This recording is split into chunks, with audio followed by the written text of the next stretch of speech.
A desperate cry tears through the battlefield, echoing from a man whose face is smeared with blood, his eyes filled with raw panic. From the shadows, monstrous beings with blazing scarlet eyes charge forward, their movements swift and merciless, their presence suffocating. The ground shakes as they advance, and the civilians scatter in sheer terror, fleeing in every direction. Screams blend into chaos as fear consumes the entire city. Then, without warning, a thunderous explosion rips through the center of the battlefield. The blast flings bodies aside and sends shockwaves that ripple through the chaos, throwing the battleground into complete disarray. Through the smoke, a warrior emerges. His eyes glow crimson, radiating unstoppable fury. With sword in hand, he launches himself into the horde, each strike unleashing devastating bursts of energy that hurl the creatures back with tremendous force. The clash intensifies, sparks and blinding light erupting with every collision, the battlefield trembling beneath their ferocity. When the dust begins to settle, the warrior drives his sword into the ground, using it to hold himself upright. His voice carries one final remark, acknowledging that this strength is indeed worthy of a knight of hell. His body begins to dissolve in radiant light, fading from existence. The truth is revealed. This fallen hero is none other than the Empire's mightiest swordsman, Oz. Across from where he stood, his monstrous foe stirs. The Death Knight, cloaked in ominous black armor, rises despite the crushing blow it had endured. Cracks spread across its helmet until the mask shatters and falls away, exposing blazing red eyes that refuse to yield. But in that instant, a shocking transformation occurs. The Death Knight regains human form. His eyes widen in disbelief as he gazes upon the devastation around him. Flames devouring the battlefield, the Empire's banners reduced to ash, nothing left but ruin. As silence lingers, slow claps echo across the wasteland. A new figure steps forward, savoring the destruction with twisted delight. With chilling words, he proclaims that vengeance, when left to ripen, is all the sweeter. Standing tall, he announces the fulfillment of a vow made 1,000 years ago, his long-awaited revenge at last complete. And then the veil lifts. The true identity of this terrifying being is revealed. Archlich Dorgo steps forward, his skeletal frame cloaked in dread, crimson eyes burning like fire. Before him stands Emperor Helios, who erupts in rage, his voice booming with fury at the merciless slaughter of his people. But Dorgo only smiles coldly, mocking the Emperor's words as if they were nothing more than a pleasant curse. With biting sarcasm, he declares that the time for talk is over. It is now time for his coronation. Helios, battered yet unyielding, roars back in defiance. He refuses to accept the idea that someone like Dorgo could ever be crowned king. But Dorgo, undeterred, proclaims his triumph with pride. He boasts of uniting the continent for the first time in history and claims the title of emperor as his rightful reward. The emperor's strength falters, his body sinking to his knees in defeat and despair. Dorgo turns away from him, his attention shifting to his loyal commanders. With chilling satisfaction, he praises the Demon Kings and the Death Knight for their tireless efforts, crediting their devotion for the victory he now claims. He then commands the royal crown to be brought forth for his coronation. His followers obey, carrying the crown with solemn reverence. Among them, the Death Knight steps forward, holding the symbol of power with unwavering loyalty. Dorgo looks at him with satisfaction, showering him with praise and gratitude, questioning aloud how he could ever properly repay such devotion. But the Death Knight offers no response. His silence is heavy, his hesitation palpable. Dorgo's tone shifts. Mockery cuts through his words as he declares that such a question is absurd, for the Death Knight is nothing more than a slave. He sneers that serving him is already the greatest reward. The Death Knight extends the crown forward. But before Dorgo can take it, the jewel of sovereignty is suddenly torn apart, violently shattered by the Death Knight's blade. Gasps echo among the Lich's followers, their faces frozen in shock. Dorgo staggers back, his hands flaring with burning crimson light as he summons a barrier around himself. His demon kings immediately spring into action, hurling themselves forward to shield him from the unexpected betrayal. Yet Dorgo himself is left rattled, wounded by the sudden strike. He glares at the Death Knight, disbelief flooding his voice. He demands to know what this means, insisting he never gave such an order. But before he can finish, the Death Knight finally speaks, his voice heavy, filled with fury. Finally, he says, now standing firm, his eyes blazing, the Death Knight declares that he is no longer bound, no longer a pawn, no longer a slave. For the first time, he moves by his own will, his body and his destiny alone. Dorgo reels back in disbelief, his voice trembling with outrage as he demands to know how the Death Knight can still speak. He is certain, absolutely certain, that he erased his will long ago. But the Death Knight answers coldly. His will was never destroyed, only shackled, buried deep within, forced into silence.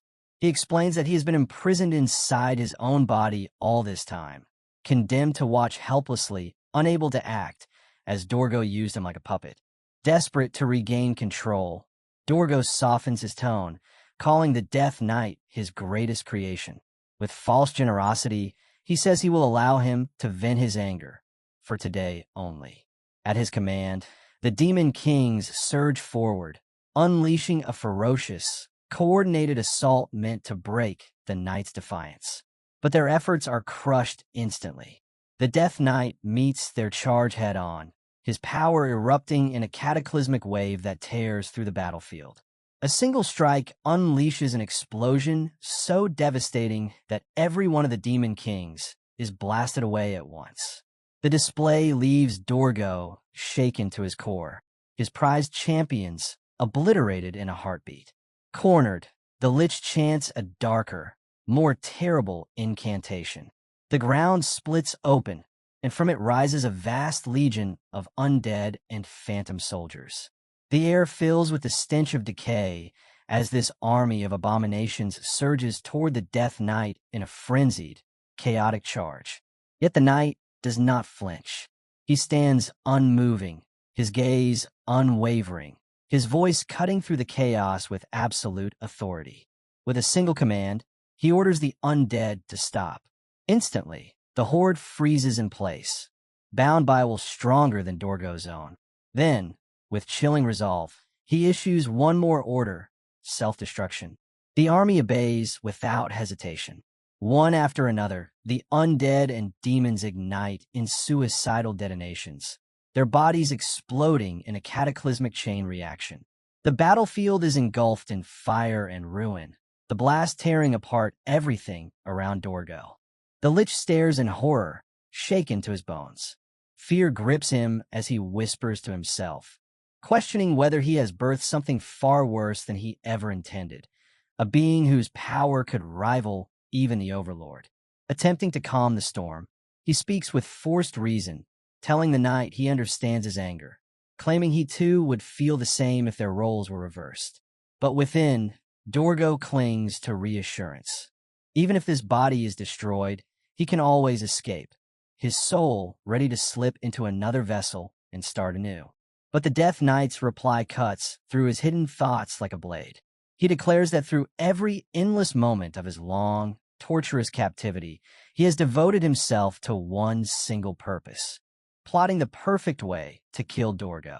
The Death Knight begins to draw in an immense surge of energy, his entire being radiating with overwhelming force. His voice rings out with cold certainty. He has forged a technique meant for one purpose alone, to tear apart Dorgo's soul and annihilate him forever. Terror grips Dorgo. He refuses to believe it possible, yet the weight of the impending strike presses down on him with undeniable reality. Panic takes hold, and he chooses to flee, racing across the battlefield in a desperate attempt to escape. But the Death Knight closes the distance with ease. From above, he descends with a crushing blow that splits the sky itself, the sheer impact shaking the heavens. For a heartbeat, silence falls. Dorgo trembles, clinging to denial. He forces out mocking laughter, declaring the strike nothing but an illusion. Then the truth hits. His voice twists into a scream of agony as the Death Knight's strike pierces through him. His body is hurled upward, wrapped in a swirling vortex of dark energy before plummeting back down. The moment he strikes the ground, his form detonates in a violent eruption, the battlefield trembling under the devastation. From the ruins, what remains of Dorgo's shattered head crashes against the earth. The Death Knight steps forward, expression unchanging, and delivers his final words, ordering him to go to hell. Then, with merciless resolve, he crushes what remains of Dorgo's skull beneath his foot, erasing him completely. From a distance, Emperor Helios stares in disbelief, his voice barely finding the words to ask what has just unfolded before his eyes. The Death Knight staggers, dropping to his knees, drained from the battle. In a heavy silence, he whispers that it is finally over. Yet within that quiet, he knows one last task remains. He longs for a final chance to see the people he lost, even if only in death. The need to apologize burns in him, to atone for the countless sins he committed while bound in Dorgo's chains. Memories flash, the image of lifting an innocent soul upon his blade, their body helpless in his grip. The weight of those horrors drives tears from his eyes, his whispered apologies carried into the emptiness around him. At last, he raises his sword one final time. With unwavering resolve, he drives the blade into his own chest, ending his life as the only atonement he can offer. A gentle voice drifts into his ears, calling his name, Damien. Startled, he recognizes it instantly. It's his sister Louise. Before him, she appears, youthful and radiant, smiling softly as she asks why he is lying in such a place. For the first time in what feels like forever, peace washes over him. But confusion lingers. How could she look so young? He stares, astonished, and finally asks aloud. She only laughs, her voice light and teasing. She wonders if he's trying to flatter her, so she'll defend him when their father scolds him. Then she urges him to come home quickly before the rain falls. Damien blinks, and suddenly he is standing before his family home. His sister runs toward the door, her figure so vividly alive that he can hardly believe it. His heart races as a chilling thought strikes him. He remembers destroying the palace with his own hands. How could it be here now? He looks down at his hands in shock, his mind unraveling. Was everything that happened under Dorgo's control the dream, or is this vision before him the illusion? The doubt gnaws at him until he resolves to test it. He picks up a simple wooden stick from the ground and walks toward a massive rock. Fixing his focus entirely on it, he charges forward with all his strength. The impact lands with a sharp boom, a small shockwave rippling outward. The stick snaps and implodes instantly against the stone. Damien freezes, wide-eyed, staring in disbelief. He holds his position, breath steady, refusing to move. Slowly, a crooked smile spreads across his face, and he mutters in disbelief that this is insane. At that very moment, the rock splinters at the point of impact.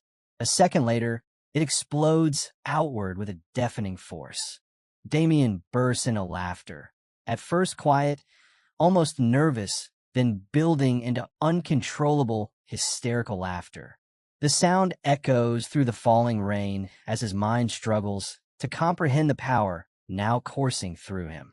At last, he collapses to the ground, his body trembling, breath ragged, fists clenched. He sits there in the storm, consumed by pain, shock, and the unbearable weight of a reality he cannot yet understand.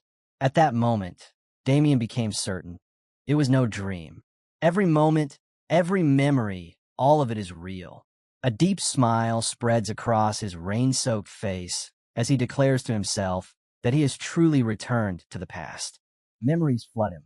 He recalls the reckless boy he once was, a constant source of trouble, his family often calling him crazy. He remembers his father's furious voice, scolding him harshly after being thrown out of a public gathering for causing a scene, shaming their name. He recalls his brother's outrage after he struck the son of Lion Bloom March, sparking a scandal that dragged their family into disgrace. He sees the image of his sister, Louise, helplessly crying as she is taken away, her future ruined because of his foolishness. His mind shifts to the sight of his mother weeping bitterly, asking why he mortgaged their lands and borrowed recklessly, plunging them deeper into ruin. The memories cut deeper.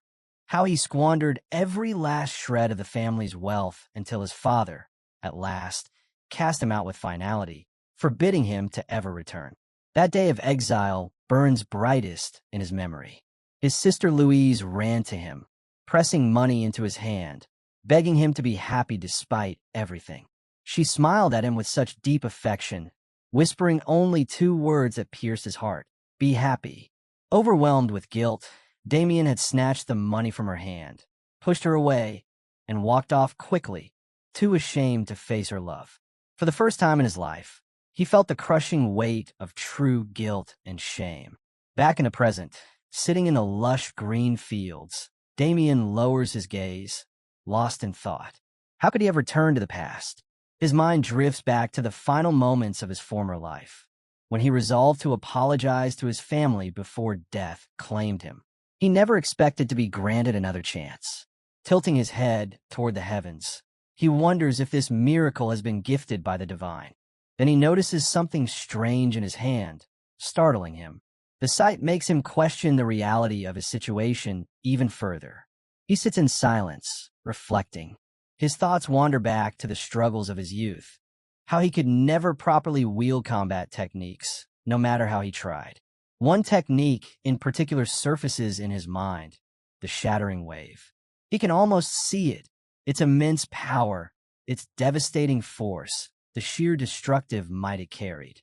The image of it burns vividly in his thoughts, a reminder of a skill he had once longed to master.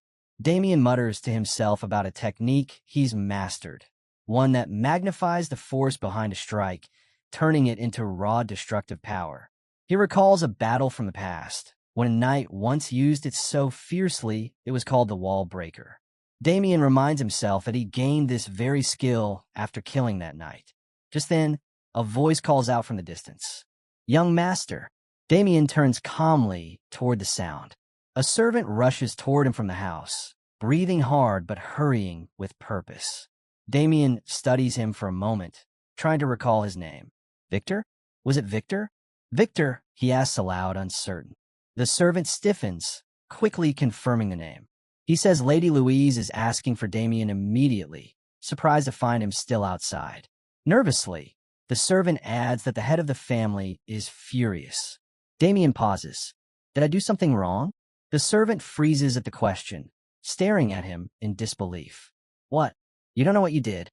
Damien's confusion only deepens. He truly doesn't remember. But then, a thunderous voice roars from inside the house. "You scoundrel! It's the Viscount of House Haxon, his father." Damien steps inside, only to be greeted by a sudden strike aimed at him. He moves swiftly, dodging with precision, and his father stumbles, falling heavily to the floor. Shock flashes across the Viscount's face at his son's effortless skill. From the ground, he snarls, "You really are insane." Rising to his feet, his fury grows. He bellows that Damien has been thrown out of a tavern for starting a massive brawl, dragging shame upon their family name. His mother and sister rush in, trying desperately to restrain him, urging him to calm down. Damien watches silently as the scene unfolds. He remembers this moment. This is the past, one he has returned to once again. His mother pleads, "Do you truly mean to kill your own son?" His sister holds onto their father tightly, begging him to stop. And in the middle of the chaos, Damien lowers his gaze, feeling utterly defeated.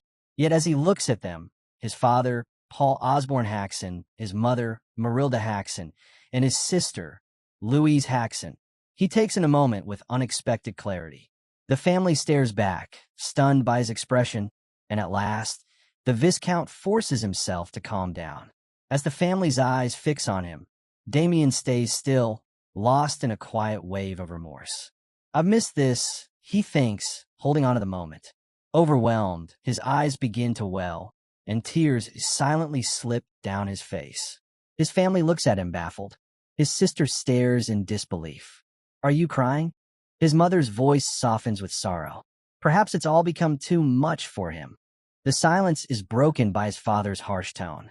Enough. What excuse have you prepared this time? Speak. But Damien lifts his head, his voice steady and clear. I have no excuses. His father freezes, thrown off guard. No excuses? He stares at him as if he's hearing the impossible. You? The one who always hides behind pathetic justifications. Damien meets his gaze firmly. I stain the honor of House Haxon with my recklessness. I will not deny it. I accept full responsibility. Suspicion flashes across his father's face. Try to escape punishment, are you? Don't think I'll let you off that easily.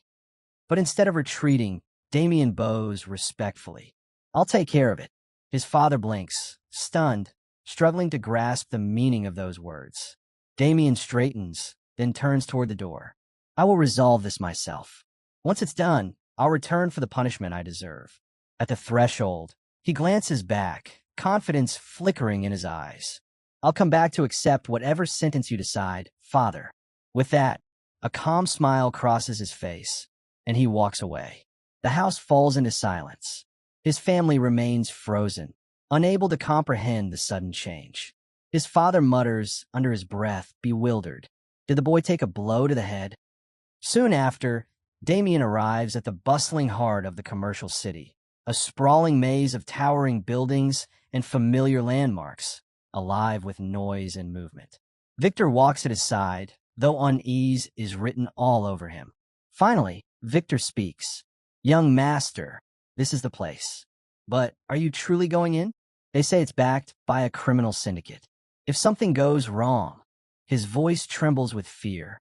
Damien glances at him calmly. If you're afraid, return home. But Victor clenches his fists, refusing. No, I'll stay by your side. Damien turns to him with a quiet smile. Don't worry, I only intend to offer a polite apology. Nothing more will happen. Damien reassures Victor with a quiet promise. I'll resolve everything this time. With steady steps, he moves toward his destination, hoping for a smooth outcome. Yet, as he walks, his thoughts drift back to the mystery of his return. Why am I back in this time? Whether by fate or divine will, Damien resolves not to squander the chance. He swears he will never again bring harm or disgrace to his family. Every mistake of the past, he vows to correct them all, one by one. As he passes through the crowded streets, two rough-looking men notice him. Their eyes widen in recognition. One sneers, "So, you dare show your face here again?" Damien studies their faces, struggling to recall. Something about them is familiar. Still, his voice is calm. I've only come to offer the owner a sincere apology for the trouble I caused before. For a moment, both men freeze, caught off guard by his composed tone. Then laughter erupts. One smirks, "I'll pass your apology to the boss." The other eyes him carefully, surprised by his unexpected composure. You're the eldest son of that shameful house, aren't you? Ha! I expected a reckless fool, but you seem different. Their mocking turns sharper, crueler. But your sister, now that's another story. They exchange vile remarks, speaking of her in ways that drip with indecency. One of them suddenly grabs Damien by the face, pressing hard, and sneers. If you want forgiveness, offer us your pretty sister. That would be enough.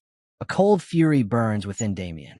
The man's smirk falters as a sudden shift overtakes the air. In one smooth motion, Damien snatches the knife from his hand. Holding it with effortless calm, he waves it lightly, his voice steady. I thought this would end quickly, but it seems I overestimated myself. The second man bursts forward with a roar, raising his weapon to strike. But before he can land the blow, a flash of motion cuts the air.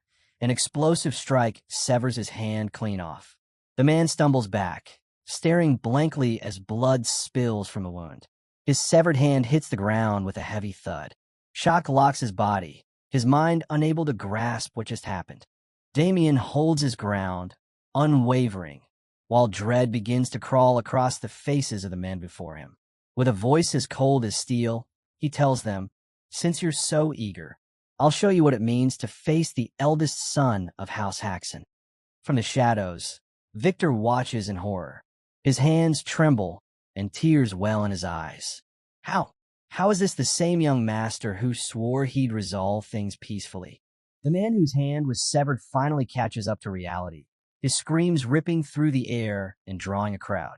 Onlookers gather quickly, some whispering with excitement, others smirking at the spectacle.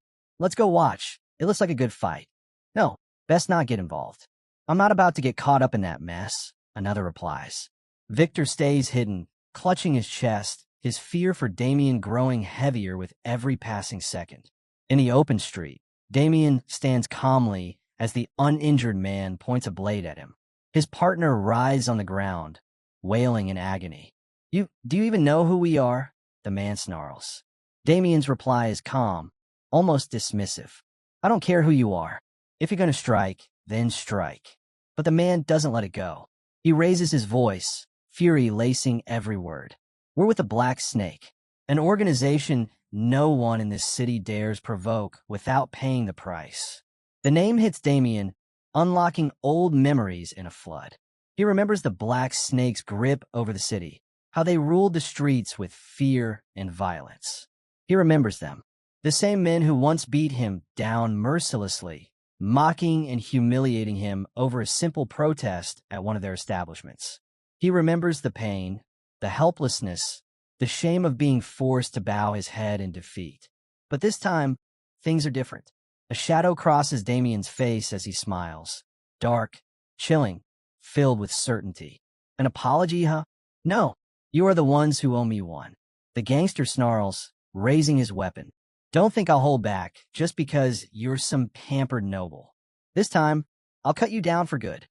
The man charges forward, unleashing all his strength as he swings his weapon down. Damien stands poised, waiting. With effortless precision, he slips past the strike, moving so swiftly that the gangster can't comprehend what just happened. Before the man can recover, Damien hooks his foot forward, catching the thug's step and sending him stumbling. The gangster's balance breaks completely, his body pitching forward, until his face slams into the hard ground with a sickening thud. The crowd flinches. The man groans, coughing violently, writhing in pain. Damien walks toward him slowly, his calm presence more terrifying than any shout. Even if I killed every last member of your Black Snake, he says coldly, it still wouldn't be enough to satisfy my rage. He raises the weapon high, ready to bring it down on the man's skull. But at the final moment, his grip falters.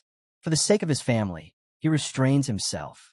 Instead, he delivers a brutal, crushing strike that doesn't kill, but leaves the man broken, crippled beyond recovery. Now both thugs lie sprawled across the ground, moaning in agony, unable to move. From the edge of the street, another voice rings out, furious. Who the hell is this guy? A fresh group of Black Snake enforcers appear, led by a figure radiating menace. The leader steps forward, eyeing Damien carefully. You're strong, too strong to be wandering alone. Tell me, what organization do you belong to? Damien's answer is calm, unwavering. I belong to no faction. I came here to apologize. But after all this, his eyes narrow. It's your boss who owes me the apology. Laughter erupts from the gang. The leader's expression hardens. Enough lies. If you won't come quietly, we'll drag you instead. Attack. At his command, the enforcers rush Damien with blinding speed. Fatigue already weighs on Damien's body, his breath shallow from the earlier fights. But he steels himself, inhaling deeply, his resolve unshaken. His stance tightens. His eyes sharpen. Then he moves. Swift, precise, devastating. Each motion cuts down an opponent. His strikes land like thunder, one after another, until screams of pain and disbelief echo through the street. Men drop around him, clutching shattered limbs, their eyes wide with terror at the force they can't match. Their leader watches, frozen, unable to comprehend how his men are falling so easily. Yet beneath his calm exterior, Damien feels it, the weight of exhaustion pressing hard. Even this short battle has already left him breathless. Damien fixes his gaze on the gang leader and asks coolly, "Do you still want to continue?" To his surprise, the man steps back, trembling, his bravado collapsing. Please forgive me. Spare me," he stammers, his body shaking with fear. But Damien doesn't grant mercy so easily. With a sudden burst of speed, he lunges forward. The leader's eyes go wide with terror, and he turns on his heel, fleeing in panic, screaming as he scrambles to escape. His desperate cries echo through the street as Damien's footsteps thunder close behind him. When the leader dares to glance back, he sees Damien almost at his neck. Crack! A sickening sound of breaking bones fills the air. Inside the tavern, the mood is still light, patrons drinking, chatting, laughing. But the noise outside cuts through the chatter, pulling their attention. Silence falls as they strain to listen. Then the doors burst open. The gang leader stumbles inside, wild-eyed and trembling. But it's clear he's not moving on his own. A blade is pressed against his throat, forcing him forward. The crowd's eyes widen as Damien steps in behind him, calm, composed, holding the knife steady. With a cold voice, he releases the man and lets him collapse to the ground. "You should have listened when I was being nice." The tavern falls into utter silence. Every eye fixes on Damien. For a moment, the entire room seems frozen. Then chaos erupts. Screams echo as guests bolt from their seats, shouting in terror. "A killer! Run!" Chairs topple, mugs shatter, and people rush for the exits in a frenzy. When the chaos subsides, Damien remains in the center of the room, steady and unshaken. He believes he's already overcome the worst of it. But then, a new voice cuts through the noise. "What is the meaning of this?" From above, a man descends the stairs. The tavern owner, Anderson Holm, his expression twisted with fury and disbelief. His eyes immediately darted to the fallen gang members littering the floor, his face contorting in anger. Damien looks up at him, calm and confident. "Your guards are no longer a problem. I handled them." Anderson's face darkens, rage mixing with shock. His men, members of the Black Serpent Gang, defeated so easily? Impossible. "Who are you?" he demands, voice thundering. "Who dares cause this kind of trouble in my establishment?" Damien straightens and answers with pride. "Damien Haxon, eldest son of House Haxon." Anderson's expression shifts instantly, his fury giving way to surprise. A noble, a Haxon, standing in his tavern. Damien raises his voice just enough to carry across the tavern. "I didn't come here to stir chaos. I came for an apology. From you, the owner." Anderson blinks, baffled. "An apology?" Damien steps forward, his tone sharp and unwavering. "In the past, this place robbed its guests with outrageous prices. And when I protested, your men beat me down, left me humiliated in the streets. That incident branded me as a drunken fool in this city, a disgrace that has haunted me ever since." For a moment, his mind drifts back. He remembers that bitter day when his father cast him out, tired of his reckless reputation. The weight of his family's shame presses heavily against him even now. Damien's voice hardens. "That single night cost my family dearly. And you dare laugh." Anderson does laugh, mocking, dripping with scorn. "So this is it? You've come to mourn your lost honor? How pitiful." His eyes gleam cruelly as he adds, "But tell me, does House Haxon even have honor left to lose?" The words cut deep. Anderson presses further, sneering. "I will never apologize. Instead, you'll pay for the damage you've caused today." Damien doesn't argue. Instead, a quiet, unsettling smile spreads across his face. Had he simply apologized, I may have spared him. But now, the air shifts. Damien takes a single step forward, so sharp, so decisive, that Anderson flinches, frozen in place. The energy around Damien spikes.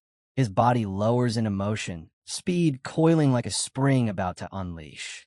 "Then you'll pay dearly for every word you've spoken," Damien says, his eyes flashing with a deadly glint.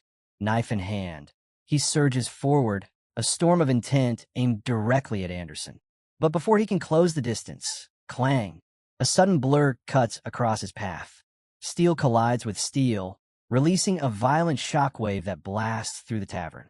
The aura is overwhelming, bright, and oppressive, sending Damien crashing backward to the floor. For the first time, his confidence falters as he looks up, stunned by the sheer force. Standing before Anderson is a figure clad in armor, radiating power. Anderson exhales in visible relief, his voice almost reverent. "Lord Ted, thank the heavens you arrived." Damien pushes himself up, eyes narrowing in disbelief. "A knight? Here." The realization strikes hard. Why would someone like him be working in a place like this? The knight steps forward, fully revealed at last. His armor gleams under the tavern's dim light, refined and imposing, his face hidden in shadow, amplifying the suffocating dread that spreads through the room.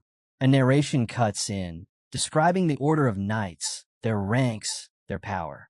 From mere trainees to apprentice knights, and finally to official knights, beings beyond the grasp of ordinary men.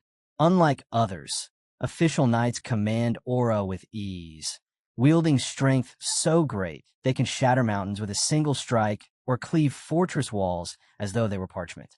They are transcendents, walking calamities in human form. Anderson laughs with smug pride, his voice dripping arrogance. "Do you see now? This man before you, he's a true knight. Lord Ted himself."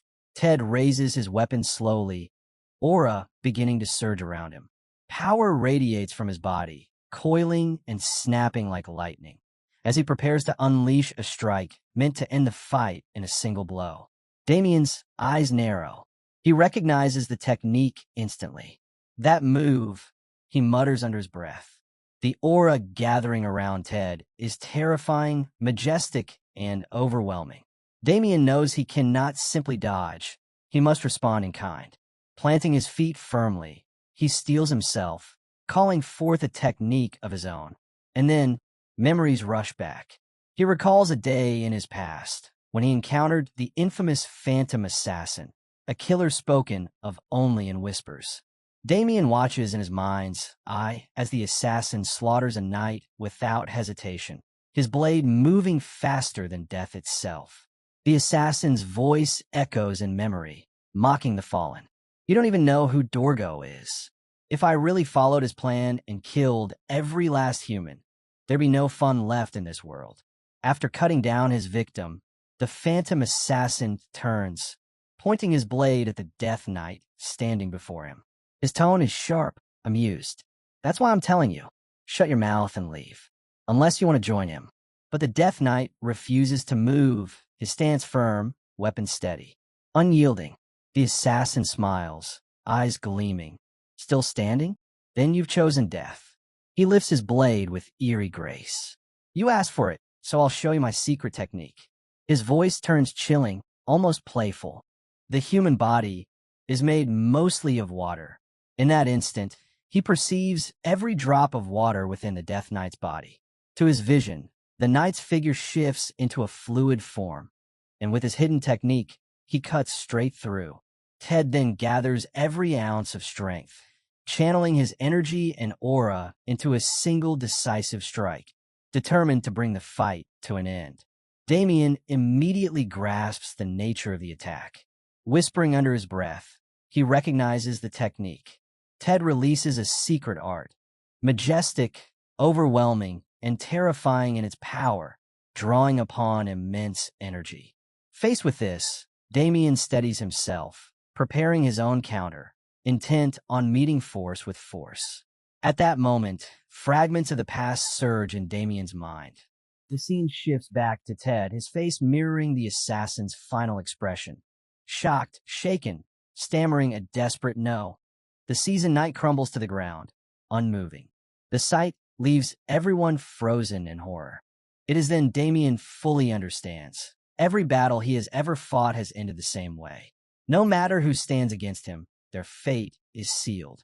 For his power is unique, the ability to absorb the strength of his enemies and wield it as his own. The tavern owner trembles uncontrollably, retreating in terror after witnessing the overwhelming display. Fear spreads across his face as he realizes just how deep a danger he has brought upon himself. In desperation, he drops to his knees, bowing repeatedly, begging forgiveness for insulting the Haxon family name.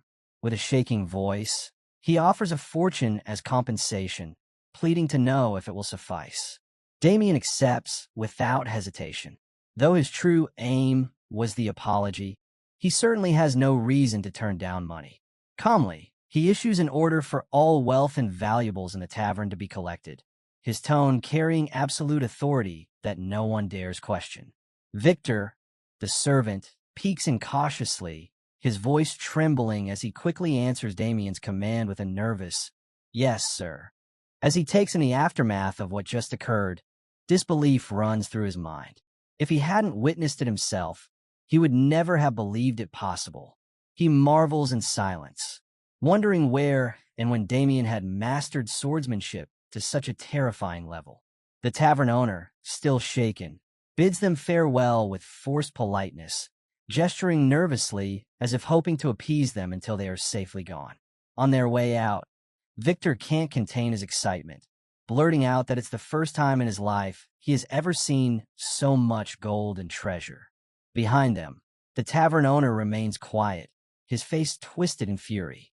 Inwardly, he swears he will reclaim every last coin and turn to the Black Serpent's boss for help. But before he can linger too long on his thoughts, a sudden strike sends him reeling. The room erupts in panic as he clutches his bleeding ear, screaming in pain. Damien steps forward, his presence heavy with threat, and warns him clearly, "Deliver this message to the Black Serpent gang. If they dare target his family again, he will never forgive them."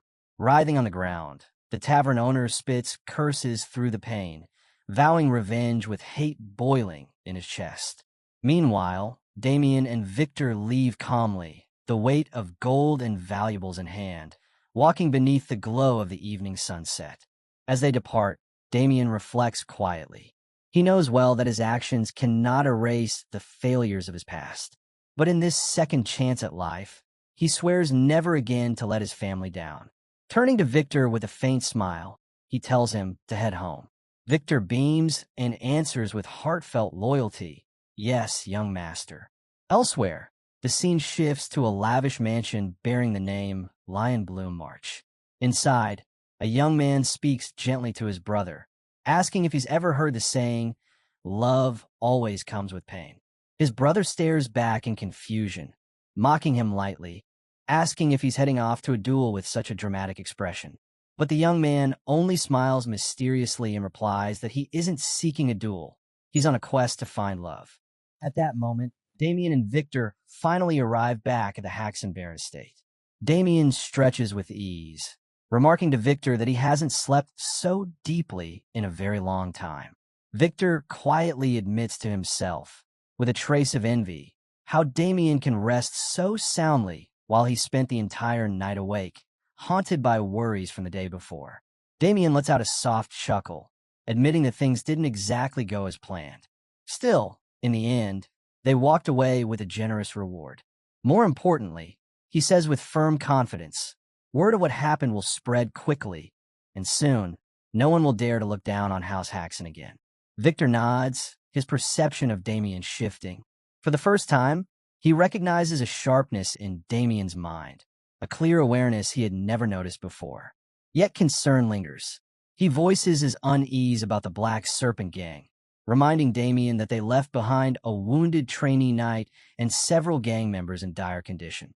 Damien, however, brushes it off with absolute confidence. No matter how daring the gang may be, they wouldn't recklessly challenge a noble family. And if they ever do, he vows he will deal with them himself. Victor can't help but admire his master's combat skill and finally asks, with burning curiosity, where and when Damien learned such extraordinary techniques. Damien responds with a nervous smile, hesitating before saying he only trained occasionally whenever he found the chance. But before the moment lingers, their exchange is cut short by a thunderous voice shouting Damien's name. His father storms into view, face burning with fury as he rushes toward him, demanding to know where he has been all day. grabbing Damien by the shoulders. His father's anger mixes with anxiety, pressing him for answers. Has he caused even more trouble? Damien meets him with calm confidence, smiling as he reassures him. Just as he promised, he has already settled the problem. Then he gestures to Victor to reveal what they brought back. Victor obediently opens the bag, and the glittering piles of gold and treasures spill into sight. Both parents cry out in shock. Our money. Damien explains smoothly. He returned to the tavern where the incident began and cleared the misunderstanding. The error had been in the billing, and as compensation, the tavern owner handed over the treasure. His father, though staring in amazement, silently doubts whether such a tale could be real. But his mother quickly counters, saying there's no other explanation. Where else would so much treasure come from? Damien, still smiling with confidence, tells his father that if he doubts the story, he should ask Victor, who was at his side the entire time. Turning toward Victor, he urges him once more to confirm his words. Victor pauses, caught in hesitation, before stammering out confirmation. His words seal the story in Damien's parents' minds, leaving them fully convinced. Admiration fills the room, praise flowing toward Damien. Yet in Victor's heart, a quiet thought lingers. Damien can't seem to utter even a single sentence without bending the truth. The realization leaves him both impressed and bewildered. Outside, in the calm of the open air, Damien exhales deeply, relief washing over him. With the matter settled in his favor, he darts into the forest, sprinting with all his strength to test the limits of his body. The rush doesn't last long. Soon he slows, lungs burning, his body weighed down by exhaustion. Catching his breath, Damien reflects on his current weakness. This body isn't strong enough. It won't carry him to the goals he's set. Yet, instead of despair, he breaks into a smile, reaching into his cloak to pull out a small vial. He calls himself fortunate for obtaining such a treasure. His mind drifts back to when he first asked the tavern owner about it. At the time, curiosity led him to question its contents. The man explained that inside was a special tonic crafted by the Dan School of Alchemy, a potion capable of greatly enhancing stamina and energy. Damien had pressed further, puzzled by the name. The tavern owner told him the school was a renowned group dedicated to creating tonics and alchemical elixirs. The memory resurfaces. He had indeed heard of them before. Their reputation stretches far. Their creations so prized they are traded for gemstones by weight. With that thought, relief sweeps over him again. This vial is no ordinary find. It's a rare and priceless gift. Without hesitation, Damien drinks it down. A sharp breath escapes him as a vibrant aura bursts forth, surging through his body. Power spreads within him, filling every fiber with renewed strength. In that moment, his resolve hardens. If he wants true power, he must first build his stamina. To regain the might he once held in his past life, especially to face Dorgo, this is the path he must take. The image of Dorgo rises in his memory, the terrifying face etched into his mind. Damien knows with certainty that the undead army will return to this world in only a few years. And so, he swears to himself, he will obtain the strength needed to kill Dorgo once and for all. Damien exhales slowly, his resolve firm. Only by regaining that level of strength will he truly be able to protect his family's happiness. With determination burning in his chest, he launches forward, sprinting ahead with power in every stride. His vow echoes within him. This time, Dorgo, I will kill you for sure. Far away, under the pale light of the moon, a hidden fortress comes into view, the secret base of the Black Serpent Gang. Within its dark halls, their leader sits at a table, eating carelessly, his voice cold as he speaks. The one who failed, he declares, is worthless now. They have lost one of their best men, and that is the end of it. The members murmur regret over Ted's state, suggesting he should at least receive medical treatment. But their leader, Cedric Walker, cuts them off with a chilling command. Ignore him and throw him away. He is no longer of value. One of the men hesitates, his voice uncertain as he questions whether Cedric is sure. But Cedric's tone sharpens, ruthless and final. Ted is nothing but a broken tool. They can always buy another with money. Just then, a stir of movement breaks the room's tension. Ted begins to rise, struggling against his broken state. Gasps ripple through the gang. Cedric narrows his eyes before letting out a mocking laugh. So, he still has enough strength to crawl. With a cruel grin, Cedric taunts him further, saying he'll offer another chance, accept medical treatment, and he might rehire him. But Ted spits back in fury, shouting that he doesn't need Cedric's pity. He charges forward, moving with desperate speed. Yet mid-lunge, his body freezes, suspended in an eerie and unnatural stillness. A sinister aura of shadow unfurls behind him, wrapping the air in dread. Shock floods Ted's face as he cries out in confusion. Then, with brutal force, the dark energy slams into him, his screams echoing through the hall. Out of the shadows, a cloaked figure steps into view. He turns to Cedric, his voice calm but laced with menace, and asks if this display of power is enough for a first demonstration. Cedric's lips curl into a satisfied smile. Of course, he answers coldly. Now, show me what else you're capable of. Ted thrashes helplessly, shouting in rage, demanding to be released. But the cloaked man begins to chant in a language alien and arcane. Each word deepens the dread in the air, and Ted's panic surges, his body trembling against the growing tide of dark power. A terrifying surge of dark energy whirls violently around Ted, forcing a blood-curdling scream from his throat. He thrashes in terror, unable to comprehend what's happening. From within the swirling aura, monstrous forms begin to emerge, shadows with glowing red eyes and razor-sharp fangs. Their presence drives Ted to the edge of madness as he begs desperately for mercy. The darkness only grows denser, wrapping around him until it swallows him whole. His cries echo as the aura tears into him piece by piece. A blinding eruption of dark energy shakes the room, shredding his body apart. One by one, his limbs are consumed by the abyss, until only a single leg remains, dropping heavily to the ground with a sickening thud. The last remnant lands at Cedric's feet. Disgust flashes across his face as he covers his nose, muttering that the sight is revolting. The cloaked man, calm and detached, turns to him and asks if this demonstration is satisfactory. Cedric nods, but adds coldly that next time, it should be cleaner. With a chilling smile, the cloaked figure inquires about his next assignment. Cedric leans forward, a sinister grin spreading as he explains. A certain noble has crossed the Black Serpents, harming their organization. He wants revenge, but carried out indirectly. The greater the damage, the higher the reward. He slides over an advance payment. The cloaked man accepts it without hesitation, bowing his head slightly in thanks. His smile deepens, sharp and unsettling, as he assures Cedric that the task will be done, and he can be relied on fully. Elsewhere, Damien continues pushing his body through relentless training. Sweat pours, muscles ache, but his will doesn't falter. The tonic's effects are undeniable. His stamina has already improved dramatically in a short span. Even so, unease gnaws at him. Days have passed in eerie silence.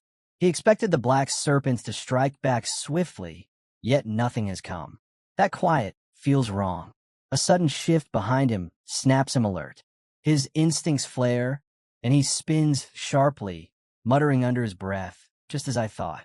Without hesitation, he launches forward at full speed, cursing the Black Serpent bastards as he slams a crushing strike into the figure hidden in the bushes. A pained cry bursts from the shadows. Damien suddenly stiffens, his eyes widening as he recognizes the face of the one he struck. He mutters in shock. Sitting on the ground before him is none other than his younger brother, Abel Haxon. Abel looks up at him, startled, and calls out softly, "Big brother." Still shaken, Abel steadies himself with a wince, then lets out a short laugh. "You've gotten stronger since the last time I saw you. For a second, I thought you almost broke my neck."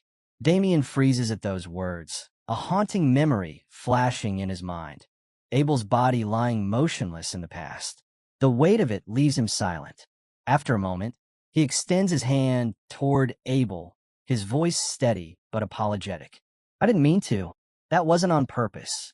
Abel stares at the offered hand, hesitant. His expression hardens as he finally speaks. Father said you went to the tavern to settle things peacefully. But then we heard a fight broke out. People were injured. Tell me, Damien, you're not the one who caused it, are you? You wouldn't lie to the family, would you? Without flinching, Damien replies with calm certainty. No, I was the one who did it. Abel's temper flares. Liar. You expect me to believe that? Did you hire someone else to fight for you? You've never been the type to handle battles yourself. He points accusingly at Damien, his voice sharp. Stop bringing shame to this family. I'm always the one cleaning up after you. Instead of reacting with anger, Damien places a hand gently on Abel's head, his tone soft. Abel, you've always been the one who puts the family above everything. But listen to me, there's nothing to fear. I promise, nothing bad will happen again. Just as his words settle, a desperate voice cuts through the air. Young masters, a servant comes running, breathless and frantic. There's a serious problem. Both brothers exchange startled glances before hurrying back to the house.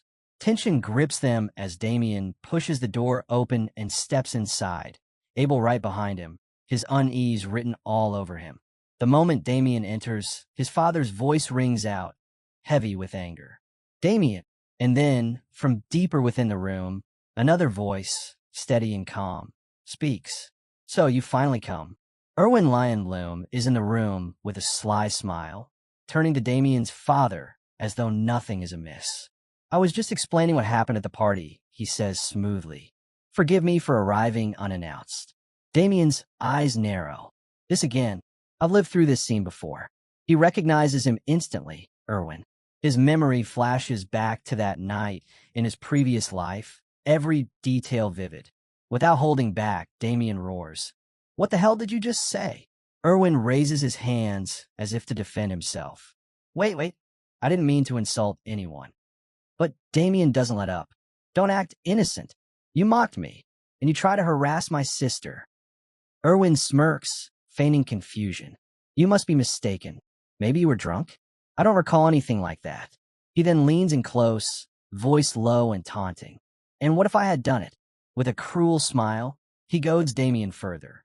If I said it outright, what exactly could you do about it? Rage boils over. Damien remembers how, in his past life, he always restrained himself in moments like this. But this time, he doesn't hesitate. His fist smashes into Erwin's face, the blow landing with devastating force. Erwin crashes to the floor, blood pouring as he groans in pain. Yet Damien quickly realizes something. Erwin is no weakling. He's a trained knight, but he didn't even try to block the strike. He wanted this to happen. Erwin slowly gets up, clutching his face but wearing a twisted smirk. Then, without shame, he plays his next card. Actually, he says boldly, I must confess, I admire Louise deeply. That's why I'd like your blessing, Viscount, to marry her. He settles onto the sofa as though nothing just happened, his voice calm and deliberate. Yes, I wish to marry Louise. I ask for your approval. The room falls into stunned silence. Everyone stares at him, speechless with shock. Damien clenches his fists, knowing all too well this is the exact scheme Erwin had used before, turning violence into leverage to blackmail their family. With feigned humility, Erwin adds, let's just consider tonight a misunderstanding, if you agree to the marriage. But Louise's father's response is immediate and unwavering. Impossible. It will never happen. Erwin's smile falters into a cold glare. Then tell me, how much can the Haxon family endure the wrath of mine? Someone must take responsibility for insulting me. His voice turns harsh, leaving only two options. Either pay the price, or give me Louise. Inside, Louise's father weighs the reality. The Lilley-Bloom family holds enormous power in the kingdom. Yet no matter how dangerous it is, he knows one thing. He cannot hand his daughter over to a man as vile as Erwin. At that moment, Louise steps quietly into the room. With a steady gaze, she looks around and, to everyone's shock, calmly declares that she will accept the marriage proposal. The room erupts in disbelief. Her father shouts in defiance. Abel freezes in fury and demands she take back her words, while Damien can only watch in sorrow, silently calling out to her in his heart. Louise meets their reactions with a gentle smile, reassuring them that it's fine. She will follow Sir Erwin. But Damien, seeing through that forced smile, feels the crushing weight of regret. Once again, because of him, his sister is being dragged into despair. Meanwhile, Erwin secretly basks in triumph, convinced he has finally cornered them. With smug satisfaction, he praises Louise's decision and strides forward, announcing that he will soon send an official request and discuss the details with the family. Just then, Damien blocks his path, his sharp gaze radiating murderous intent. Erwin, unfazed, sneers confidently, certain that Damien is still as weak as before. He pats Damien on the shoulder, mocking him with a poisonous grin. "Well then, should I start calling you brother-in-law now?" he jeers. Inwardly, he curses Damien, certain that this worthless man will once again ruin his sister's life. Damien doesn't respond, his silence heavy with rage. He mutters something under his breath, too quiet for anyone to catch. Louise notices the storm rising within her brother and calls out to him softly, trying to calm him down. But Erwin, ignorant and arrogant, presses on with his taunts, leaning in with a smirk, demanding Damien repeat what he just said. That was the final spark. In a flash of fury, Damien's fist connects with Erwin's face, the impact so fierce that Erwin is sent flying, blood pouring from his nose like a burst dam. For once, his vile mouth is shut. Inside, Damien chastises himself. He shouldn't have let Erwin provoke him, not when his family and sister's peace was at stake. But as Erwin crashes to the ground and Louise covers her mouth in alarm, Damien stares down coldly at the fallen man. "No, you bastard," he mutters. And in that moment, he accepts it fully. There's no holding back anymore. His mind flashes back to that moment when he stormed out, consumed by raw, unrestrained emotion. After hearing from a servant that the carriage carrying Louise and Erwin had arrived, Damien rushed with urgency, his heart pounding at the thought of finally seeing his sister again after so long. He sprinted toward the door, full of anticipation, until a chilling scream from inside froze him in his tracks. The door creaked open, and what he saw made his blood run cold. Erwin was yanking Louise by the hair, her cries of pain echoing through the room. As Oven scolded her harshly for forcing him to bring her back, Erwin stepped closer, spitting venomous insults, degrading her and mocking her family. Louise crumpled to the floor under his torment, and Erwin towered over her with a twisted grin. "Ah, dear Louise," he muttered darkly, raising his fist with the cruel promise of a lesson she would never forget. Damien stood frozen, paralyzed by helplessness as guilt consumed him. He collapsed to his knees, his mind screaming that all of this was his fault, that his choices had dragged his sister into this nightmare. But as Erwin prepared to strike, something snapped inside him. Rage burned in Damien's eyes, his guilt igniting into fury. Clenching his fist, he roared no. The room fell into stunned silence. Everyone stared in disbelief at Damien's audacity. Erwin's guards instantly drew their swords, shouting furiously, "Don't tell us you dare to lay a hand on our young lord." Their blades pointed at him, their outrage filling the air. But Erwin, wiping the blood calmly from his face, rose with a mocking smile as though unfazed. Sword in hand, he sneered, "Twice, you dared to strike my face twice." His voice dripped with malice as he leaned in closer, taunting, "Tell me, brother-in-law, is it a death wish you carry?" The guards rushed forward, desperate to restrain the chaos, attempting to calm their enraged master. But Erwin shoved their concern aside, shouting furiously for them to step back. His eyes burned with vengeance. He would deal with Damien himself. When the guard stepped forward, bowing slightly, "Allow me to deal with this insolent fool," he offered. But Erwin brushed him off, unwilling to share the stage. With a sudden surge of power, his aura burst forth. shoving the guards back as he ordered them to stand down. His eyes locked on Damien, his voice cold and firm. This was his fight. Abel and Louise stood frozen, alarm coursing through them as the confrontation grew sharper. Erwin raised his sword, advancing slowly, his glare unwavering. "Tell me," he asked with venom, "how do you plan to resolve this?" Louise's heart tightened. She knew Erwin had no intention of letting her brother escape unscathed. Fear overwhelmed her, and she cried out desperately, "Please stop." Her voice trembled with terror, certain something dreadful would happen if the clash went on. But Damien stepped forward, shielding her with his arm, standing tall with unshakable resolve. He turned to her with a gentle smile, his tone calm and steady. "Don't worry," he reassured. "I'll take care of this." Deep inside, he wished with all his being that she would never have to sacrifice herself again. Turning back toward Erwin, Damien declared boldly, "Let's settle this with a duel." Erwin blinked, startled. "A duel?" he repeated in disbelief. Damien nodded calmly. "If you defeat me, I'll accept your terms. But if I win, this ends here, once and for all." Erwin scoffed, objecting. "That hardly benefits me. Louise already agreed to marry me." Damien's lips curled into a taunting smile. "Why change the subject? Unless you're afraid of losing." The mockery hit its mark. Rage flared in Erwin's eyes as his thoughts boiled. That arrogant wretch. He dared strike my face, and now he talks down to me. I've been waiting for this chance. His grip tightened on his sword. "I'll crush him completely and then take Louise for myself." With malice burning, Erwin raised his blade high. "Very well. I accept your challenge." Word of the duel spread quickly, and soon a crowd gathered in the estate's courtyard to witness the clash between Damien and Erwin. Faces were tense with anticipation. Damien's mother trembled with worry, clutching her hands. "Should we stop this?" she whispered nervously. But his father, though clearly uneasy, shook his head. "No, look at him. Damien's confidence means he has something planned."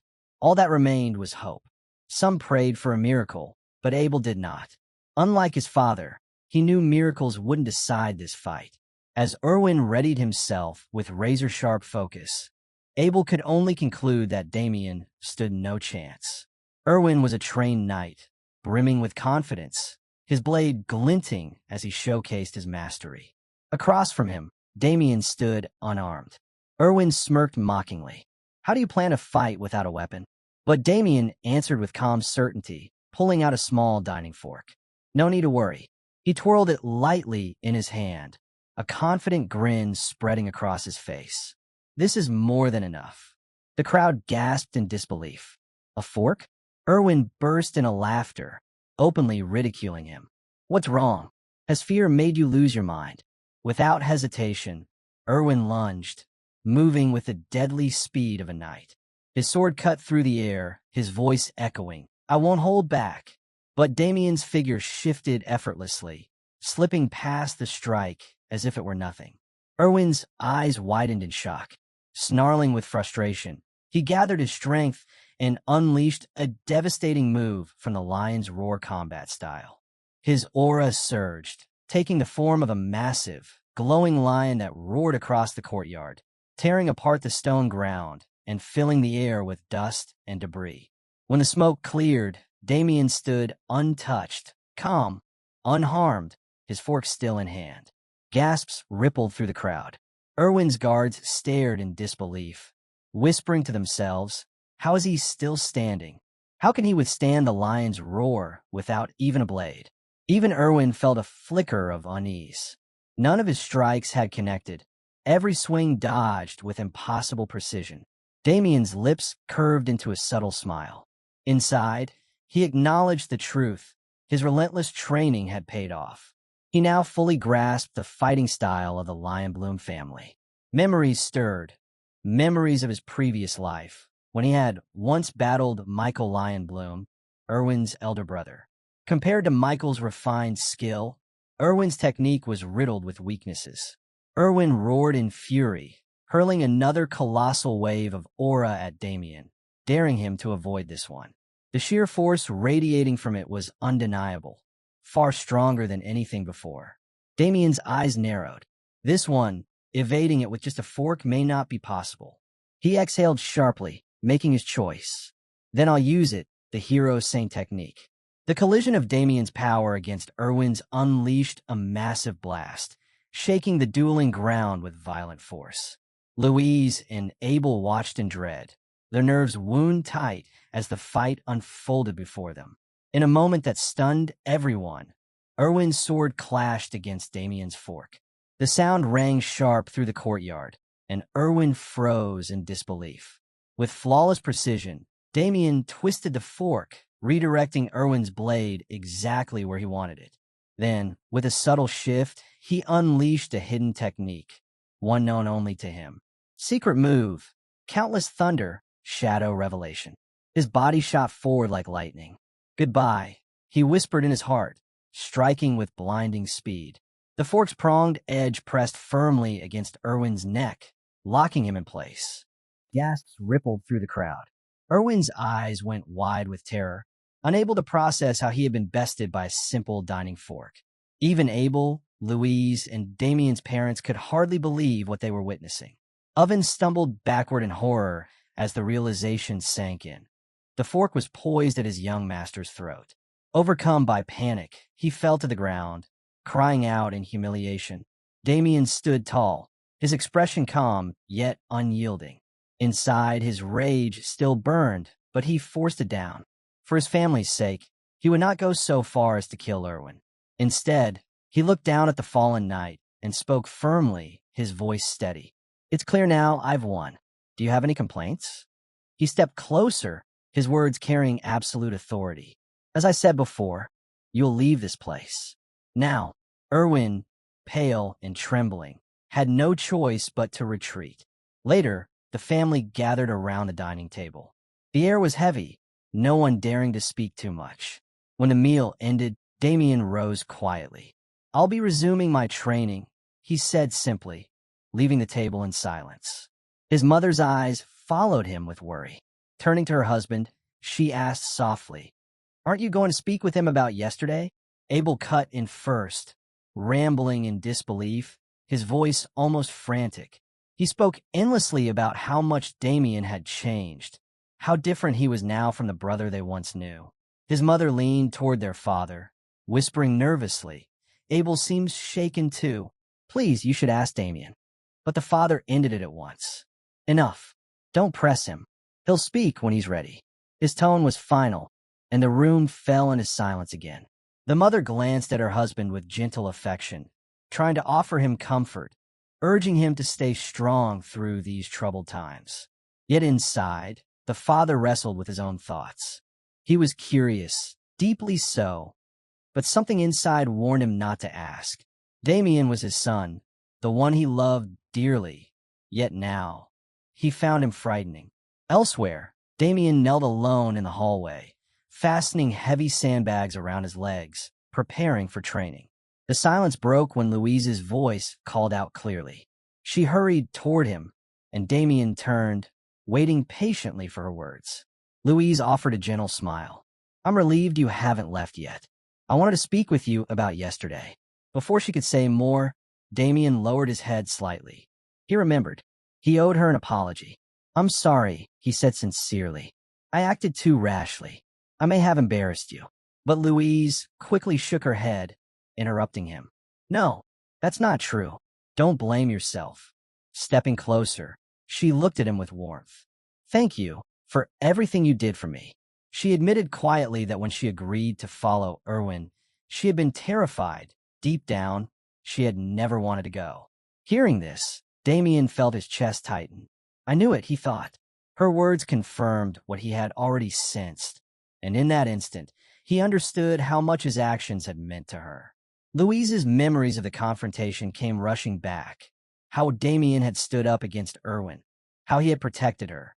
With a heartfelt smile, she looked at him again and said with sincerity, Truly, thank you. Damien was silent for a moment before his lips curved into a smile. No, he replied softly. I should be the one thanking you. I've always been grateful to you. Louise blinked in surprise, touched by his words. As Damien turned to leave, she quickly stopped him. Wait, I have something important to give you. From behind her, she revealed a sword, distinctive, carefully kept. Handing it over with a gentle smile, she explained, "This is the only sword Father set aside, especially for you. He asked me to give it to you, so you could use it in your training." Her tone softened as she continued, "Even if he doesn't always show it. Father loves you. He values you deeply. He wanted you to know that." Then, straightening her voice in mock seriousness, mimicking their father's stern tone, she added, "And as heir to the Viscount, you are never to use a fork instead of sword again." Damien gripped the sword firmly, raising it high with pride. The weight in his hands was more than steel. It was a symbol of trust, a gift carrying his father's acknowledgement. His chest swelled with confidence, honored by the blade now in his possession. Elsewhere, his father suddenly sneezed, rubbing his nose in confusion. A chill ran down his spine, and he shivered, muttering to himself, puzzled by the strange sensation. Outside the manor, the air began to shift. A dark, ominous energy seeped silently through the night, creeping closer to the estate. The guards stationed at the gate were lax, leaning on their spears in boredom, unaware of the danger inching toward them. One of them frowned suddenly. The air, it felt strange, heavy. But before he could act, his eyelids grew unbearably heavy. Both guards slumped to the ground as a dense, shadowy fog rolled over them, plunging them into a deep, unnatural sleep. The dark energy slithered forward, pushing open the gate with eerie ease. From within its swirling mass, a figure emerged, stepping across the threshold. Cloaked in shadow, he advanced silently toward the manor. Inside, the household slept peacefully, oblivious. The sinister figure moved like a phantom, his presence undetected, until he reached Louise's room. She lay asleep, breathing softly, defenseless.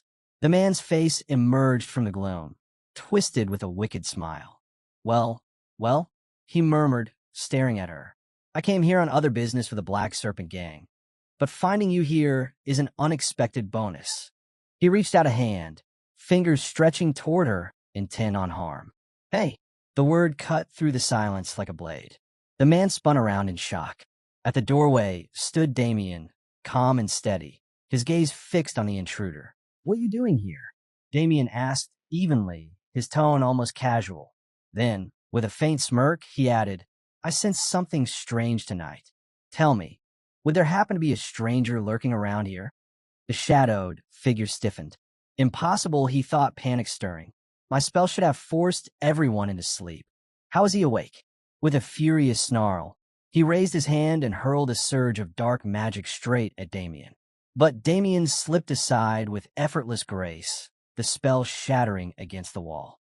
The man's eyes widened in disbelief. "Who the hell are you?" he shouted.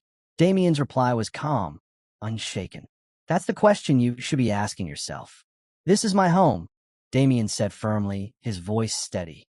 "So tell me, who are you, and what exactly do you plan to do to my sister?" The intruder's smirk faded into irritation. From the hallway, anxious voices echoed, guards approaching, calling out after hearing noise near Louise's room. The sound made the man grimace. Troublesome. He realized that if they saw him here, it would complicate everything. Without hesitation, he wove dark magic and dissolved into shadow. His body slipped out the window, vanishing into the night with impossible speed. All that remained was the trace of his sinister energy clinging to the air like smoke. Damien rushed to the window, scanning the darkness. Did I lose him?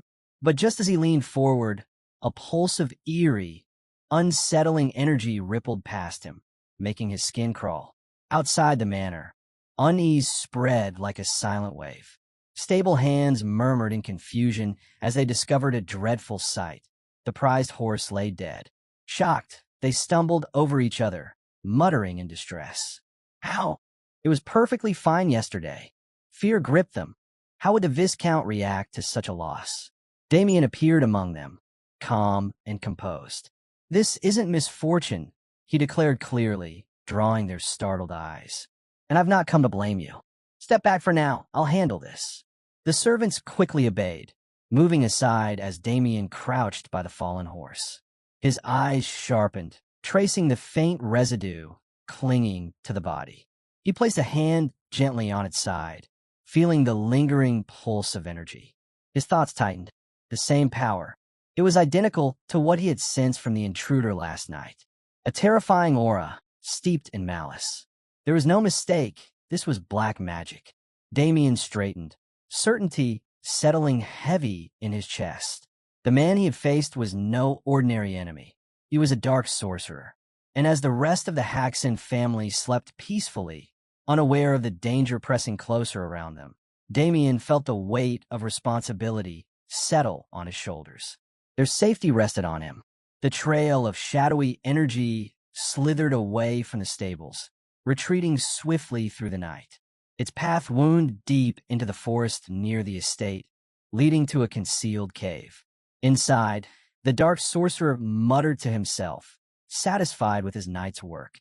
He chuckled, mocking the leader of the Black Serpent Gang. Fools so easy to deceive. They thought I'd prepared some curse for them, when in truth it was nothing but scraps. He laughed bitterly, yet pride gleamed in his eyes. With the supplies he had secured, he wouldn't need to gather more for quite some time. Still, resentment gnawed at him. To think he had been reduced to such petty tasks, scraping together coin, hiding in the shadows, hunted endlessly by the organization. For now, he would remain in hiding. It was the only way. But just as he prepared to leave, a voice drifted through the cave. Calm, steady, yet sharp as a blade. What a foul stench. Smells like an old man rotting away in here, living alone without even knowing how to air out his home. The sorcerer froze, his eyes widening.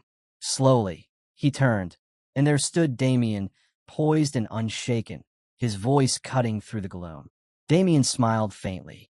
Yes, I am Damien, eldest son of Viscount Haxon, the same one you met last night. The sorcerer stepped back in disbelief, his thoughts racing. How'd he find me here? As though reading his mind, Damien tilted his head and smirked. I followed the stench you left behind. Not hard, really. The sorcerer narrowed his eyes, masking his unease with words. So, you're the one who dared face the Black Serpent Gang. I see now. You're not just some reckless fool. Damien's smile deepened, calm and mocking. Good thing I was cautious. Tell me, are you the one the Black Serpents hired? The sorcerer straightened, admitting without hesitation, yes. They wanted me to bring pain upon your family, to make the Haxons suffer. Damien's tone turned cold, his voice laced with disdain. Pathetic, to sell yourself to such filth. You've taken on their mission, and for that, you'll die here. The dark mage stiffened, his guard snapping up as he shouted in disbelief. What did you just say? Rage twisted his features, and his aura flared violently. So bold, I'll enjoy capturing you. I'll break you, make you my pet. Yes, you'll keep me entertained for a long, long time. Damien gripped his sword, his stance firm and unshaken. His voice was calm, but his words cut deep. I swore I wouldn't kill in this life. But for scum like you, his eyes narrowed with venom. I'll make an exception. His expression hardened, pure menace flickering across his face. I despise your kind. Dark sorcerers who toy with lives as though they're nothing. The sorcerer faltered, startled that Damien had seen through him so easily. Still, his lips curled into a cruel grin. You know, ordinary boy, I can see that much. His fury surged, and with a roar he unleashed a massive wave of black energy, its destructive force shaking the cavern walls. You can't escape me. You'll die here. But Damien was already moving. He surged forward, slipping past the attack with fluid, unshakable speed. The sorcerer's eyes widened as his target closed the gap far faster than expected. Steel rang out. Damien's blade came crashing down with tremendous force, striking directly. The sorcerer staggered, his body jolting under the impact, groaning as he struggled to block. He stumbled back, pain etched across his face, only for his wounds to knit together almost instantly, dark energy twisting through his flesh. Damien froze briefly, recognition flashing in his mind. That regeneration, it's the same as what I saw at the palace. The sorcerer's lips curled into a wicked smile. Surprised? Your little strike did nothing. You can't kill me that easily. Damien's grip tightened on his sword. His glare sharpened. Then I'll cut you apart, piece by piece, until nothing's left but dust. With renewed fury, he charged again, his sword carving through the air in a relentless storm. Each strike landed, forcing the sorcerer back, his body battered under the onslaught. Yet the dark mage only laughed through the pain, retreating a step with a mocking grin. Interesting, he hissed, his voice dripping with amusement. Your skill is impressive, but still, not enough to defeat me. The sorcerer suddenly stilled, his tone dropping to a low, sinister whisper. From the moment you stepped in here, you were already a dead man. Damien's eyes narrowed, but then shock struck him. Glowing marks flared to life around the cave. Countless magical traps, each radiating an oppressive, terrifying aura, encircled him on all sides. The sorcerer smirked with cruel satisfaction. These wards were prepared long ago, in case the organization ever came after me. And now, you've walked straight into them. Damien's grip tightened on his sword. He understood instantly. These weren't ordinary traps. The sheer pressure pouring from them told him how lethal they truly were. The dark sorcerer raised his hand, his voice echoing with malice. You'll regret ever crossing me. To challenge someone of my rank in a world of dark magic was the last mistake you'll ever make. Darkness gathered, swirling into a torrent of decay. The sorcerer unleashed his most powerful spell, his words dripping with cruelty. Die slowly. Die in agony, boy, as your body rots away. Black energy surged toward Damien, filling the cave with a crushing, suffocating weight. The air quaked with danger. Yet Damien's eyes burned with defiance. He steadied himself, every nerve focused, refusing to yield. The sorcerer cackled as the spell consumed its target. Arrogant child, you've rushed headlong into your own death. The more damage I cause, the more the Black Serpent Gang will pay me. And now, with you gone, I'll return to claim that girl. But just as he turned, a voice cut through the gloom. Decay magic, huh? Damien's tone was sharp, mocking. That's the spell you used. The sorcerer froze. His head whipped around, and his smile vanished. Damien stood tall, unbroken, his blade still at his side. Impossible, the mage muttered. How are you still standing? How do you even know about decay magic? Damien only smiled faintly, a quiet, unreadable expression. Who knows? Inside, though, realization struck him like lightning. So it's still here, that power. The authority I thought I had lost when I returned to this time. A memory flooded his mind, an image so vivid it made his chest tighten. The towering, dreadful figure of Dorgo. His voice echoed like a curse in Damien's soul. Beloved Knight of Death. The weight of the title returned to him, along with the knowledge of the power he still carried, the authority of the rulers. And with that, Damien understood. The battle before him was far more dangerous than he had first believed. Damien kneels before the figure in his memory, listening as the sorcerer speaks of giving him a powerful body and unmatched magic. But the sorcerer warns, such gifts alone are not enough. He continues, declaring that he has granted Damien an additional force, one meant to shape him into the ultimate weapon, the purest embodiment of darkness. In that memory, Dorgu pours overwhelming power into him, determined to mold Damien into the deadliest creation possible. A sinister laugh escapes the sorcerer, proud of the result of his ritual. Suddenly, waves of black energy erupt around them, immense and unstoppable, surging forth like a divine storm. Standing tall, the sorcerer boasts that this strength comes directly from the gods themselves. He releases the energy with his full focus, determined to see the ritual through. The air trembles as the black energy spreads, devouring everything in its path. Dorgu gazes at the force with madness, realizing the scale of destruction he has unleashed. The power seeps violently into Damien's body, racking him with unbearable pain. He screams as the torrent of energy crashes into him, tearing through his being. The darkness bursts outward, shaking the world as Damien becomes the vessel of this fearsome might. The sorcerer shouts with twisted delight, claiming his desire has finally been fulfilled.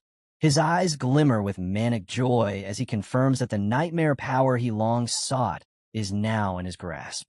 Around Damien, the dreadful energy takes form, cloaking him in an awe-inspiring presence. Staring at his own body, Damien marvels at this force, wondering how it still lingers with him even after traveling back through time. Just then, a sudden strike of massive energy tears through the scene, raising the tension to its peak. With flawless speed, Damien evades the crushing blow, dodging the attack hurled at him by the very sorcerer who had empowered him. Shocked, the sorcerer demands to know how Damien survived his magic. But Damien answers coolly, almost mocking, saying, "Doesn't everyone have a hidden trump card ready for a moment like this?" It's then that Damien recalls something crucial. The sorcerer had once said he was a high-ranking member of the Yolan group. Memories flash in Damien's mind.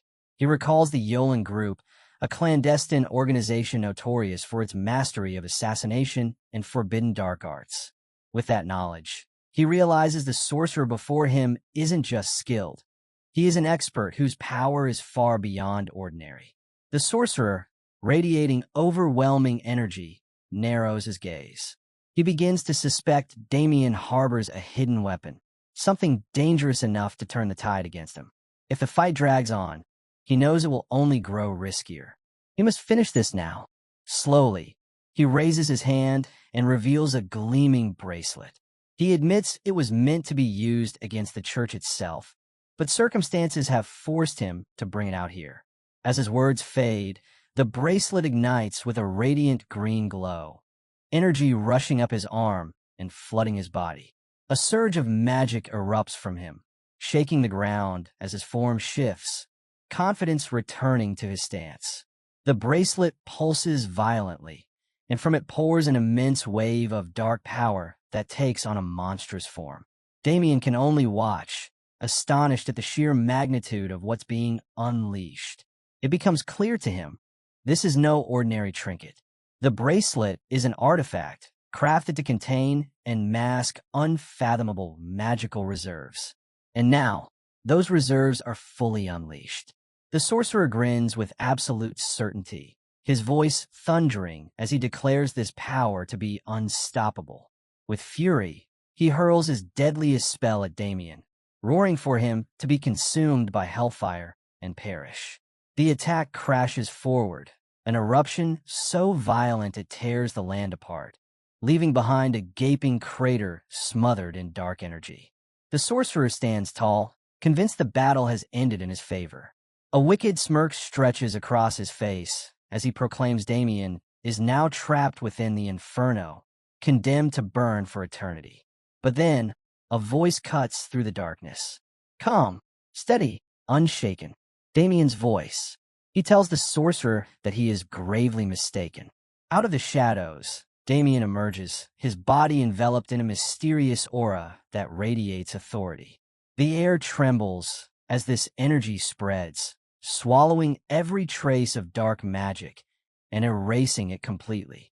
Damien speaks with unshakable confidence. The authority of greed, he declares, is not a mere shield against magic. It is a force that devours all dark energy entirely. The sorcerer's confidence shatters as he stares in disbelief. Panic rises within him. He cannot comprehend the ability before his eyes, nor how Damien has come to wield such terrifying power. Damien answers the sorcerer with a mocking tone, saying it doesn't matter, and he can think of it as nothing more than superior equipment.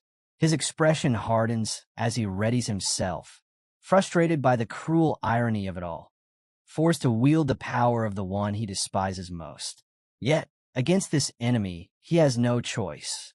To win, he must draw on the strength of the Knight of Death. The sorcerer's eyes widen when he sees what Damien is preparing. A surge of energy forms around Damien's sword, an aura blade. It is a skill known only to the most seasoned sword masters.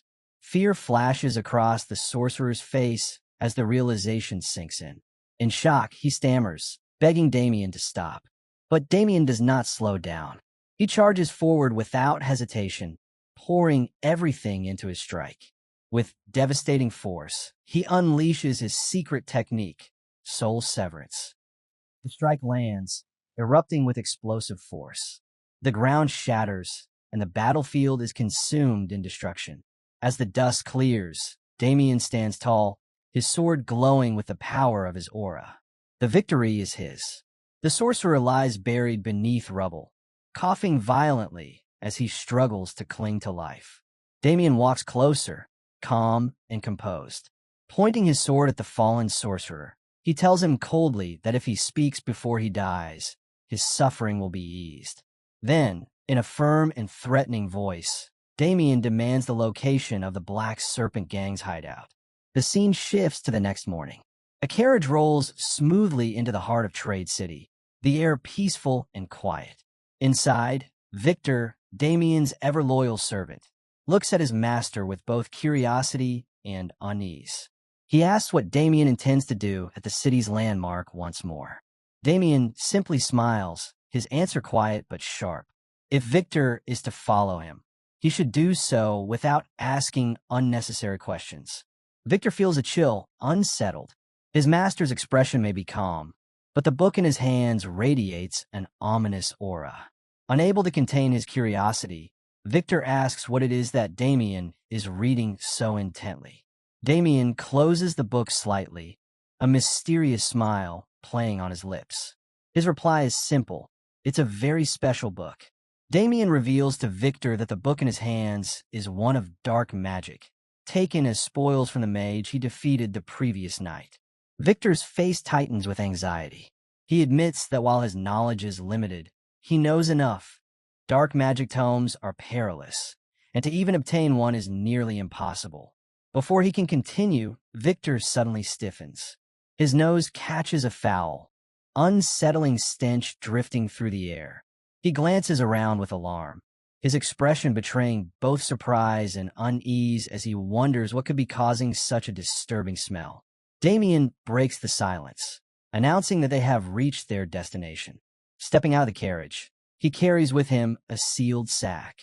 His voice is sharp and commanding as he tells Victor there is something of great importance he must do. He then places the sack into Victor's hands. Victor, uneasy, asks what is inside. Damien answers without hesitation, his tone calm and unshaken, a human head. Victor freezes, horrified. He stares at the sack, his voice trembling as he insists such a thing cannot be real. But when he dares to check, his worst fear is confirmed. Overcome by shock and terror, Victor screams and flings the sack away, unable to bear it. Damien quickly retrieves it, his demeanor unchanged. He urges Victor to compose himself, reminding him they are in a public space with many eyes upon them. He promises that explanations will come later, but right now, a task must be completed. He presses the sack back into Victor's hands, instructing him to deliver it to the location he had mentioned before.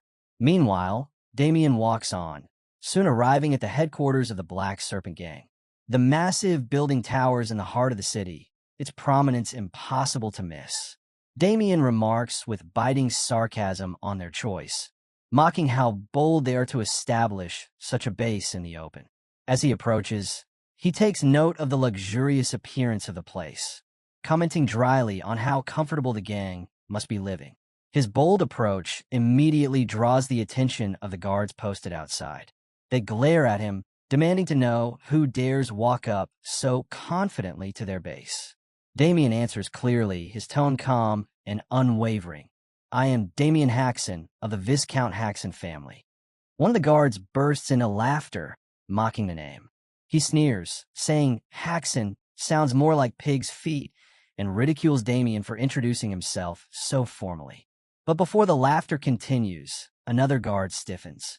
His eyes narrow as fragments of memory return, something their gang leader had warned them about. Damien smiles with unwavering confidence, remarking that it seems they already know who he is. He tells the guards plainly that he has urgent business with their leader and orders them to step aside. To his surprise, the guards move back immediately, granting him passage without the slightest resistance. But instead of letting him enter freely, one of them raises a signal flare and fires it into the sky. The bright streak bursts above the headquarters, a warning to everyone inside that an intruder has arrived. Damien tilts his head upward, calmly watching the flare as it burns in the air, fully aware of the storm it is about to summon. A smirk spreads across one of the guards' faces as he taunts Damien, admitting he never intended to let him pass so easily. Within moments, gang members flood the area, rushing toward Damien from all directions. Damien narrows his eyes, his expression turning cold and serious. He demands to know what they've just done. The mocking guard laughs, calling it nothing more than a welcoming gift from their boss. Surrounded by enemies on all sides, Damien stands tall and fearless. His voice cuts through the tension as he warns them. They will regret this.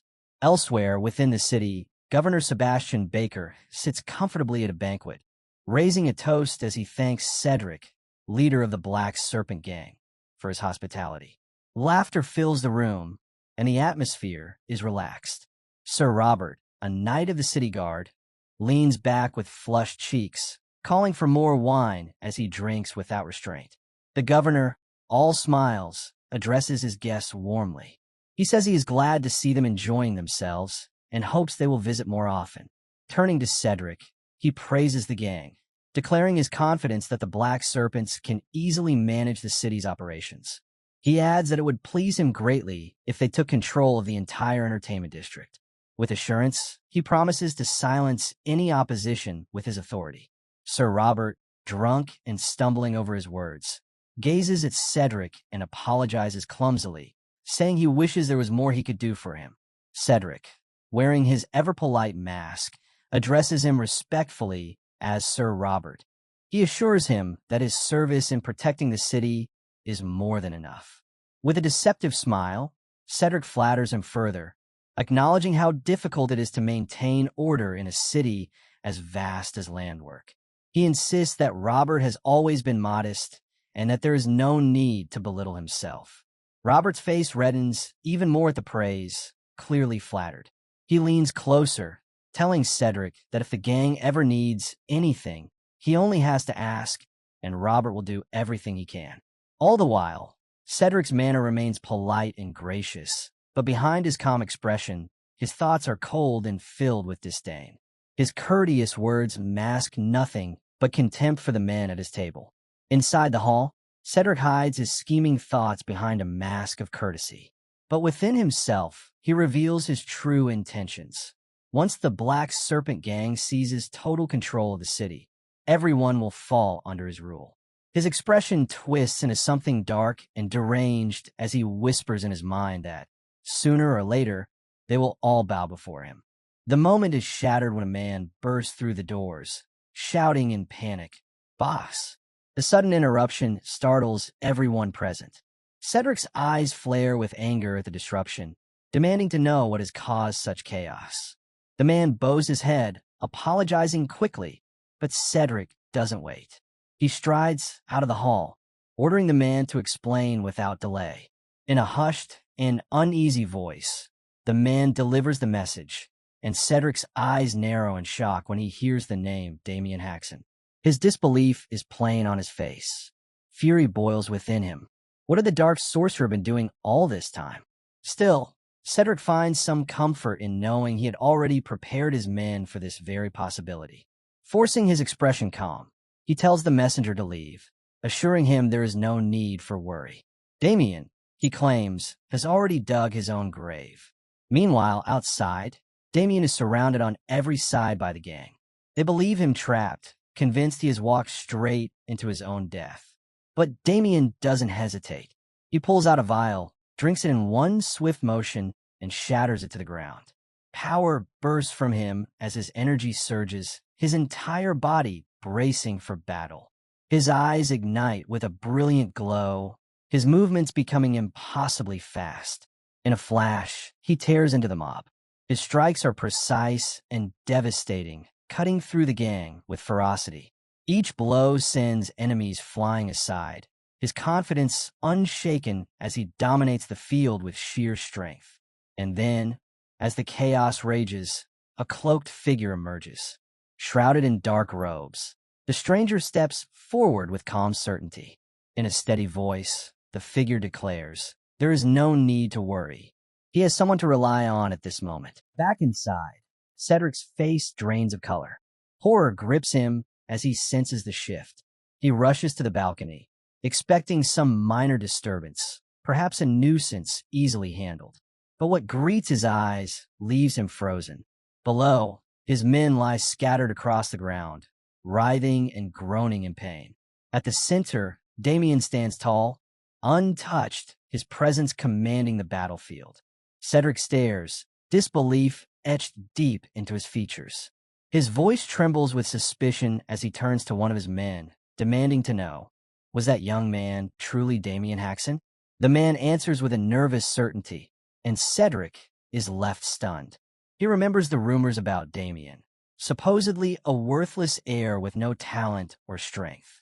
But now, panic sets in as he wonders if the dark sorcerer he sent has actually been defeated by Damien. Realizing the danger, Cedric hurries back inside, desperate to call for reinforcements. Meanwhile, Damien notices something unusual, instantly putting him on guard. He quickly realizes the object heading his way is charged with magic. Before he can react further, 3 of Cedric's men appear on the rooftop, wielding a massive enchanted weapon. They declare their challenge, aiming to crush him under its devastating power. A blazing torrent erupts from their weapon, flames consuming everything in its path before erupting into a violent explosion. Yet, when the smoke clears, Damien is still standing, unscathed, his sword raised firmly against the inferno. One of the gang members scoffs, mocking Damien for thinking a single sword could withstand such a massive fire strike. But Damien steps forward without hesitation, activating a secret technique known as infinite insight. The flames swirl back unnaturally, rebounding at terrifying speed toward their casters. Horror flashes across the men's faces as their own attack surges back upon them, detonating in a thunderous blast that tears apart much of the sight. When the flames die down, Damien remains tall and resolute, scanning the destruction with a sharp, almost mocking glance. With cold determination, he mutters that it's time to expose Cedric, the Black Serpent Gang's leader. Just as he moves, a sinister energy presses down from above, forcing Damien to turn sharply. A towering figure crashes down with brutal force, driving a crushing blow at him. Damien evades swiftly, retreating a safe distance before locking eyes on his new opponent. The man radiates an overwhelming aura, so dense it stings against Damien's skin. In a deep, taunting voice, the stranger finally speaks, saying he has been curious to find out who dared stir up such chaos. As the dust settles, Damien quickly realizes the man before him isn't just any opponent. He's an official knight, skilled and dangerous, making the battle ahead far more serious. Suddenly, the city's armored soldiers flood the area, closing in on Damien with weapons drawn. From among them, a furious voice cuts through the tension. Sebastian steps forward, pointing at Damien and hurling accusations. He declares himself Sebastian Baker, governor of the city, and announces that he will personally punish Damien for causing chaos. But Damien remains composed, replying coolly, "Why would you punish me?" feigning ignorance of the charges. Sebastian, provoked by Damien's calm tone, unleashes a tirade. He accuses Damien of attacking Cedric, a supposedly respected businessman, and of endangering innocent lives. Watching from the shadows, Cedric smirks with delight as Sebastian brands Damien's actions as unforgivable crimes. Damien, however, turns his gaze towards Cedric, the very leader of the Black Serpent Gang. With a mocking smile, he taunts him, saying he has finally tracked him down. He adds that their conversation should begin with a punch. Then, with cutting sarcasm, Damien remarks that he had suspected ties between the gang and city officials, but he hadn't expected those ties to be so fragile. The fact that Cedric is being paraded as an honest merchant only deepens his mockery. Sebastian explodes with rage, shouting that if Damien begs for forgiveness now, his punishment might be less severe. Damien dismisses the threat without hesitation, replying that asking for forgiveness only makes sense if one is guilty. That single remark drives the governor past the point of control. Turning sharply to the knight beside him, he orders, "Sir Robert, I tried to reason with him because of his youth. But since he refuses, he has no one to blame for what follows." Sir Robert steps forward, weapon raised high, preparing for combat. Standing firm, Damien shows no sign of fear. Robert, puzzled by his unwavering stance, declares himself the knight protector of the city and demands Damien lay down his sword and surrender immediately. Yet Damien remains calm and unyielding. Robert studies him, wondering whether this young man is incredibly brave or just reckless. But Damien answers with complete certainty. He isn't foolish, only confident in himself. That bold response only fuels Robert's interest in facing him head-on. Robert charges at Damien with explosive speed, his massive weapon tearing through the air. Damien manages to dodge, but the strike smashes into the ground, leaving the earth cracked and broken beneath them. The sheer force makes Damien instantly aware of Robert's overwhelming strength, something he had expected, yet now feels firsthand. Before Damien can fully recover, Robert closes in again, his fist surging forward with devastating power. Damien sees it, but it's already too late to escape. He raises his arm to block, bracing for the impact. The punch lands, and the force alone sends him flying, the shockwave rippling across the battlefield. Though hurled backward, Damien twists midair, refusing to crash down carelessly. He steadies himself, landing on one knee and one foot. A sharp pain shoots through him as he glances at his arm, now strained and battered from blocking the strike. He mutters to himself that even while trying to deflect, Robert's attack still broke through, leaving him concerned about how long he can endure against such raw power. The battle rages on. Suddenly, Robert unleashes a strike at frightening speed, catching Damien off guard.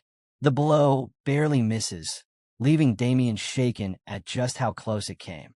Robert sneers, mocking him, asking what's distracting him so much that he could be blindsided in the middle of combat. Damien grits his teeth, realizing his opponent is not only brutally strong, but also fast enough to push him to his limits. Just as Robert prepares to press the attack further, another figure steps in. A flash of strength sends Robert's weapon flying as the newcomer blocks his strike and counters with force that shakes the field. Cedric and his men stare in disbelief, their smug expressions twisting into dread. Fear ripples through them as they realize the tide of battle has shifted. Robert freezes, stunned that someone else has entered the fight. He roars furiously, demanding to know who dares interfere. At that moment, a radiant presence fills the area. A paladin steps forward, her energy blazing with holy power, her confidence unshakable. Robert's eyes widen in shock, his voice trembling as he questions why a knight of the church would appear here of all places. Behind him, Damien hears a familiar voice call out, "Young master." Turning, he sees Victor racing toward him. Damien smirks and asks why he took so long to arrive. Overjoyed, Victor shouts as he runs closer, announcing again and again with uncontainable excitement, "I've arrived, young master. I'm here." Cedric's composure shatters the moment he sees the paladin step onto the battlefield. The presence of a church knight, accompanied by attendants, fills him with dread. If the church has uncovered his dealings with the dark sorcerer, the consequences will be disastrous. Meanwhile, Victor rushes to Damien's side, asking with genuine concern if he is all right. Damien, keeping his sarcasm sharp, replies that of course he isn't. He nearly turned into a skeleton waiting for Victor to show up. Turning his eyes toward the paladin, Damien realizes everything is unfolding exactly as he intended. Her presence guarantees the situation will bend in his favor. Victor's face lights up with unrestrained excitement. Beaming, he declares that while he may not excel at everything, he's unmatched when it comes to completing missions swiftly. Hours earlier, beneath a calm, clear sky, a large church stood in quiet solemnity. unaware that it was about to become the stage for a crucial turn of events. Inside, rows of figures in gray cloaks knelt in devout prayer, while a shadowy presence lingered silently behind them. Among them, a young paladin prayed with steady focus, until a sudden sensation made her pause and glance cautiously over her shoulder. The church doors burst open as Victor stumbled in, breathing heavily from his desperate run. Struggling for breath, he hesitantly asked if this was the sacred branch of the church. The paladin answered calmly, confirming it was, before inquiring what business had brought him there. Still catching his breath, Victor hurriedly explained that he carried something of great importance, entrusted to him by his young master. He added, with nervous urgency, that the evidence he held proved someone in the city was working with a dark sorcerer. The paladin's calm expression faltered, shifting to alarm. Her eyes widened in shock as Victor revealed more. Evidence tied to dark magic was no trivial matter. With urgency, she demanded to see the notebook he carried, already expecting danger within its pages. As soon as she held it, her suspicions were confirmed. The notebook gave off a faint but undeniable trace of dark energy. Her concern deepened further when her eyes caught sight of a sinister symbol scrawled on its cover. Before Victor could react, the paladin snatched the bag from his hands in one swift motion. With no hesitation, she reached inside, eager to uncover the truth. Victor froze in horror as she pulled out something far beyond his expectations. The severed head of the dark mage the church had long been hunting.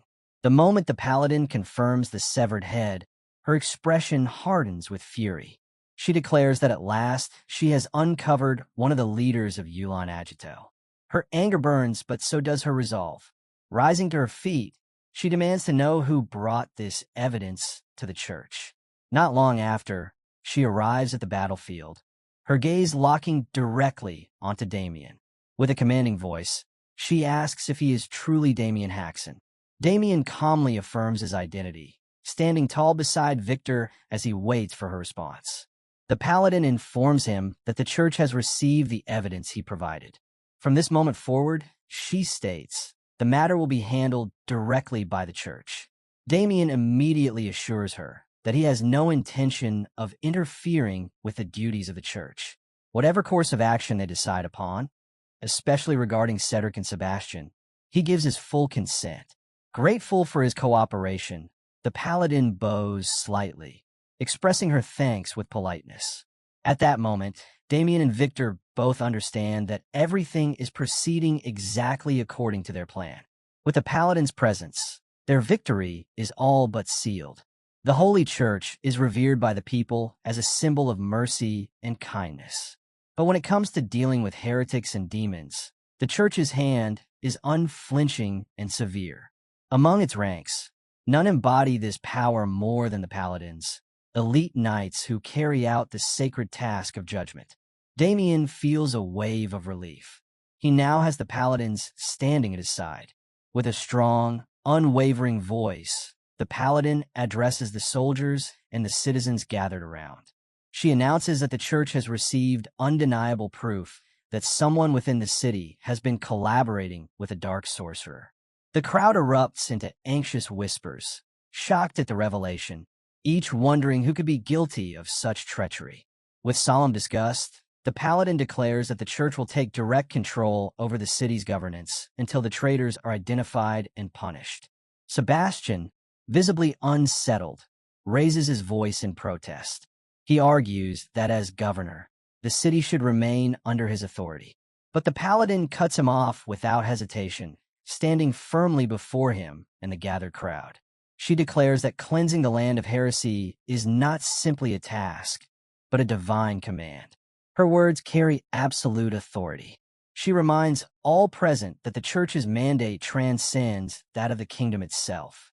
And without giving Sebastian room to argue further, she interrupts him sharply, making it clear, this is not the time for debate. It is the time to hold the guilty accountable. The paladin stands tall, her voice cutting through the chaos as she declares that Governor Sebastian and his royal soldiers are among the primary suspects. Murmurs of shock ripple through the crowd. unrest spreading like wildfire. But she does not stop there. Turning her gaze sharply, she points directly at Cedric, accusing him of harboring and aiding a dark sorcerer within the city.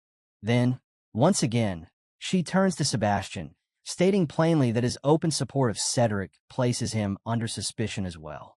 Sebastian's face twists in disbelief as he raises his voice, demanding if Cedric truly allied himself with a sorcerer. Cedric snaps back defensively, denying it outright and calling the accusations nothing but baseless slander. But the paladin remains unmoved. With calm certainty, she tells him he can deny all he likes, then reveals the decisive blow. The church already holds undeniable evidence. She lifts a small notebook into view, announcing that its contents detail Cedric's dealings with the sorcerer, complete with supplier names and meeting locations. At the sight of the book, Cedric's face drains of color. Quietly, he curses the dark sorcerer, furious that he had been foolish enough to record everything. Desperate, he tries to salvage the moment, pleading with those around him that he is innocent, insisting it is all a misunderstanding that can still be resolved peacefully. The paladin offers him no chance. With a commanding tone, she orders the soldiers to seize all those involved without exception. Her words ignite action instantly. Cries ring out as Cedric, Sebastian, and their allies are dragged away by force, some thrashing wildly in resistance, others begging in vain. Damien watches silently from the background. As Sebastian is escorted past, his eyes lock onto Damien's. Suspicion gnaws at him. Could all of this have been orchestrated from the very beginning? A cold panic grips him as the realization sinks in. Falling into the hands of the church may mean he never leaves alive. Meanwhile, Cedric, pulled along roughly by soldiers, leans toward Robert with a grim warning. He tells him the church will not stop at simple arrest. They will pile on charges until his execution is guaranteed, trial or not. Just then, a voice cuts through the air, calling Robert's name with force. The knight freezes, silent for a moment. Then, with a roar, he unleashes his power. His body erupts in a majestic blue aura as he gathers his strength.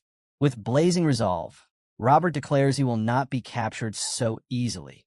If the church wants him, they will have to fight, because he will resist until the very end. Cedric bursts into laughter from where he's restrained, convinced that the chaos has finally begun. Yet Damien remains unmoving, watching with a cold, measured gaze. Robert lifts his enormous sword high and slams it into the ground with devastating force. The knight before him does not budge, her stance firm, not a step back taken. Robert's eyes widen in disbelief. How could she withstand such power without flinching? In the blink of an eye, she strikes back. Her blow is so swift, Robert cannot even react before his defenses are torn apart completely. Cedric's smug laughter dies instantly, his mouth hanging open in shock, while Damien watches silently, the faintest smile tugging at his lips. The knight raises her hand, blue flames igniting and dancing across her arm. Her voice echoes with divine authority as she declares that anyone who dares stand against the will of the Lord will find nothing but annihilation. A deep wound cuts across Robert's body, and his towering form collapses violently to the ground. She stands over him, her sacred aura burning brilliantly, a pillar of unwavering resolve. The crowd around her is struck silent, awed and terrified all at once. Her voice rings out again, commanding the battlefield. She announces that punishment will be carried out here and now, swift, merciless, and absolute. Rank, title, or power mean nothing in the face of divine law. She makes it clear, this is the Lord's judgment, and no mercy will be extended to those who have fallen into corruption. Cedric lies bound, his body slumped in humiliation, everything he built reduced to ruins. Outside, Sebastian thrashes wildly, screaming and cursing as knights drag him away, demanding his release in a frenzy of desperation. From a distance, Damien and Victor watch, their smiles quiet but telling. They remark that this broken man before them is truly the leader of the Black Serpent Gang. though nothing about his current appearance suggests danger. But Cedric is seething, his rage boiling over. His eyes blaze as he stares at Damien, consumed with fury at the undeniable truth. All of this downfall is because of him. Damien, however, turns calmly to the Holy Knight, offering his gratitude. He tells her that thanks to her intervention, the mission has advanced and concluded exactly as planned. As his eyes linger on her, he discerns something profound in the purity of her energy. He realizes she is no ordinary knight. She is a member of the fabled Azure Flame Division. Damien's mind drifts briefly to the legacy of the Azure Flame Division, one of the 5 most feared units of the Church. Their name alone evokes terror. Known for their ruthless efficiency, they are infamous for purging heresy without hesitation, even when suspicion is faint. Their reputation is written in blood. The knight fixes her gaze on Damien, calling his name with firm composure. She praises him for striking down one of the senior officers of the Yolan organization. Damien answers without arrogance, simply stating that he only did what he felt was right. The knight shakes her head slightly, telling him his actions are far greater than he admits.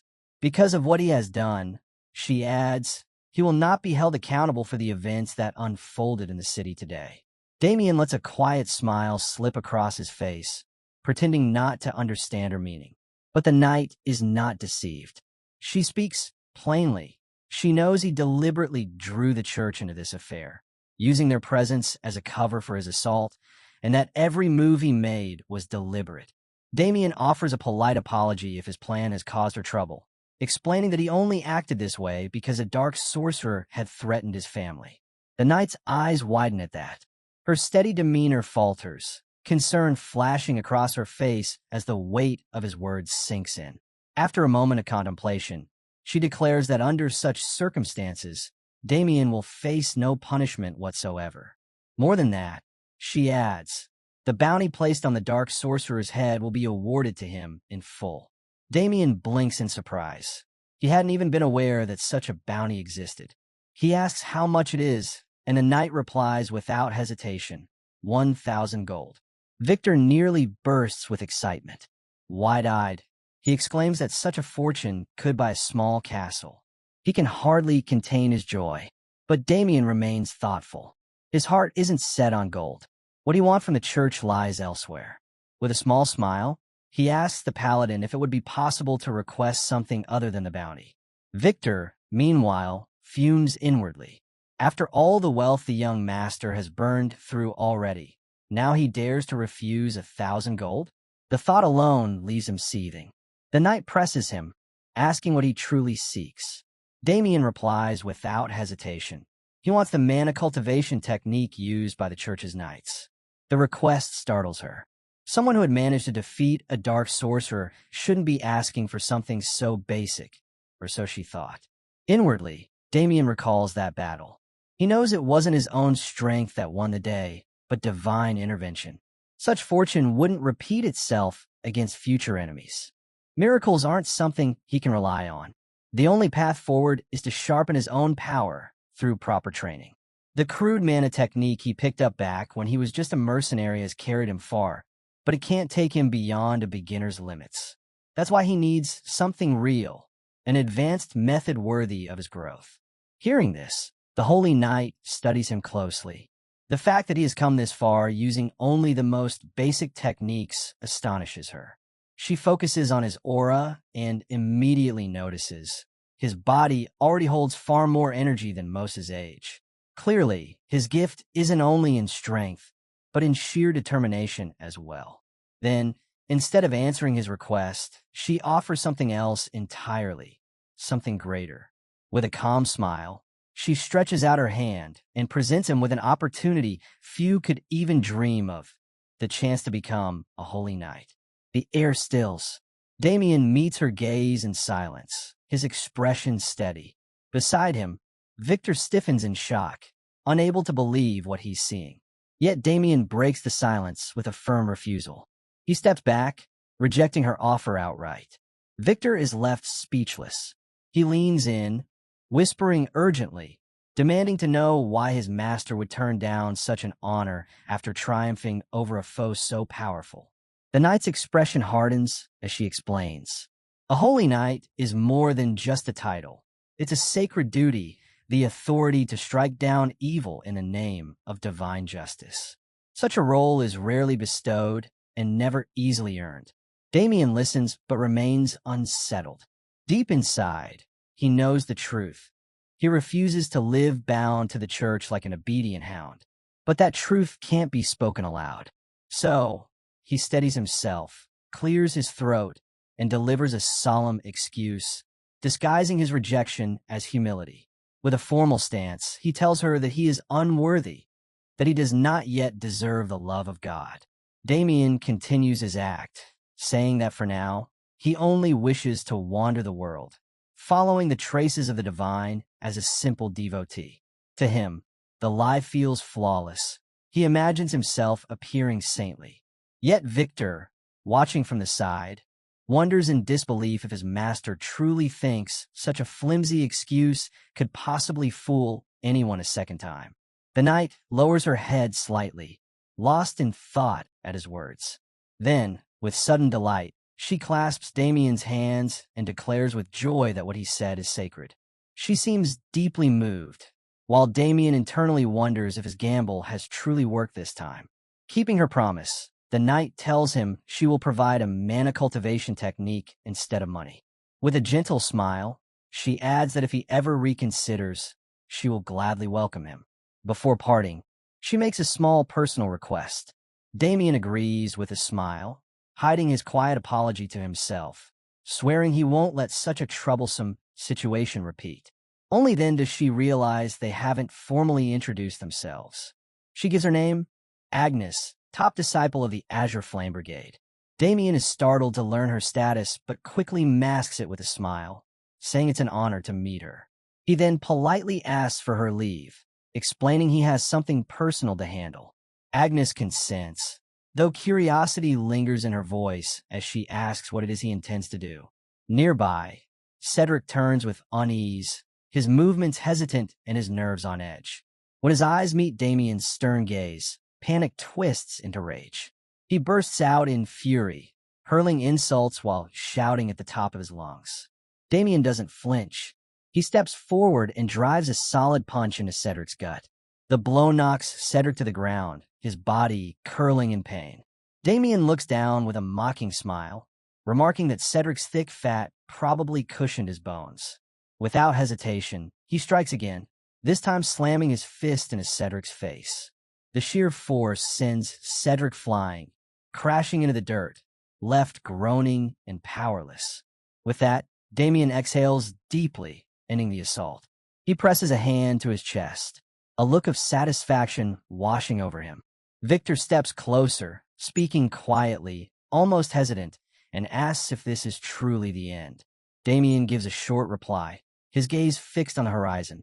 Calmly, he affirms it's over. Meanwhile, at the Leon Bloom estate, chaos erupts.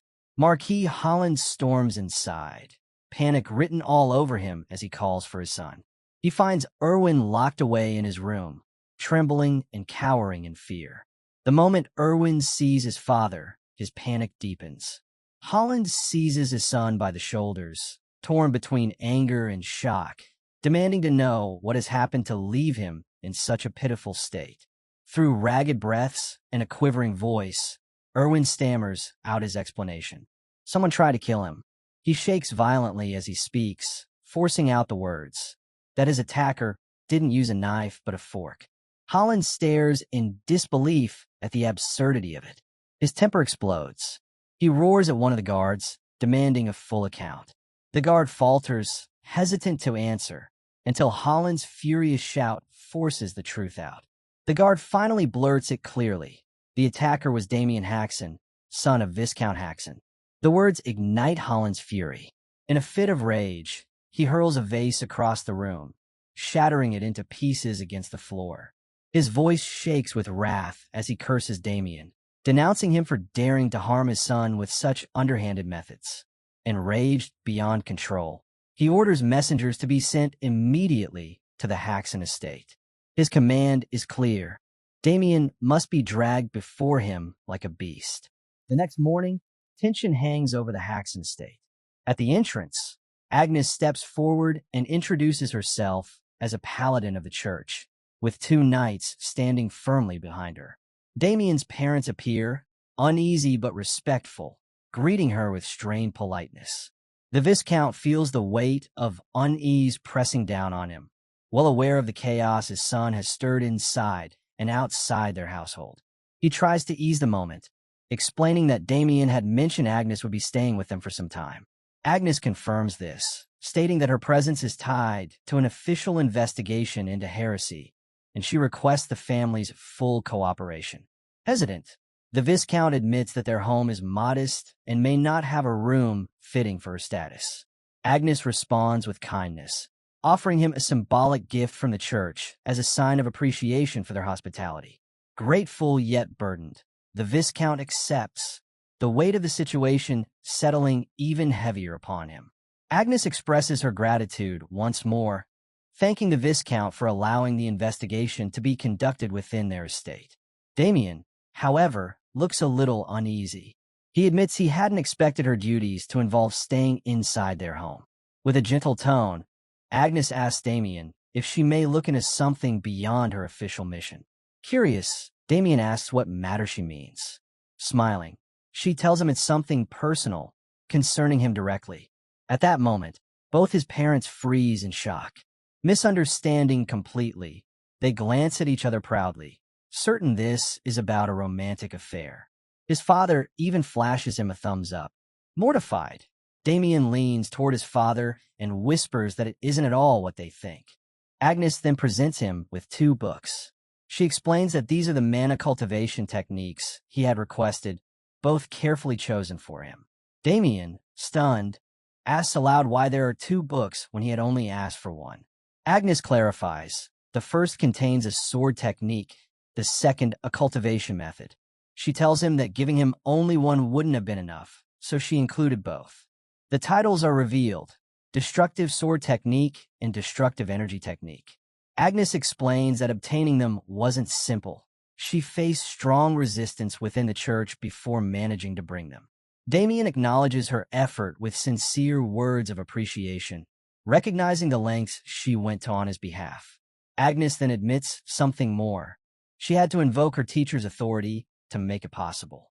When she described Damien to her master, he declared that Damien was exactly the kind of chosen one the church needed. Reaching out again, Agnes takes his hands and softly asks if, after this, he would reconsider becoming a paladin.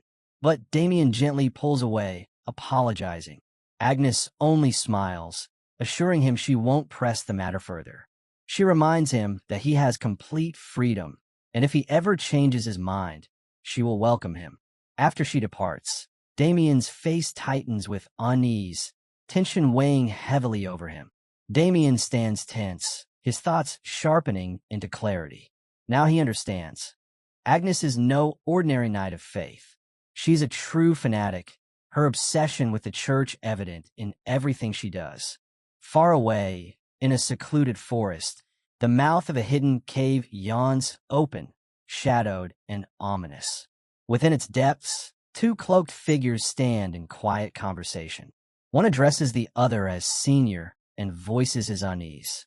Something doesn't feel right, he says. He points out the strangeness of recent events, questioning how Agito, one of the Yolan organization's leaders, could be taken down so easily. Agito may not have been the strongest in combat, but even so, the idea of him falling to a minor country noble seems absurd. His companion nods, admitting the same doubts. Still, he notes that Agnes herself has offered no comment on the matter. The first insists they should at least bring it up once, but the other advises focusing on their investigation for now. Before the debate can continue, Agnes suddenly steps into the cave, her voice steady and commanding. She assures them both that Damien Haxon is someone they can trust completely. Startled by her sudden appearance, the two men fall silent, listening closely as she speaks with conviction. She acknowledges their doubts, but insists that Damien has never once lied to them. One of the men pushes back, still unable to comprehend how Damien could have possibly killed Agito? Agnes raises her brows at the question, almost surprised, and reminds them she has already explained it. According to her, Damien simply evaded Agito's strike before ending him with a clean cut to the throat. Her voice carries into a flashback. Agnes recalls her own skepticism when she first heard the tale from Damien's servant. Rather than intervening, she chose to wait and see, keeping a close eye on the city. What she witnessed silenced her doubts. She saw Damien facing hordes of enemies alone, walking away untouched, cutting them all down without so much as a mark on him. Even more shocking, she recounts, he stood his ground against a fireball spell, blocking it entirely and emerging unharmed. The two men stare, dumbfounded.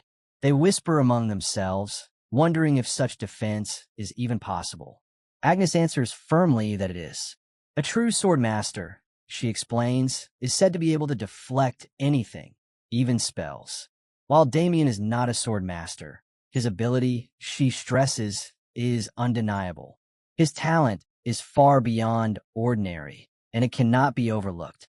Agnes shifts the discussion back to her true purpose.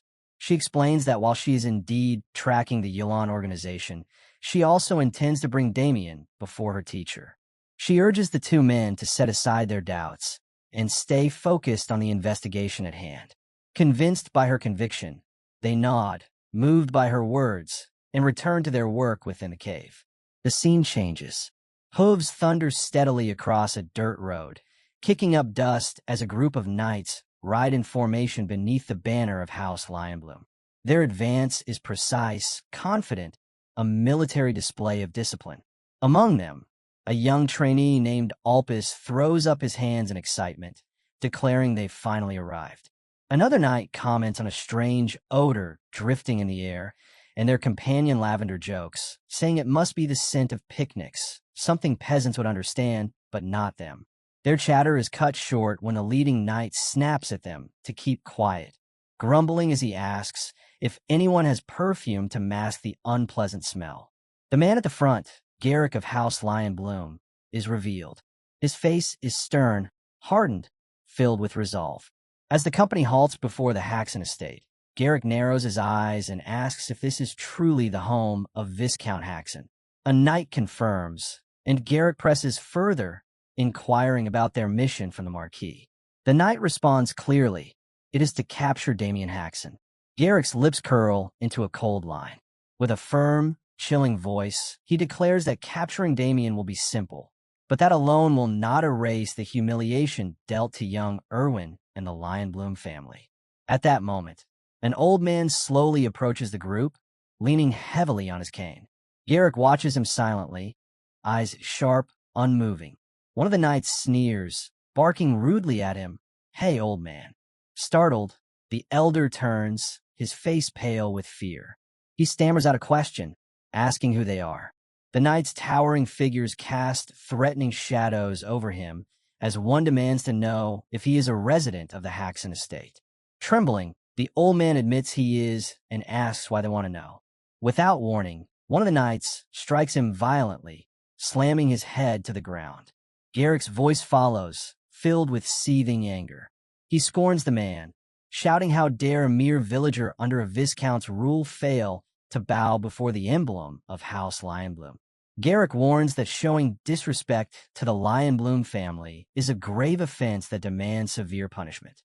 Turning to his knights, Lavender and Alpus, he calls their names, and both answer swiftly with absolute respect. A sly grin forms on Garrick's face as he tells them he has a plan in mind. His gaze shifts toward the Viscount's mansion, and he declares that when they arrive, they'll drag Damien Hashin out themselves. Victor's expression turns to pure shock, unable to believe what he's hearing. Garrick's voice hardens as he adds that anyone daring to resist will be cut down without hesitation. Meanwhile, in another place, 3 cloaked figures are leaving the cave they had just searched.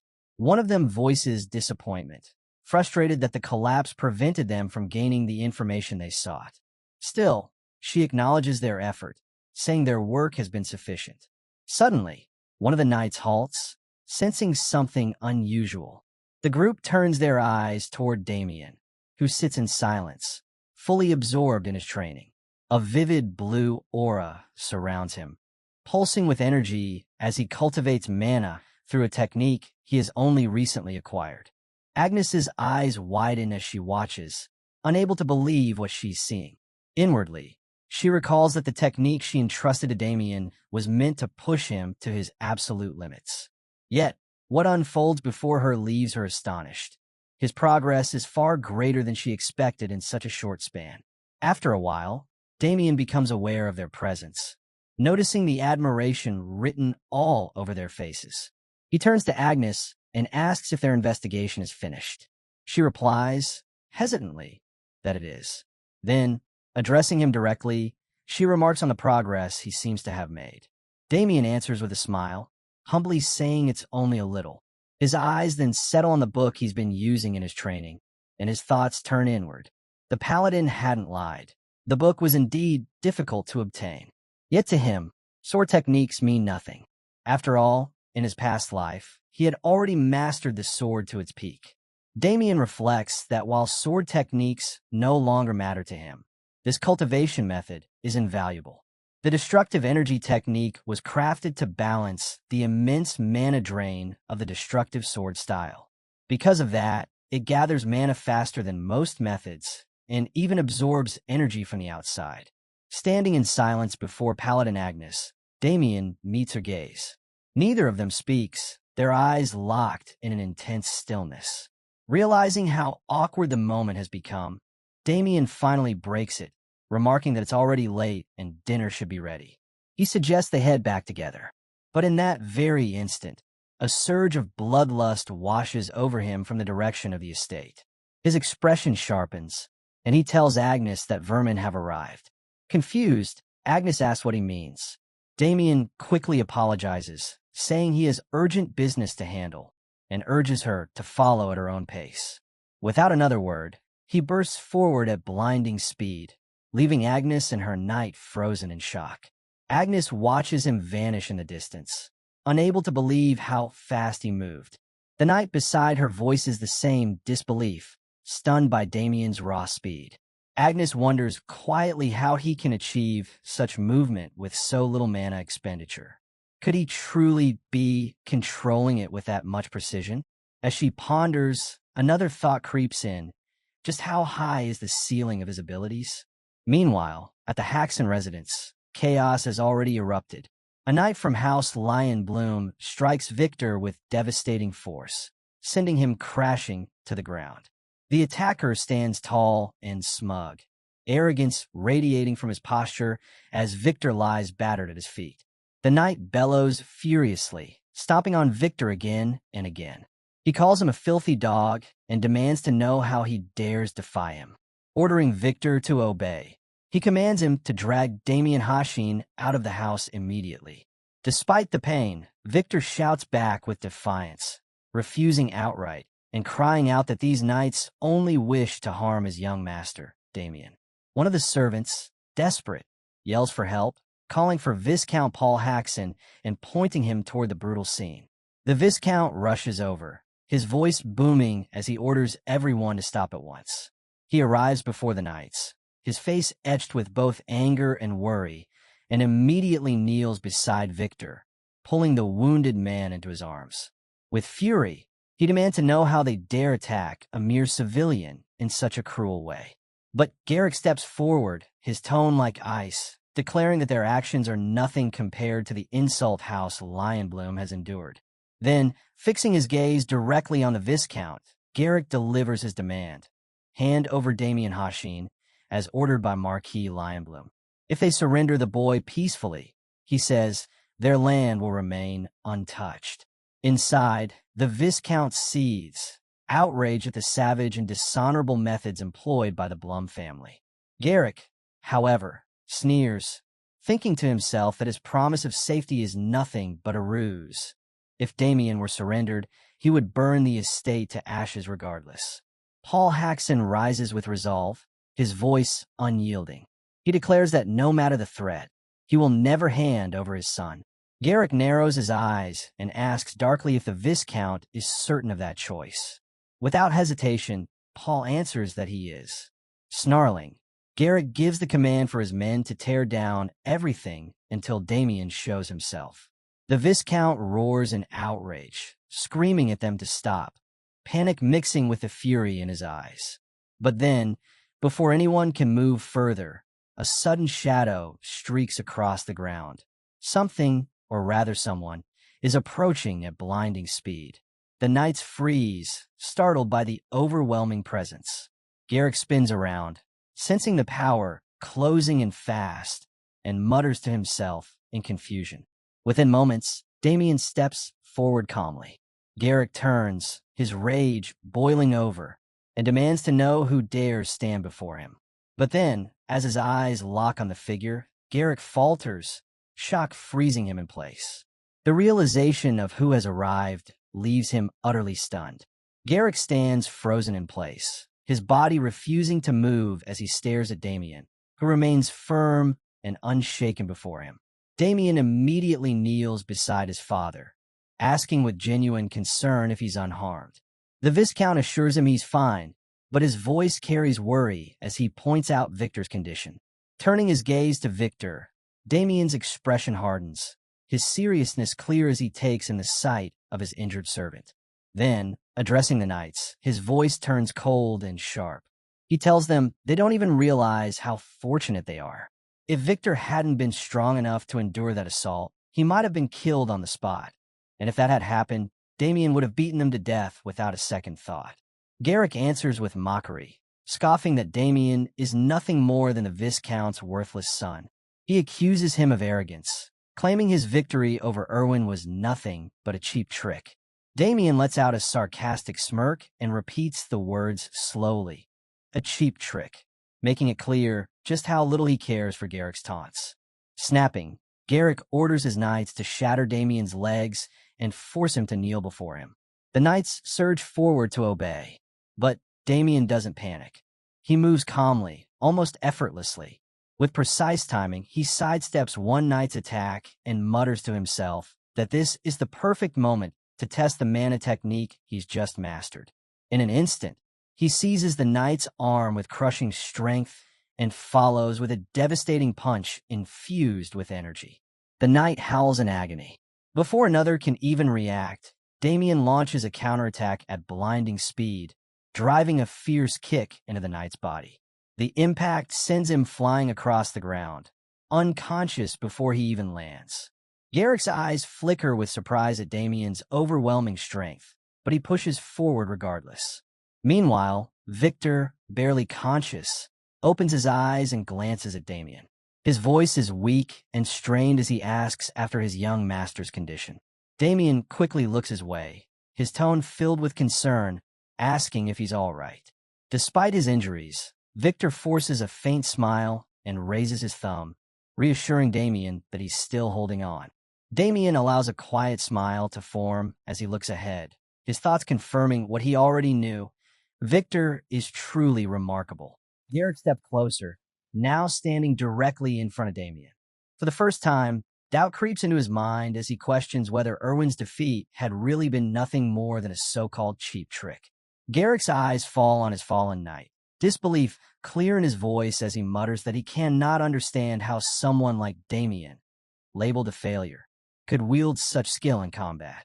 Damien meets his words with an icy tone, replying that Garrick doesn't need to know the answer. A sly smile creeps across Garrick's face. He suddenly claims he has figured it out. Pointing straight at Damien, he declares with absolute confidence that the man before him is not the real Damien. Both Victor and the Viscount show visible confusion, while Damien himself narrows his eyes, baffled by Garrick's irrational outburst. Garrick's voice rises, shouting accusations. He calls Damien an imposter, a fraud planted only to defeat Erwin and disgrace House Lionbloom. His rant grows louder, insisting this is a scheme fueled by those who despise the Marquis, a conspiracy meant solely to bring shame to their name. He brands Damien a substitute and vows that he will pay dearly for daring to insult his house. Damien thinks to himself with contempt that Garrick is even more foolish than he imagined, utterly hopeless. One night, still sprawled on the ground, makes the decision to feign unconsciousness, desperate to avoid being dragged back into the fight. Meanwhile, the Viscount, still seated on the ground, calls out with resolve, urging his son to prevail. Garrick tightens his grip on his sword, preparing to face Damien head-on. Damien doesn't move, standing firm and composed, his eyes locked on his opponent. As Garrick glares at him with burning intensity, he convinces himself that while Damien has been lucky until now, this will be his end. With a step forward, Garrick resolves to finish at the moment Damien is in range. Like a thunderclap, he launches forward, his mind set on ending the fight in an instant, certain he will cut Damien in half with a single devastating strike. His sword slashes forward at full speed, only to be met by Damien's blade. The clash rings out as Damien blocks with ease, barely strained by the force. A confident smile crosses his lips as he confirms what he suspected. House Lionbloom has finally sent a true knight against him. Garrick grits his teeth and charges again, unleashing his full strength in another ferocious attack.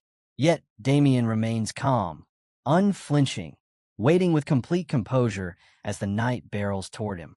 Garrick's eyes widen in disbelief as Damien effortlessly parries his powerful strike. Enraged, he roars and swings down with even greater force, daring Damien to block again. But Damien stops the attack with ease, his voice calm and sharp as he remarks that Garrick is simply too slow. Garrick's face twists in shock, unable to grasp the speed and strength Damien suddenly displays. Before he can react further, Damien steps forward and declares that it's his turn to attack. In a blur, he moves with lightning speed and lands a crushing blow that makes Garrick cry out in pain. Garrick reels backward, stunned that he never even saw the strike coming. Without hesitation, Damien follows up with a brutal kick, slamming directly into Garrick and sending him crashing violently to the ground. Garrick groans, completely unable to defend against the assault. Standing tall, Damien tells him coldly that the attack is repayment for what he did to Victor. Struggling, Garrick drags himself up, his body shaking with anger and humiliation. He lets out a furious scream and charges again, vowing to tear Damien apart. But Damien remains collected, quietly announcing that it's time to use his secret technique. Garrick unleashes his own trump card, shouting the name of his technique, Great Lion's Rapid Blade, as the sword blurs in a rush of overwhelming strikes. The ground shakes with his fury, yet Damien brushes it aside, his tone cold and dismissive, calling it nothing but meaningless noise. With almost effortless control, he deflects Garrick's furious blows and shatters the knight's blade into fragments. Garrick's eyes go wide in despair as his weapon breaks. Before he can recover, Damien strikes with blinding speed, his sword piercing into Garrick's shoulder. In an instant, Garrick's right arm is severed, his scream of agony echoing through the air as he collapses violently to the ground. The Viscount stares in stunned silence, unable to believe what he has just witnessed. Victor, despite his injuries, shouts in triumph, thrusting his fist high and declaring Damien the victor. Damien turns his gaze back to Garrick, his expression sharp and filled with killing intent. Garrick writhes on the ground, clutching at his wound, cursing in pain and groaning that he needs pressure to stop the bleeding. The sharp tip of a sword hovers inches from Garrick's face, making him tremble with terror. His composure shatters, and he begins begging frantically for mercy. He insists he doesn't even know who Damien truly is, pleading desperately for forgiveness. Damien answers coldly, his voice cutting like steel. He repeats firmly that he is Damien Haxon and calls Garrick a fool. Looking down at him with disdain, Damien says that if Garrick truly wanted to beg, he should have done so long ago. Now it's far too late. His tone grows sharper as he accuses Garrick of daring to harm his family, of humiliating his servant by further disfiguring his already battered face. And now, after all of that, Damien asks mockingly if Garrick still thinks he can beg for mercy. Garrick stares up in shock at Damien's merciless words. His pleas grow even more pitiful, his voice cracking as he begs again and again for forgiveness. But Damien's eyes remain cold. He tells him bluntly that he still doesn't even know who he should be apologizing to. The sound of footsteps echoes across the courtyard, making Garrick stiffen in dread. To his horror, Victor appears, battered but still standing, alongside Viscount Paul Haxon. Both surround him with intimidating stares, pressing Garrick into panic. Victor wastes no time, unleashing his rage with more blows, while even the Viscount joins in to deliver his own measure of justice. Soon, Garrick is reduced to the ground alongside his surviving knights, each one battered, broken, and drowning in fear. Victor turns to Damien, asking if he should strike Garrick a few more times. But Damien raises a hand and orders him to stop, remarking that if they continued, Garrick might not survive. Instead, Damien adds with dark humor that cutting off one of Garrick's limbs could be another option, words that make Garrick quake in horror. The Viscount steps forward, placing a firm hand on his son's shoulder, his voice steady. He tells Damien that what he has done is already more than enough. Garrick collapses, his pride shattered, groveling on the ground as he begs for his life. His voice is hoarse as he repeatedly apologizes to both Damien and the Viscount. But Paul Haxon rejects his words with fury, shouting that an apology can never erase what has been done. If Damien hadn't possessed such overwhelming strength, their home would have been destroyed and his son dragged away like a prisoner to the Blum estate. Crushed, Garrick lowers himself until his forehead presses against the dirt, begging again for mercy and pardon. The Viscount looks down at the pathetic figure, silent and unreadable, lost in thought. Finally, he turns his gaze toward Damien, his expression asking the unspoken question, what should be done with him now? Standing quietly behind his father, Damien keeps his composure while his thoughts race. He admits to himself that he never intended to kill Garrick. If he were to slay the Knights of House Lion Bloom here, it would drag relations with the Marquis to their worst possible state. Damien knows he could fight them all alone if he had to, but he cannot ignore the consequences that would fall on his family. Still, letting them walk away unscathed doesn't sit right with him either. He knows too well they would only come back seeking revenge, leaving him caught in a difficult dilemma. Just then, a familiar voice cuts through the tension. Agnes calls his name firmly, drawing his attention at once. Turning, Damien sees her approaching in a rush. Relief sweeps over him. Her presence could be the very key he needs to resolve this situation. He explains what has transpired, and Agnes listens with understanding. Then, with a calm smile, she tells him she knows exactly how to solve this. She steps closer, speaking with gratitude. Thanks to the Viscount and his family, she says they have succeeded for the first time in defeating one of the leaders of the Yulan organization.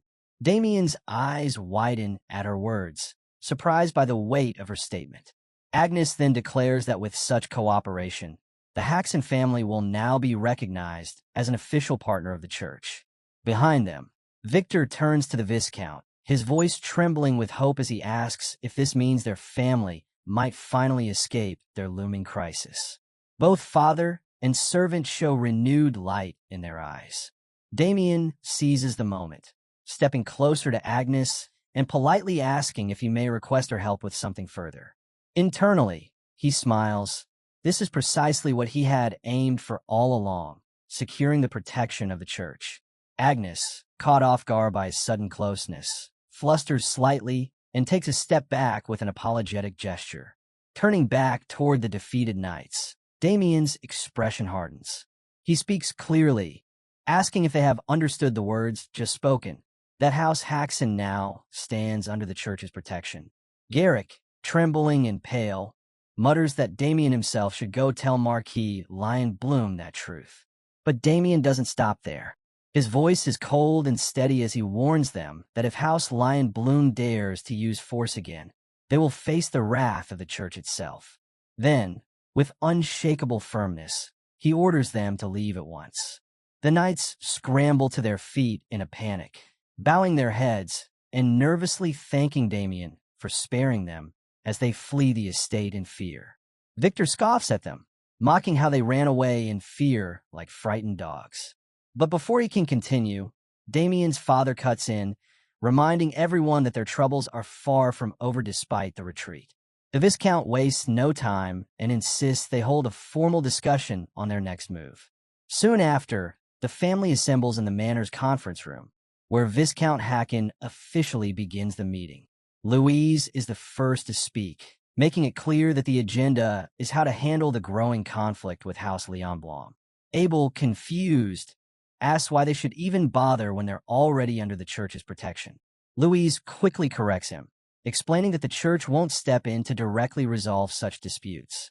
Viscount Paul Haxon supports her point, stressing that the church never meddles in feuds between noble families, and that House Leon Blum's influence isn't just military, it's overwhelming.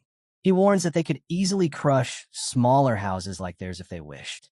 Agnes then outlines their choices: either pay reparations or find protection by allying with a stronger noble house. But before anyone can settle on that, she interrupts with another possibility. With excitement, Agnes reveals her proposal. Damien should become a holy knight of the church. The room falls silent at her unexpected suggestion, broken only when Damien refuses outright. Viscount Paul immediately declares the matter closed, saying it cannot be forced if Damien does not agree. But Abel leaps to his feet, shouting at his father in frustration. When asked what he wants, Abel explodes, furious that his father dismissed the idea so easily. He demands to know why they aren't considering it seriously, since it could resolve all their troubles at once. Abel then sneers at Damien, mocking him and laughing that all he needs to do is accept becoming a holy knight. But just as his laughter echoes through the hall, Abel freezes. An overwhelming, terrifying energy rises behind him, making him whip around in shock. The Viscount calmly reminds him they have guests and orders him to show proper respect. Abel sits back down with a dissatisfied grunt, joining the rest of the family at the table.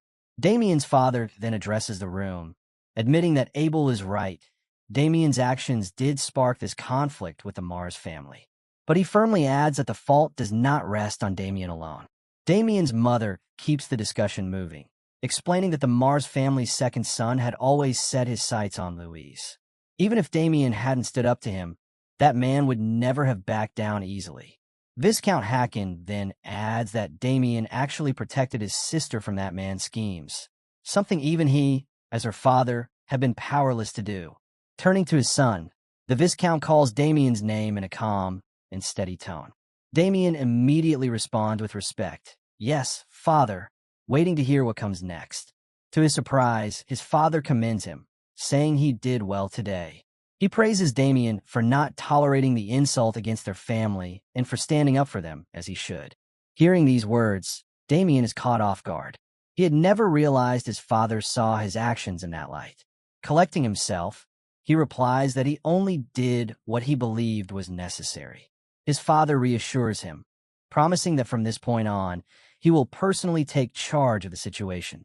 Damien tries to argue against it, but his father silences him, insisting that he allow him this chance to act as a proper father, if only once. Just then, a servant rushes into the room, bowing and apologizing as he addresses the Viscount. He reports that someone from the ducal house of Gold Pixie has arrived and wishes to see him. Shocked, the Viscount asks why anyone from such a house would come to them. The envoy steps forward nervously and explains the reason. It concerns Damien. He had borrowed money and used the Viscount's wheat fields as collateral, and the deadline for repayment has already passed. Damien's heart sinks, anxiety washing over him. He berates himself inwardly, wondering if the fields have already been taken. He freezes as his father suddenly calls his name in a furious tone. Moments ago, he was praised, but now the Viscount's anger erupts, raging that Damien is always causing problems. His furious voice booms through the manor, calling Damien a damn brat, loud enough for those outside to hear. The envoy then removes his hat, greeting Damien directly with a polite smile. "Ah, Sir Damien," he says, "a good day to you." Damien stares at the man, trying to place his face. Slowly, the memory comes back. Olin Dinosaur, the West Branch manager of Dash and Cash, greets him with a calm smile, saying it's been some time since their last meeting and reminding him that today is the repayment date they agreed upon. As Olin speaks, Damien recalls how he was persuaded into this mess. He remembers how Olin convinced him to put up the family's land as collateral, assuring him that it was the only way to borrow a larger sum. He had said it was nothing but a formality, that there was no risk at all, even laughing as he claimed, "How could someone like me ever take land from a noble like you?" Every word had been carefully chosen, every assurance dripping with false sincerity. Damien clenches his teeth, cursing his past self with a twisted smile, wondering why he ever handed over the deed in the first place. Shoving those thoughts aside, he asks bluntly how much he owes. With a mocking grin, Olin answers. The borrowed amount was 200 gold coins, but with interest, it now stands at 300. Damien freezes, shocked by the number. He can't even recall why he borrowed so much, only that his family could never hope to gather that kind of money. A wave of dread washes over him as he imagines them cast out, their lives destroyed by this crushing debt. Olin explains coldly that if the payment isn't made today, the collateral will be seized. The land will officially belong to House Gold Pixie. Enraged, Damien demands to know why Olin had promised the collateral was just a formality. But Olin only smirks, telling him he doesn't really have a choice. The order from House Gold Pixie is absolute. All debts must be collected, whether from nobles or commoners. Pressing further, Olin warns Damien to hand over the money if he understands what's at stake, though he clearly suspects he doesn't have it. Looking Damien straight in the eye, he asks if he can pay. Damien answers evenly, admitting he hasn't been able to raise the amount. Feigning sympathy, Olin smiles cunningly and says he understands perfectly. Then, without shame, he drops into a sofa, lounging arrogantly as though he owned the place, his eyes full of disdain for Damien who stands before him. With mockery in his voice, he remarks that Damien never should have borrowed money he couldn't repay. Then, with a smirk, he snaps his fingers. His guards move instantly at the signal. "Since you can't pay," Olin sneers, "I'll have to use the method I know best to collect." The two guards step up behind Damien, their heavy presence pressing down on him, clearly meant to intimidate. Olin Dinosaur, watching it all unfold, admits inwardly that he had never expected Damien to pay back the debt. That was never the real goal. What he truly craves is the sight of arrogant nobles brought low, begging before him. The thought excites him, and he can't help but wonder what kind of expression Damien will make now, cornered and facing danger. Just imagining it sends chills down his spine. Meanwhile, in another part of the estate, the rest of the family waits anxiously. The Viscount paces aimlessly, consumed with worry, while Abel stands in the corner, deep in thought. Damien's mother urges her husband to sit down and rest, warning that his stress might cause him to collapse. Louise echoes her, asking Abel to calm himself and take a seat as well. But the Viscount only grows more agitated. He refuses to sit, demanding how he possibly can when their family teeters on the brink of collapse. Abel raises his voice too, agreeing with his father, shouting that there's no way they can remain calm with disaster looming over them. Damien's mother, however, tells them both to settle down and place their trust in Damien. She reminds them that he has always found a way through every crisis. The Viscount shakes his head anxiously, insisting that Damien's survival so far has only been thanks to his combat abilities. But this, he emphasizes, is different.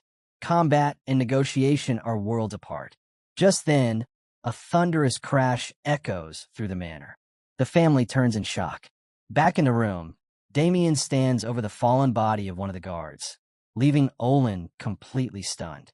Damien, his voice laced with sarcasm, remarks that his father will surely scold him harshly for resorting to violence. The remaining guard, enraged, charges at Damien with his weapon raised high. But Damien moves with blinding speed, blocking the attack in an instant. He seizes the guard by the face, his grip so crushing that the man screams in agony. Lifting him effortlessly, Damien remarks coldly that when a guard dares to raise a weapon against a noble, defending oneself is only natural. A chilling smile spreads across Damien's face as he stands before the envoy, who sits frozen in shock. The envoy lets out a panicked scream, scrambling backward on the sofa in a desperate attempt to escape. Damien moves toward him slowly and silently, his calm steps only heightening the envoy's terror. When Damien finally speaks, his voice is steady. He tells the envoy to get on his knees. Terrified, the envoy obeys instantly without hesitation. Damien then explains that he cannot repay the debt in coin, causing the envoy to shift nervously. But Damien doesn't stop there. He adds that he intends to repay the debt in another way. With a bright smile that contrasts the menace in his tone, Damien asks if it's acceptable to settle the debt through something other than money. The envoy, rattled and confused by Damien's unpredictable demeanor, quickly agrees, desperate to avoid further confrontation. The next morning, the sky above the manor is clear, signaling the start of a new chapter. Inside, Abel speaks to his father, his voice heavy with sorrow. Concerned, his father asks what troubles him. Abel explains bitterly that justice has once again fallen to violence, and it eats away at him. Meanwhile, Damien's mother and sister offer him words of caution as he prepares to leave. Damien reassures them with confidence, promising he will return safely and telling them not to worry. Abel suddenly bursts out in protest, frustrated, but his father immediately scolds him, telling him to stop spouting nonsense and instead encourage his brother on his long journey. Inwardly, the Viscount admits he has no real choice but to go along with this plan, even if he remains unsure whether it will truly succeed. Agnes then steps forward to speak with Damien. Calmly, she apologizes for their parting. Damien thanks her for all the help she has given, but she insists she only did what was right. She explains that her investigation is nearly complete and that she will return to her post the following day. Before leaving, she wishes Damien a safe journey. He returns her farewell with a gentle smile. Before parting, Agnes adds that if he ever changes his mind about joining them, he should let her know. But Damien's reply is firm. He will not waver in his decision. Finally, Damien asks Victor if his luggage is ready. Victor confirms it is, and Damien boards the travel carriage. Settling into the spacious interior, he comments on its comfort, only to be caught off guard when he notices the envoy from House Gold Pixie already seated inside.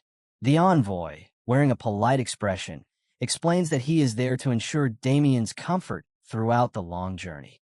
Damien smiles calmly in return and replies that such thoughtfulness is much appreciated. Damien leans back in the carriage and casually requests a luxurious crab meal for lunch, leaving the envoy blinking in confusion at such an odd demand. Turning to Victor, seated beside him, Damien calls his name. "Yes, young master." Victor responds eagerly, his voice full of energy. Without hesitation, he raises his voice, announcing with excitement the official start of their journey. The horses burst forward, the carriage picking up speed as Damien sits with unwavering determination. Looking ahead, he declares firmly that their destination is the ducal estate of House Gold Pixie. When they arrive, the grandeur of the mansion leaves Damien silently impressed.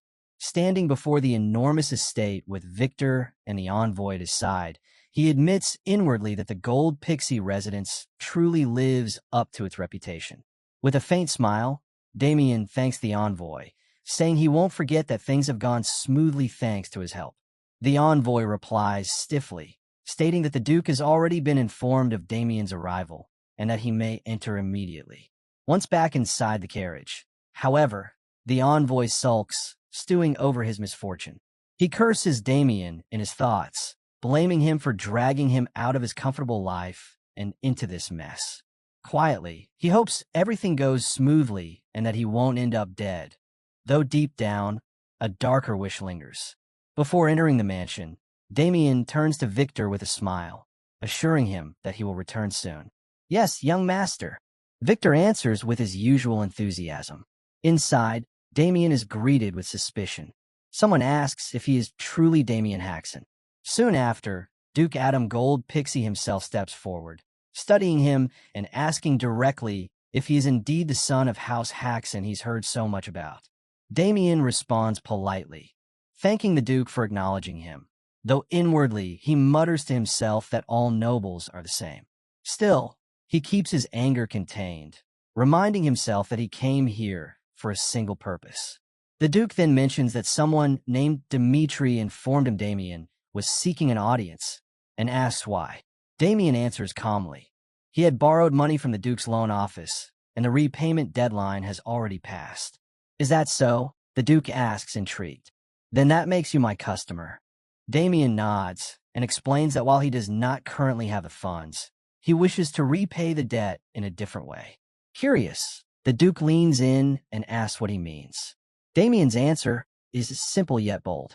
Rather than money, he declares he will defeat House Leon Blum, and that victory will serve as full repayment of the debt he owes. The Duke and his men are caught off guard by Damien's sudden declaration. But instead of anger, the Duke breaks into laughter, remarking that the boy must have already caught wind of the latest news. Sir Jael Heimlich nods in agreement, saying it does seem that way. Damien, however, grows thoughtful. In truth, everyone in the Apple Kingdom has heard the rumor, the discovery of a vast gold mine along the border.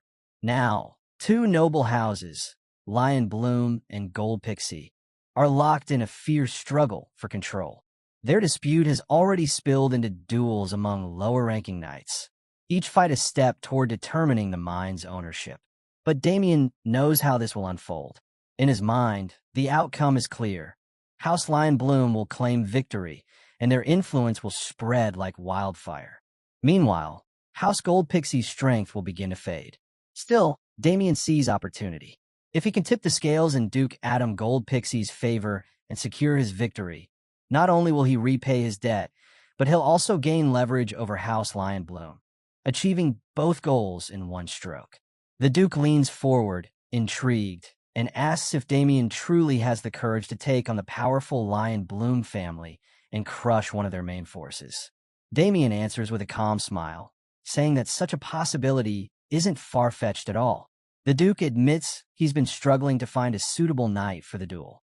Without hesitation, Damien steps forward, declaring himself the best candidate. No knight of low rank, he says, can hope to match Lion Bloom's eldest son, except him. Raising an eyebrow, the Duke presses further. Does Damien truly believe he can defeat Michael Lion Bloom, a man famed for his mastery in duels? Damien's confidence doesn't waver. He replies that he knows Michael's abilities all too well, but he will never lose to him. At that moment, Knight Ernst Hovitz cuts in, warning the Duke not to take Damien's words at face value. Rumors, he says, are often blown out of proportion. Ernst goes on to remind them that Lady Chelsea is still out seeking a knight worthy of facing Michael Lion Bloom, and she is bound to return soon.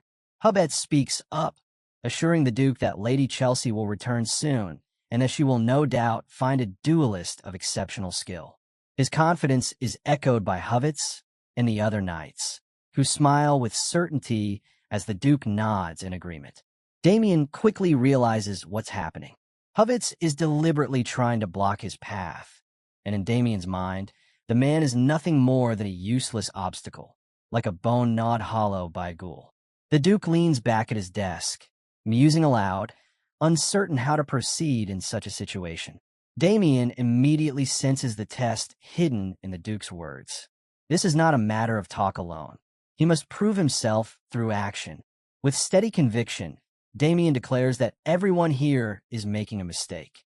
Turning directly to Hovitz, he says if the Duke truly wishes to win the duel, then he has no choice but to choose him.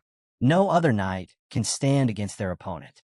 Hovitz bristles with anger at Damien's bold claim, demanding if he even knows whom Lady Chelsea is bringing back as a challenger. Damien, calm as ever, offers a chilling proposal. If Hovitz doubts him, he is welcome to try striking him once, if he can. The hall falls silent as Hovitz's face twists with fury and disbelief at Damien's audacity. Unable to hold back, Hovitz demands permission to test Damien directly. The Duke, intrigued by the rising tension, grants it without hesitation. The atmosphere grows charged, excitement thickening the air as the stage is set. Soon, Damien and Hovitz stand across from one another on the dueling grounds. From the side, Victor watches with shock and unease, whispering to himself in disbelief at what the young master has gotten himself into. Damien, however, brushes it off, saying this is simply how things turned out, with no planning on his part. Victor grows increasingly anxious as he witnesses the knights surrounding the field, their auras flaring violently. A suffocating pressure fills the air, and Duke Goldpixie issues a crisp command for Hovitz to begin at once. Hovitz accepts with calm determination, stepping forward with a sneer. He addresses Damien mockingly, promising that if he begs now, perhaps he might consider sparing him. Damien responds with nothing but a lazy yawn, coldly telling Hovitz to hurry up before he falls asleep. The remark strikes Hovitz like a slap, sending him into a rage. With clenched fists, Hovitz channels his aura into his weapon, forcing it to the point where the energy envelopes his entire body. A violent shockwave bursts outward, rattling the ground. Fixing his glare on Damien, he confirms one last time. So, it's the ultimate attack you wanted, right? Damien remains calm, though inside he briefly wonders if he may have pushed Hubbets a little too far. With a furious roar, Hubbets charges at Damien, vowing to shatter his face with a single strike. He lunges forward at full speed, his weapon aimed straight for the kill. Damien watches closely, unfazed by the pressure pressing down on him. To him, this is nothing more than what one would expect from a mid-tier knight. If he can read the aim of the strike, dodging or deflecting it won't be too difficult.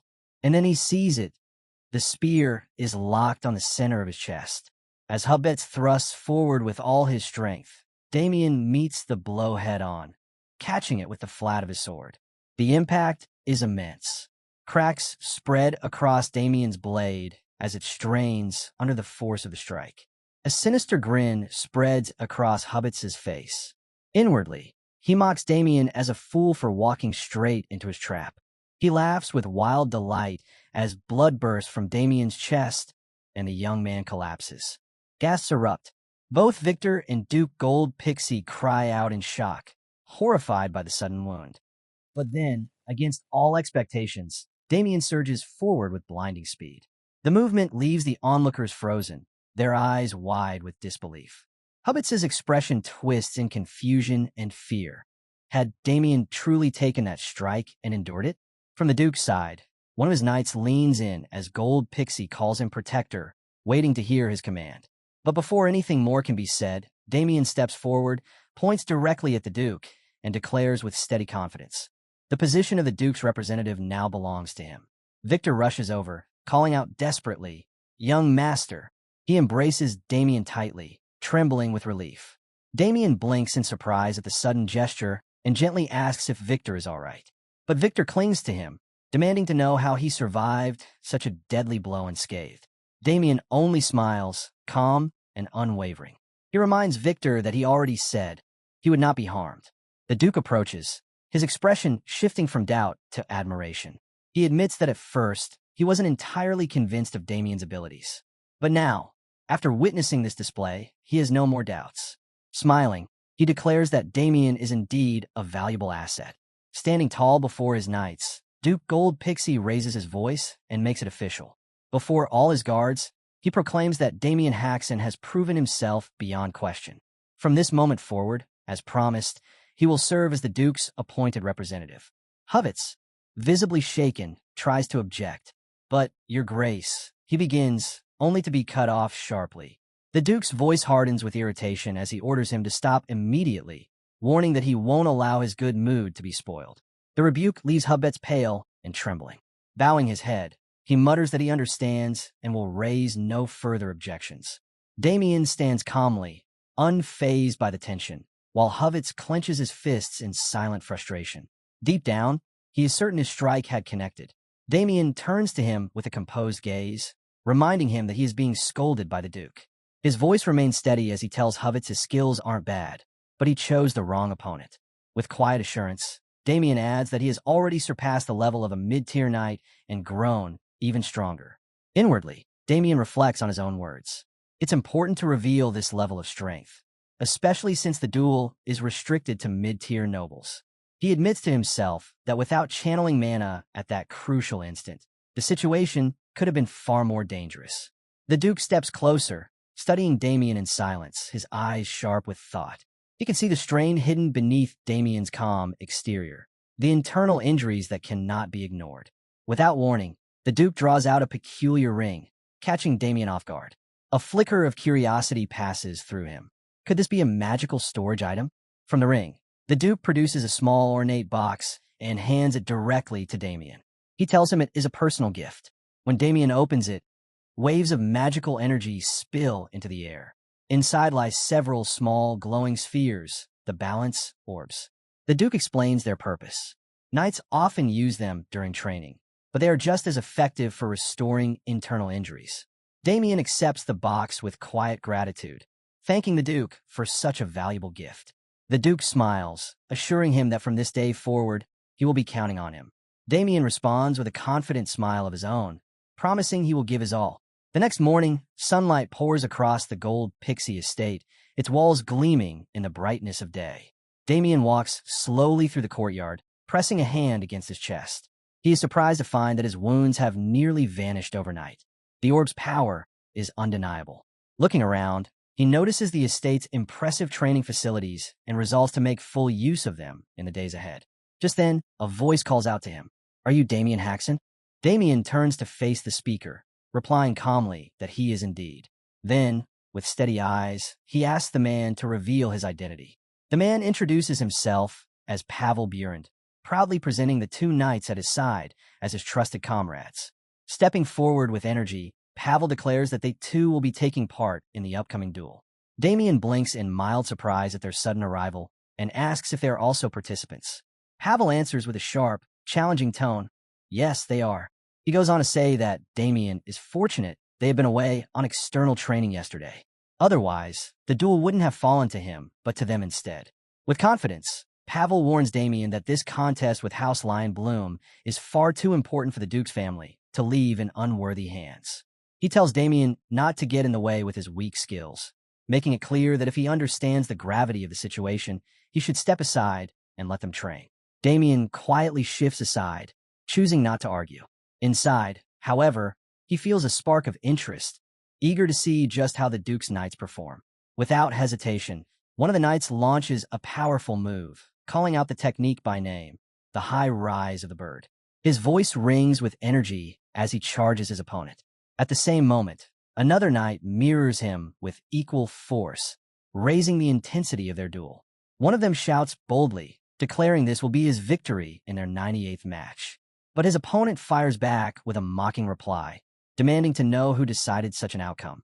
The clash intensifies. One knight is struck hard, stumbling back in visible pain. But before the rhythm can settle, Pavel himself bursts forward, unleashing immense strength in a swift, decisive strike. His opponent reels in shock, unable to comprehend the sudden blow. And yet, instead of faltering, the knight steadies himself. With a faint smile of disbelief, he acknowledges Pavel's strength and remarks that such precision is exactly what one would expect from him. He admits Pavel had already read his move and even managed to block it with nothing but his forehead. The match winds down, and Pavel suggests they call it a draw, recognizing the clear progress his opponent has shown. His words are met with respect as the other knight bows his head, saying he has learned much from the sparring. But the training floor doesn't stay still for long. A towering knight steps forward, eyes burning with excitement. With booming enthusiasm, he demands to face Pavel next, unable to contain his eagerness for a duel. In the background, two other knights exchange serious words about the upcoming battle with House Lion Bloom. If they continue to train with this level of intensity, they agree the results will surely be promising. The knight nods firmly, declaring with pride that together they will defeat House Lion Bloom and bring glory to the Duke's family. Fired up, the three knights lift their swords high and shout in unison, their voices echoing with passion. All for one, and one for all. Their display of unity and determination leaves the air charged with their excitement for the coming battle. From a distance, Damien and Victor watch in silence. Victor, clearly puzzled, glances at Damien and whispers, asking why he is standing there without saying a word, and who exactly these overly spirited knights are. Damien, his voice low and edged with disappointment, replies that it looks as if the duel is already lost. Victor stiffens in shock, his eyes wide as he quickly presses for an explanation. Damien answers calmly, almost matter-of-factly. He simply doesn't believe those knights, despite their enthusiasm, have the strength to secure victory. Just then, Duke Gold Pixie appears, laughing heartily. He praises the knights for their spirited energy, though he teases them lightly about how far they've let their excitement carry them. Turning to the towering knight beside him, the Duke encourages him to speak his thoughts openly. The large knight doesn't hesitate. He bluntly replies that he doesn't care about such displays at all. The scene fades into a memory of the previous night. Damien had spoken respectfully to the Duke, apologizing as he declined his offer of training together. He explained that he preferred to train alone. The Duke only laughed, saying Damien was truly an intriguing person, especially after refusing the guidance of the veteran knight Heinrich. Curious, the Duke asked Heinrich's opinion of Damien. The knight responded without hesitation. Damien was remarkable. Few could summon a magical barrier in an instant to deflect a fatal strike, and Damien had done just that. Later that night, seated at his great desk, Duke Gold Pixie turned to another of his knights. He asked plainly what he expected of the upcoming duel and whether victory over House Lion Bloom was realistic. The knight, cautious in tone, admitted he could not give a certain answer. He explained that the duel would pit 3 participants from each side against one another, with victory granted to whichever side claimed 2 wins out of 3. Even if Damien performed outstandingly, he said, it would not guarantee overall triumph. The Duke leaned back, nodding in agreement. He acknowledged that Damien's strength alone would not decide everything. The rest of their knights would also have to deliver. He then inquired about the progress of training under the mid-tier knight Vincenzo. In response, another knight spoke with firm confidence, assuring the Duke that in that regard, there was nothing to worry about. Outside, Damien stood quietly, lost in thought over a troublesome situation he hadn't anticipated. Watching the knights spar, he muttered that aside from their foolishness, their condition was pitiful. With skills that poor, defeat was inevitable. He sighed, hesitated for a moment, then decided there was no avoiding it.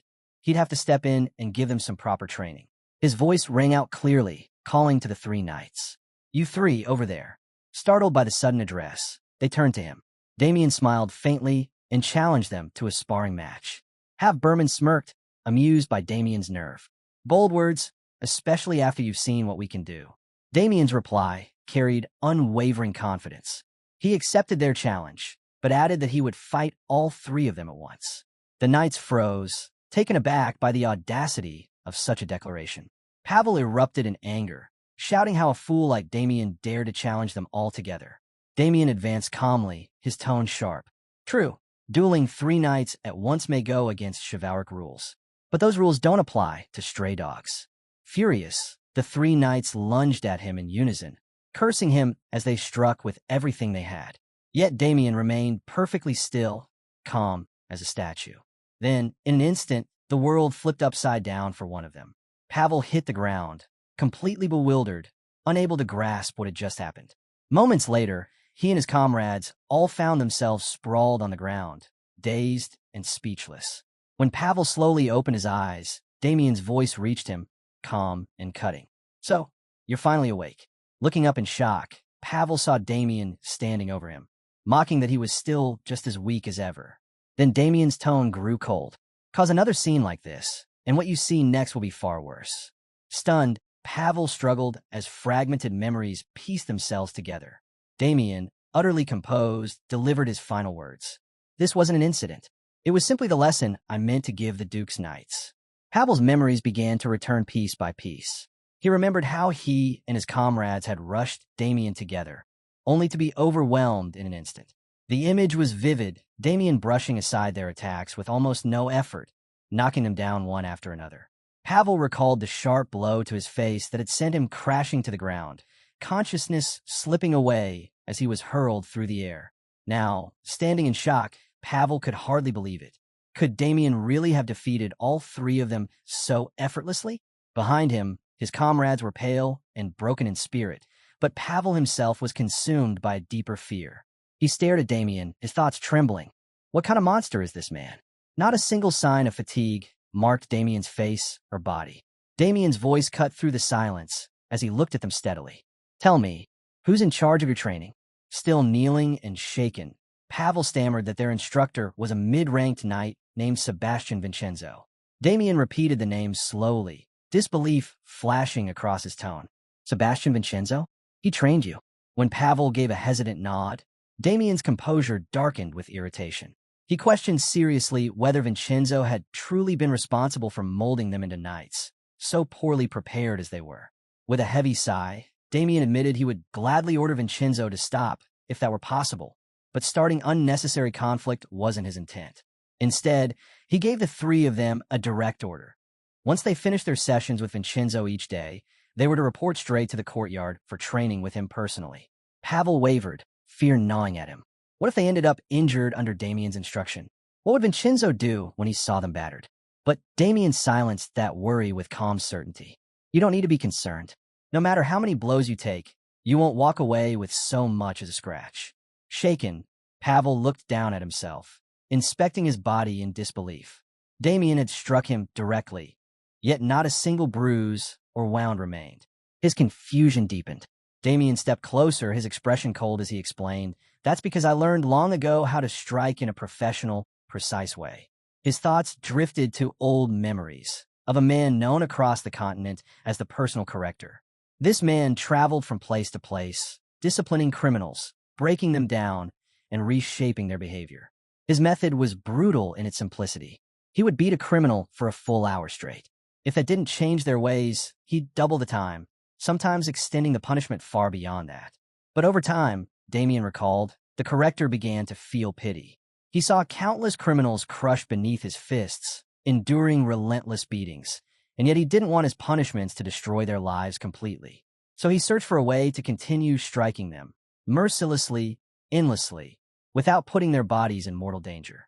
In time, that wandering corrector perfected a technique so refined it earned the name Pretend Death Kill, an advanced style that inflicted crushing pain while leaving no mark behind. Damien admitted to himself that this was exactly what he had just used on the three knights. Turning back to them, he spoke firmly. Now you should clearly understand how weak you really are. Shame washed over Pavel as he lowered his head, reluctantly confessing that Damien was right. They were as weak as he said. Damien's lips curved into a sharp, sarcastic smile. Don't despair too much. You still have 1 full month before the duel. In that short time, I'll reshape you, from useless insects into, at the very least, useful ones.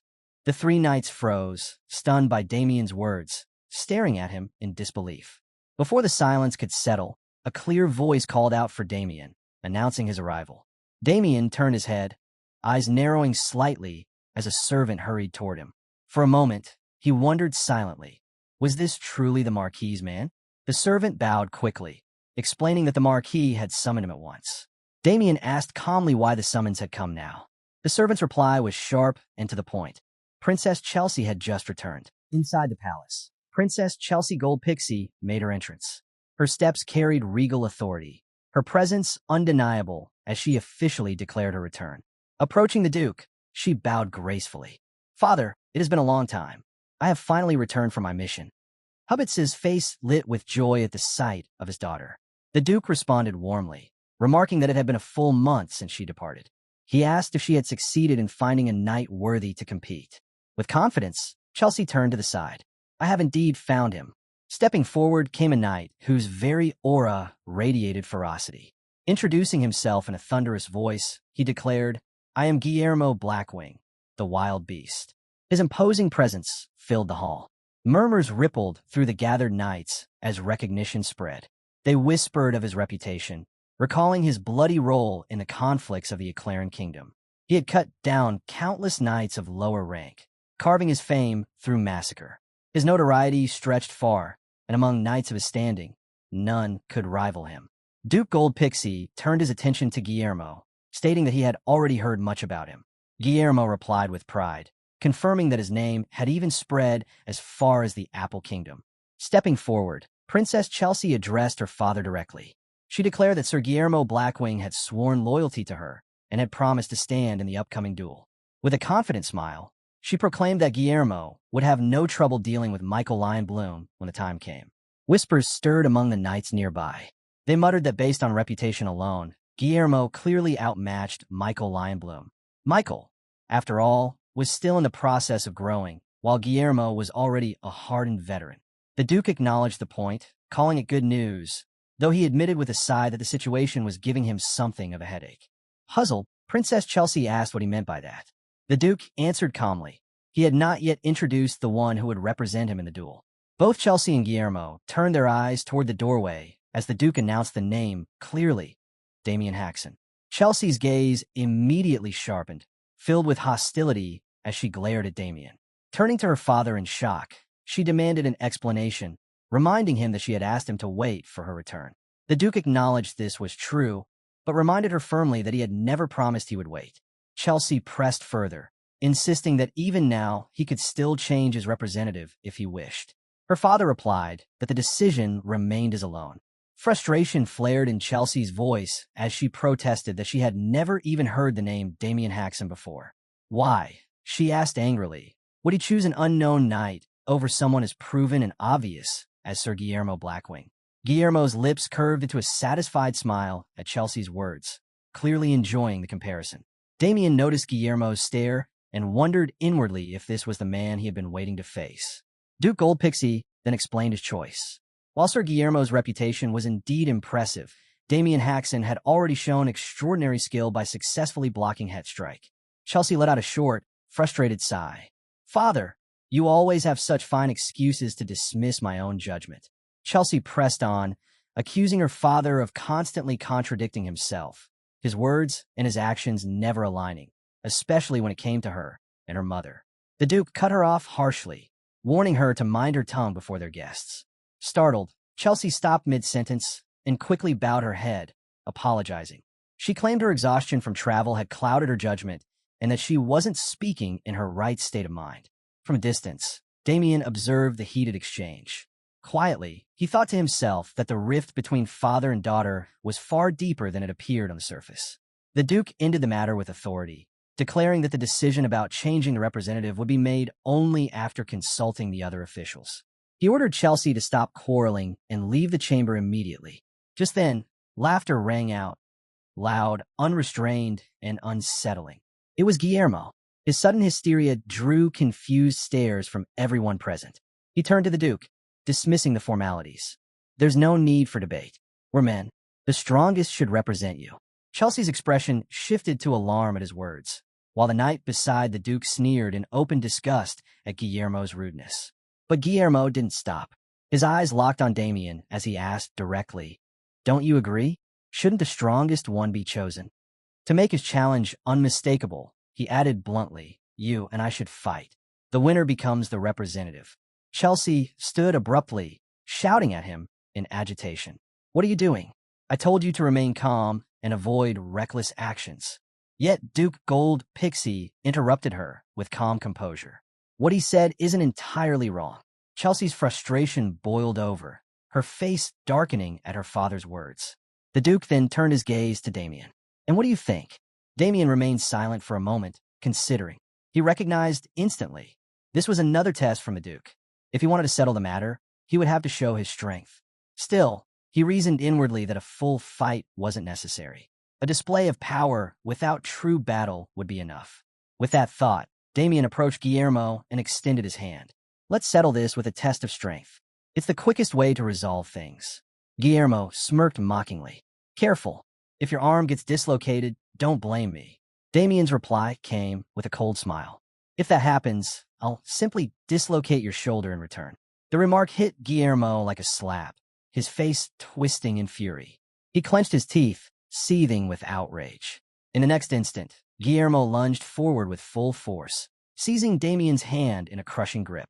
But Damien moved effortlessly, slipping past Guillermo's grip and twisting his arm with a sudden precision that caught him completely off guard.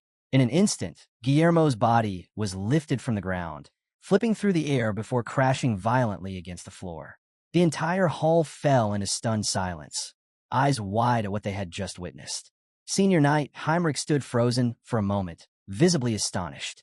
Inwardly, he noted that Damien Hashin's performance had been nothing short of flawless.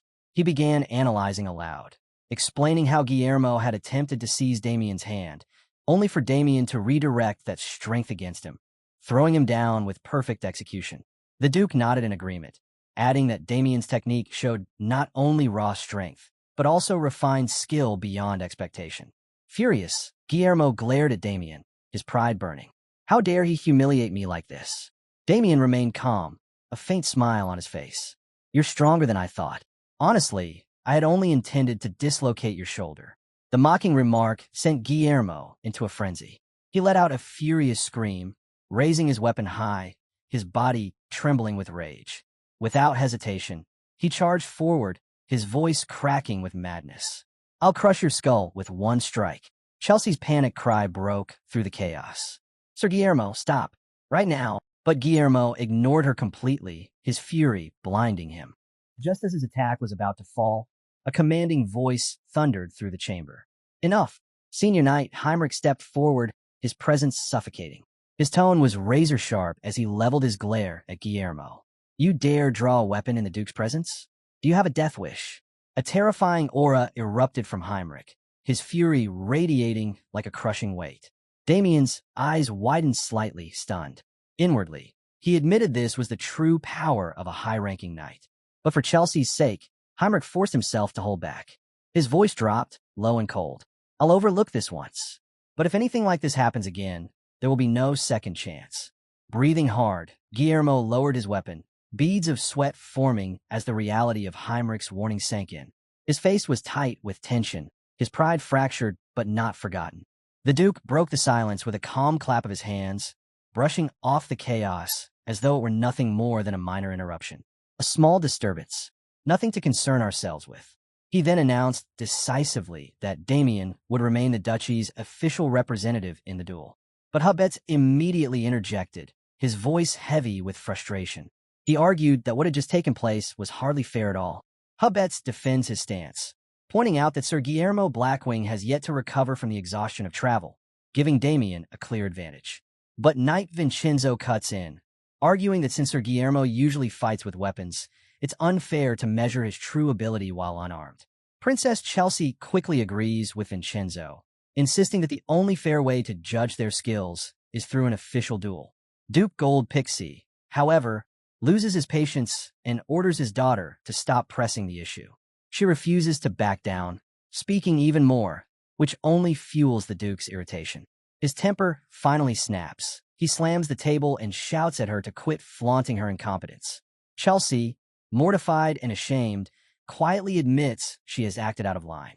The sight of her humiliation enrages Hubbets, but before the tension grows worse, Damien raises his hand to address the Duke. Smiling, he politely asks if he may speak. When granted permission, Damien shocks everyone by requesting to accept Lady Chelsea's proposal for a duel, leaving even Chelsea speechless. The Duke, taken aback, stares in silence, weighing Damien's words. Once the meeting concludes, Victor questions Damien's decision. He doesn't understand why Damien agreed to the duel when there was no real need. Damien only replies that every action has its reason. As they walk, Damien notices the workshop the Duke had mentioned before. Victor confirms it is the very place. Damien recalls the Duke explaining earlier that his sword was broken in the duel against Hubbets, and so he had ordered a special blade to be forged by the duchy's finest blacksmith. Damien reflects that while most would settle for a simple training sword, the one commissioned by the Duke is far from ordinary, something rare even within the duchy itself. Inside the workshop, a blacksmith greets them, already informed of their arrival, and invites them in to see the weapon prepared. Damien is immediately struck by the sheer number of finely crafted arms within the forge, remarking on their quality to Victor. Then his eyes fall upon a single, unique blade displayed among the rest. His thoughts sharpen. Could this be the sword crafted especially for him? The blacksmith notices Damien's gaze fixed on the unusual blade and asks if he's interested, noting that its design is unlike any other. He then shares its story, saying the knight who ordered it had promised to give it a name before vanishing without a trace. Damien quietly suggests it must have been a specially commissioned blade, which shocks the blacksmith, who wonders how Damien could know such a thing. In his thoughts, Damien recognizes its resemblance to a weapon once wielded by the infamous evil sword master. Deciding firmly, he declares he will take this sword. The blacksmith, startled, reminds him of the rare and peculiar materials used to forge it, but Damien is unfazed. Inwardly, he acknowledges that this blade surpasses ordinary rare swords. It carries the power to amplify magic. He then asks if it already has a name. The blacksmith recalls that the knight intended to call it the sword of 1,000 miles. Standing before the blade, Damien repeats the name aloud, claiming it as his own. The blacksmith respectfully asks if he has truly found a weapon to his liking, but Damien only studies the sword in his hand with keen interest. At that moment, a young maid enters the workshop. With graceful politeness, she introduces herself as Rebecca, a servant of Princess Chelsea. She informs Damien that she has come to escort him, as the princess wishes to meet him in person. Damien replies coolly that he doesn't see much reason to meet her. Rebecca, however, smiles softly and hints that things may not be as simple as he thinks. She explains that the princess likely has her own intentions and persuades him that it would be wiser to agree. After a brief silence, Damien nods and agrees to follow. Rebecca leads him through the palace halls and gardens, speaking as they walk. She tells him that their destination is a restaurant overseen personally by Princess Chelsea, an exclusive place reserved only for nobles. Today, however, the entire venue has been cleared for Damien alone. As they approach, Rebecca points toward the elegant restaurant and informs him that the princess is already waiting inside. Damien nods quietly to Rebecca, telling her he understands and will head inside at once. Standing before the restaurant's doors, he pauses, wondering what kind of proposal Princess Chelsea intends to put before him. Just then, a peculiar scent drifts out from within, sharp and distinct enough to catch his attention. As he steps inside, Princess Chelsea greets him smoothly, remarking that he's a little late. Seated at the table, she gestures for him to join her quickly. With a faint, knowing smile, she addresses him by his full name, Damien Haxon. Confident and unwavering, Damien wastes no time. He asks her directly why she summoned him here in secret. Chelsea remains composed, suggesting they speak over dinner, which will be served soon. Damien dismisses the idea, saying he has no interest in idle talk, and demands she state her purpose immediately. Accepting his bluntness, Chelsea gets straight to the point. She tells him she has only one request, that he step down as House Gold Pixie's representative in the upcoming duel. Damien asks if she doubts Sir Guillermo's ability. Calmly, she tells him not to misunderstand. With his axe in hand, Sir Guillermo could easily overwhelm someone like Damien. Her true concern, she explains, is preserving their full strength for the duel against the Marquis. She doesn't want needless risks or even minor injuries from an unnecessary clash. That's why she wants Damien to withdraw.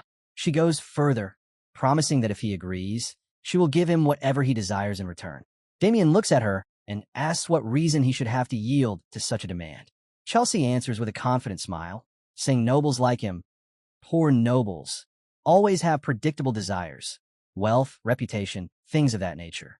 But Damien meets her words with a cold stare. Inwardly, he calls her arrogant for judging so carelessly. Then aloud, he asks whether she really believes he couldn't gain far more from the Duke himself. Princess Chelsea answers smoothly, saying that while it may seem that way now, he should think more carefully. With a sly smile, she leans in slightly and asks if it wouldn't be wiser to side with the future Duke. As she says this, her eyes flicker toward the hourglass set beside her, watching the last grains of sand trickle down. The aroma she had prepared earlier is nearly at full effect. Her tone suddenly sharpens into command as she tells Damien that, if he has understood her well, he should go immediately to her father and declare his resignation as House Gold Pixie's official representative. The moment the final grain of sand falls, a sinister aura spills from Chelsea, filling the room with suffocating tension. She orders him again, go tell him you'll step down. The air grows heavy in silence. Damien sits motionless, eyes lowered as though already caught under her spell. But then, he lifts his head with clarity and firmly rejects her demand. Chelsea freezes in shock, her composure shattered. She cries out in disbelief, insisting that this isn't how things were supposed to unfold. Damien only smiles faintly, understanding why her voice now trembles with frustration, because her charm fragrance has failed. Inwardly, he recalls what he knows from his past life. Charm fragrance, a powerful form of dark magic that manipulates the will, clouding judgment with false allure. To most, it's irresistible. Anyone exposed for even an hour would be reduced to a mindless servant. But he knew the moment he stepped into the room what she had prepared. What Chelsea doesn't know is that his authority of greed absorbed the spell entirely, leaving him untouched. While she sits stunned, Damien asks her directly what she means by claiming this isn't how it's supposed to go. Enraged, Chelsea demands to know why he would refuse her when she had promised him everything he could possibly want. Damien, calm and unwavering, replies that he has no need for anything she can offer. What he truly seeks, he says, is something far beyond her reach. Chelsea reels at Damien's words, shouting furiously, demanding to know what he means. What could he possibly want? Damien answers softly, almost with a smile, that what he truly desires is nothing more than his family's happiness. Chelsea freezes, thrown off completely by his response. Her voice trembles with confusion as she presses him again, asking what he means by that. But Damien doesn't bother to explain further. Instead, he calmly turns to leave, telling her to make sure Sir Guillermo Blackwing is well prepared for the duel ahead. Her expression hardens instantly, her voice dropping into a chilling tone. She warns Damien that he seems to value his family far too much. Then, her words twist into a threat. If he refuses to step down, she will have the entire Hashin household destroyed. She promises to send her forces to grind his family underfoot without mercy. Before she can finish, Damien suddenly surges forward at frightening speed. His hand clamps around her throat, forcing her to the ground in an instant. Chelsea collapses, paralyzed by the crushing force, screaming in both pain and rage. She shrieks at him, demanding how he dares lay a hand on her. Damien says nothing. His fury burns silently as he tightens his grip, her cries echoing through the chamber as she chokes and writhes beneath him. The commotion draws her knights rushing in, their voices filled with alarm as they call out for their princess. Horrified, they roar at Damien, demanding he release her immediately. One knight leaps forward, desperate to save her, but Damien moves like a phantom. With terrifying speed, he counters, striking them down one after another before they can even comprehend his movements. Each attempt to reach him is met with effortless evasion and swift retaliation. In moments, the knights lie scattered, shaken and defeated, staring in shock at the overwhelming power Damien just displayed. Cold and unrelenting, Damien glares down at them, the air heavy with his murderous intent. He tells the knights flatly that the cuts to their ears are shallow. If they apply potion now, they will survive. Before leaving, he turns his gaze back to the princess. Calling her by her full name, Chelsea Goldpixie, his voice cuts like ice. He tells her that as much as he longs to slit her throat right then and there, he'll refrain. Because for her, death would be far too merciful a punishment. As Damien turns to leave, his voice cuts through the silence one last time. He tells Chelsea to await the punishment she truly deserves. With a slight turn of his head, he flashes a chilling smile, an unspoken warning of the grim future closing in on her. Chelsea trembles where she sits, fear etched plainly across her face at his words. Just then, Rebecca bursts into the room, her eyes widening in shock at the scene before her. She rushes to Chelsea's side, asking anxiously if she's all right. But Chelsea, consumed by fury, clenches her teeth and vows that she will kill Damien Haxon without fail. Her rage erupts into a scream as she calls for someone named Mustang. At once, Mustang appears, loudly announcing his arrival. Chelsea immediately lashes out at him, demanding why the enchanted perfume failed against Damien. Mustang hesitates, clearly unsettled, and admits he doesn't know the exact reason. He explains that some people are naturally resistant to dark magic. Chelsea's rage only intensifies. She strikes him hard, calling him a fool, and he cries out in pain. Then, her tone turns sharp as she demands to know where Sir Guillermo Blackwing is. Mustang, trembling, explains that Sir Guillermo went to a tavern to drink, trying to calm his anger over the day's events.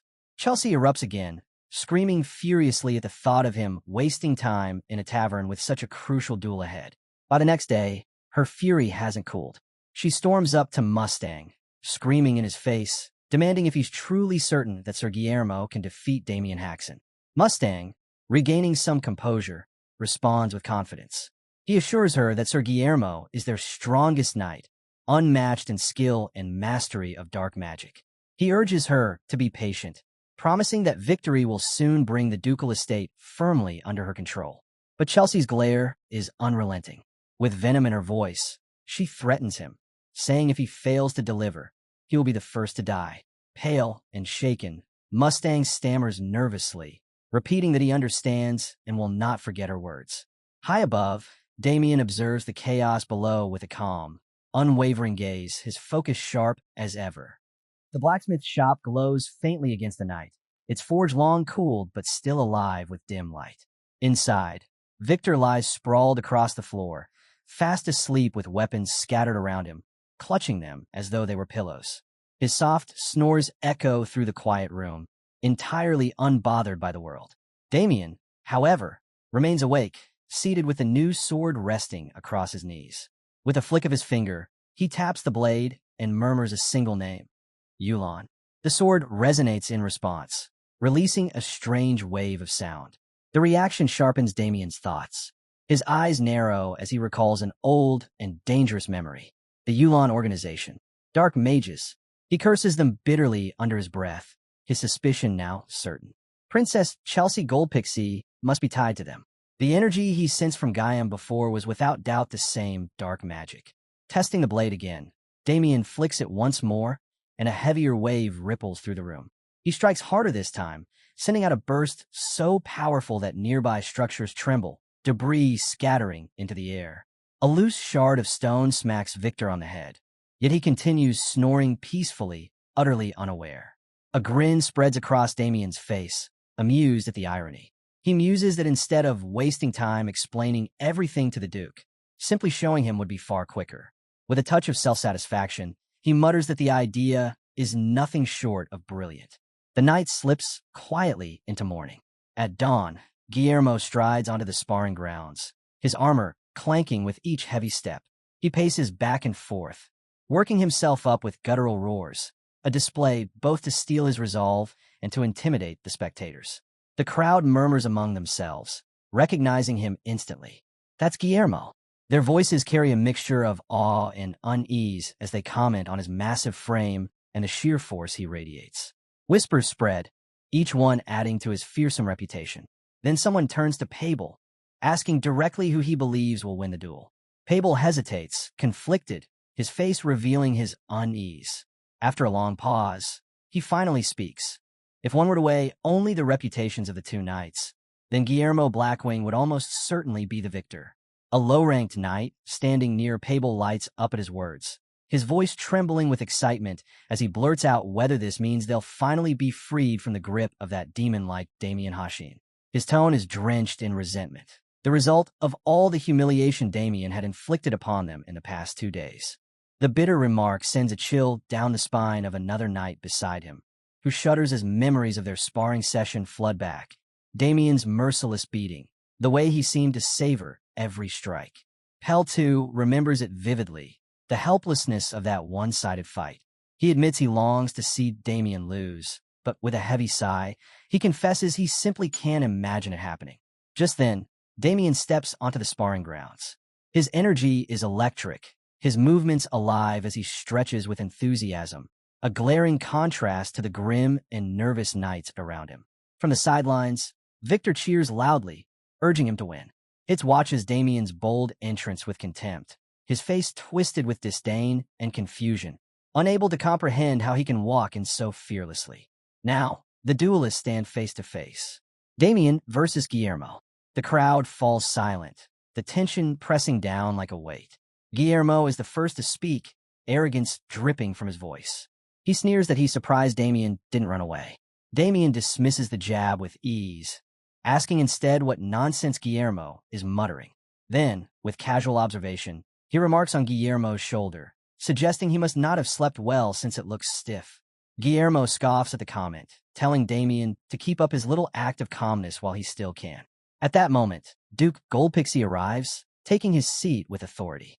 He notes lightly that it seems he is the last to arrive. Wasting no time, he announces that, as promised, whoever wins today will take on the role of official representative. Before signaling the start, his voice grows firm as he adds a pointed remark. He expects everyone to accept the outcome without complaint. His eyes fixed deliberately on Chelsea. She meets his gaze with a smug smile, dismissing his warning with a scoff. Inside, she mocks him, convinced this victory already belongs to Guillermo. She thinks to herself that her father should enjoy this moment while it lasts, because soon, Sir Guillermo will secure triumph.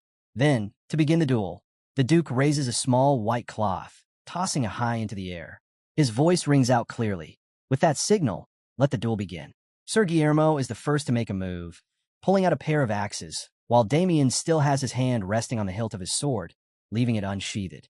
Guillermo twirls both weapons with ease as he advances, his steps steady, his confidence clear. He calls out Damien's name, warning him that accepting this duel was a fatal mistake. Damien doesn't move an inch.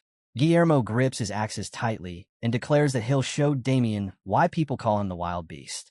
He lowers his stance, ready to charge like a bull. Mana surges around his body. In the blink of an eye, he rockets forward with terrifying speed. His axe comes down, the strike just a breath away from Damien's head. Yet Damien stays perfectly calm. Just before the blow lands, he finally draws his sword, swinging it with a subtle motion, exactly like the night before. From the blade erupts a distinct wave of sound, surging outward to intercept Guillermo's strike. Guillermo's eyes widen, startled. He instantly pulls back, narrowly avoiding a direct hit, but the force of the wave still drives him back further than where he started. Shocked and catching his breath, he demands, "What the hell was that just now?" The display leaves everyone stunned.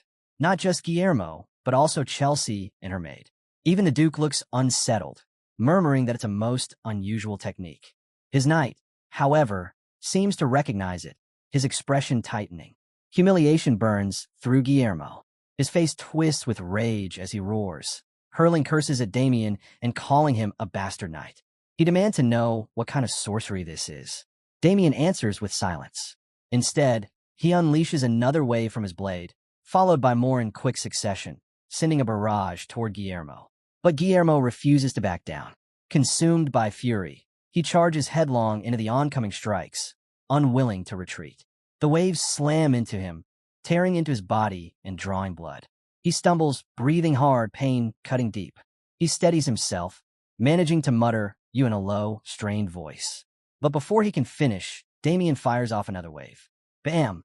It crashes straight into Guillermo's face. Before Guillermo can even lift his head, another strike smashes straight into his face. Bam! He reels under the blow, his nose pouring blood, his body sluggish and unable to properly respond.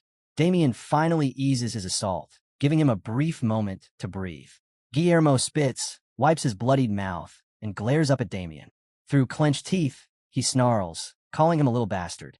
In response, Damien raises his sword high, flooding it with mana until it radiates an overwhelming force. His voice cuts through the silence. He's done wasting time. Pointing the blade downward, he drives it into the ground with devastating power. Bam! A massive shockwave erupts from the strike, far stronger than before, and surges directly into Guillermo. The impact is brutal. His body convulses as the dark mana within him is ripped away, leaving him writhing in agony. A scream tears out his throat, raw and piercing. The spectators are frozen, their minds spinning. None of them can make sense of what they're witnessing.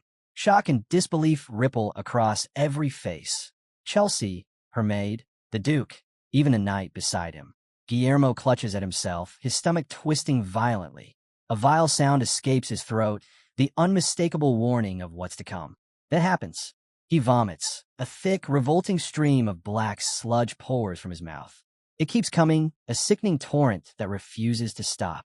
Damien stands firm, unflinching, watching every second. The Duke, visibly shaken, demands to know what is happening to Guillermo. His knight narrows his eyes, muttering that it might be exactly what he suspects.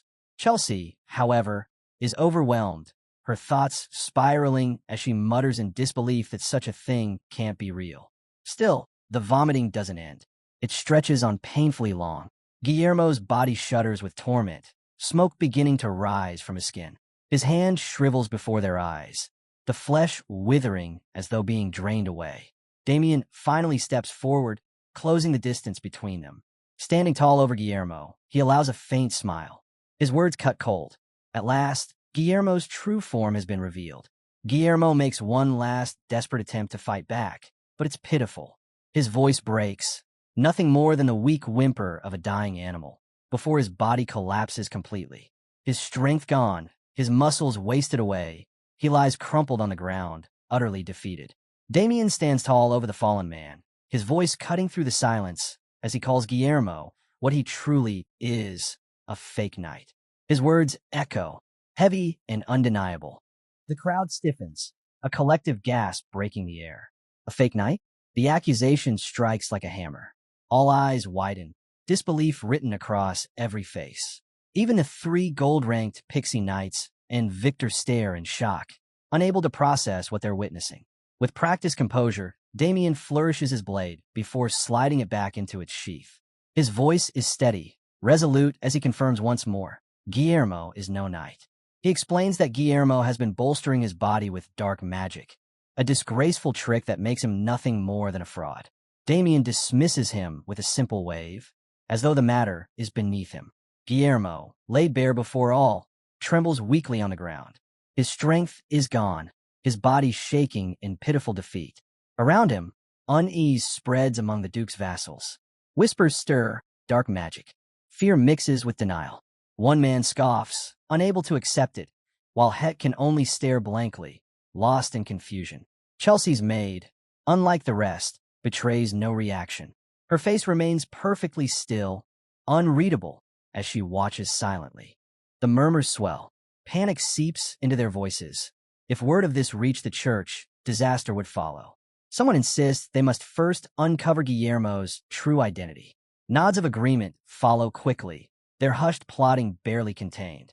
In the midst of this, Chelsea's maid quietly slips away, moving unnoticed toward the exit while the others remain distracted. The Duke, however, seethes.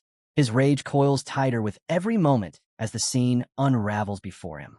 His eyes darken, his composure fraying, until finally he bursts out, his voice trembling with fury.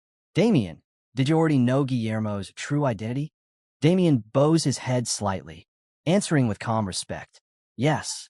He apologizes for keeping it hidden, but makes it clear that his silence was deliberate. The reason I didn't speak sooner, he explains evenly, was because I wanted to discover who is truly behind all this. To learn who could allow something like this to happen inside your very house.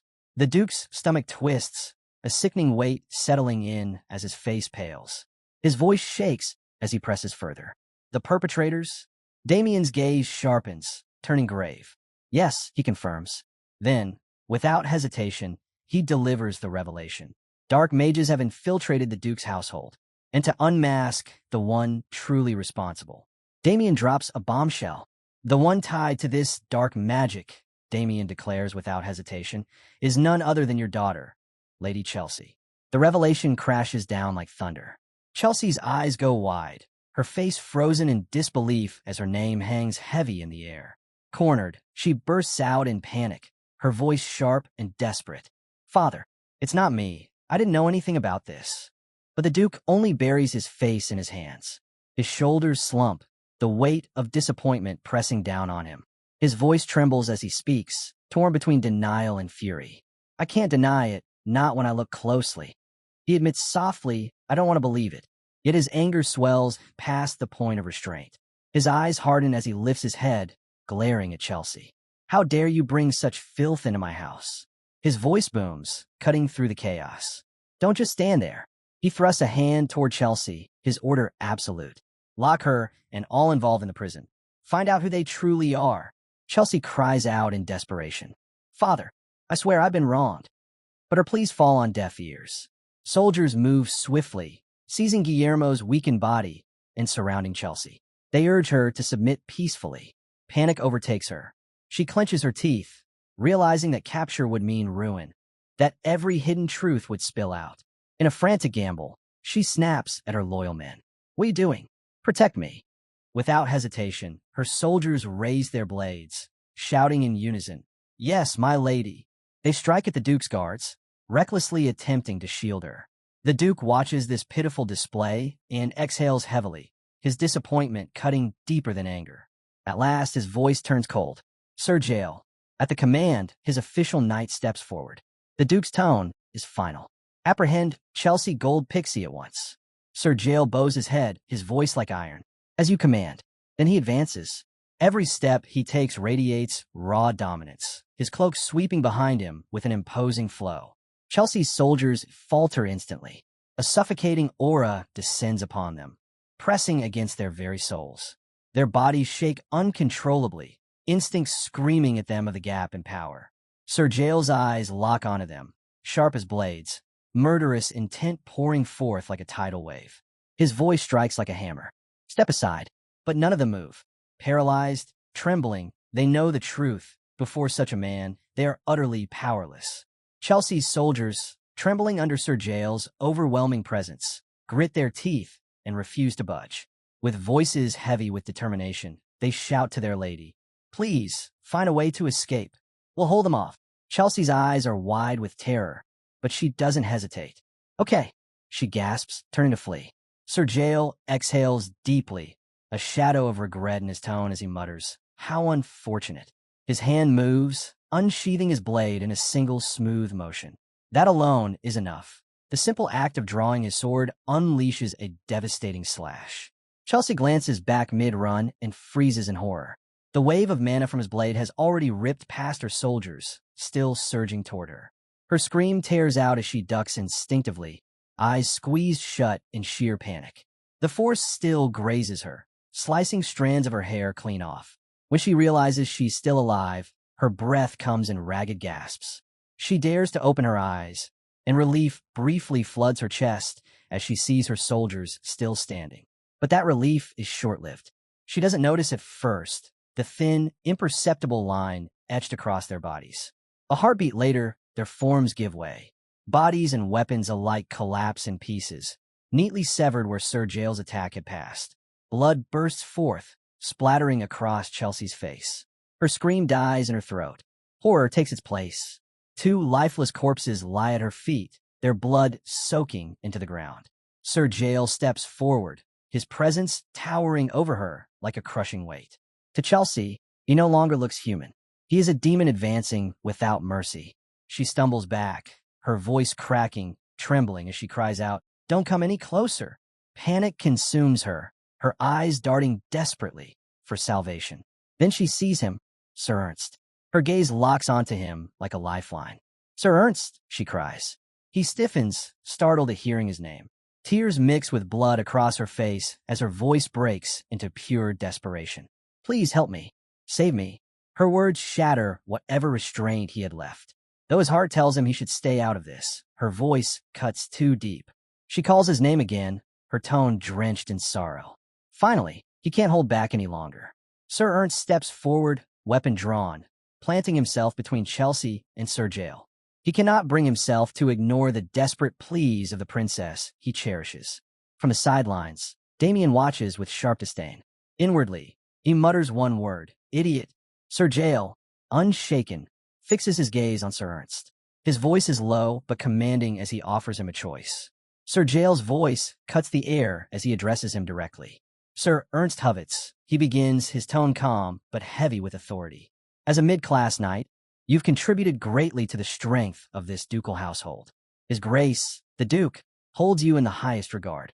Then his words sharpen into steel. "But if you insist on shielding Lady Chelsea, I will execute you where you stand." The warning strikes deep. Ernst's body trembles, though he tries desperately to stand his ground. He surrounds himself with mana, forcing himself to shout in defiance. But the weight of Sir Jael's presence crushes him. This was no bluff. Sir Jael's threat is absolute. Ernst fights the inevitable, but he knows the truth. He can't stop this man. The realization weighs him down until his breaths come ragged, defeat sinking into his bones. At last, he lowers his head. His weapon clatters to the floor, his knees hitting the ground as he bows before Sir Jael, surrendering completely. From behind him, Chelsea whispers his name, her voice fragile, broken. "Sir Ernst." The soldiers seize their chance, closing in. They grab Chelsea, holding her firmly despite her struggles. She twists, resists, but her strength isn't enough to break free. Her eyes dart desperately to the Duke. Her voice cracks as she cries out, "Father, please. Listen to me. I'm innocent. If you just let me explain."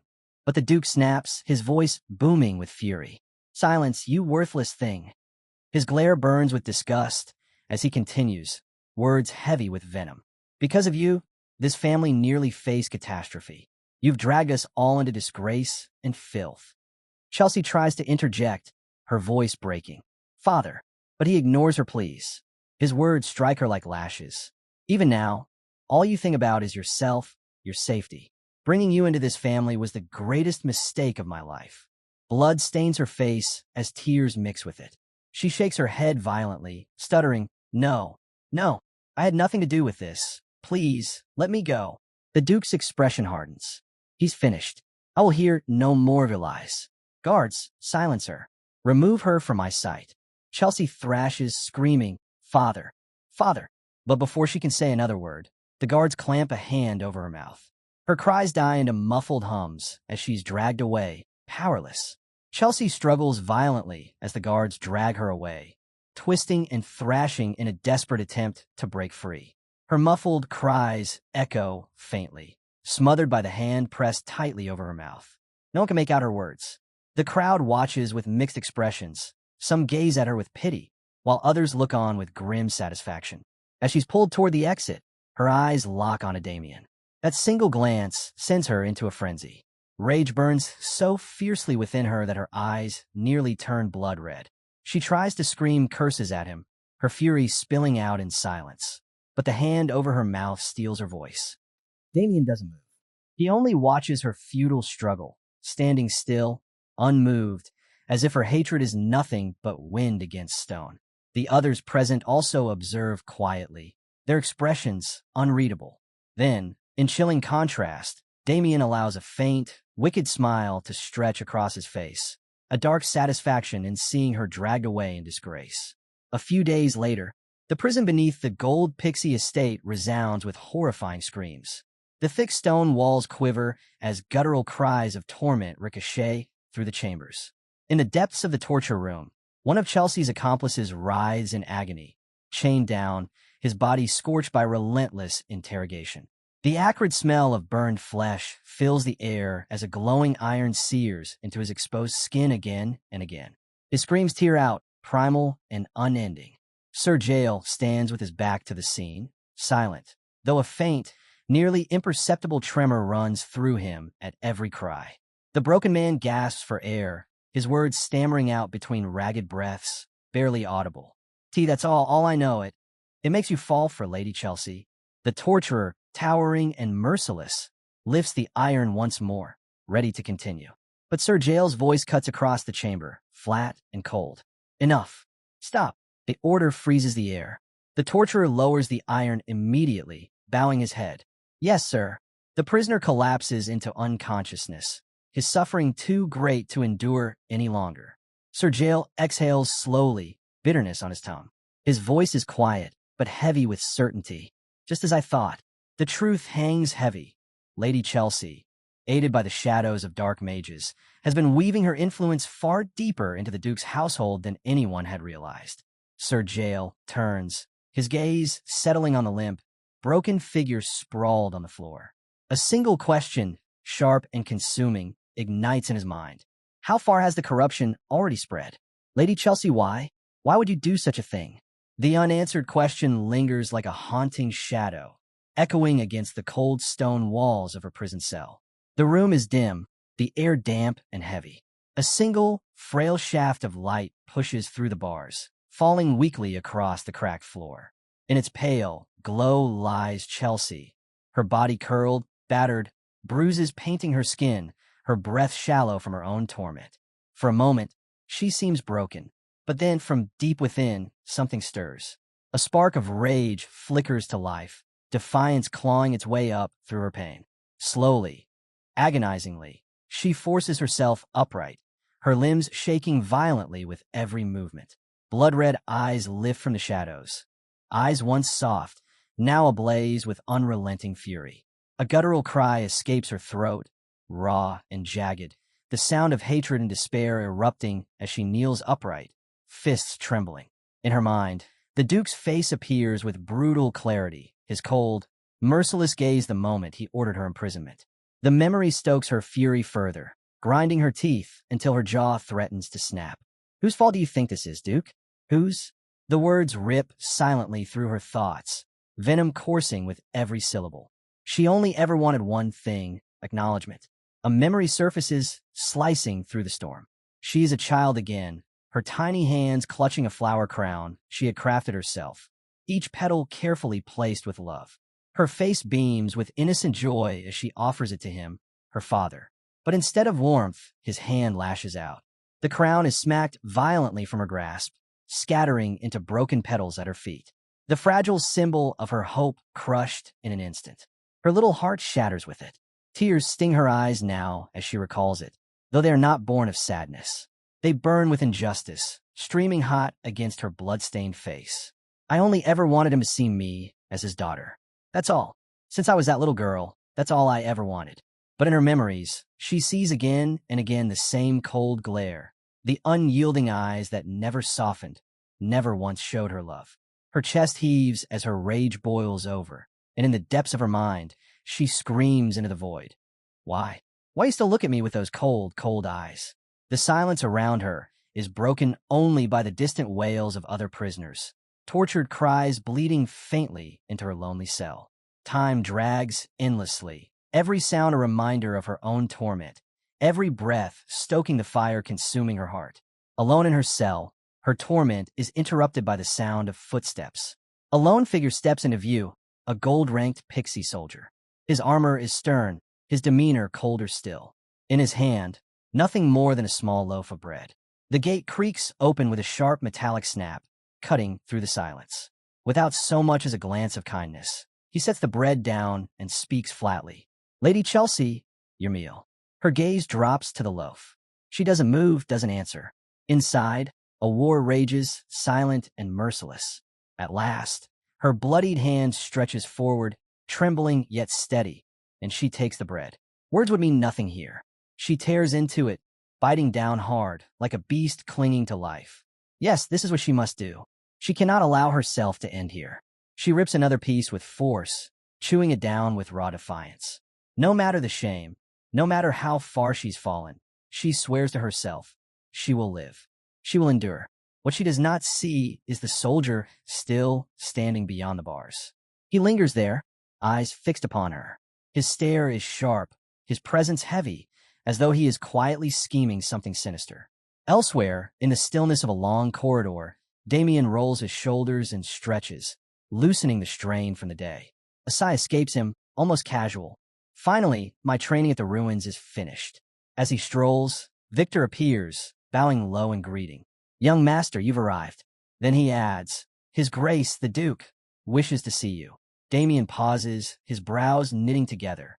What would the Duke possibly want with him now?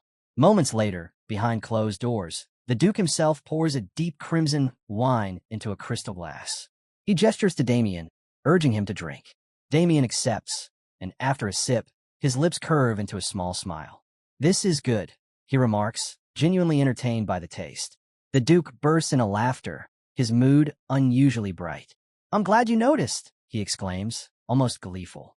He admits the wine isn't costly, but it remains his favorite, savoring another drink with satisfaction. Then, without restraint, he lets out a loud belch and declares, "Excellent, excellent." Damien watches quietly, uneasy at the Duke's unusual behavior. Something about him seems off. Yet the Duke, still riding his cheer, produces another delicacy.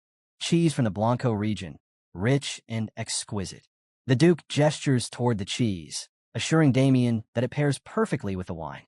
"Go on, try it," he urges. Damien, courteous as always, accepts with a nod. "Thank you," he says, lifting the piece of cheese toward his mouth. But just as he's about to take a bite, the Duke's voice cuts in, low and deliberate. "About Chelsea, I've decided, in the end, to accept help from the church." Damien freezes, lowering the cheese in his hand. His head turns sharply toward the Duke, eyes narrowing with genuine surprise. "Really? That's unexpected. I thought you preferred to investigate on your own." The Duke lets out a long sigh, his posture sinking slightly. "Yes, but after all the help you've given me, I can't shake the guilt." His tone shifts, edged with frustration as he adds, "And we've lost every single dark mage." Damien's eyes widen, his voice quick and sharp. "All of them? You're telling me we lost them all?" The Duke presses his hand to his forehead, as though steadying the storm building inside him. Irritation laces his words. "Yes, we managed to capture all of Chelsea's other allies, but not a single dark mage was among them." He exhales heavily, then continues in a steadier tone. "I thought you should at least know where things stand." Damien's mind flickers with the shadowy faces of the dark mages who once stood at Chelsea's side. His jaw tightens, frustration bubbling within. Damn it, every last one of them gone. Maybe I should have stepped in myself. The Duke keeps speaking, his words firm despite his irritation. Even so, I'll let the church handle it. They're better suited to track those slippery bastards. I have no intention of drawing their suspicion by doing it myself. Damien nods slightly, then asks, "And Chelsea? Did she say anything at all, about the dark mages?" The Duke's head shakes slowly, the motion heavy with finality. No, not a word. Even under relentless torture, she never spoke. That woman, she's tougher than anyone imagined. He drains the last of his wine, then leans forward to set the empty glass on the table. For a moment, he stares into the distance, his voice dropping to a murmur. Chelsea wasn't always like this. The room falls silent, the weight of his words hanging in the air. Only the faint breeze drifting through the window stirs the quiet, carrying with it a subtle, chilling edge. The silence lingers until the Duke begins to speak again, his voice heavy as he unravels Chelsea's past. He tells Damien that Chelsea's mother was no noblewoman, but a commoner he met by chance during a hunt in his younger years. Not long after, she became pregnant with Chelsea. His tone carries a trace of bitterness as he admits, "Back then, I refused to believe a single mistake could leave her carrying my child. The idea that someone of such low birth bore my blood, it was unbearable." He recalls the memory. Chelsea, just a small, bewildered child, clinging to her mother's side as they stood at his door. Her mother's voice pleading desperately for him to open it. But in those days, he shut them out, cold and merciless, turning his back without hesitation. Now, in the present, his face darkens with sorrow. Time went on, he says softly, but eventually, curiosity got the better of me. I ordered an inquiry into the child I had cast aside. What he discovered shook him. The woman had succumbed to the plague. Only the child survived. Chelsea endured alone. With that knowledge, he finally brought her into his household. That's how I came to know her, he explains. A bitter laugh escapes him, hollow and sharp. Looking back, it was such an uncharacteristic decision for me.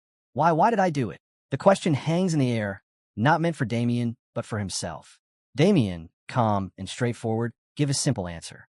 Maybe because she's family. Family, the Duke repeats, almost disbelieving. Family, the word feels foreign on his tongue, as though it doesn't belong to him. His gaze drifts upward toward the ceiling as he wonders aloud. Did Chelsea really wish for that? Did she do all of this just so I would recognize her as family? A long sigh escapes him, heavy with regret. She could have lived the life of a noblewoman, simple and ordinary. Why did it have to turn out like this?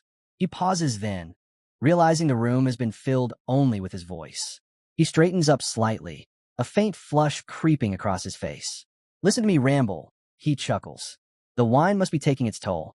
Forgive me, Damien, I've been talking far too much." Before Damien can reply, a panicked voice cuts through the air outside the door, hurried and frantic. Your Grace, are you here?" The door slams open, and a man stumbles inside, breathless, terror etched in his voice. The Duke narrows his eyes. What's all this commotion? The messenger gasps, struggling for breath, his words quaking. "Your Grace, Lady Chelsea, something terrible has happened to her. But he never gets the chance to finish.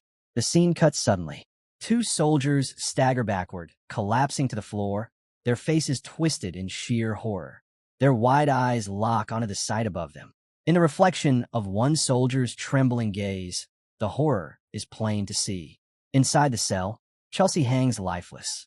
The silence that follows is suffocating, broken only by the weight of the dreadful truth. Later, the estate is quiet. Damien and Victor walk side by side down the hallway, a basket of laundry in tow. Victor grumbles, unable to hold back his irritation. "Young master, are you really going to keep doing this?" Damien glances at him calmly. "Doing what?" Victor's voice rises as he scolds. "I've told you countless times. When you send laundry out, you must separate the undergarments from the rest." Unbothered, Damien replies, "Did you?" Victor nearly explodes, his face flushed. "Did you?" "Of course I did. I've told you again and again. Do you have no regard for the one who has to wash it all? And another thing, why are your socks always inside out the second you take them off?" But Damien doesn't answer. His steps falter. His attention is fixed on a half-open door, a narrow slit of darkness spilling out. Through the gap, he catches sight of the Duke. Alone in the dim room, The Duke sits motionless, his gaze lost in the endless void ahead. Damien lingers, a heavy solemnity settling over him as he takes in the Duke's lonely figure. Days have crawled by since the dreadful announcement of Chelsea Goldpixie's death. The inquiry ended with finality. Suicide. The investigations of everyone tied to her have already concluded, the punishment swift, handed down as retribution for the shame she was deemed to have brought upon the house. Her resting place is bare and unmarked, an austere reminder of her disgrace, stripped of every trace of nobility. The chaos that once shook the Gold Pixie Duchy has, for now, fallen quiet. Yet Damien feels it in his bones. This silence is not peace. It is only the stillness before a storm. A fire burns hot in his eyes as he mutters under his breath, voice sharp as a blade. If it truly is them, then I swear. His vow cuts off abruptly. Victor suddenly appears at Damien's side, his expression exaggerated, caught somewhere between disbelief and alarm. Are you even paying attention? He snaps, his words cutting through the haze clouding Damien's mind. Ah, Damien replies vaguely, little more than a sound, but quickly recovers. He throws an arm casually around Victor's shoulders, a smile tugging at his lips. I hear you, he says lightly. Now quit whining like some spoiled kid. Victor flinches at the remark, his tone sharp in return. Whining? You think I was whining? Honestly, even with something this simple. But his voice drifts away as the scene melts into the night.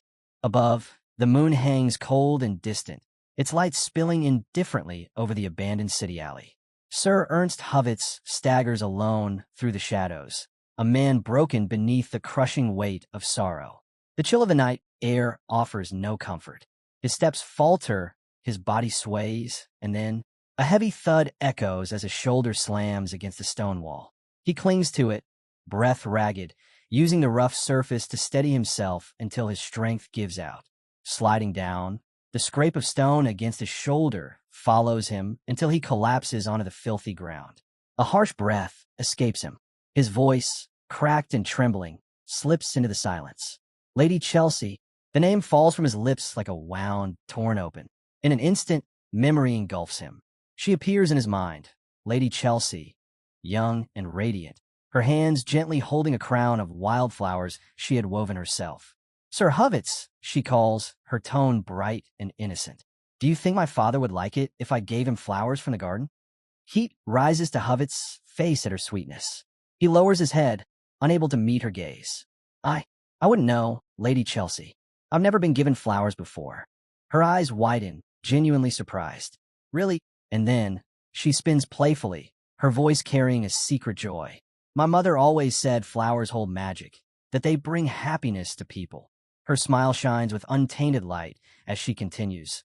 These flowers, they're the same ones that bloomed when my parents first met. The words pierce him, leaving him shaken, captivated. All he can do is stare at her brilliance, lost in the purity of her presence. Her voice lingers, warm and certain. Then my father will be happy too. Hovitz can only gaze, breath caught in his throat, his lips parting in a quiet gasp of awe. A soft, genuine smile finally breaks across his face. Then I'm certain, he says with quiet conviction, the Duke will treasure them. But that memory fades, swallowed by the bleak reality of the alley. Sir Hovitz's face hardens, steeped in grief and crushing regret. His voice cracks as he whispers into the empty night. I failed you, Lady Chelsea. I couldn't protect you. Loneliness wraps around him like a shroud. His body trembles, every breath quaking under the weight of sorrow. The sound of his muffled sobs fills the still air, until they rip free as harsh, guttural cries that seem endless. In a surge of rage turned inward, he clenches his fist and drives it into his own chest, the dull thud resounding against the stone walls. Idiot, he spits at himself, raw and broken. Tears pour unchecked down his face, hot and blinding. The word repeats, each time heavier, sharper. Idiot, I should have died back then. Worthless fool. The curses twist into a howl of anguish, his voice tearing through the alley as he roars into the night. I should have protected her. The scream rips from his throat like his very soul being torn apart, echoing under the cold, unyielding moon. When at last the sound dies, silence presses in again. His breathing comes in ragged bursts, chest heaving as he claws his way back from the brink of despair. Slowly, painfully, he steadies himself. But then, a presence stirs in the shadows. From the darkness steps a figure, unexpected yet unmistakable. It is Rebecca, once Lady Chelsea's maid, now marked as one of the dark mages. Her voice cuts through the silence, unsettlingly calm. There you are. He lifts his head, his tear-streaked face turning toward her. As her form becomes clear, she draws closer, her expression faintly touched with concern. She speaks, her tone smooth yet edged with subtle control. Sir Ernst Hovitz. The sound of his full name on her lips jolts him. His breath hitches, and he stammers, the name trembling out of him. Araba. Then fury explodes. In a single, vicious motion, Hovitz lunges. His hand clamps around her throat, and with brutal force, he slams her against the stone wall. His grip tightens, cutting off her breath as his eyes burn like blazing coals, seething with murderous rage.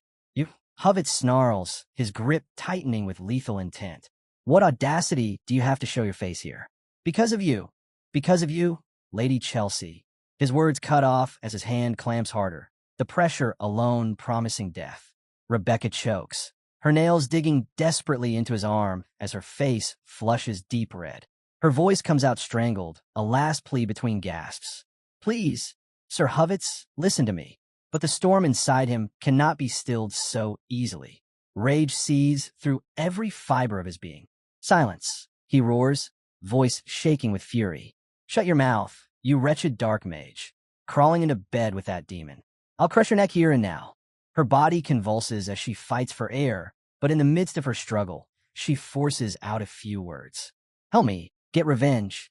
The phrase slices through his rage, halting him for just an instant.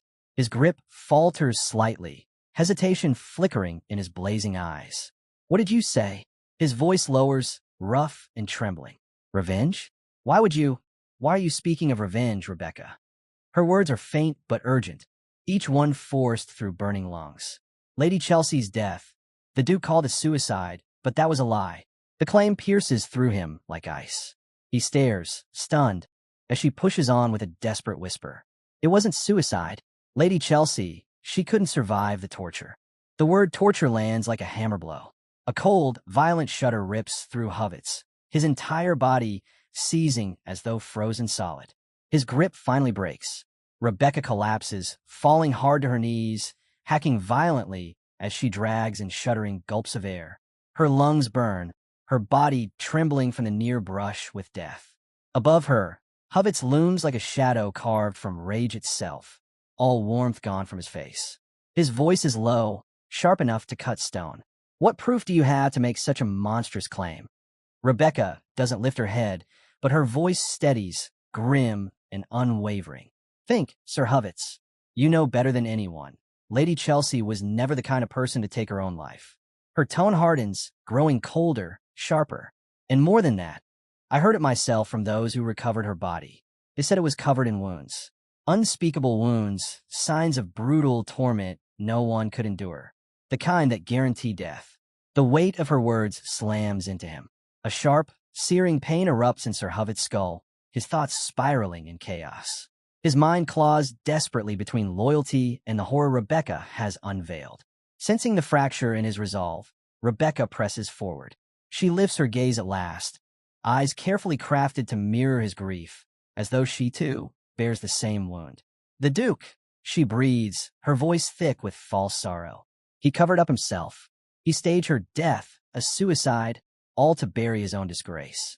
A broken sound tears from Hovitz's throat, a guttural curse, raw and venomous. His chest heaves as the dreadful realization dawns. No, it's possible. His mind reels, fragments of the Duke's ruthless past flashing before him.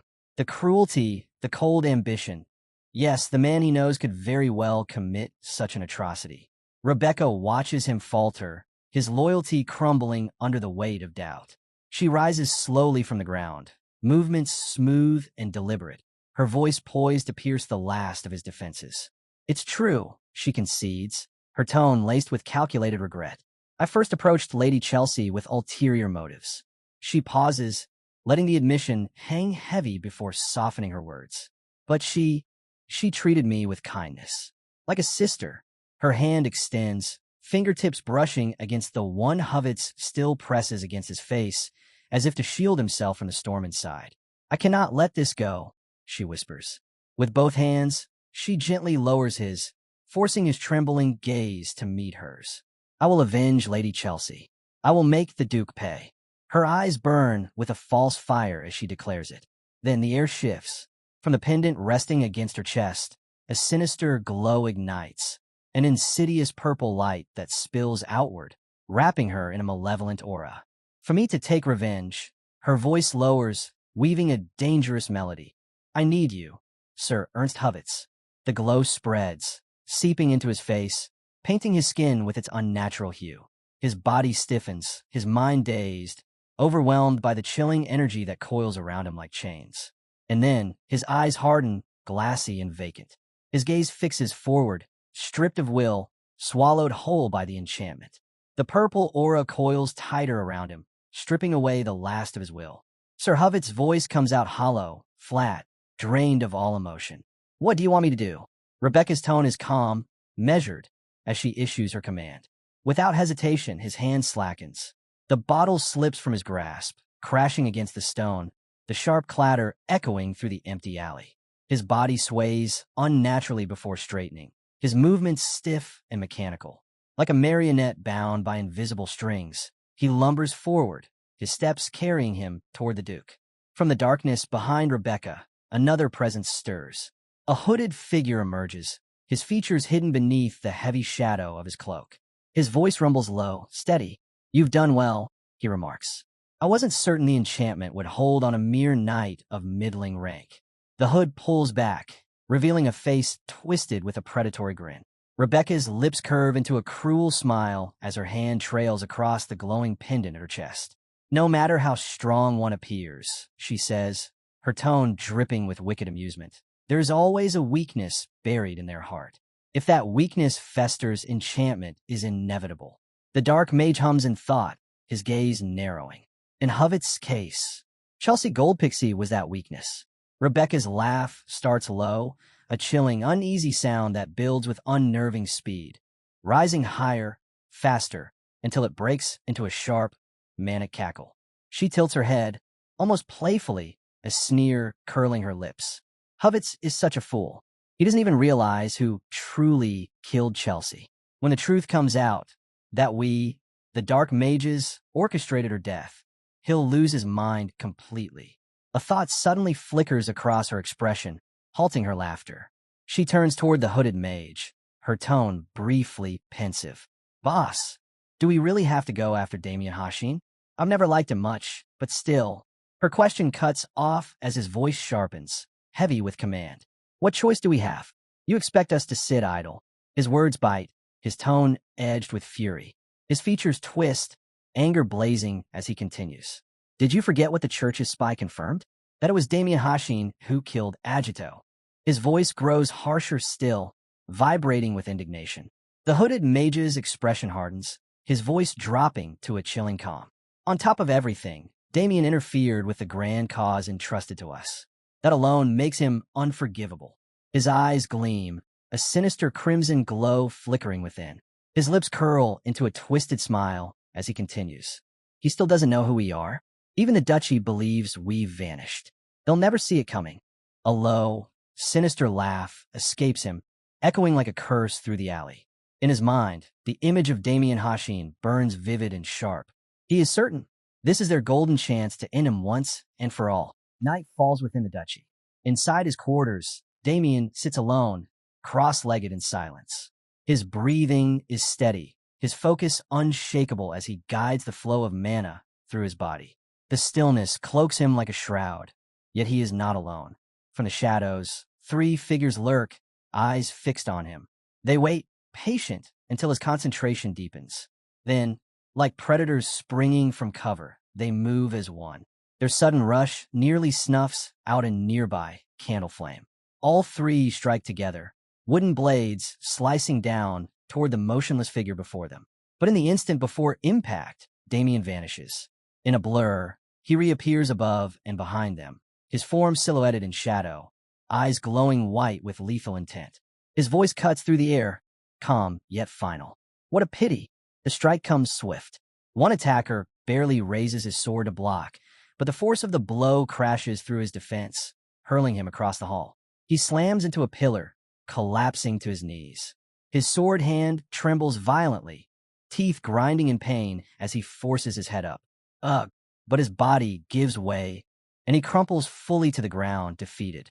The remaining two freeze in fear, retreating instinctively as low growls of panic escape them. Damien lowers his weapon, resting the blade casually against his shoulder. His tongue clicks in disdain, disappointment dripping from his words. Pathetic. His gaze sharpens as he delivers his command. All three of you kneel. The low-class knights of the Gold Pixie estate hesitate under the crushing weight of his presence, the order pressing down like iron. Standing over the three, Damien speaks firmly. I told you to do whatever it took to land a hit on me, even an ambush, and yet you still failed.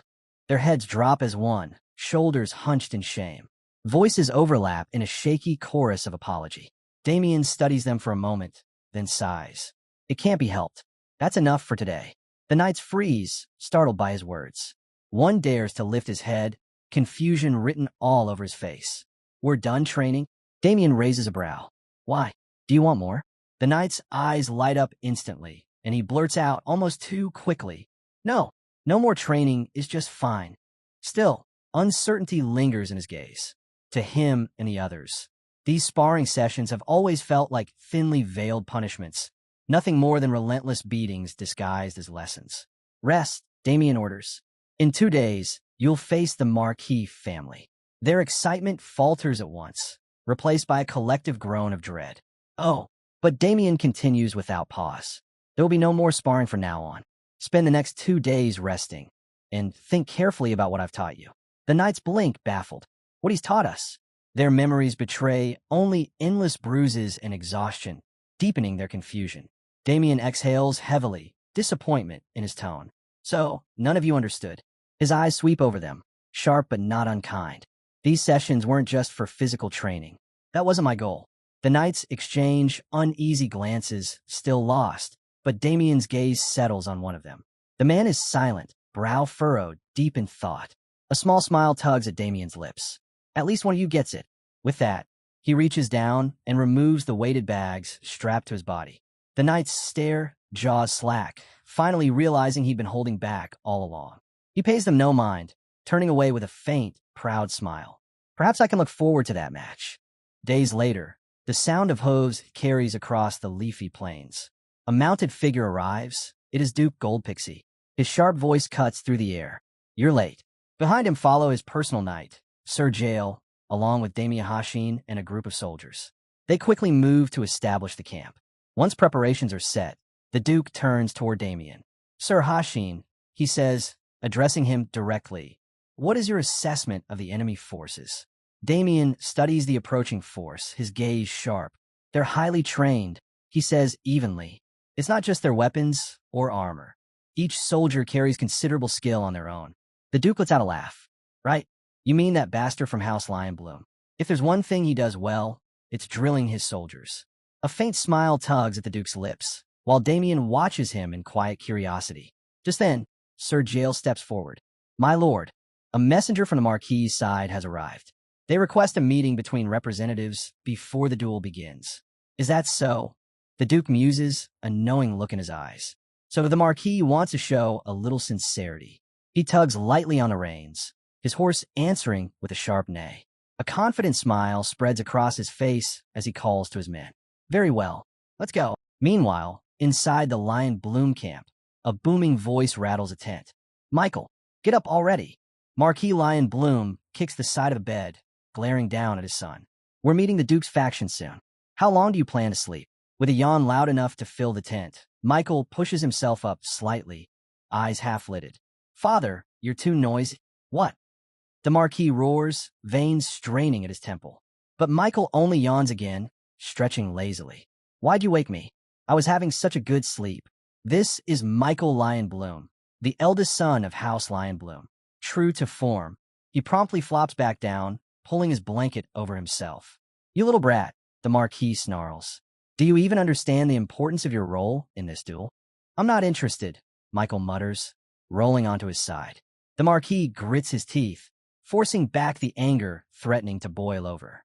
With a click of his tongue, he turns toward the exit. His hand pushes the tent flap open, but he pauses for a final word. Fine. If that's the case, I'll face that damned Damien Hashi myself. The name cuts through Michael's drowsiness like a blade. His hand freezes mid-motion as he was about to cover his head with the blanket. Slowly, he rises, all trace of sleep gone. Wait. His voice is sharp now. He shoots a look at his father. Why is that bastard with the Duke's faction? The Marquis glares back. Maybe you'd have heard if you weren't busy sleeping. The Duke's side chose Damien Hashin as their representative. A chilling grin spreads across Michael's face as his thumb presses against the hilt of his sword, sliding the blade halfway from its sheath. His eyes glint with madness. Oh, really? Then that works out perfectly. Outside the camp, Michael and his father approach. Waiting for them are Duke Goldpixie and his loyal knight, Sir Jael. The Duke lets out a faint laugh the moment he sees them, inviting us and then arriving late. The Marquis still shows no sense of courtesy. Unbothered, Marquis Lion Bloom scoffs. And for you to make such noise over a trifle, it seems you're still as narrow-minded as ever. Their words bristle with hostility, but instead of boiling over, they laugh, sharp, unsettling bursts that sound more like predators circling each other. Sir Jael finally cuts in with a discreet cough, breaking the tension. The Marquis turns to him at once. Sir Jael, it's been some time. It has, Sir Jael replies smoothly. Good to see you again. Lion Bloom extends a hand. Don't you find serving the Duke boring? My offer still stands. You'd be welcome in my house. But Sir Jael's response is immediate and unyielding. My loyalty belongs to the Goldpixie household. It always will. The Marquis shakes his head with mock regret. A pearl before swine, then. The Duke bristles at the insult, his thoughts seething. Why, you little... But before he can retort, Lion Bloom's gaze shifts. His eyes land on the young knight, standing at the Duke's side. And this one, is he the one? Yes, the Duke answers. The one they call Damien Hashin. The Marquis's eyes harden, fury swelling as he studies Damien. So this is the man who humiliated my son and crushed my knights. His fists clench, veins straining as the anger builds. But even as the rage grows, something strange slithers into his chest. Staring at Damien's calm, smiling face, unease prickles his skin. Sweat beads at his cheek. Why? Why do I feel this tension? I am a high-class knight. Why does a mere lowborn make me feel this way? His thoughts race. Could it be hidden potential? Could this boy truly stand on equal ground with Michael? The realization jolts him. He snaps his gaze toward his son. Michael's face is shadowed at first, unreadable. But then he lifts his head. His eyes lock directly onto Damien, his glare sharp, unyielding. Damien Hashin. He speaks the name softly, almost testing the sound of it. Damien, for his part, only tilts his head, clearly puzzled by the intensity of Michael's stare. Then, slowly, a grin spreads across Michael's face. A grin sharp with mischief, edged with danger. His body shifts, steady and deliberate. His hand slides to the hilt of his blade, posture sinking into a practiced stance. Ready to draw. The metallic scrape of steel breaks the silence as Michael begins to draw his blade. Damien blinks, caught off guard. His expression shifts in a quiet confusion, though he says nothing. Michael's crimson eyes, appearing as though he had lost all sense, fixed ahead as he assumed a proper battle stance. With one hand gripping the hilt of his sword and the other resting on the sheath, he prepared himself to unsheathe it. Damien heard the metallic clank of the blade as Michael began to draw it. Without uttering a word, Damien stood still and fixed his gaze upon him. Suddenly, Michael halted all movement, coming back to his senses with shock reflected in his eyes. His father had stepped in, holding his hand and preventing him from drawing the sword completely. That single action snapped Michael back to awareness. Still stunned, he glanced at his own reflection in the half-drawn blade, realizing inwardly that he had not even been aware of what he was doing. Sir Jael cast him a stern sideways glare, addressing him formally as Sir Michael and demanding to know what he thought he was doing. He scolded him, questioning how he dared draw a sword in the presence of his grace. The Duke, calm but firm, remarked that Michael surely understood that drawing a blade against a noble was a grave crime. Marcius, Lion Bloom, quickly spoke in his son's defense, explaining that Michael had acted foolishly only because of his desire to win. The Duke, however, pressed the matter further, asking if he was requesting him to overlook such an act for that simple reason, and demanded to know how he intended to take responsibility. Marcius, inwardly cursing the complication, cast a troubled glance at his son, wondering if Michael's body had reacted unconsciously. Looking then at Damien, and after observing his son's expression, he thought to himself that it was as though Michael were facing a wild beast. Meanwhile, the Duke rested his hand on his chin, carefully considering how best to make Marcius bear responsibility, regarding the situation as a perfect opportunity. After a moment of deliberation, he gave a thin smile and stated that it could not be helped. He announced his decision to cancel the duel entirely, but that he would overlook the matter this one time.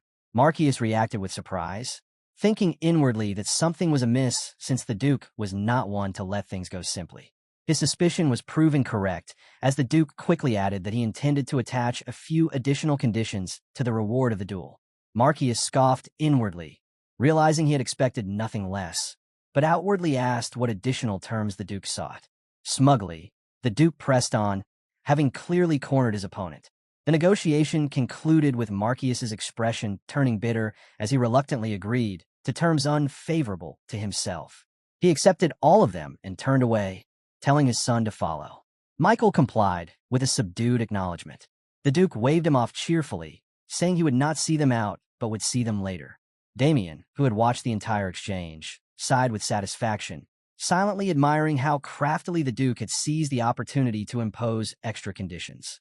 Still, the Duke turned his gaze to Damien and remarked that it seemed strange that Michael Lionbloom had drawn his sword at him.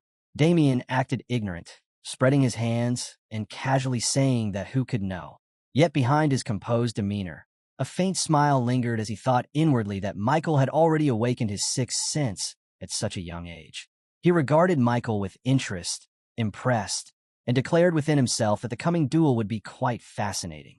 As the two distanced themselves, Marcius Lionbloom tilted his head toward his son, demanding to know why he had drawn his sword so recklessly, warning that he could have endangered their house.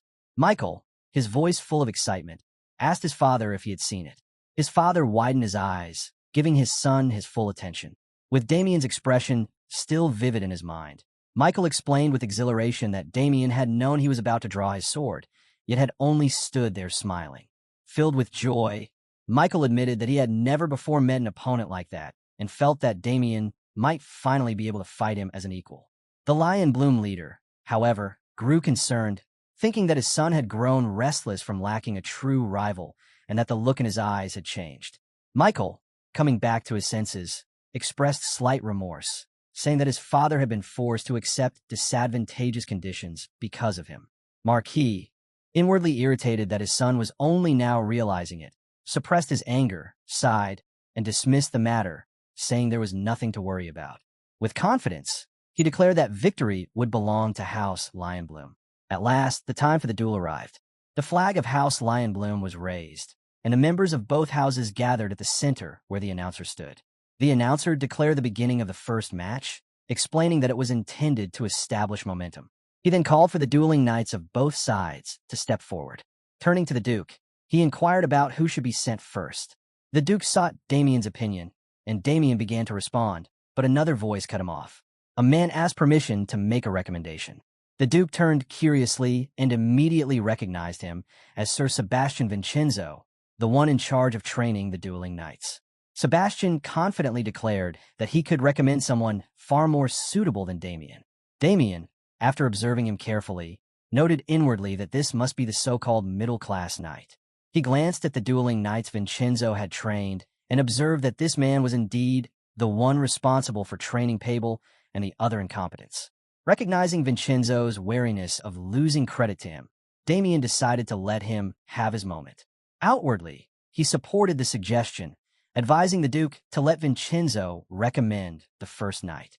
The Duke agreed and turned his focus to Vincenzo, asking whom he would choose. With confidence, Vincenzo named Fabian Vincenzo for the opening match.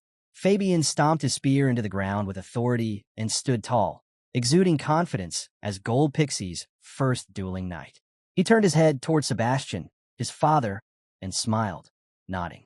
Their silent exchange conveyed their bond, Sebastian feeling proud as he thought to himself that Fabian was his son, while Fabian inwardly assured him not to worry, promising victory and a regained favor with the Duke. The Duke, impressed, observed Fabian and acknowledged that he had heard of his remarkable talent, voicing hope for his success. Damien, however, remained unimpressed. His eyes suddenly widened as his attention was drawn elsewhere. Stepping forward with a casual, indifferent demeanor was House Lionbloom's first dueling knight, Ronald. The duel commenced. Fabian assumed a battle stance, while Ronald remained unbothered, making no effort to prepare himself. Fabian introduced himself formally as Fabian of House Vincenzo and demanded his opponent's name and house. Ronald, still nonchalant, casually gave only his name, Ronald, without family ties. Fabian, shocked, asked if he was a commoner. This realization enraged him, for he considered it an insult for a mere commoner to stand against one who had mastered House Vincenzo's secret techniques. Ronald looked down on him with contempt, sneering that nobles seemed to relish fighting with their tongues like women. Further provoked, Fabian erupted in fury and charged at him. Completely shrouded in an aura, Fabian prepared a powerful attack, vowing to show Ronald the difference in their status. Yet Ronald remained utterly unfazed, not even taking a proper stance. The Knights of Gold Pixie's side cheered loudly, rejoicing that Fabian had made the first move. Fabian unleashed a wide, beautiful downward slash, but Ronald evaded with ease, stepping back effortlessly. Fabian grew uneasy but quickly adjusted, twisting his arm to change trajectory and launching into a relentless flurry of strikes. Ronald, still expending minimal effort, blocked and deflected every attempt with ease. Mocking Fabian with a look of scorn, he called him pathetic. Already furious at his inability to land a blow, Fabian grew even more enraged, shouting insults at Ronald. Consumed by rage, he prepared a massive attack, roaring as he declared Ronald nothing but a commoner. Recognizing the danger in the strike, Ronald finally became serious. Infusing his sword with mana, he moved with blinding speed, faster than Fabian's attack could connect, and delivered a clean slice. Fabian's right arm was severed and flew past his very eyes. Fabian stared in horror at the sight of his own arm. The Duke, watching, was struck dumb with shock. Sebastian Vincenzo, Fabian's father, clutched his head in terror and disbelief, the only word escaping him being a devastated denial. Ronald calmly sheathed his sword and scoffed at Fabian, dismissing his earlier words about status. As Fabian collapsed to the ground, screaming in pain, Ronald pointed down at him mockingly, striking a humorous pose as he declared him dismissed. A proud smile spread across Marquis Lionbloom's face, but he restrained himself, focusing instead on the greater fact that the first victory had gone to House Lionbloom. With the gold pixie flag fluttering high above, the anguished cries of Fabian echoed across the dueling grounds. Even after receiving first aid for his severed arm, his wails of pain persisted while his father remained beside him, consoling him and urging him to endure. Damien observed from the side with a look of disappointment, clicking his tongue in frustration as he admitted to himself that although he had anticipated this outcome, Fabian had proven far too weak. Turning away with a sigh of disgust, he left the scene. The Duke, standing beside him, appeared furious. With a bitter sigh, he cursed the Lionbloom faction, questioning aloud why they resorted to cutting off arms when the duel was merely about claiming victory. Shifting his attention back to Damien, the Duke asked what should be done next. He reminded Damien that they had already lost the first of the 3 matches and considered whether he should participate immediately. Damien calmly reasoned that if he were to step in now and claim a victory, and Michael appeared in the final duel, there would be no one left to oppose him. The Duke admitted the logic of this strategy. To ease his concern, Damien smiled faintly and assured him that he had someone in mind to take the second match. The Duke's face brightened with hope as he awaited the name. The scene then shifted to Damien standing before Pable, declaring him the second dueling knight. Pable trembled in fear, stammering in disbelief, but Damien walked away without hesitation, encouraging him to recall the harsh training he had endured. Still shaking, Pable voiced his doubts, yet Damien reassured him with confidence that he would certainly win. Behind him, his fellow knights attempted to lift his spirits, one offering faith in his strength while another chanted their shared motto of unity. The Duke, however, seemed unimpressed by Damien's choice. With a sigh, he nevertheless permitted it, though he questioned the wisdom of the decision since Pable had never shown signs of standing out. Even Sir Jael cast a suspicious glance at Damien. Yet Damien, smiling confidently, explained that he had been giving Pable special attention in training for this very purpose. All three then looked back at Pable, who appeared on the verge of vomiting from sheer terror. Despite this, Damien remained confident and promised that Pable would secure victory. When the second duel began, Pable could scarcely stand. Crouched in fear, his entire body trembled, his legs nearly collapsing beneath him. The memory of Fabian's severed arm replayed in his mind, draining the color from his face. Though he admitted to himself that he had stepped onto the field out of necessity, he now questioned what he could possibly do. Lion Bloom's second dueling night, Huey Saletian, stepped forward with confidence.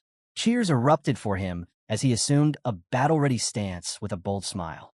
Pable froze in place, his jaw dropping at the sight of this opponent. His morale was shattered completely as he realized that Huey was far stronger than he could ever hope to be. In a trembling voice, he gave his name as Pable Bermond. Huey looked disappointed, having expected Damien himself to appear. Deciding to end the battle swiftly, he infused his sword with mana and prepared to strike. Pable, though terrified, steadied himself and tried to focus. Yet before his thought even completed, Huey's blade was already at his neck. In a moment of desperation, Pable managed to deflect it, sparks flying from the clash of steel.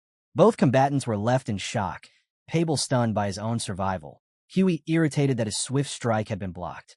Although knocked to the ground by the force, Pable rose again, and Huey grudgingly admitted that his opponent was better than expected. Pable himself questioned whether it had been luck, but Huey granted him no time to dwell on it, pressing forward with relentless attacks. Against all odds, Pable continued to evade, rolling across the ground in panic before regaining his footing. Dust filled the field from his movements, creating blind spots. Predictably, Huey attempted a surprise strike from the haze, but Pable once again managed to block. Huey's disbelief turned into unease as he realized even attacks aimed at blind spots were being countered. For the first time, Pable struck back, forcing space between them. Huey gasped in shock, questioning whether this could be the very reason Damien had been so confident. Damien, watching with satisfaction, thought to himself that Pable had finally realized it. During training, Damien had used Lion Bloom's own Great Lion Sword art against him, relentlessly beating him down until his body learned to react instinctively. Now, on the dueling grounds, Pable instinctively blocked Huey's every move. Each swing seemed familiar, albeit slower than Damien's own. Pable recognized this difference, silently thanking Damien for preparing him. With Huey continuing his furious strikes, Pable evaded with growing confidence, finally seeing a path to surpass himself. Planting his foot firmly, he charged forward with newfound determination, roaring inwardly that his blade would pierce the heavens. In a burst of speed, his sword slipped past Huey's defense and stopped at his neck, the edge grazing his cheek. Stunned, Huey collapsed onto the ground in defeat. The Duke clenched his fist in restrained triumph, while Damien smiled proudly at his side. Marquis Lion Bloom, however, sat frozen in disbelief, while Michael remained utterly unbothered. Standing tall, Pable declared victory. The silence of the dueling grounds erupted into jubilant cheers as the Gold Pixie Knights shouted his name. A smug smile spread across Pable's face as he inwardly reveled in his achievement. The second duel ended in victory for Gold Pixie. Michael then stepped forward, his aura radiating as he laughed in amusement at Huey's loss. He admitted his surprise that Huey, who had appeared stronger, had still been defeated. Walking with majesty, he declared that in the end, the decisive match would fall upon himself and Damien. Approaching face to face, he called out Damien's name with excitement. Damien advanced as well, pausing only to glance back at the Duke, who gave him a confident nod. The two finally stood opposite one another on the dueling grounds. Michael expressed with fervent delight that this was the moment he had long awaited, the very reason for his existence. His chest heaved with exhilaration as he laughed, rejoicing at having finally found an opponent worthy of being called his equal. Damien, however, regarded him with a smug confidence, dismissing the idea of equality between them. As the Gold Pixie's third dueling night, he prepared to prove it.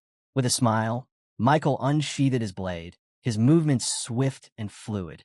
In an instant, he blurred forward, faster than the eye could follow, his sword raised for a devastating strike. His eyes blazed with the thirst for battle as he inwardly called out for Damien not to disappoint him. At Lion Bloom Camp, A few minutes before their duel even started, Celestian was kneeling before his Lion Bloom Knight leader and asked that he be killed for losing such a duel.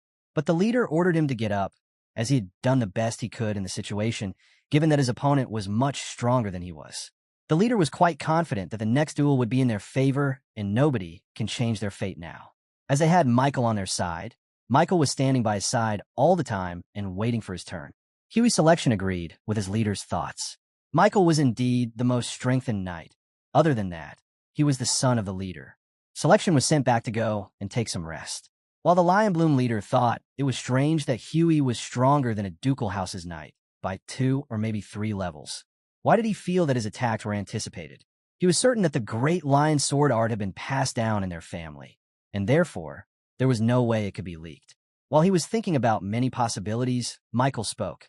Michael said that this was the first time he had felt so much excitement in his life. He said that he had now found someone who was exactly like him, but he was confident that he would definitely defeat him and bring victory for his father. While he walked on the field, while his father encouraged him that he was the best of the best, and he should now go and enjoy the duel to his heart's content. Michael was imagining his past, that how it was fun to do sword fighting, and from a very young age he had started to learn it with his full concentration and as well as heart. He first started to learn swordsmanship from his father, and it was so enjoyable for him that he really went mad with excitement. He was filled with expectations and wondered how many powerful warriors there must be in the whole world. However, as his journey went on, he became stronger and stronger, and as time went on, his expectations and interests faded away. He even thought that when he fought the knights rumored to be the strongest, they were nothing in front of him and lost to him easily. Victory came to him as something natural, and it was disappointing for him. And later, sometimes he put his sword down and didn't fight further. But now Damien Haxon appeared in front of him. While Michael stood in front of Damien, he begged him he should not to disappoint him at all. And with that sentence, Michael charged at him with his sword. He attacked on his head. It was quite quick, but for Damien, it was nothing. He didn't even pull his sword out and dodge him. He even punched Michael, sending him into the sky. But Michael was not going to stand back at all. He dashed again, but this time he was sent away by a kick. There was an air pressure in Damien's attack that was stronger than Michael's strength. Michael used the ground to stop himself from getting pushed back and gave a smile at Damien. He again charged at Damien with full force and swung everywhere he could, but was unable to land any strike on him. He was excited by how much stronger Damien was. He had blocked all his attacks so easily, while Damien stood there and kept his hand in his pocket and mocked him for being so weak. Michael was all pumped up. He told him that he knew it from the start, that Damien was the best of all. Michael asked him how long Damien was just going to dodge his attack. He should just get his sword out and fight like a real swordsman. While he laughed at him, Michael told him that he should just make this duel more enjoyable for him. While Damien went for his sword to bring it out, suddenly Michael charged at him, and he thought that his sword would be the first to reach him until he could notice anything. But what he didn't know was that his sword broke as it touched Damien, as he had already drawn his sword out in the split second without even making him notice. But not only his sword, but Damien had chopped his head off at his neck, and it flew away some distance, while Michael died on the spot without any second thoughts, and while Michael's eyes shattered, something different happened. It was not the same for Michael, and he could not believe what had just happened. In a blink, everything was over. Damien had just pushed him back, and Michael's sword was turned down by him, and he had left with no courage to pull it out again. He was in front of Damien, witting on his knees, while he still laughed at Damien Powers and thought that what just happened to him and couldn't believe that he was still alive. He just felt his neck getting cut and head being chopped off. His father witnessed the entire scene and angrily shouted at his son, Michael, ordering him to stand up, draw his sword, and fight like a true swordsman. But Michael seemed lost in a haze of disbelief, still struggling to comprehend what had just happened. He wondered if he had truly witnessed his own death at the hands of his rival. Slowly lifting his gaze toward Damien, he saw him standing firmly with an intense aura around him. Damien then sternly asked if he still believed that the two of them were equal in any way. Michael was sweating all over his face, weirdly smiling.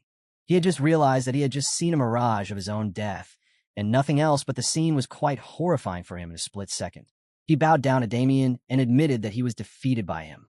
It was then announced that the third duel final victory went to Gold Pixie.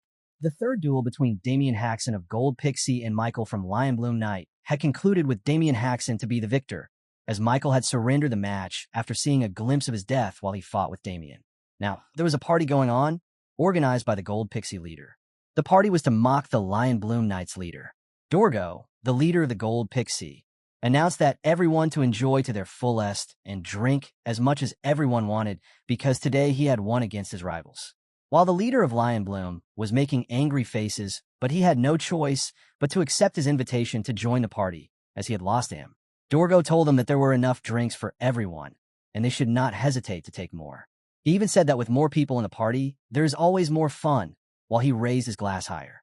The Lion Bloom Knights were also suffering the mockery. They had no choice but to show their gratitude for Dorgo, but they knew their boss was in a bad mood. Then Dorgo came to their leader, Marquis Lion Bloom, and told him that they had already quarreled a lot for some time, but that everything was settled. They should forget the past and enjoy themselves now. He then poured the drink into his glass, but he again mocked him. He said that he would pour the drink for him, but he needed to tell him that the true victor was him. Marquis was all angry with him and wanted to burst on him, but he couldn't do it now, as he had lost to him in reality. While they were talking, Michael was chatting with Damien. He had gotten quite friendly with him. He told Damien that he was the same as Damien is, but also he added that Damien was way too strong for him. Michael was all over Damien and wanted him to be his friend.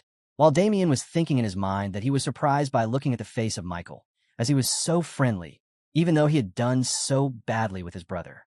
Michael said that he was still confused about what happened to him in the fight, but whatever the case was, he could sense it even without directly crossing swords with him. Damien was quite stunned that he didn't even know why that happened to him. While Marquis was being mocked, he blamed his situation entirely on Michael. He still did not believe that Michael surrendered to Damien without even drawing his sword, and he was unsure whether it was misfortune or not, but the anger was still greater. Damien was judging Dorgo, as he had invited the Marquis's household for the party, and he even thought of him as a hopeless person, as there was no need for him to do so. He thought of Dorgo, who on the surface looks hearty and generous, but it was obvious that this all banquet was arranged just to mock the Marquis. Damien was quite satisfied after all. He had achieved his original objective, which was to bring the victory, and with the duel, he had brought the victory to the Duke's household. He also ensured that the Lion Bloom would think twice from now onwards to mess with him again. But still, for him, there were matters to be resolved. Later on, Michael came to him and asked if he could sit around him and poured him some drink into his glass with a big smile. Michael told him that he respected him greatly. Damien was shocked that he was showing his respect and even pouring the drinks for him. Damien thought that he had always imagined that he would never meet a peer of his own age. He was thinking about the super senses that he had, but now Michael was also one of them who had the same ability. He was a superhuman in his eyes, as he had fought him in his mind and lost to Damien. It was a mental space of his own creation, and there Michael realized that Damien was a being utterly beyond his dimension, a person whose true scale could not be measured, and with that he felt true fear. And that all saved Michael's life from Damien. Damien also thought that if he had fought me in reality, he would have lost an arm at the least. Michael told him that the world is much bigger than he thought, but Damien asked if he should give him some advice. It was not normal that Damien was saying such a thing, but Michael didn't refuse to him. Damien told that as he say that the world is vast, but the talent they have is not common, but neither was unique to them alone. He told that the empire alone in itself. He could think of at least 3 people with a greater talent than him.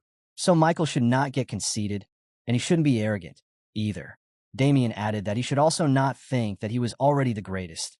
He said to him that once he also thought the same to be the very best, but then he was defeated by a man. Michael said to him that he lives with the same ideology that he was telling him now, but Damien was way too arrogant now. He said that not at all, he was the best of the best now. Michael was confused. He asked he wouldn't lose to someone and thought of being humble, but Damien said that now he was way too strong, and until Michael became as strong as him, he should not be arrogant in front of anyone. Michael told him in the end that he would remember his advice. While they were chatting, Dorgo and Marquis came to them. Dorgo asked them if they were getting along, as he had just watched them sitting together for a long time, now chatting. Dorgo even added that the friendship of young men is always a fine thing, too, and asked the Marquis if he wasn't right about it. Damien and Michael asked him why he was here and bowed to him in respect. Dorgo said that he was here as his discussion with the Marquis was finished, so he came to see them. Damien questioned him about the discussion they were having.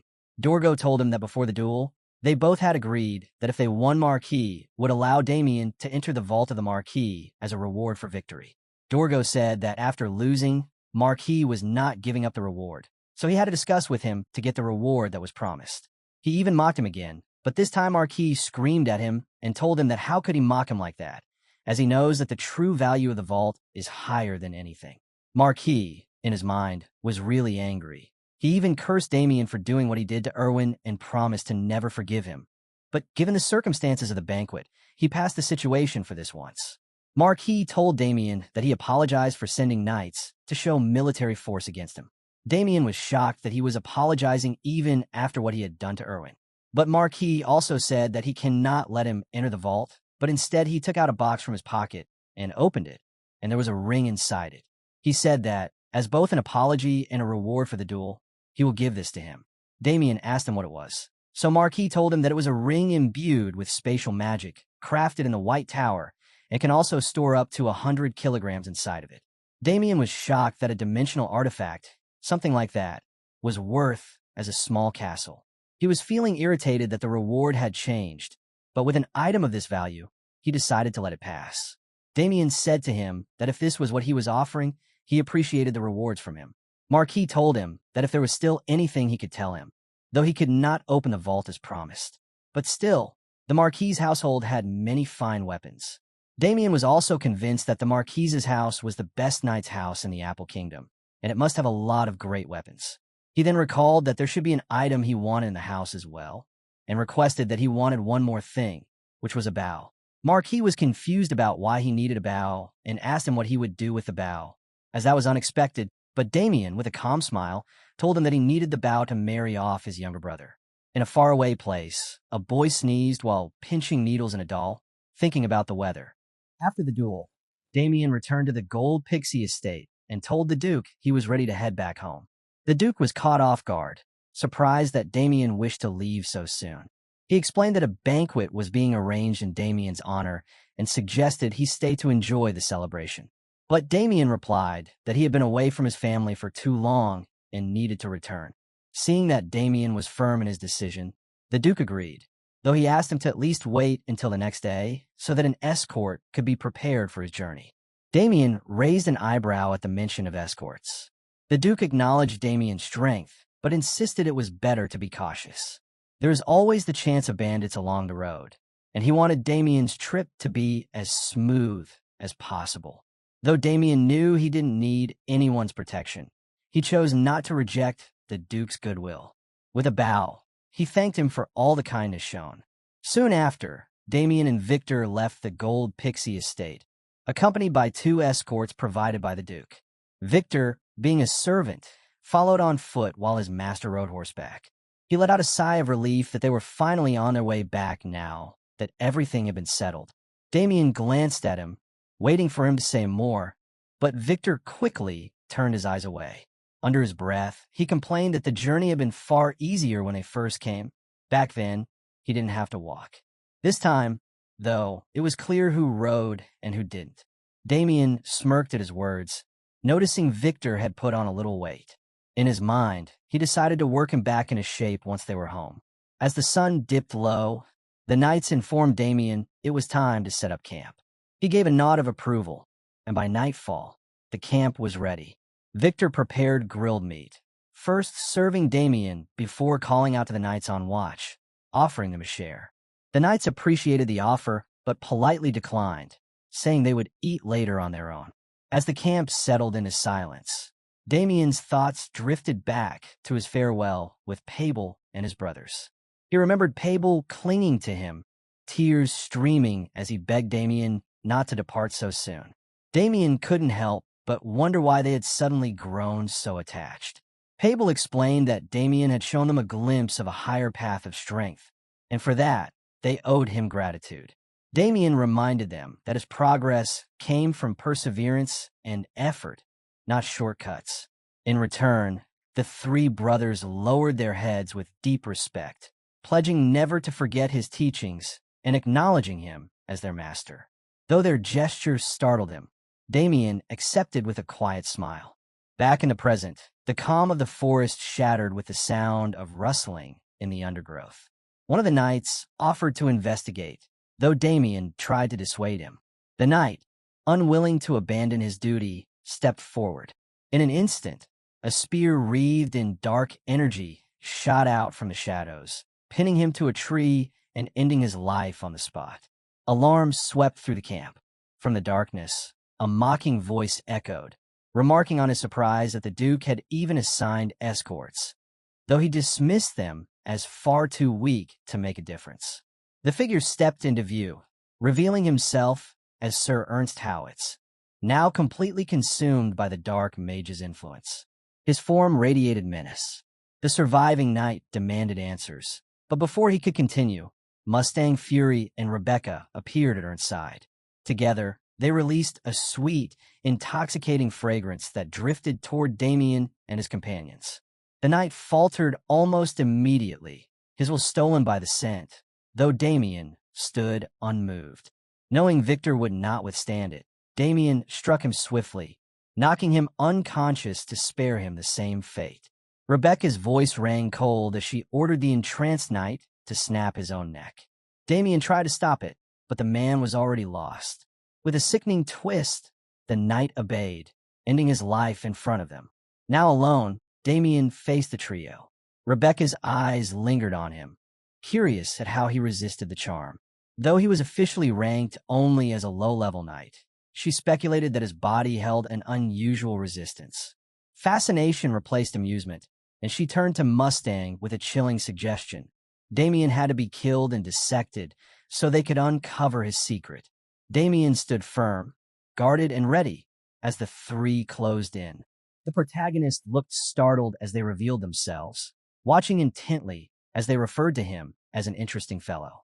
They remarked that, despite his low-class level, he had not fallen victim to the bewitching scent. With intrigue gleaming in their eyes, they supposed he must possess a unique constitution. Pulling back their hood completely, they added with sinister curiosity that perhaps they should kill him and slowly dissect his body. Behind Sir Howitz stood the two dark mages, Rebecca and Mustang, proudly laying claim to Damien's life. The protagonist felt the crushing weight of their overwhelming presence, the pressure of their power pressing heavily upon him. Though his body remained still, his mind swarmed with countless worries. Finally, Sir Howitz spoke, his voice dripping with venom as he called Damien by name. He declared that they had finally met at last and promised to rip the protagonist apart, offering him as a sacrifice at Lady Chelsea's grave. Immediately after his words, he stretched his hand forward, his sword aimed straight at Damien.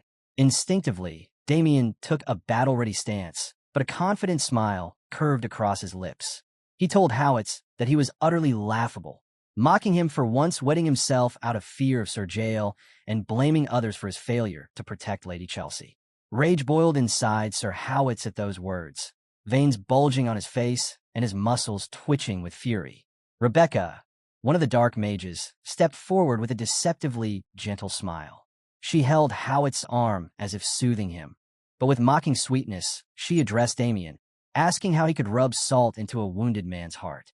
Her tone quickly sharpened as dark magic flared around the three of them. She demanded to know where he was getting his confidence from, doubting that he truly believed he could take on all three of them by himself. Damien's unwavering calm unsettled her, making her narrow her eyes. She warned that he did not even know who they really were. Before she could finish, Damien cut her short with a smirk and described them perfectly, down to the last detail. They were dark mages of Yulon, at least of executive rank. His words froze Rebecca in shock, her mouth falling open as her eyes widened in surprise. She stuttered, unable to form a response, while the other dark mage stood no less stunned. Rebecca eventually found her voice and demanded to know how he knew. Damien only acted more nonchalant, casually sticking a finger in his ear as he explained that he had sharp ears. Just then, Sir Howitz raised his spear and poured more mana into it. The dark mages regained their composure, scoffing at Damien's arrogance.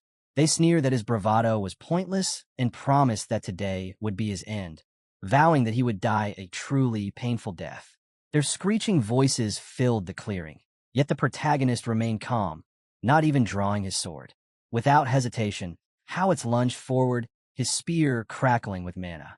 The main character did not flinch, watching calmly as the weapon hurtled toward him. Then footsteps echoed, heavy and swift. Someone clad in full armor charged forward, and in an instant, the clang of steel against steel resounded like thunder. A knight intercepted the attack, blocking Howit's strike and shielding the main character completely. The sudden intervention shocked everyone. The dark mages and Sir Howitz stared wide-eyed, their mouths slightly open in disbelief. Howitz quickly retreated, putting distance between himself and the knight as he gauged the situation. Now standing beside Damien, the knight radiated overwhelming mana. The main character, regaining his cocky smile, declared that the dark mages were mistaken, for he was not alone. The knight's presence filled the air like a storm. He was Sebastian Vincenzo, the middle-class knight of the ducal house of Gold Pixie. The protagonist's mind drifted back to the day in the duke's office, when he had bowed low, thanking the duke for permitting his return home. He had spoken with a genuine smile of gratitude, but before leaving, the duke had stopped him. Concern weighed in his tone as he mentioned one more favor regarding Ernst Howitz, who had gone missing.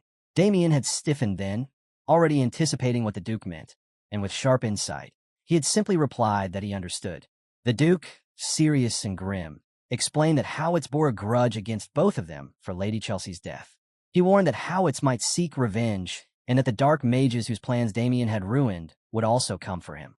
The duke admitted that while he himself had protection, Damien did not, and so he intended to assign one more skilled knight as his guard. The duke then instructs the knight to come inside. At that moment, the door had opened and a figure in full armor stepped in. Damien recognized him instantly as Sebastian Vincenzo. The duke explained that the other middle-class knights were away on missions, leaving Sebastian as the only one available. With firm words, he entrusted Sebastian with Damien's protection. Sebastian had bowed deeply with resolve, vowing to guard the protagonist with his life. Back in the present, Damien smiled inwardly, realizing that the duke had given Vincenzo secret orders to follow him from the shadows, providing hidden protection so their enemies would reveal themselves. Sir Howitz knelt down, leaving the dark mages shocked and filled with confusion and fear. The protagonist recalled the duke's cunning smile, a glass of wine in his hand, and recognized that while it was presented as guarding him, it was actually a stratagem to draw out the dark mages. Sir Howitz, assessing the situation, twisted his lips into a rage-filled grin. He greeted Sir Sebastian with mocking familiarity. Sebastian, unflinching, demanded to know why he was there. Howitz answered coldly that he had decided not to let a single person connected to Lady Chelsea's death live. Sebastian frowned in confusion, scolding him and reminding him that Lady Chelsea had taken her own life. His words ignited Howitz's fury. His eyes burned red as he roared in denial, his voice shaking the forest as he shouted that Lady Chelsea would never have committed suicide. Dark magic stirred violently within him, wrapping around his body and consuming his mind. He screamed that the Duke must have killed her, that she had died under cruel interrogation. The dark mages smiled with relief as Howitz was overtaken. Now fully consumed, his body overflowed with dark mana. His face twisted with wrath as he declared he would not let Lady Chelsea's death go unavenged. He would kill Damien Haxon. He would kill those who interrogated her. And lastly, he would kill the Duke himself. His eyes glowed a deep, sickly purple, steam hissing from his mouth as he swore his final vow. Sebastian scoffed at the madness of the situation, calling Sir Howitz insane for suggesting the murder of the Duke. Sir Howitz merely laughed darkly, offering Sebastian one chance to leave the protagonist behind and spare his own life. Disappointment hardened Sebastian's expression, and his tone sharpened as he called Sir Howitz arrogant. With a surge of energy, Sebastian ignited his entire body and blade with overwhelming power. Damien, watching his fury unfold, smiled inwardly, impressed as was to be expected of a middle-class knight. Howitz, however, did not falter. He chuckled and admitted that Sebastian was right. He used to be stronger than him, but not anymore. Tearing away his clothes, he revealed a body warped and enhanced by black magic. With a wide grin, he announced that things had changed. Sebastian's eyes widened in disbelief, and he shouted that Howitz was a fool for resorting to black magic. The dark mage beamed with pride, declaring that he had undergone the same enhancement as Guillermo Blackwing. In exchange for his life force, he had gained immense mana and strength. Howitz, sneering, commanded Sebastian to open his eyes wide and witness the power he had seized. With a serious stance, he unleashed an immense surge of dark mana. The air twisted under its pressure, forcing Sebastian to grit his teeth just to remain standing. Sweat beaded on his brow as he thought to himself in disbelief whether Howitz had already surpassed middle-class level. Howitz mocked him coldly, asking if he was surprised. Gathering dark mana into his spear, he prepared to strike, reminding Sebastian that he had been warned. He unleashed the strike, a colossal surge of compressed purple light that ripped through the forest with devastating force, leaving the protagonist and Sir Sebastian stunned, carving a straight corridor of destruction before erupting in a blinding detonation. When the smoke dispersed, the protagonist remained untouched, having evaded the blast. His sword was still sheathed, his composure unwavering, as his gaze lingered on the vast ruin carved into the woods. Howitz stood at the point of impact, spear still poised. Damien turned back, his eyes narrowing as he fixed them on Howitz, deep thoughts swirling within. Veins bulged across Howitz's skin as his twisted grin grew darker. His glowing purple eyes blazed with madness, steam hissing from his lips with each breath as his face warped into a mask of unhinged fury. As the haze drifted away, the hero stepped forward without a single scratch. He had slipped past the devastating blast, sword untouched at his side, calm and steady. His eyes lingered on the massive scar of destruction carved deep into the forest, then shifted back towards Sir Howitz, thoughts sharp and precise. Howitz's body swelled with fury, veins standing out as his grin twisted unnaturally. Violet light burned from his eyes, steam hissing between his teeth with every breath. His face twisted further, teetering on the edge of something inhuman. But then, through the tension, Sebastian Vincenzo's voice cut in, cold and clear. He admitted Howitz's strength was impressive, yet pointed out that the attack had still failed. Shock flickered across Howitz's features, mirrored by the stunned Mustang and Rebecca at his back. As the last smoke vanished, Sebastian stood tall, a confident smirk pulling at his lips. With a flick of his hand, the battlefield cleared, and he declared that he wasn't nearly as weak as they thought, that such a shallow strike could never bring him down. Yet behind that mask of confidence, he knew the truth. Doubt gnawed at him. How much longer could he keep up the act? He crushed the thought before it could linger, his voice cutting like steel as he commanded the hero to leave the fight to him and hurry to the Duke's estate for reinforcements. The main character paused, startled by the order, eyes fixed on the enemy ahead. But his hesitation lasted only a breath before resolve took hold. He lifted Victor onto his shoulder, gave Sebastian a firm nod, and vanished in a blur of speed.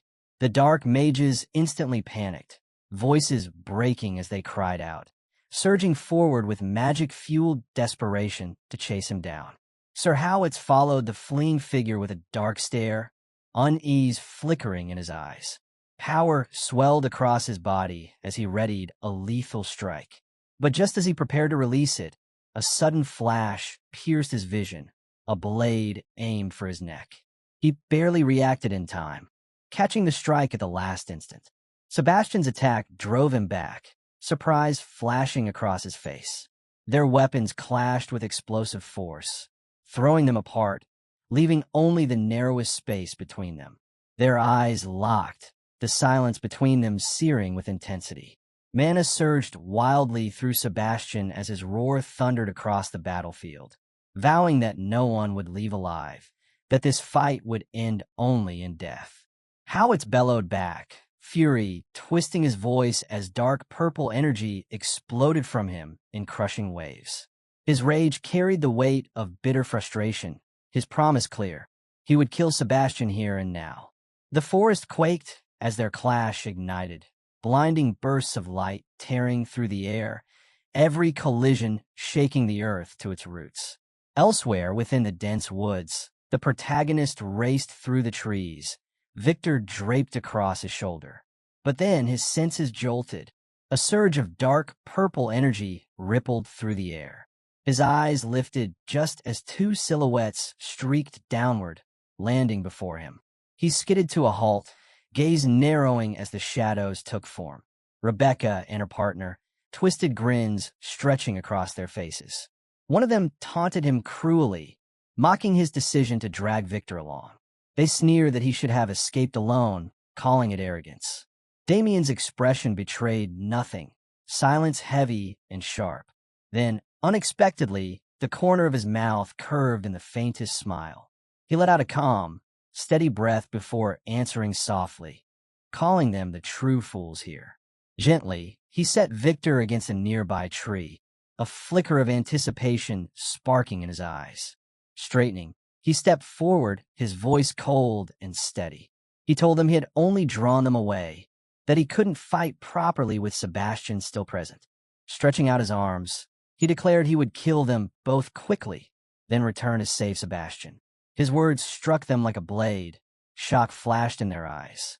But Mustang broke in a mocking laughter, scoffing at the thought of Damien facing them alone. With a wicked grin, he spread his arms wide, laughing darkly as he ordered Rebecca to stand aside. Rebecca obeyed, retreating without hesitation. A heartbeat later, violet light erupted from Mustang's body. Magic circles burned into existence along his wrists, violet flames rising to crown his head.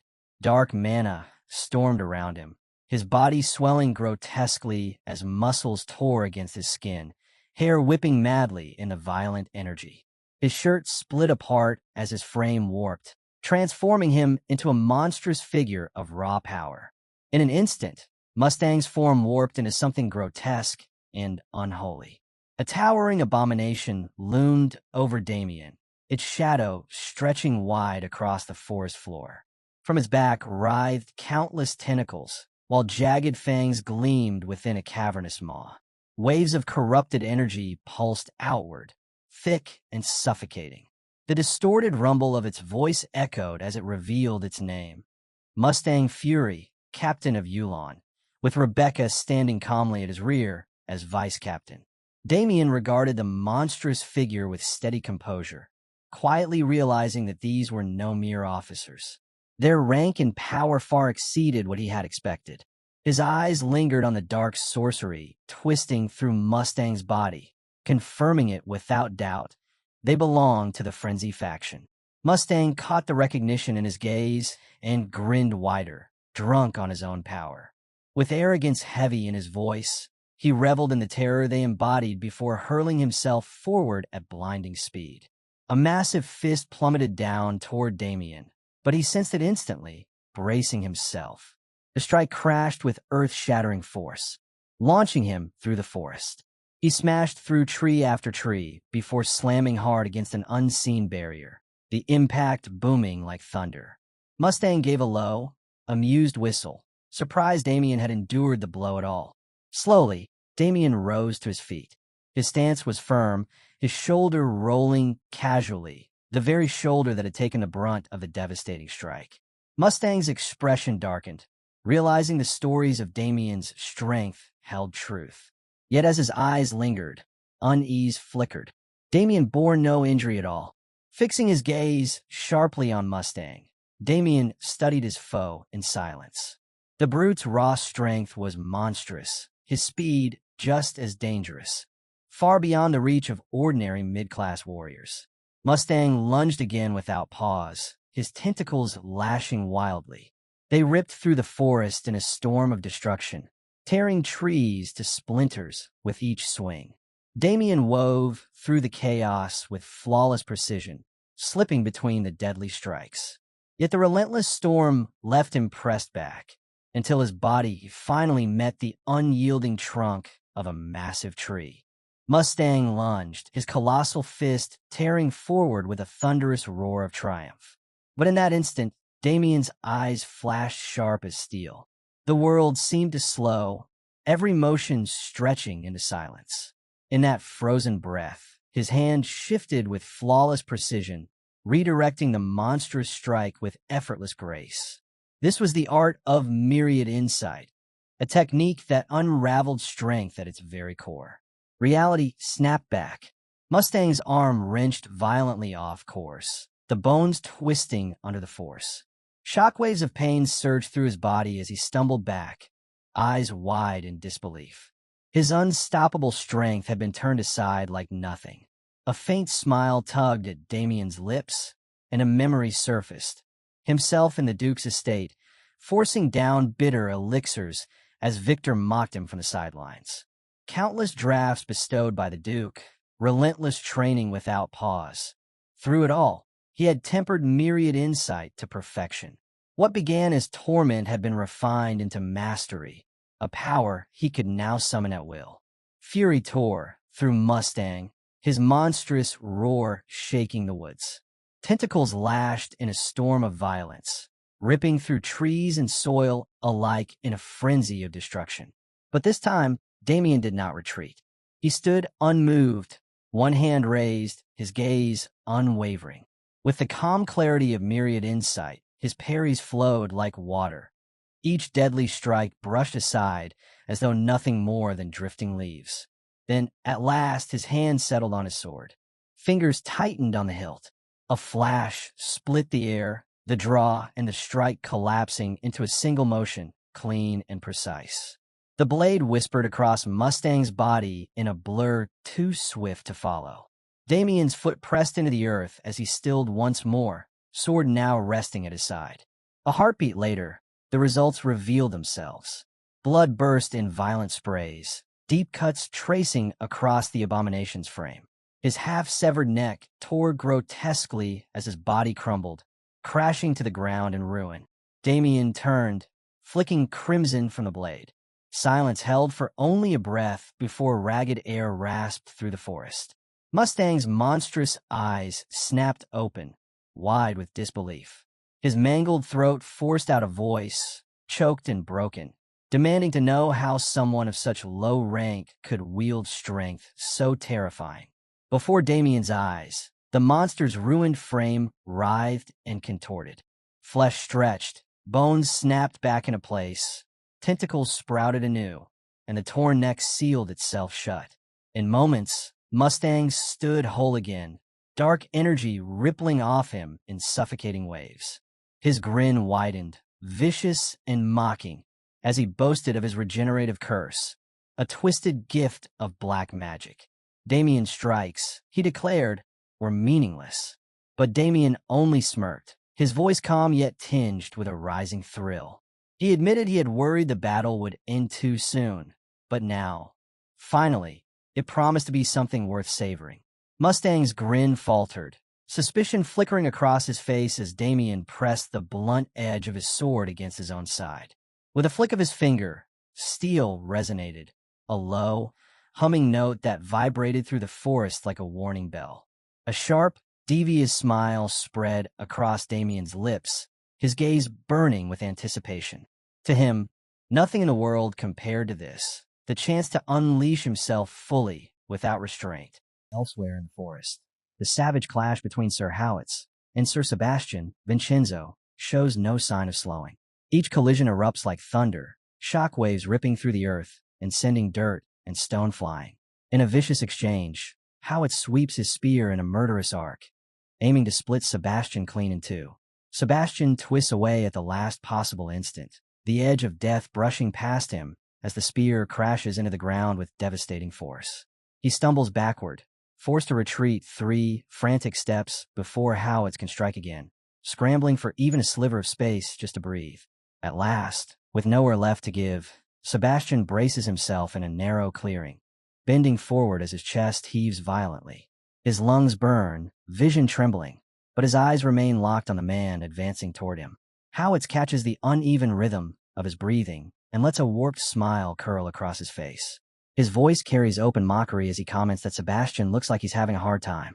Still, he adds casually, surviving this long against him is at least worthy of acknowledgement.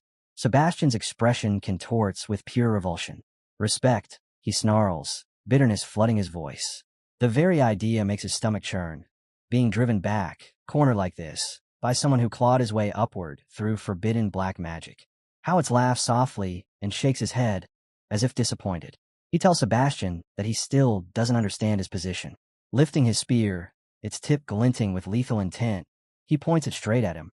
No matter what insult Sebastian throws out, the end won't change. He will fall, drawing his body into a taut stance, muscles coiling like a loaded spring. Howitz urges him to struggle, to see just how long he can last.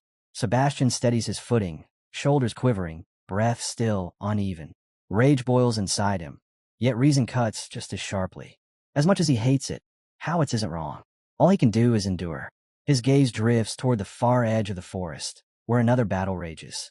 Please, Sir Damien, he begs silently. Hurry. Elsewhere, Damien watches Mustang Fury's torn flesh knit itself back together, his expression touched with cruel amusement. This is perfect, he remarks lightly. I was afraid it would be over too fast. The words sink into Mustang Fury's mind like poison. Damien taps the edge of his sword with a single finger, a low vibration humming along the blade. His smile deepens. Even better, he mutters. Now I can stop holding back. Mustang Fury scoffs, hiding his unease behind a mocking snort. He calls Damien even more arrogant than expected. His grotesque maw stretches open, shadows twisting within as dark energy gathers deep in his throat, swelling with destructive intent. Let's see if he can dodge this. Damien's gaze sharpens as he watches the storm of black mana swell, the mass churning like a dragon's breath about to consume everything in front of it. The air trembles under its pressure. Yet Damien doesn't move. He stands perfectly still, unmoved as stone, allowing the violent energy to compress further, condensing into a sphere of absolute destruction. At its limit, Mustang unleashes it. Darkness detonates forward in a deafening roar, a catastrophic beam meant to erase Damien entirely. But Damien remains composed. His fingers twitch once. With a lazy flick, his sword lifts, and from its tip, concentric ripples of pure energy spread outward. The waves surge forward, dense and unyielding, colliding head-on with the incoming torrent. The explosion stops dead in its tracks, crushed, swallowed, and erased by the rippling barrier until nothing remains. Silence descends. Mustang Fury's eyes bulge, horror freezing his face. His jaw quivers uncontrollably. How did you block that? Damien gives no reply. He shoots upward, sword blazing. In a ruthless cascade of motion, he slashes down. Blades of light rain upon the monster. One cleaves straight through an eye, splitting the skull apart. Another tears away, thrashing tentacles. Two more carve deep through the chest. Damien lands as Mustang Fury's massive body crashes into the ground, blood flooding the soil. And yet, the torn flesh writhes, crawling back together. Mustang forces a shaky grin and snarls. Even so, you won't be able to do that again. Damien remains silent. He charges once more, moving so fast the air shrieks. In a blink, his sword reduces the monster's body to shredded ribbons. Mustang slams face first into the earth, groaning. I need to regenerate quickly. Nothing happens. Damien steps closer, his shadow swallowing everything beneath it. His eyes are empty, merciless. Panic spreads across Mustang's face. My regeneration. Damien's voice cuts through him like cold steel. It's not working, is it? Regeneration relies on dark mana, and that resource isn't endless. Why, you bastard? Mustang snarls through clenched teeth. How do you know so much about us? Damien lifts his sword, the tip hovering just above Mustang's neck. His tone is steady, absolute. That's irrelevant. If I cut off your head, you won't come back again. Suddenly, Mustang's lips twist upward. He laughs. In an instant, every trace of fear drains from his face. Damien freezes mid-strike. You were so fixated on me. Mustang sneers, eyes glinting with malice. You forgot something, didn't you? His gaze snaps to the side. Now, Rebecca. From the shadows, Rebecca steps forward, dark mana surging violently around her hands. A spell circle spins before her like a burning wheel, humming with lethal power. With a hoarse cry, she completes the incantation. Purple mana erupts outward as her voice quivers with exhilaration. Seventh circle, black magic, instant death. A colossal reaper descends from above, its massive form materializing over Damien's head. A giant size swings down toward his neck. Mustang and Rebecca smile, cruel and certain, their thoughts overlapping. Got him. The blade cuts through the air, mere moments from severing Damien's head. Then the tattoo on Damien's palm ignites, blazing with the same violet light.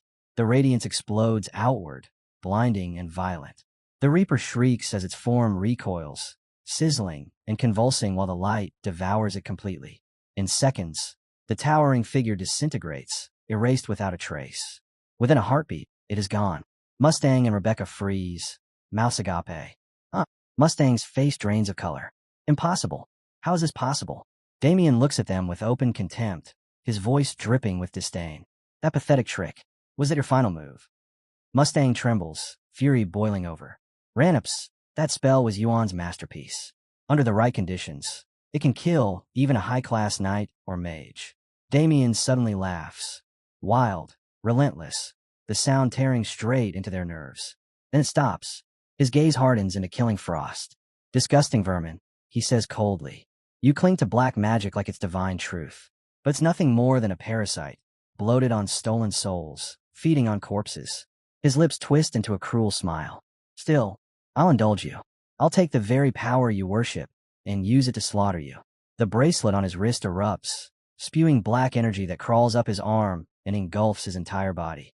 The pressure detonates outward, nearly flinging Rebecca into the trees. Darkness coils around Damien like living flesh. Rebecca screams, "Captain!" Mustang stammers, eyes wide with terror. That's black magic. Yes, Damien answers coldly. But not the kind you understand. Reality warps. Space twists inward, collapsing. In an instant, they are trapped within a sealed void of absolute darkness. His voice echoes from every direction at once. Ninth circle, black magic. Pitch darkness. A single finger, shrouded in black mana, extends outward, tethering Damien to the sphere of darkness. Inside it, Rebecca clings to Mustang, her entire body shaking uncontrollably. Mustang's voice breaks, stripped of all bravado, thin and childlike with terror. Ninth circle, that's impossible. Outside, Damien slowly lowers his finger. The sphere contracts. At first, it shrinks almost gently, the darkness folding inward. Then it collapses violently. Pressure surges, crushing everything trapped inside. Screams tear from their throats as their eyes bulge. Bones snapping one after another, bodies distorting grotesquely under the overwhelming force. Within the tightening void, Rebecca and Mustang writhe and gasp, their faces twisted in raw agony as they are compressed into an impossible density. Veins swell, muscles rupture, eyes threaten to burst as the darkness continues to close in. Then, a sickening pop ruptures the silence. The sphere detonates, exploding outward as shards of darkness mixed with blood spray across the surrounding trees. The remnants of their existence hiss and dissipate through the air. Nothing remains.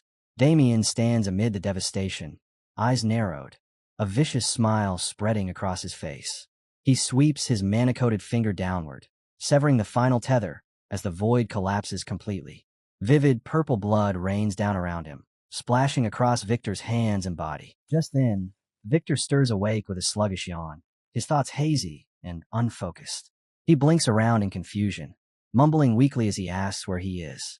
Damien turns toward him, notices something off, then calmly lifts a finger and points at his own face, silently signaling that something is splashed across Victor's. Still dizzy and barely conscious, Victor rubs his face with both hands. He doesn't realize what he's doing as he smears the dark, sticky blood all over his skin. In a dull, nauseated voice, he asks what's wrong with his face. Then he lowers his hands and looks down. Blood. For a split second, the sight doesn't fully register. His grogginess dulls the shock, his mind lagging behind what his eyes are seeing.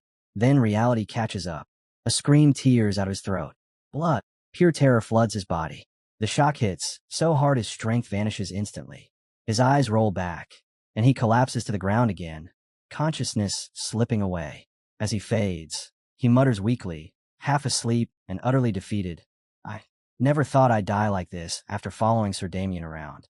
The pitiful surrender leaves Damien completely stunned. He stares down at Victor's unconscious body, genuinely baffled. His cold composure cracks as he tries to explain, words spilling out awkwardly. "No, I was just going to tell you that the Dark Mage's blood got on you," but he cuts himself off, falling silent when he realizes Victor is already completely out. Damien exhales sharply and looks at the pool of blood on the ground. With a sharp motion, he sheathes his sword. A hint of irritation flickers across his face as he sighs. "I almost forgot to ask those Yulan guys about Dorgo before killing them." He extends his hand toward the blood-soaked earth. Dark, oily mana pours from his bracelet as his voice drops into something grim. "I didn't want to use this method, but can't be helped." The black mana slithers forward and links with the pool of blood. A violent ripple passes through it. The blood begins to spin, bubbling fiercely as the mana burrows in, ripping out the remnants of the dead. Suddenly, two dark orbs swell upward from the pool, wrapped in churning black magic. As they rise, faint, ghostly voices seep out. one screaming in muffled terror, the other releasing a raw, endless moan. With absolute control, Damien draws the dark orbs toward him. As they drift closer, they twitch and shudder, their light flickering erratically, fear leaking from them at the mere proximity of his presence. His voice sinks low, steeped in menace. I'll extract what I couldn't learn while you were alive from the souls you summoned. He speaks a single word. Hey. The two orbs convulse violently, frozen in terrified silence. Damien reaches out, fingers poised as if to seize them, his glare alone promising torment beyond endurance. Tell me everything you know. Far away, deep within the forest, Sir Sebastian Vincenzo continues his desperate struggle against Sir Ernst Howitz, gasping for air as steel collides again and again. Then a crushing blow slams into his chest. The impact is brutal enough to rattle bone and shatter breath, hurling his body through the air like a discarded doll. He crashes back first into a massive tree, snapping the trunk in half with a thunderous crack. Vincenzo's body goes slack as he falls forward, balance completely gone. His chest plate explodes into fragments from the force of Howitz's strike, but the damage beneath the armor is far worse. A violent cough racks him, bright blood spraying onto the ground. His knees give way, and for a heartbeat it seems he will collapse outright. But Shirwell refuses to yield. With a hoarse, broken grunt, he drives one armored foot into the earth, barely forcing himself upright once more. His body trembles uncontrollably. Exhaustion bears down on him like a crushing weight, agony flooding every nerve. The effort becomes unbearable. His resistance finally shatters. He drops heavily to the ground, collapsing into a fit of wrenching, blood-filled coughs. Howitz stands over him, tall and imposing, wrapped in an aura of dark, oppressive authority. He advances at an unhurried pace, every step radiating calm arrogance. As he draws near, a thrilled, mocking smile spreads across his face, savoring the moment. This is where your road ends, Sir Sebastian Vincenzo, he declares, his voice thick with disdain. I'll be merciful. I'll make it quick. Vincenzo pants, desperately trying to pull in air. Is this truly the end? His spirit refuses to yield. I won't let Howitz reach Grace, the Duke of the Gold Pixie Estate. Even if I die, I'll drag him down with me. Then a calm, icy voice cuts cleanly through the suffocating tension, remarking that Sir Vincenzo managed to hold out far longer than expected. Vincenzo's eyes snap wide. He turns his head at once. Sir Damien walks toward them, utterly composed.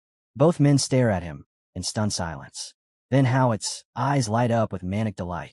He throws his head back and roars Damien's name, spitting it out like a curse, his voice brimming with murderous excitement. He bellows that he was already planning to hunt Damien down and kill him. But instead, Damien walks straight into his own grave. Damien calmly raises his hand, revealing the two flickering souls trapped before him in their orb-like forms. A slow, mocking smile creeps across his face. Is that so? He replies coolly. Then let's see how it ends. Inside his mind, his intent sharpens to a point. One more step from Howitz, and he will be the one to die. Howitz snarls, teeth grinding as rage surges through him at Damien's provocation. He growls that he doesn't know where Damien's confidence comes from, but he's heard enough words. He charges. Dark mana explodes around his spear as he lunges straight for Damien, roaring that it's time for him to die. Damien doesn't move. He stands perfectly still as the spear hurtles toward him, the blade halting less than an inch from his face. A faint, unwavering smile rests on Damien's lips. In that instant, his hand closes. The two souls, Rebecca and Mustang, are crushed beneath his fist. They vanish without a sound, erased completely. Suddenly, Sir Howitz's spear freezes mid-thrust, suspended less than an inch from Damien's eyes. Howitz stiffens, shock flooding his face as violent tremors seize his entire body. His lips quiver as he struggles to speak, finally forcing out the words. How is this happening? Damien simply watches him, that serene, terrifying smile never fading. On the ground, Sir Sebastian Vincenzo clutches his shattered body, staring in disbelief at the impossible sight before him. Damien slowly opens his fist, releasing the residual dark energy left behind by the pulverized souls.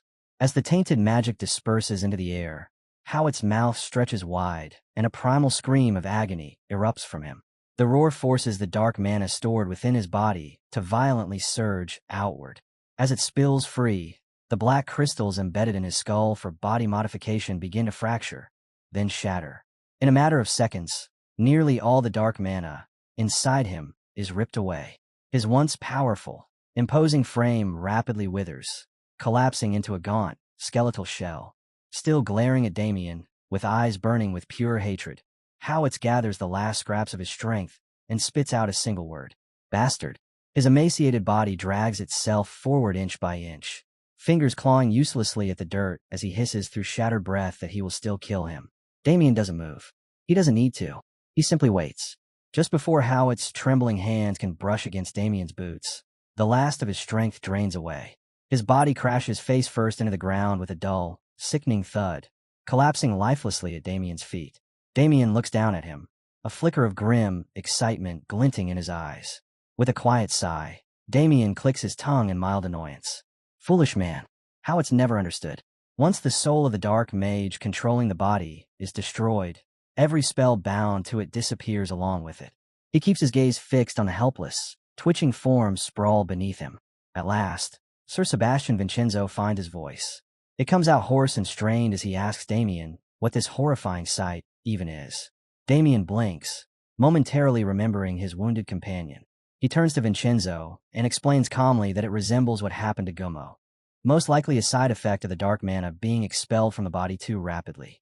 Vincenzo groans as he tries to force himself upright, his battered body screaming in protest. Lacking any better explanation, he nods weakly. It does seem plausible. Then his expression tightens, and in a grave tone, he asks what became of the dark mages. Damien ignores the question entirely. Instead, he steps forward and offers Vincenzo his arm. Vincenzo stiffens, staring up at him in genuine surprise. Damien grins, an oddly excited smile crossing his face, and tells him they should return to the Duke's estate. He assures him he'll explain everything on the way. Inside the Gold Pixie ducal estate, Duke Gold Pixie speaks with firm certainty. It is exactly as he suspected. The Duke steps forward and gives Sir Sebastian a grateful nod. He places a solid hand on Vincenzo's shoulder, his voice filled with sincere appreciation as he thanks him for protecting Sir Damien, just as he had instructed. Vincenzo immediately shakes his head, correcting his lord. It wasn't like that at all. He states plainly that it is only because of Sir Damien that he is still alive. The Duke turns his gaze away from Vincenzo and toward Damien, his expression softening. Vincenzo is right.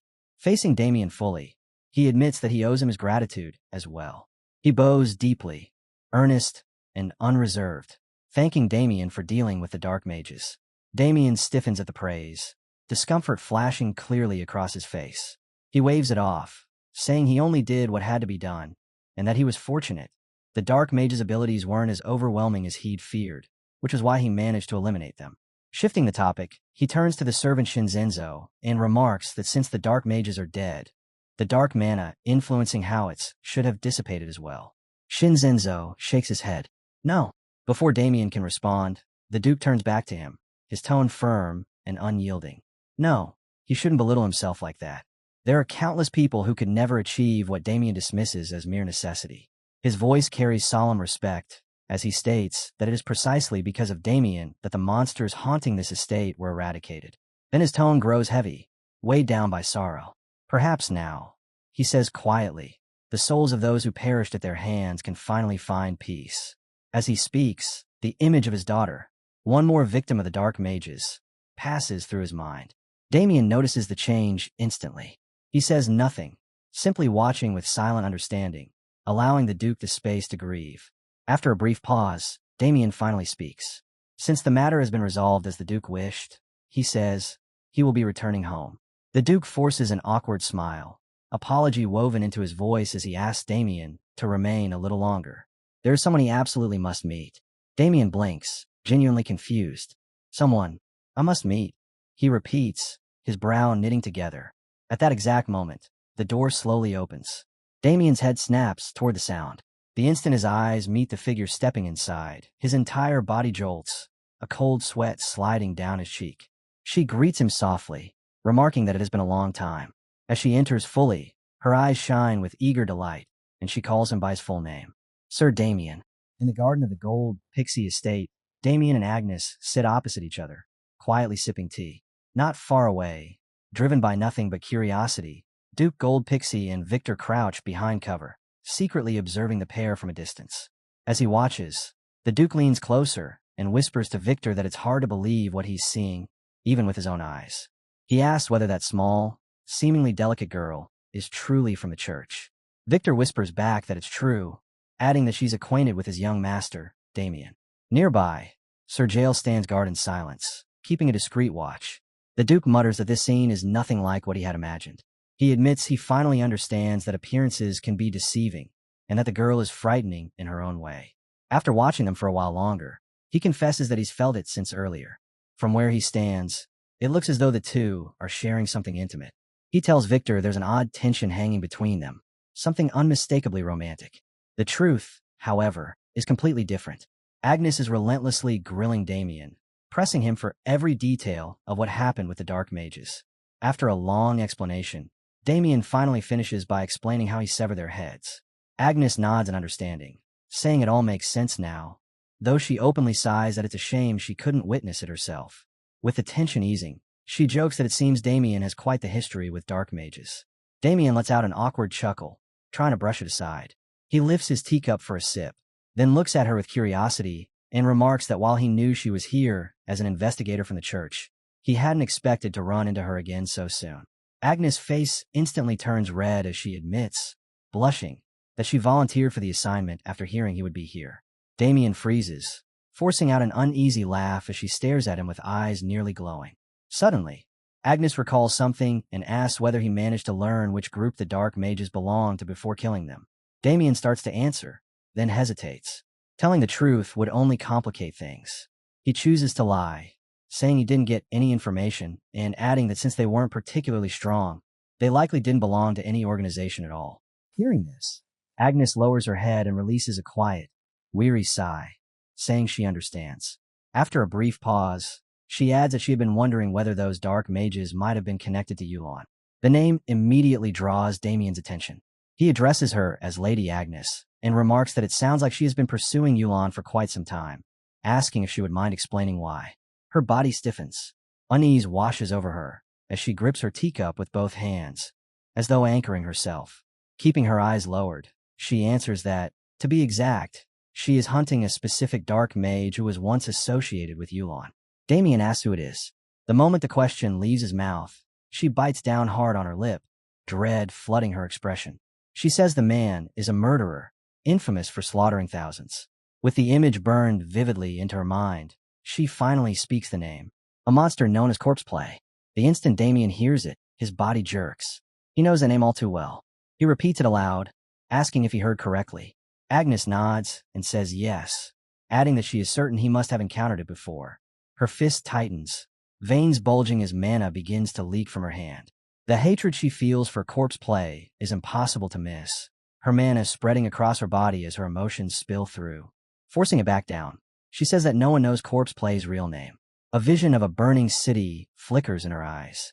That twisted title, she explains, became infamous after a single, horrifying incident. Her voice drifts into the past as she recounts how a noble's territory was overturned in a single night by the undead. When the knights finally arrived and eradicated the creatures, they discovered something far worse at the heart of the town square, a grotesque structure assembled entirely from the corpses and entrails of the townspeople. Carved into it, spelled out in bloody flesh, were the words corpse play. When she finishes, Agnes raises a hand to cover her mouth, suppressing the urge to vomit as the memory resurfaces. Her anger sharpens as she adds that the demon committed the massacre for one reason only, to carve his name into the world. Damien watches her tremble with rage and revulsion. Even now, he thinks, her true reason for chasing Yulon still isn't fully revealed. And yet beneath the fury, there is something else stirring, something unfamiliar, quietly surfacing through her hatred. He observes her in silence, then reaches a quiet conclusion. This is something he cannot tell her, because he already knows corpse play's real name. His thoughts slip backward, returning to the days before his regression, when he existed as a Death Knight. In that distant future, corpse play earns the trust of Dorgo, the Grand Lich, rising steadily until he becomes a Legion commander. Leading an undead army on the front lines, he participates in the merciless slaughter of millions of humans without hesitation. Still lost in that grim memory, Damien is pulled back to the present when Agnes suddenly calls his name. His body tenses for a moment. Having regained control of her emotions, Agnes tells him that if he ever learns anything about corpse play, She asks him to inform her without delay. Damien remains silent briefly. Then he lowers his head and lets out a subdued sigh, saying that it's fine. He will. Standing from his chair, he tells Lady Agnes that this is all the testimony he can provide regarding the dark mages for now, and asks whether she is satisfied enough to conclude the interrogation. She smiles gently and says that it's more than enough, thanking him for his cooperation. He responds that it's nothing. As he turns away, his gaze shifts toward the flower beds where Duke Gold, Pixie, and Victor are hiding. Speaking in their direction, he states that the questioning is finished. Both the Duke and Victor stiffen, shocked that he noticed them at all. Before the Duke can say anything, Damien asks whether he may now return to his original schedule. With a helpless chuckle, the Duke steps out from hiding, no longer bothering to conceal himself. Victor follows behind him, wearing an awkward smile. The Duke nods and gives his answer. There's no longer any reason to keep him here. As Damien prepares to leave, the Duke wishes him good fortune and reminds him to be careful on his way back. Outside the Hashin estate, Damon Hayden's elder sister stands quietly near the entrance, lingering on her own. Her thoughts are broken when a voice suddenly calls out, asking if she's really standing outside again. Startled, she turns to find Abel, her younger brother. She asks what he's doing there. Abel tilts his head and replies that she suddenly disappeared, so he came looking for her. With mild annoyance, he asks whether she truly believes waiting out here will make Damon return any faster, suggesting they go inside instead. She answers with a playful smile, saying it's fine and that she'll head back in after a little while. Abel lets out a quiet sigh, realizing there's no point arguing, and asks if she's really that worried about him. She answers at once, without the slightest hesitation, that she is. She says Damon is such a gentle boy, and now he's gone off alone to the Duke's estate. As she speaks, Abel recalls countless scenes of Damien's cold decisiveness, and can't help wondering if they're even talking about the same person.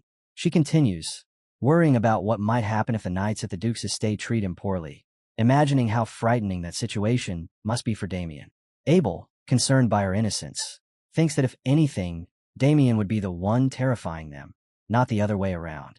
Still, he keeps those thoughts to himself and quietly remains by her side. After pouring out all her worries, she clasps her hands together and prays, an expectant smile forming on her lips as she hopes Damon will return safely. Almost as if responding to her prayer, her eyes suddenly widen. She freezes where she stands, prompting Abel to frown and call her name. She doesn't answer, her gaze fixed straight ahead. In the distance, two silhouettes slowly come into view. In a dazed, uncertain voice, she murmurs whether it could really be them. As the figures draw nearer, one of them lifts a hand and waves, now close enough to see clearly. It's Damien and Victor. Damien calls out to his sister, telling her he's back. The instant she recognizes him, her face blossoms into a radiant smile, and she hurriedly wipes away the small tears of joy gathering at the corners of her eyes. Count Paul Haxon stands outside with his wife, Marilda Haxon, both staring at the mountain of gifts laid out before them, as if they can't quite believe what they're seeing. Paul finally asks whether the Duke truly gave them all of this. Damon Haxon, still wearing a proud, unshaken smile, answers without hesitation that yes. These were all gifts from the Duke as he departed. Maintaining that same composed air, he turns and reaches toward the pile. With quiet pride, he says the first gift is for his father. He hands him a book, then gestures toward a cart loaded with books and assorted items, explaining that he bought everything at the Duchy's bookstore, even selecting titles that are currently popular in the capital. Paul stares at him, completely stunned, his voice trembling as he asks whether Damon truly means it. As the gifts settle into his hands, Paul suddenly breaks into delighted praise. His eyes gleam as he recognizes Lady Delphanel's latest poetry collection and Viscount Dac's newest novel. Overwhelmed, he exclaims in disbelief, almost shouting toward the heavens, unable to contain his joy at holding such precious works. Damien then turns gently toward his mother and calls out to her. He tells her that the next gift is for her. Marilda freezes, caught between shock and eager anticipation. Damien presents her with a finely crafted wardrobe, its design elegant and exact. She blushes the instant she catches the scent, cedarwood. Her delight only deepens when she notices the matching table beside it, made from rich rosewood. She admires both pieces openly, her praise flowing freely as her happiness spills over. Next, Damien shifts his attention to his elder sister, Louise, telling her that her gift is over there. She blinks in surprise, then asks with open excitement whether he really got something for her too. Abel stands nearby in silence, though the admiration on his face is impossible to miss. Damien smiles with pride and answers that of course he did. He directs her gaze to a grand piano, an exquisite instrument, handcrafted by the famed artisan Berkeley himself, one of the Duke's personal treasures, now entrusted to Damien. Louise's face flushes red as she stares at it, breath slipping from her lips in pure awe. Emotion crashes over her all at once, and she rushes forward to wrap her arms around him, thanking him again and again. Damien laughs softly, pride still written across his face, and tells her the soldiers will help carry it inside. She continues praising him, rubbing his head affectionately as she celebrates him like the precious brother he is, before turning back once more to admire her piano. Damien turns toward his younger brother. Abel immediately looks away, ears burning. Damien clears his throat and asks what's wrong. Abel glances back, confused, asking what he's talking about. Damien tilts his head, studying him with open curiosity, and asks why he's making that face. Abel quickly puts on an indifferent front, saying there's nothing wrong with his face and that he always looks like this. A teasing light flickers in Damien's eyes. He asks if Abel is really sure he's not sulking just because his big brother didn't bring him a gift. Abel stiffens, clearly caught off guard, and hurriedly denies it, insisting he doesn't care about things like that at all. Damien doesn't reply. Instead, he raises his right hand, revealing the spatial storage ring on his finger. The air ripples, then peels open, exposing a pocket of space. Abel's eyes widen as he stares at the impossible sight, blurting out what that even is. Damien explains calmly that it's a spatial storage pocket, a space he can use to store items and carry them around effortlessly. He lifts his left hand and reaches into the void. When he pulls it back, a bow rests in his grip. He tells Abel that this is his gift, something he chose specifically for him. Abel stares at the bow, tense and unsure how to react. Damien closes the spatial space as if nothing had happened, then leans closer with a grin and whispers into Abel's ear, asking if Lady Copperhead wouldn't be delighted to receive something like this. He tells him to keep it and give it to her when the time is right. Abel's face turns bright red instantly. Damien exhales in satisfaction, clearly pleased with himself. He remarks that since his little brother is already thinking about marriage, it's only natural for his big brother to help out. Abel panics, shaking his head and waving both hands, asking what Damien is even saying. Damien keeps pressing, teasing him, asking why, and whether he doesn't like Lady Copperhead. Abel's resistance weakens little by little. He tries to deny it, but in the end, he lowers his head and admits softly that Lady Olivia probably doesn't even know who he is. Damien hums to himself. Then a confident smile spreads across his face. He tells Abel not to worry about something like that. As his big brother, he already has a plan. Abel looks up at him, shy yet curious, waiting to hear what he means. Resting a hand against his chin, Damon explains that while he was staying at the Duke's estate, he overheard that the Copperhead family will soon be hosting a martial tournament to celebrate the lady's birthday. He tells Abel that he plans to enter that tournament and use it as his opportunity to get close to her. Abel blinks, stunned, and asks if a martial tournament isn't the kind of event where knights compete by displaying their swordsmanship. Damon nods casually, confirming it. Abel grows even more confused and reminds him that he can't fight at all. Damien doesn't look worried in the slightest. He tells Abel not to concern himself with that detail. Then, hooking a thumb toward his own chest, he breaks into a grin. Abel stares at him, utterly baffled. Damon keeps pointing at himself and declares, with absolute confidence, that he'll be taking Abel's place in the tournament. A few days later, in the small town of Rivercross, the night air inside a bustling tavern is thick with laughter and the clatter of mugs. Barrels of ale line the walls as several knights crowd around a table, drinking and talking boisterously. One of them leans in and asks if the others have heard about the martial tournament being hosted by the Copperhead family. Another answers that he has, adding that the prize is massive and that the winner might even earn the lady's favor.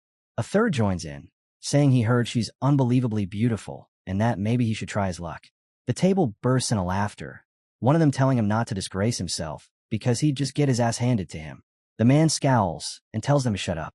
Then one of them suddenly recalls something. He mentions that Viscount Haxon's eldest son is also entering the tournament. He pauses, searching his memory, before finally saying the name. Damon Haxon. At a nearby table, a man and a woman go quiet the instant they hear it, listening intently. The knight continues, saying there's a rumor that Damon Haxon defeated Lion Bloom's heir without even drawing his sword. Another knight scoffs, insisting that's impossible and that there's no way he could have beaten the Lion Bloom prodigy. The first knight smirks and says that's not the only rumor. He adds that people say Damon is just as handsome as he is powerful. The others stare at him in silence, one of them seriously considering strangling him for saying something so irritating. A sudden burst of laughter explodes from a nearby table. The woman laughs so hard she can barely breathe, pointing toward the knights while glancing at the man beside her. She asks if he heard that just now. The man, Jackson, slowly finishes his drink, eyes half closed, a smug curve lifting his lips. A short laugh slips out of him. What a joke. The knight who had just declared himself handsome slams his chair back and strides over, rage written all over his face.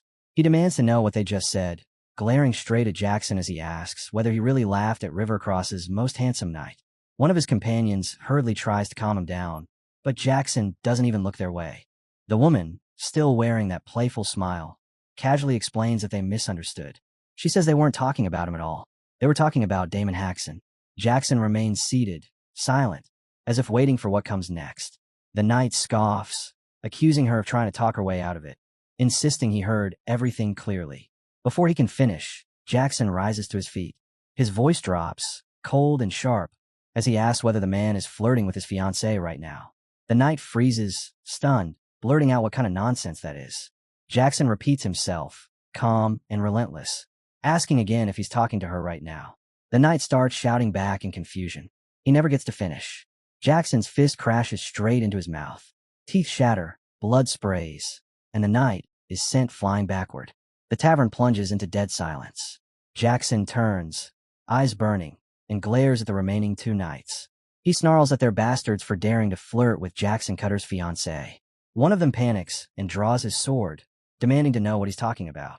The other yanks his blade free as well, roaring that Jackson dares provoke him and his squire, declaring that he's dead. Jackson only lets out a tired sigh, disappointment playing on his face. He calls them arrogant fools who clearly have no idea who they're facing. They rush him, shouting, demanding to know who the hell he thinks he is. Jackson answers by calmly drawing his sword, every movement steady and unhurried. The clash erupts in a heartbeat. Steel rings out, screams tear through the air, and the tavern is swallowed by chaos. The lady never leaves her seat. Calm, almost bored, she yawns as blood splashes nearby, stretching lazily while one knight crashes to the floor beside her, teeth missing and blood pouring from his mouth. Not long after, both knights lie sprawled out on the tavern floor, beaten senseless. She begins clapping slowly as Jackson walks over to one of the fallen men. He stomps once, then squats in front of the half-conscious knight and points at himself with a grin, asking if he still doesn't recognize him. The knight lets out a weak groan, asking who the hell he is. Jackson's grin disappears. His fist comes down again, smashing into the man's face, breaking more teeth, and splattering fresh blood. Annoyed, Jackson straightens and calls out to the woman by name, asking Sophia if she can believe this. Sophia steps closer, carefully picking her way around the bodies. Jackson runs a hand through his hair and scoffs, asking if these idiots really think that pathetic Damon Haxon is more famous than Jackson Cutter, the Ogre Slayer. Low-class knight. Title appraisal. Ogre Slayer. Jackson Cutter. Sophia slips her arms around him from behind, a faint smile on her lips. She tells him that's not the issue, then casually kicks one of the unconscious knights, adding that these idiots simply don't know any better. Still holding him, her smile slowly fades. A quiet anger begins to simmer inside her as her thoughts drift to Damien. Not long ago, he had been a complete nobody, and yet somehow, overnight, he had turned into a celebrated figure. The image of his calm, indifferent face flashes through her mind, sharpening her resentment. She wonders what kind of trick or scheme he pulled this time. Damon Haxon's former fiancée, Sophia Russell. Outside the Haxon Viscounty estate, the entire family gathers before the gates to see Damon and Abel off. A carriage waits ahead, reins drawn tight, ready to depart. Damien's mother lets out a tired sigh, murmuring that it feels far too soon. Only a few days have passed since her son returned, and now he's leaving again. The thought tightens her chest. Louise calls out to them. Damon and Abel turn back, and she raises her hand with a bright smile that trembles despite her effort to stay composed, telling them to be careful on the road. Damon answers with a warm grin, telling her not to worry. Beside him, Abel tries to nod along, but his face betrays him as tears threaten to spill. Then their father steps forward. His presence alone quiets everything around them. When he stops in front of his sons, he says he approved this journey because it's a good opportunity for the Haxon name to shine. Even so, he admits his concern. They'll be traveling far from home. Turning his gaze to Abel, Paul Haxon adds that Damon already told him everything. If he had known Abel held feelings for the Copperhead family's young lady, he would have arranged a formal proposal long ago. His voice softens as he apologizes, saying he's sorry. Abel panics, waving his hands in embarrassment and insisting it's fine. Paul continues as if he never heard him.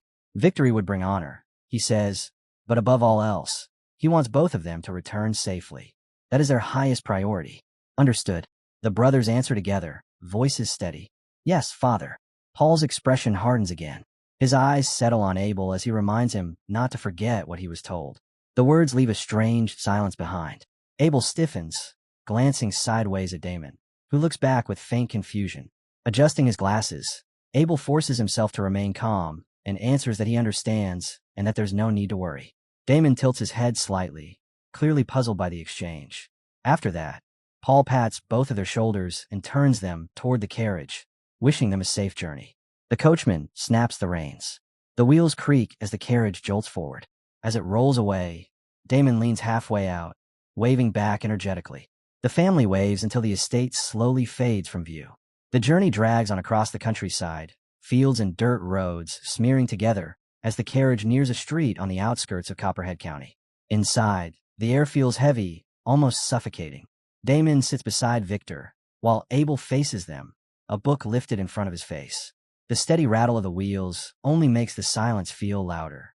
Victor shifts in his seat, eyes moving back and forth between the two young masters. Hours pass without a single word. Victor can't help wondering why the air has grown so unbearably tense, and how much longer he can endure it. Damien feels the same. He notes inwardly that this is the first time he and Abel have ever been alone together like this, and he has no idea what he's supposed to say. The silence coils around his throat. Across from them, Abel sinks even deeper behind his book, pretending to read, even though his eyes haven't moved for nearly half an hour. In the end, Victor accepts his fate as the sacrifice. He clears his throat and asks if he may pose a question to young Master Abel. Abel flinches and peeks out from behind the book, his voice tight as he asks what it is. Victor forces a smile and says he's just curious about how Abel came to fall for Lady Copperhead. Abel's face turns red in an instant. He stammers, incredulous, demanding to know why Victor would even ask something like that. Victor laughs it off, saying it's a long trip and someone has to start conversation. Watching his brother flounder, Damien finds the situation quietly amusing. In his previous life, he never actually learned how Abel's feelings began, and to his own surprise, he realizes he's curious too. Leaning back, he joins in, telling Abel that since there's nothing else to do, he might as well tell them the story. Abel's gaze flickers between the two of them. His voice wavers as he tries to dodge the question, but Damon presses him, saying that after all the effort he put into preparing for this trip, he deserves at least that much of an explanation. With no escape left, Abel lets out a long sigh and mutters that this is all Damien's fault for being so persistent. Then he begins. He says it all started 4 years ago, at a social gathering of Western nobles he attended with their father. The hall had been soaked in warm chandelier light, laughter echoing beneath gilded ceilings as noble voices blended into a constant hum. And that was when he saw her, Lady Olivia Copperhead, standing beneath the golden glow. She drew every gaze without effort. The green A-line gown hugged her perfectly, complementing the soft brown of her hair, admiration circling her from all sides. To Abel, she looked like someone who had stepped straight out of a painting. As he recalls that moment, his voice grows quieter, softer, and he mutters that she was beautiful. That single word hangs in the carriage. Victor stares at him for a long second, expression empty, before slowly shaking his head. Beside him, Damon suppresses a sigh. Victor remarks flatly that it sounds like Abel fell for her simply because she was pretty. Damien adds aloud whether his brother might be the type to judge solely by appearances, even as his thoughts drift far away. Whatever connection Abel and Olivia shared, one thing Damien knows for certain. In their previous lives, they were lovers. And he remembers all too well how the Count of Copperhead rejected Abel's marriage proposal, not merely refusing it, but publicly insulting the Haxon name itself. After that, Abel lived quietly, alone, until his death, unmarried, forgotten, and in the end, killed by Damien himself, the corrupted knight of that past life. Sitting across from him now, cheeks red with embarrassment, Abel looks nothing like the man from those memories. And yet, the sight tightens Damon's chest with a dull ache of pity and regret. The weight of that future presses down on him, and in silence, he makes a vow. This time will be different. No matter what, he will not allow Abel to walk that same miserable path again. When Abel notices the steady, burning gaze fixed on him from across the carriage, he starts to fidget, shifting uneasily in his seat. 3 days later, they arrive at Copperhead County. The streets are alive with celebration, bright decorations everywhere, colorful banners fluttering as people hurry back and forth.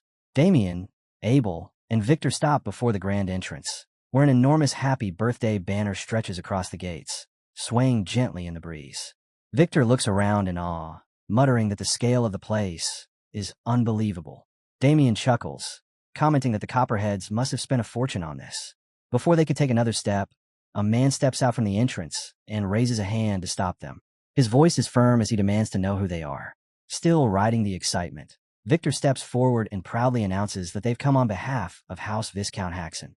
The man lowers his gaze to the guest list in his hand, murmuring the name under his breath. Then his eyes lift to Damien, and his expression subtly shifts. After a brief hesitation, he asks carefully whether he might be Sir Damon Haxon. Damon casually drapes an arm over his younger brother's shoulder and nods, confirming it, adding that he arrived with his younger brother, Abel. The man's demeanor changes instantly. He bows deeply, apologizing for his earlier rudeness, and introduces himself as Connor, the head butler of House Copperhead. With practiced courtesy, he invites them inside, restrained excitement flickering beneath his professionalism. Later, inside a spacious lodging softly tinted with warm colors, Connor leads them in and explains that this will be their residence for the duration of their stay. Victor slowly turns in place, eyes wide, openly marveling at how vast the room is. Connor bows once more at the entrance, telling them not to hesitate to call for anything they might need. Then he slips away, drawing the curtain closed so smoothly it's as if he was never there at all. Abel looks around and nods, remarking that the lodging is more than sufficient, adding that the Count must be quite generous to host them so comfortably. Victor agrees at once, pointing out with amazement that even he has been given a separate room. Damon says nothing. His gaze moves slowly across the space, sharp and unreadable. The Count he remembers was never this polite. A faint unease settles in his chest. To him, it feels less like courtesy and more like an attempt to curry favor now that his reputation has spread. The thought leaves a bitter taste behind. Pulling the curtain aside, Damon tells Abel and Victor to rest here while he goes to take a look around. Victor waves him off without a second thought, but Abel stiffens. Abel suddenly calls out, telling him to wait, insisting that he's coming too. Damon turns back, puzzled, asking why. He tells Abel to stay behind and rest, but Abel shakes his head firmly, saying he can't. He made a promise to their father. Damon pauses, brows knitting together, and asks what kind of promise that could be. Adjusting his glasses, Abel explains that their father told him that if it ever looked like Damien was about to cause trouble, he was supposed to stop him. Damon lets out a quiet chuckle, asking if Abel really sees him as some reckless child. The amusement still lingers on his face as he turns away, ready to leave, but Abel remains planted in place. After a few steps, Damon exhales in resignation and tells him to do whatever he wants. The instant he turns fully around, someone crashes straight into him. The impact sends the other person stumbling, then tumbling to the ground. Damon looks down in surprise. From a short distance away, a man shouts her name, Sophia, and rushes toward them. He reaches them in seconds, grabs Damon by the collar, and yells at him to watch where he's going. Damien doesn't react. He stands there, calm and detached, eyes steady. The man's anger falters as he looks more closely, recognition slowly dawning. Then his lips curl into a mocking grin as he speaks the name out loud. Damon Haxon. The woman pulls herself up, brushing dust from her dress as embarrassment creeps across her face. Under her breath, she mutters about why it had to be him, and why it had to be here of all places. Forcing herself to regain composure, she looks up at him and greets him awkwardly, murmuring a quiet, "Long time no see." Damon finally responds. A faint, tired sound escapes him before he asks who they are, and whether they know him from somewhere. The question freezes both of them in place. The woman standing before him is Sophia Russell, his former fiancée, and the man gripping his collar is her current betrothed, Jackson Cutter. Damon parts his lips slightly and repeats the question, his voice low as his eyes narrow on the two of them. "Who are you, and do I know you?" The words alone are enough to twist Jackson's face with irritation, while Sophia stiffens, disbelief flashing through her eyes. Humiliation washes over her. She bites her lip as anger swells in her chest, wondering what is wrong with Damien and whether he's truly pretending not to recognize them at all. Without warning, Damon's hand clamps down on Jackson's arm. He pries his shirt free from the man's grip, his tone steady as he tells Jackson to let go first. After that, they can talk like adults. At that moment, Abel and Victor step out from the tent. Abel calls out, asking what's going on, while Victor follows close behind, his voice formal as he addresses him as young Master Damien and demands an explanation. Abel takes one look at the people standing in front of Damien, about to greet them. Then recognition hits him, and the words die in his throat. Victor freezes as well. Abel clenches his jaw, a faint, uneasy sound escaping him. He turns toward the woman, his voice tight as he speaks her name. Sophia. Damon glances at his brother, clearly puzzled, and asks whether Abel knows her. Abel stares at him, as if struck senseless, then repeats the name again, as though that alone should explain everything. Sophia's cheeks burn as she averts her gaze. After a moment, Abel finally forces the words out, reminding Damon that Sophia was once his fiancée. Damon looks back at the pair.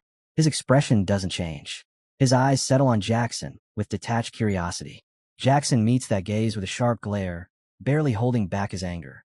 As Damon continues to look at him, fragments of the past begin to claw their way back into his mind. He remembers being dragged outside by security, rain hammering down as desperation hollowed him out. He had shouted Sophia's name again and again, begging her to talk to him, pleading with her not to do this. He remembered yelling that she couldn't abandon him like that. Then another voice had spoken from the porch, asking who he even was. That memory is painfully clear. Jackson had been standing there that night, one arm wrapped around Sophia's waist as she calmly explained that Damon was the ex-fiancé she had mentioned before. Jackson's reply had come fast and dismissive. He remembered. Damon was that useless nobody. Those words had cut deeper than any blade. Damon had stammered in disbelief, asking what he had just said, the words barely forming as shock hollowed him out. When the guards finally let go, he stood there drenched beneath the rain, eyes fixed on Sophia as he called her name again. He demanded to know who the man beside her was, demanded how she could end their engagement so casually, so one-sidedly. His voice cracked as he insisted it had to be a lie, that it couldn't possibly be real. Sophia only sighed. She spoke his full name, Damon Haxon, and asked if he still didn't understand what was happening. Holding on to Jackson's arm, she explained in a flat, distant tone that their engagement had existed only because of a promise between their grandfathers, and that it was all already in the past.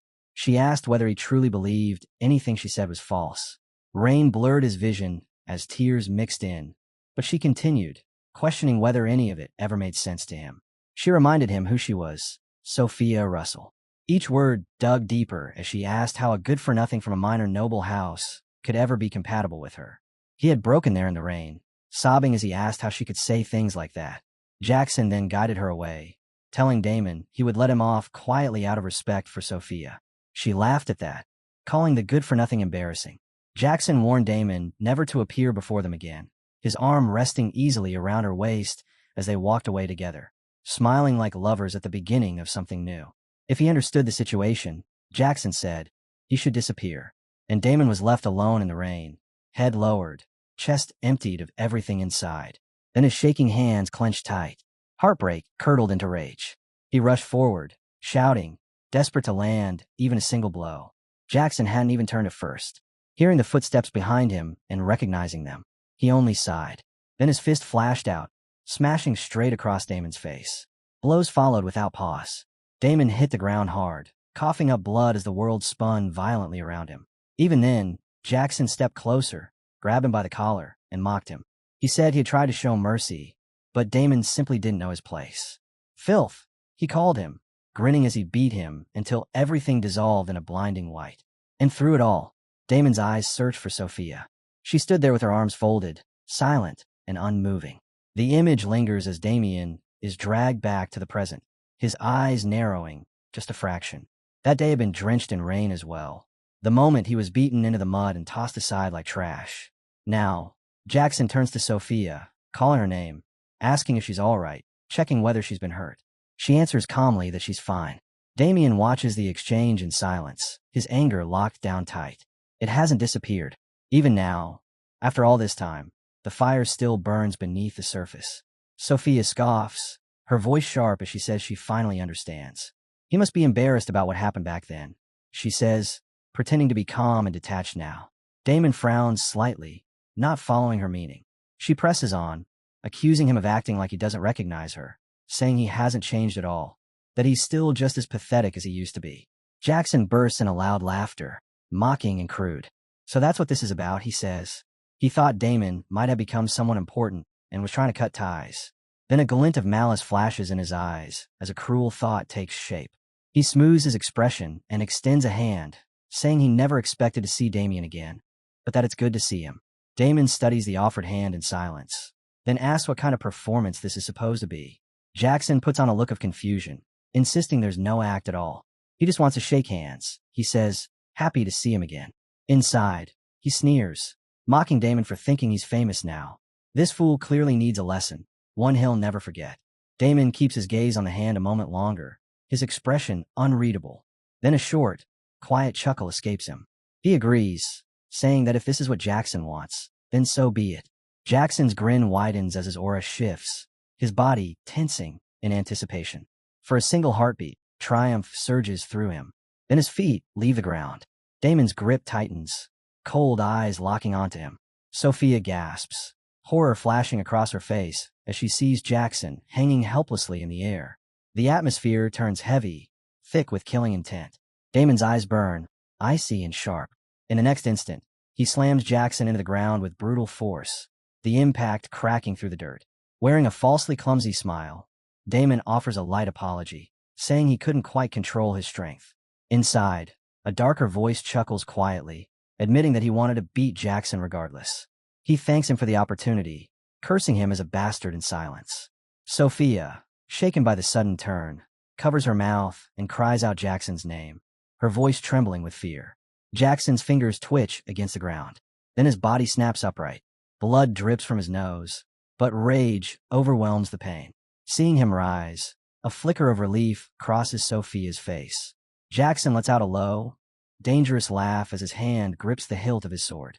Abel notices the movement and stiffens at once, panic flashing through his eyes. Mana erupts violently from Jackson as he starts to draw his blade, roaring in fury as he calls Damon a son of a. Damon only laughs softly. He tilts his head, almost entertained, and casually points at Jackson's face, remarking that whoever bleeds first loses. Abel's eyes widen in horror. Sweat slides down his temple as he stammers Damon's name. Before Jackson can take another step, a voice cuts through the air. Deep, cold, absolute. Stop. The authority packed into that single word freezes Jackson in place. He turns toward the source, the rage draining from his face. His voice falters as he addresses the man as master. The figure approaches, each step carrying oppressive dark energy. His tone remains calm, yet every word feels steeped in death. It's impressive that Damien, that useless brat, has grown this strong in such a short time.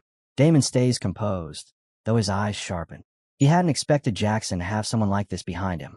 Still, with measured confidence, he asks whether the man knows him as well, scoffing faintly.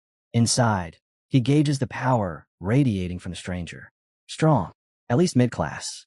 The man stops before them, narrowing his eyes as he studies Damon, asking just how strong he's become now.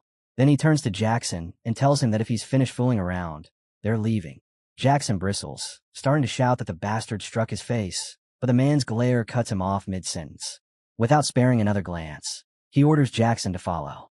Jackson clicks his tongue, shoves his sword back into its sheath, and mutters curses under his breath. As he turns away, he throws Damon one last venomous look, a silent promise burning in his eyes. Just wait and see. Damon watches them walk away, his tone light, almost playful, as he calls out and asks what's wrong with them. Are they really just going to leave like that? The man stops mid-step and turns his head slightly. He speaks his name, Jack Noir, and tells Damien to remember it. Then he continues on, leaving behind only the lingering pressure of his dark aura. Abel, Victor, and Damien remain where they are, watching until the figures vanish into the distance. Jack and Noir's final words hang heavily in the air, a quiet promise that they will meet again soon enough. Damien's gaze follows the empty path, his lips slowly curling into a faint, curious smile. He repeats the name under his breath, Jack and Noir, committing it to memory. Something fierce stirs behind his eyes. A slow grin spreads across his face. Victor and Abel exchange a glance, both sensing the subtle shift in Damien's presence. Something has been awakened. Damien, his thoughts already lit by the weight of that name, murmurs softly that he has a feeling something interesting is about to happen. Later, elsewhere within the camping grounds prepared for Lady Olivia's birthday, Jackson storms into their tent, ripping the entrance aside as he shouts for his master. Inside, the man remains unmoved, calmly lifting his hat and setting it aside with deliberate slowness. That indifference only stokes Jackson's fury. He demands to know why he was stopped, insisting that he could have dealt with that bastard himself. Before his breathing even steadies, his master moves. In a sudden blur, a hand clamps around Jackson's throat. The air is torn from his lungs instantly. Shock slams into him. He never even saw it happen. Jackson coughs violently as he's lifted off the ground, legs kicking uselessly while he claws for breath, for balance, for anything at all. His master's eyes are cold and empty, like a corpse frozen in winter. Jackson shudders beneath that gaze as his master speaks in a low, dangerous voice. He reminds him that he already warned him not to draw attention here, not to make noise. Then he asks whether his words mean nothing to him. Color drains from Jackson's face as he forces out a strangled apology, his voice barely audible. His master studies him in silence, a stillness sharper than any blade. Then a short, mocking sound escapes him, and he releases Jackson without ceremony. Jackson crashes to the ground, coughing and gasping as air finally floods back into his lungs. His master turns his head slightly, as if Jackson doesn't even deserve a full glance, and calls him a fool. He states plainly that if he hadn't intervened, Damon Haxon would have killed him without effort. Still breathing raggedly, Jackson stares up at him in disbelief, demanding to know what he means, insisting that such a thing is impossible. His master answers calmly, "It's the truth. Jackson has no idea what that boy has been through. His power has long since surpassed Jackson's reach." Without looking back at him, he warns that if Jackson ever crosses paths with Damien again, he must not provoke him. Then he asks if he understands. Jackson hesitates, then forces out a quiet reply. Only then does his master turn fully. His gaze carries an intent heavy enough to crush bone. He tells Jackson to remember this clearly. Their only purpose here is to win the martial tournament. His focus must remain there, and nowhere else. Jackson answers immediately, yet confusion gnaws at him. He calls for his master again, asking why they're even taking part in this tournament, especially when his master had instructed him to win Lady Olivia's favor despite already being engaged to Sophia. Annoyance ignites in an instant. His master turns toward him, and the air shifts violently as murderous pressure floods the tent. Jackson freezes under its weight, unable to move. His master's voice slices through the silence like steel, reminding him that he was the one who raised Jackson to the rank of a low-class knight, only for him to start questioning orders over a woman. Jackson's body trembles. Sweat creeps down his spine. He averts his gaze and forces out a stuttering denial. Slowly, his master reigns in his presence. The crushing pressure, easing his composure, settles back over him. He states calmly that winning the tournament and forming a connection with Lady Olivia are necessary to fulfill his wish. Jackson frowns, confusion tightening his face as he asks what that means. His master turns his back and answers without hesitation. Yes, he has a wish. He raises one hand, mana coiling tightly around his fingers, then clenches it into a fist as a wicked smile spreads across his face. His wish is simple: to ascend to the peak realm. Unease creeps across Jackson's expression as he repeats the word under his breath. Peak. His master places his hat back on his head and walks past him toward the exit without sparing another glance. He says he'll gather information on Count Copperhead and the other participants. Jackson's task is only to prepare for the tournament. Jackson nods stiffly and forces out another shaky acknowledgement. The moment he steps outside, Sophia notices him leaving the tent. Her gaze follows him for a second before she suddenly rushes inside, calling his name with excitement. Jackson turns at the sound. When she reaches him, her eyes go straight to his neck. She hurries closer, worry flooding her face as she asks what happened, asking if he's all right. Relief washes through Jackson at her concern. He smiles gently, assures her that he's fine, and calls her name softly. As he pulls her into his arms, fury coils deep inside his chest. In silence, he curses his master, calling him a wretched old man. If he wanted something done, the least he could do was explain it properly. Jackson scowls inwardly, still unable to grasp what winning the tournament has to do with reaching the peak realm. Then anger flickers behind his eyes. Once he surpasses the middle-class rank, he swears to himself he'll show that bastard exactly who he's dealing with. Later, near the tournament grounds outside the massive arena, crowds gather in restless knots. Sharp whispers ripple through them as eyes turn toward an approaching figure. Someone mutters, asking if that isn't him. Another answers quietly that it is, adding that he looks just as vicious as the rumors say. Tongues click in subdued distaste. That man is Damon Haxon. He walks forward without the slightest hesitation, a faint smile resting on his face despite the hostility around him. Victor and Abel move at his sides, both clearly tense. Victor leans in and lowers his voice, calling him young master, and remarking that he's truly become a celebrity now. It seems far too many people recognize him. Damien's grin widens, amused. It seems so. A heavy drum suddenly roars across the arena, crushing the murmurs into silence. From the observation platform, a man clears his throat and announces that today marks his daughter's birthday, to be celebrated with a grand event. Count Chester Copperhead, host of the tournament, thanks the distinguished guests for their attendance. Abel barely hears a word. His attention is completely captured by Lady Olivia. The Count's speech fades into background noise as Abel takes her in. Standing beside the Count is his daughter, Olivia Copperhead. The Count continues proudly, declaring that the bravest knights of the Western Apple Kingdom have gathered here, and that the victor will earn renown not only in the West, but across every region. Damon lifts his gaze, a spark of excitement flashing in his eyes.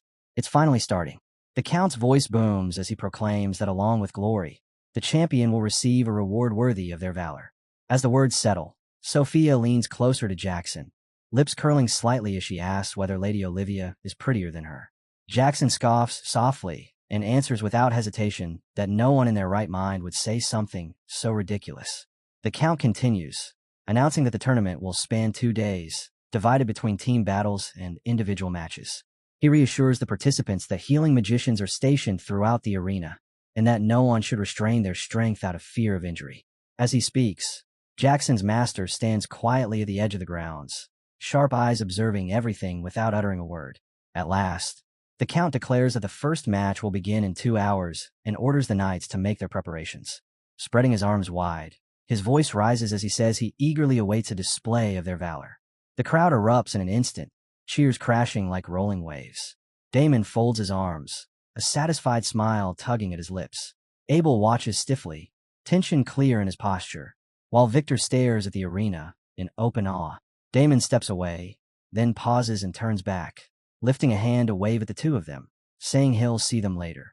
Victor immediately calls out, urgency thick in his voice, warning him to be careful as he addresses him as young master. Abel only nods, saying nothing at all. Hours before the match, as the Count stands beside his daughter, his gaze drifts toward Olivia, suspicion creeping into his eyes. She notices at once and shoots him a sharp, resentful glance. He tells her the entire event was arranged for her sake and asks if she can at least pretend to be pleased. Her glare hardens instantly. She snaps back, asking if he truly believes this spectacle is for her, reminding him that she never asked for any of it.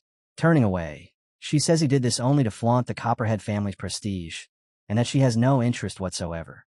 The words land cleanly. His jaw tightens, a curse nearly slipping free before he forces it down. With a sharp breath, he scoffs and turns his attention toward the arena, telling her that whether she cares or not, the crowd certainly does. Once the matches begin, he says, they'll all be cheering. The first event is announced. A team battle. Monster Hunt. The arena stirs as contestants take their positions. Names begin to echo through the stands. Tom, Andrew Graydon, Jeravon.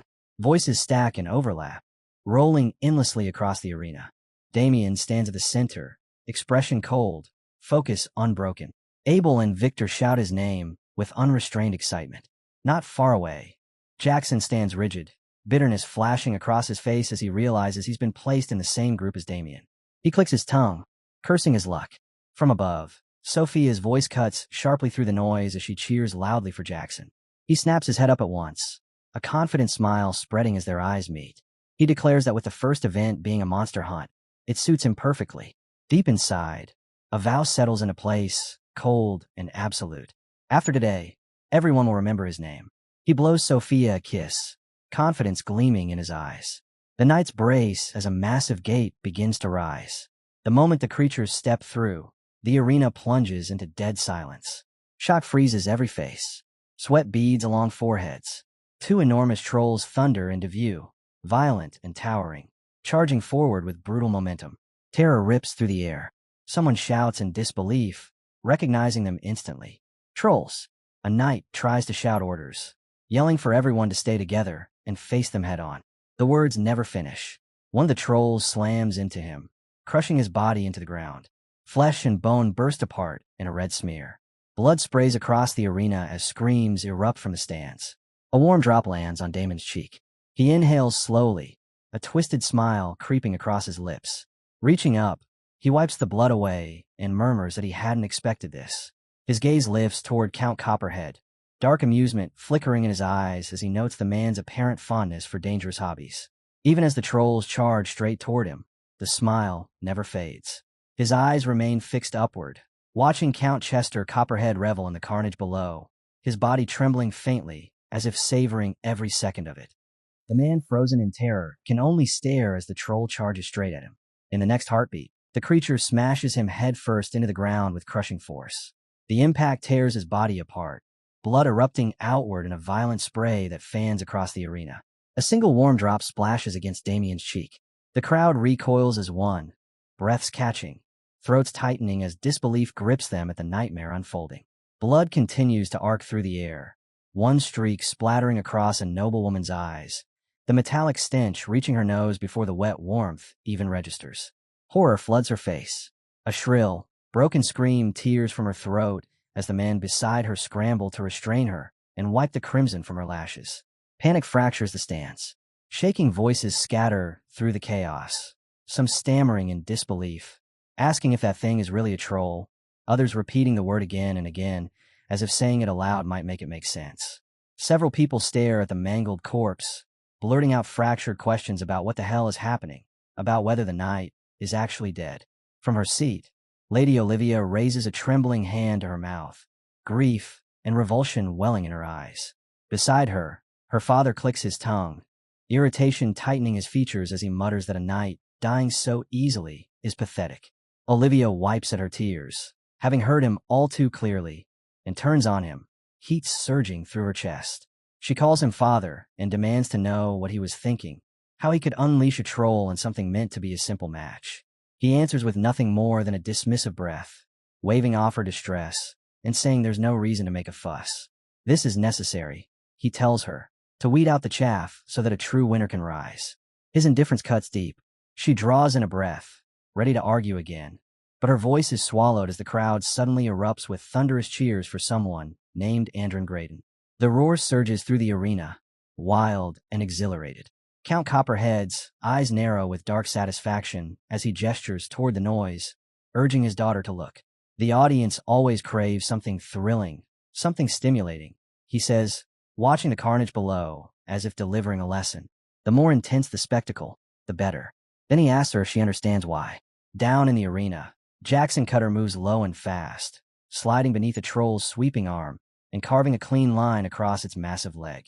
Still crouched from the strike, he tilts his head toward the stands, trying to catch the light, trying to carve his image into the crowd's eyes. Above, Count Copperhead answers his own question. Someone risks their life below, while the spectators remain safely above. The troll bellows, rage rumbling deep within its chest.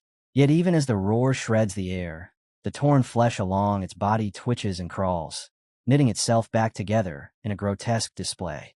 Jackson's expression hardens. He clicks his tongue, irritation flashing through him. Just as expected, a troll's regeneration is truly monstrous.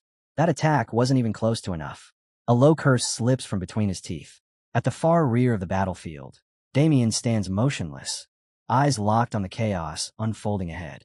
As his thoughts sink deeper, the memory of the strange waiver they were forced to sign before the match surfaces, and everything clicks into place. Of course they'd pull something like this. Reckless. Deliberate. One of the trolls, whipped into a frenzy, raises both arms high and slams them down toward the ground. Jackson barely jerks backward in time, a sharp breath tearing at his throat as he realizes the truth.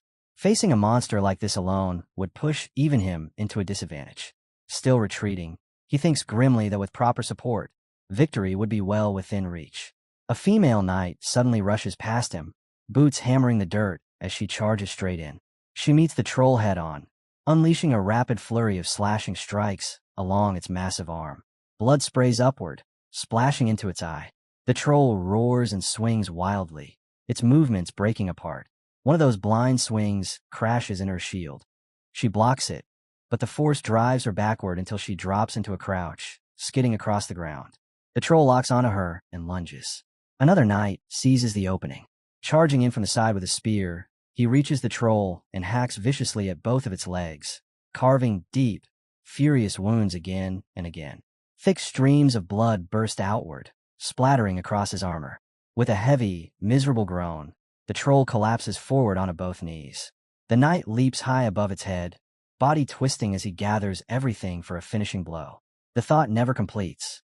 The troll's enormous hands snap together midair, clapping shut around him. A wet, suffocating crunch echoes through the arena. His attempt to beg is crushed between those closing palms. Flesh collapses, bone gives way, and his body melts in a slurry, erupting outward in a violent spray of blood that squirts through the gaps of its fingers. Jackson doesn't hesitate. He takes the opening and explodes forward with a roar, mana surging through his limbs until they scream. At the end of his charge, his blade flashes once, clean, ruthless, final. The mana-packed edge carved through the troll's neck in a single arc. The head sails free, hits the ground, and lands with a thunderous thud that reverberates through the arena. The crowd detonates. A wave of noise crashes outward as voices howl about the fallen troll, shouting, demanding to know who that knight is. From above, Sophia stares down at him, breath caught her chest, eyes shining as she whispers his name with unguarded warmth. Jackson. He stands before the severed head, chest heaving, lungs burning as he drags in air. A satisfied smile creeps across his lips. It's done. With quiet pride, he wonders if they saw it clearly enough. Jackson raises his sword high, exhilaration flooding him. If they want to know who he is, then let them watch. He is the man who will become the strongest knight. The thought shatters. A massive shadow swallows him whole. Another troll looms behind him, its fist already descending. Instinct moves before thought. With no room to evade, Jackson snaps his mana-coated sword upward, turning the blunt of the blade into a shield. The impact detonates. His body is hurled across the ground, bouncing and rolling as agony tears through his ribs. Sophia's scream cuts through the chaos, sharp and terrified as she calls his name, tears spilling freely. The troll advances without pause. Jackson claws his way upright on shaking legs, swearing under his breath as the truth slams into him. He forgot there was another one. His body trembles as he forces himself to brace. Then a voice slices cleanly across the battlefield. Damon's tone is calm, almost bored. He remarks that it seems he has no choice. For the first time since the battle began, he steps forward. His hands stay buried casually in his pockets as he passes Jackson, thinking that even if watching something like this is a ridiculous pastime, he might as well participate properly. The troll charges with a savage roar, eyes blazing with murder. Damon doesn't slow. He doesn't flinch. From the ground, Jackson watches, calling him a fool in his mind, certain that charging a troll alone is nothing but suicide. The troll's fist rockets straight toward Damon's face. He doesn't flinch. In the heartbeat before impact, he activates his secret art, Myriad Insight, letting the flow of the technique guide his body as he redirects the troll's fist with effortless accuracy, brushing it aside as if it never carried killing force. He springs upward, landing lightly on the troll's shoulder, one hand still buried casually in his pocket. Using the rebound, he kicks off and draws his sword in midair, sliding neatly behind the creature's neck as mana surges into the blade. The troll roars, fangs bared, starting to twist around. It never completes the motion. Damon's sword comes down in a single, merciless stroke. From crown to groin, the blade carves a straight line of death. His secret art, Blade of Death, activates in full, splitting the monster cleanly in two. Blood detonates outward in a violent curtain. A splash hits Jackson square in the face, locking him in place, breath frozen in his chest as his eyes widen in raw shock. Damon stands behind the collapsing halves, gaze icy, body fixed in the finishing stance while blood rains down around him. In the stands, Abel stares, eyes blown wide. He whispers the name Haxon under his breath, then suddenly surges to his feet, arm raised high as he screams it at the top of his lungs. Damon Haxon. Nearby spectators falter, murmuring in confusion, asking if that's really his name, if that's truly Damien Haxon. Then the hesitation breaks, and the chant ignites like wildfire. Damien, Damien, Damien. Count Copperhead claps rapidly, exhilaration thrumming through him as Oz sharpens his gaze. So this is Damien Haxon. Perhaps the rumors were not exaggerated after all. Damon clicks his tongue and flicks his blade once, shaking off the blood. The spray lashes Jackson again, deliberate and sharp, making him flinch as irritation mixes with disbelief. Without looking back, Damon opens his subspace and drops the sword inside, as if it were nothing more than a tool. He asks aloud, almost bored, why anyone would bother struggling against a troll of all things.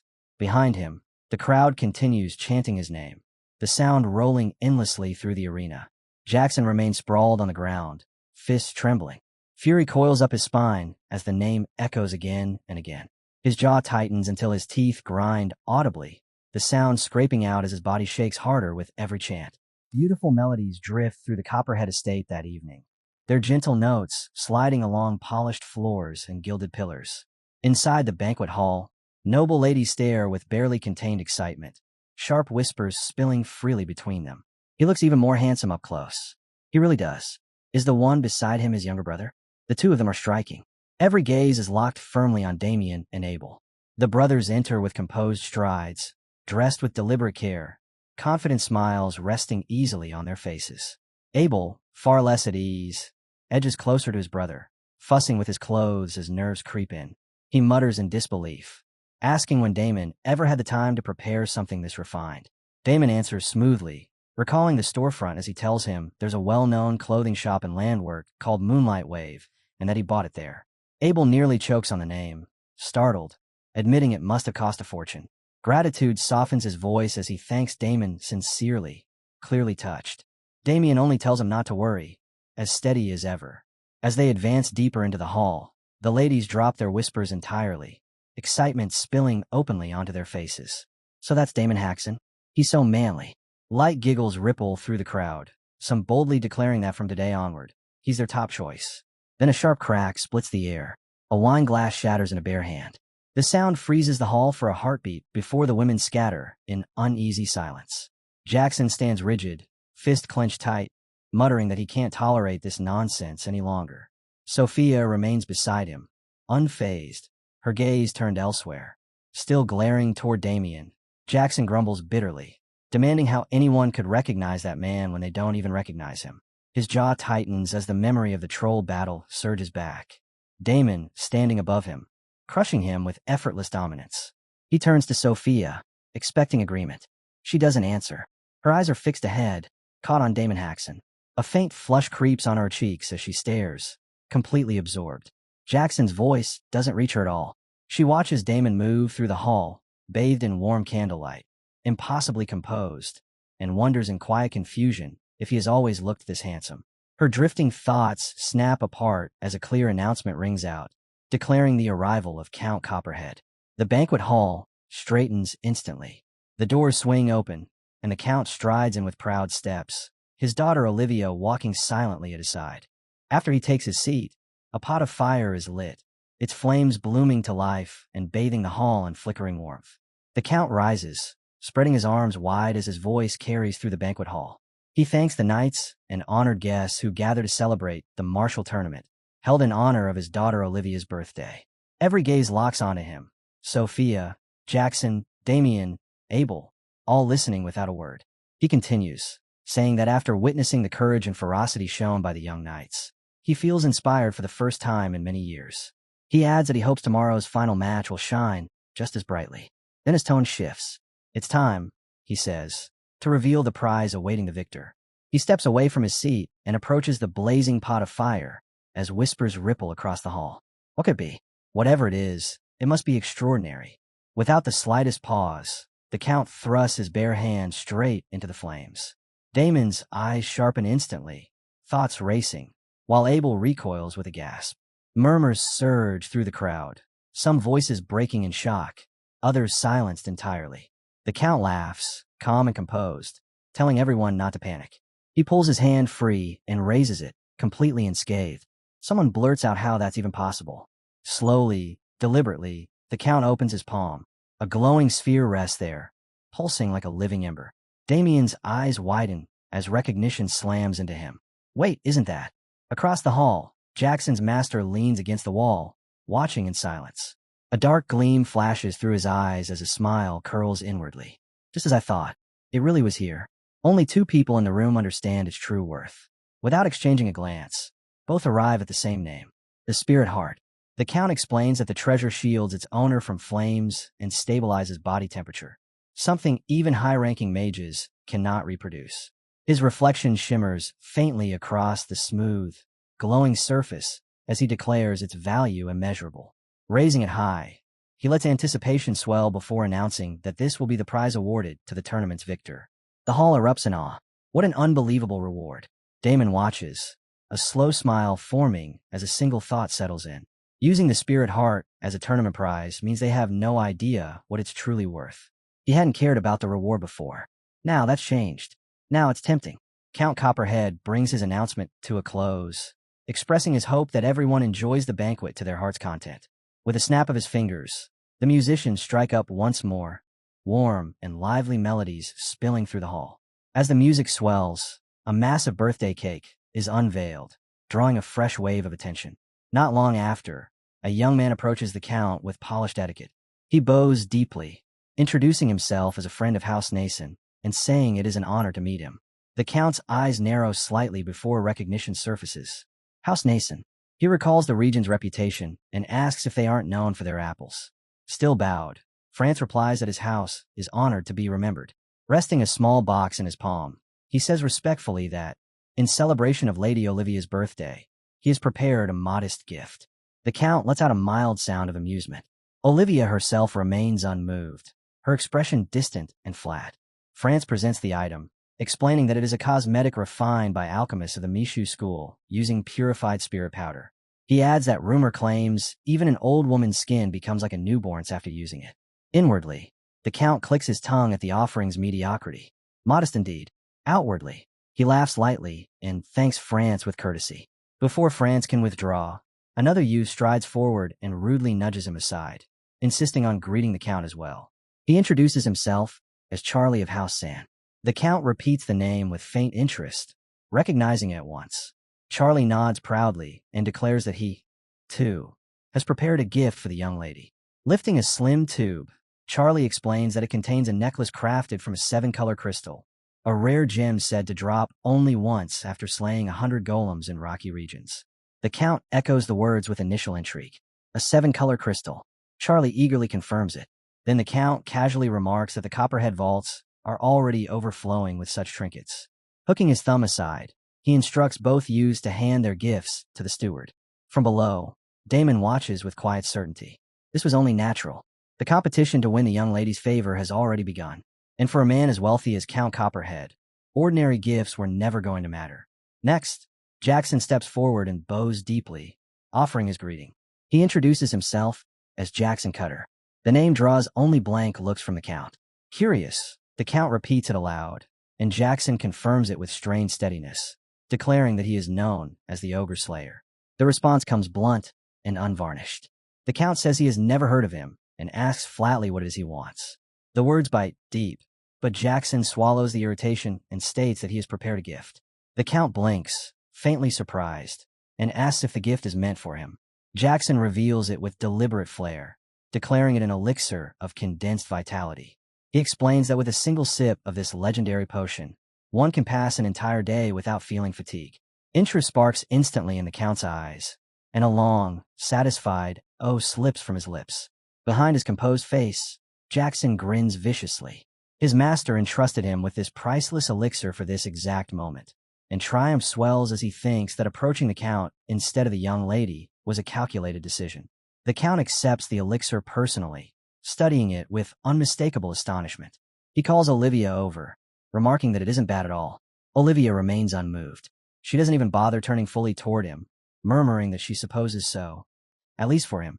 Below, Damon turns to Abel and quietly calls his name, telling him their turn is approaching and that he should ready himself. Abel startles, his fragile confidence wavering as he answers with a shaky nod. Above them, Count Copperhead tells Jackson that the gift is excellent and that he will remember his name. Still bowed, Jackson declares the honor is his, satisfaction blooming as everything falls perfectly into place. Moments later, Jackson and Damien cross paths on the staircase. Jackson descends while Damon ascends. They pass without a single word exchanged. Jackson glances back, eyes narrowed with suspicion, while Damon keeps his gaze fixed upward toward the Count, thinking that while Jackson's attempt was respectable, it still failed to win the young lady's favor. The Count's face brightens the instant he spots Damien. He calls out warmly, declaring that this must be Sir Damon Haxon, and praises his performance in the team battle as truly outstanding. Damien and Abel bow respectfully. Damon draws the bow fully into view and presents it without the slightest hesitation, stating with steady certainty that this is their gift. Count Copperhead stares at it in silence, his brow knitting as the thought forming in his mind refuses to come together. Olivia, however, reacts very differently. Her eyes sharpen instantly, lighting up with vivid, almost predatory interest. Nearby, a guest leans in and whispers to another, unease threading his voice as he admits he doesn't understand it at all. It just looks like a normal bow. Another lets out a quiet snort, muttering that it looks cheap, as if Damon grabbed it from some roadside stall. The Count's shoulders sink a fraction. He releases a soft sigh, already convinced this gift is painfully underwhelming, something his daughter could never appreciate. Then Olivia suddenly leaps to her feet. Her voice rings out as she calls it an incredible bow, leaving her father frozen, words lodged in his throat. Heat floods her cheeks as excitement spills across her face, and she asks eagerly if she can touch it.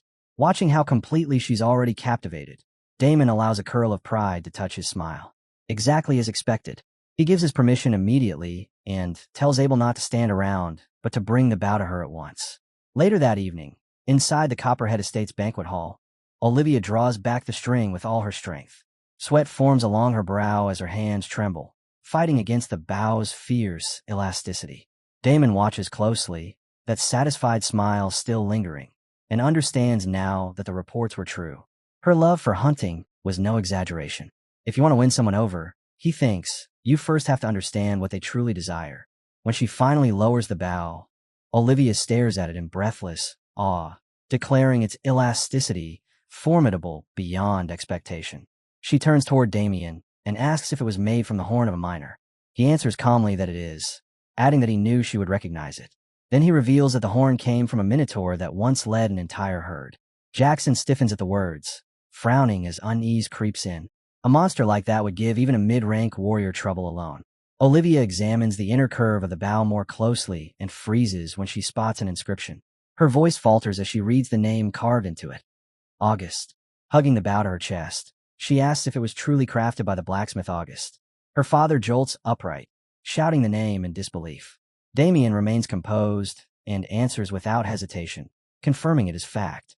The Count rises so abruptly his chair scrapes the floor, snatching the bow straight from Olivia's hands. He inspects it with near-reverent awe, fingers tracing its curve as he asks if this weapon is truly August's work. His voice grows animated as he recalls that August is the greatest blacksmith in the entire Apple Kingdom, that a single shield forged by him once sold for an absurd sum at auction. Clutching the bow close, his voice trembles with emotion. Never in his life, he thinks, did he expect to receive something this precious. Olivia reacts instantly. She yanks it back, calling him father as she insists it's hers. Hugging the bow protectively to her chest, she turns toward Damien, with eyes shining, and thanks him sincerely, calling him Sir Damien, and expressing her gratitude for such an invaluable gift. Damien calmly shifts the credit away from himself, saying he wasn't the one who obtained it. She blinks in confusion and asks who was. He gestures toward Abel and explains that it was his brother, that Abel went through considerable trouble to acquire it for her. Olivia looks straight at Abel and asks if it's true, if he really did all that for her sake. Abel freezes, nerves overtaking him, and before he can answer, Damon speaks up, confirming that it's true. Her gaze softens as admiration grows, and she admits she's genuinely curious how he managed to obtain something so rare. Damon nudges Abel forward and asks if she would like to hear the story directly from him. Olivia answers at once, her eyes locking onto Abel without wavering. Damien then turns to the Count and asks if that would be acceptable. The Count responds eagerly, saying of course, adding that while he's curious himself, he'll hear the story later from his daughter. Damon turns back with a gentle smile and softly calls Abel's name. Abel startles, stammers, and forces out a response. His face burns red, sweat clinging to him as he struggles to gather his courage. He takes one unsteady step forward. Damien watches in silence, pride settling firmly in his chest. This is how it should be. Abel has to seize this moment with his own hands. When Abel finally reaches her, He bows slightly and addresses her as Lady Olivia, his voice trembling, yet sincere as he says it's an honor to meet her. Seeing him up close, Olivia lets out a small, surprised "oh my." From the side, Damon observes with complete satisfaction, declaring inwardly that tonight's true protagonist is Abel. As Abel gently takes her hand and lifts it to kiss it, the air warms subtly, the moment edging unmistakably into something romantic. From the corner of the hall, Jackson's master finally steps forward. Reaching Jackson's side, he murmurs that their plan appears to have hit an obstacle. Jackson flinches at his sudden presence. His master's thoughts linger on a single name, Damon Jackson.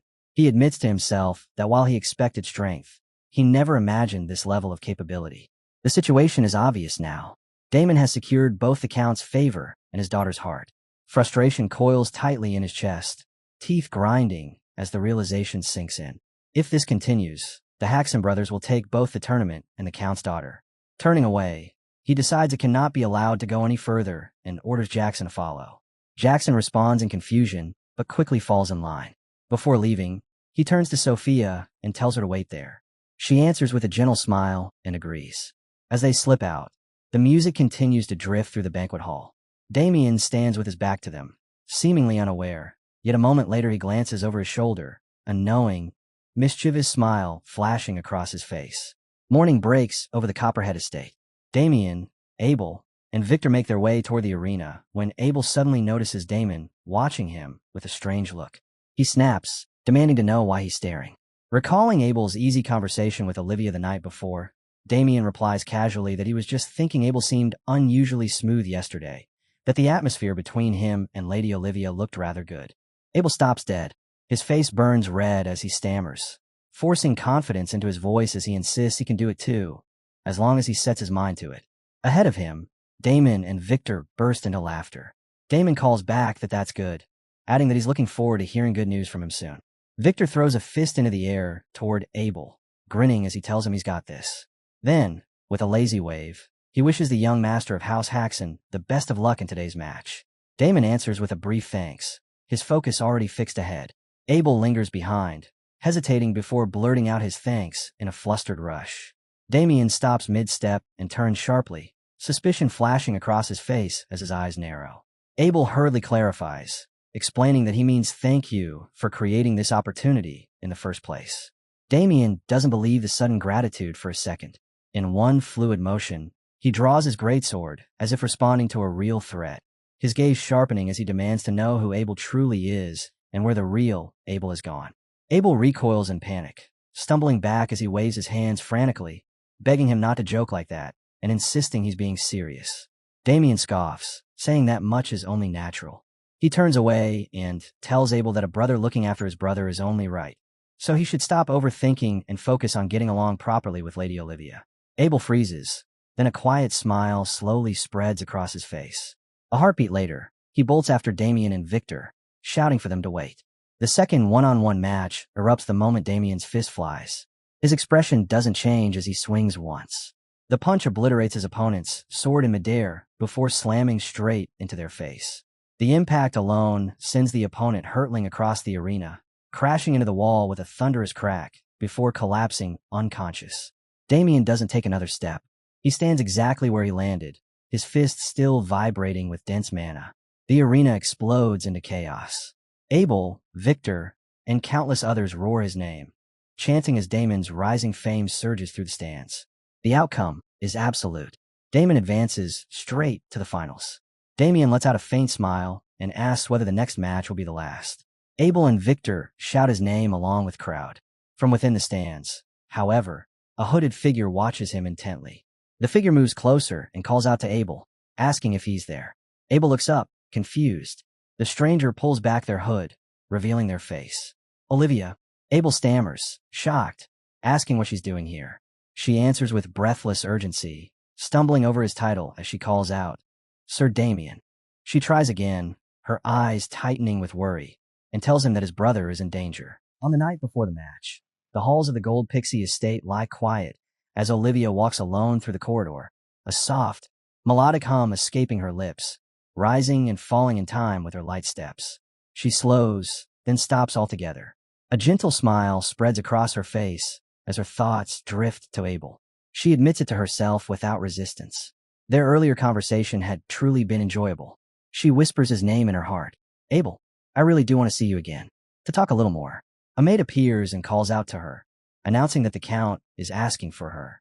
Olivia turns, brows lifting in surprise as she straightens her posture. At this hour, she asks if her father is truly calling for her now. Later, in the dining room, Olivia abruptly rises from her chair. Disbelief sharpens her voice as she demands to know what her father just said. The Count remains unmoved. He asks calmly if she failed to hear him, then states that he meant every word. His tone hardens as he repeats it, leaving no room for doubt. She will marry Sir Jackson Cutter. At the table sit Jackson, Count Copperhead, Jackson's master, and Olivia.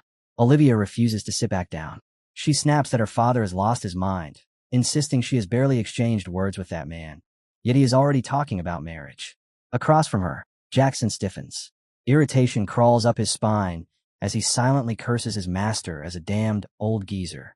Jacques had ordered him to follow without a single explanation, dragging him here only to drop this absurd declaration on his head. None of this had been discussed. Not once. He has no idea what this is supposed to be. Olivia presses on, anger sharpening her words as she demands how her father could make such a decision without consulting her even once. The Count listens in heavy silence. Then he lowers his wine glass onto the table. The sound is soft, yet the pressure in the room spikes instantly. He turns to her, eyes cold and domineering, and calls her by name. He tells her not to delude herself. She is the eldest daughter of the house. Marriage is not something she gets to decide. It is a matter to be judged and determined by him, the head of the Copperhead family. Olivia's brows draw together as she fires back, demanding to know on what grounds he dares to make that judgment. He meets her gaze without hesitation and answers plainly. Profit. What the Copperhead house stands to gain from her marriage. He lays it out without hesitation.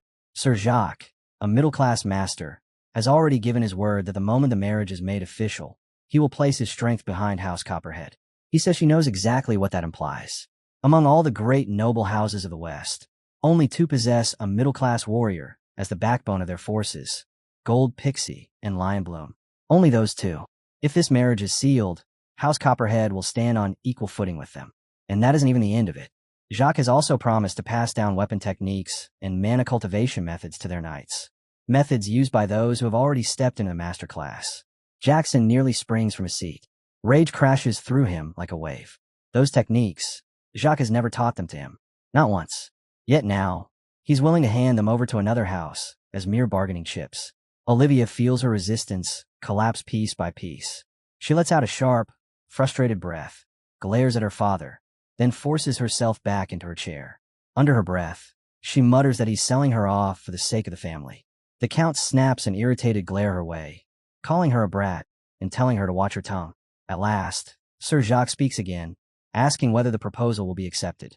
Count Copperhead gives a moment's thought before answering that the conditions themselves are acceptable. However, there is one small problem. Jacques asks what problem that might be. The Count's eyes harden as he states it plainly. Jackson is a nobody, a knight with no reputation, no name to speak of. After going to the trouble of hosting a tournament, taking a nameless knight as their son-in-law would only stain the Copperhead family's honor. The Count clears his throat, letting the implication hang heavy in the air. Jacques reflects quietly, understanding at once that, stripped of courtesy, it simply means Jackson's status is inadequate. He raises his chin and tells the Count not to concern himself. In tomorrow's match, his disciple will be the victor. The Count's expression tightens as he asks whether Jacques is truly so confident. With Damon Haxon participating, he warns, victory will not come easily. Jacques remains composed. He says it is possible, so long as the Count provides just a little help. The Count's eyes narrow, and he cautions that he will not offer anything unreasonable. A slow, crooked grin spreads across Jacques' face. He says the solution is simple. With a smile steeped in quiet malice, he explains that the Count need only do one thing. Do nothing, even if Damon Haxon dies. The words sweep through the room like a blade of frozen air. All sound dies at once as stunned eyes lock onto him. Olivia spins toward her father, ready to protest. But the plea catches in her throat when she sees it. He's actually weighing the idea. Her voice cracks as she calls out, "Father." A long, suffocating pause follows. The Count lifts his glass, slowly swirling the wine inside. He takes a sip, then speaks in a low voice. Very well. Olivia stares at him, fury and helplessness burning in her eyes. Her fists clench against the table, trembling as she realizes she can't stop any of it. Back in the present, Olivia stands before Damien and Abel, her expression tight with guilt. After explaining everything to Sir Damon Haxon, she lowers her head and apologizes, admitting that she lacked the strength to stop her father. Damien listens in silence, fingers resting lightly against his chin as he takes it all in. When she finishes, he gives a small nod and says that is exactly what happened. At Victor's side, Abel begins to shake. Fear squeezes his voice as he blurts out that they need to run, that no one knows what Sir Jacques might do next. Victor, pale and rattled, quickly agrees, addressing Damien as young master. Damon, however, remains calm. His thoughts drift to Jacques Noir. He had thought the man merely unpleasant, nothing more than a bad feeling. He hadn't expected a move this brazen. And as for Count Copperhead, the picture is painfully familiar. A man who will do anything if it strengthens his house. No different from Damien's previous life. Finally, Damien speaks. No, they won't run. Abel jerks in shock, demanding to know what he means. Panic surges back into his voice as he insists that Jacques Noir is middle class, far beyond what Damien should face. Victor trembles just as badly beside him. Damien only smiles. He tells him not to worry. He says he has a plan. Turning his eyes toward the arena, he adds that for now, they'll simply finish the match. Not long after, Damon steps onto the fighting grounds, his pace unhurried. His hands rest casually in his pockets, his movement steady, each step carrying a quiet pressure that can't be ignored. Ahead, the other fighters stand clustered together in a tight formation. As he approaches, every head turns in unison, wary eyes snapping toward him. A heartbeat later, a drum sounds from above, announcing the start. The rhythm continues until the Count raises his hand, and the beat is cut short mid-strike. The Count's gaze flicks to Olivia's empty seat, and irritation stirs in his chest. The finals are about to begin, and she's nowhere to be seen. The thought annoys him, but he shoves it aside. Lifting his chin, he smooths his expression into a bright smile and begins to speak. He announces to the honored guests that the final match of the martial tournament is about to commence, offering congratulations to the knights who have made it this far.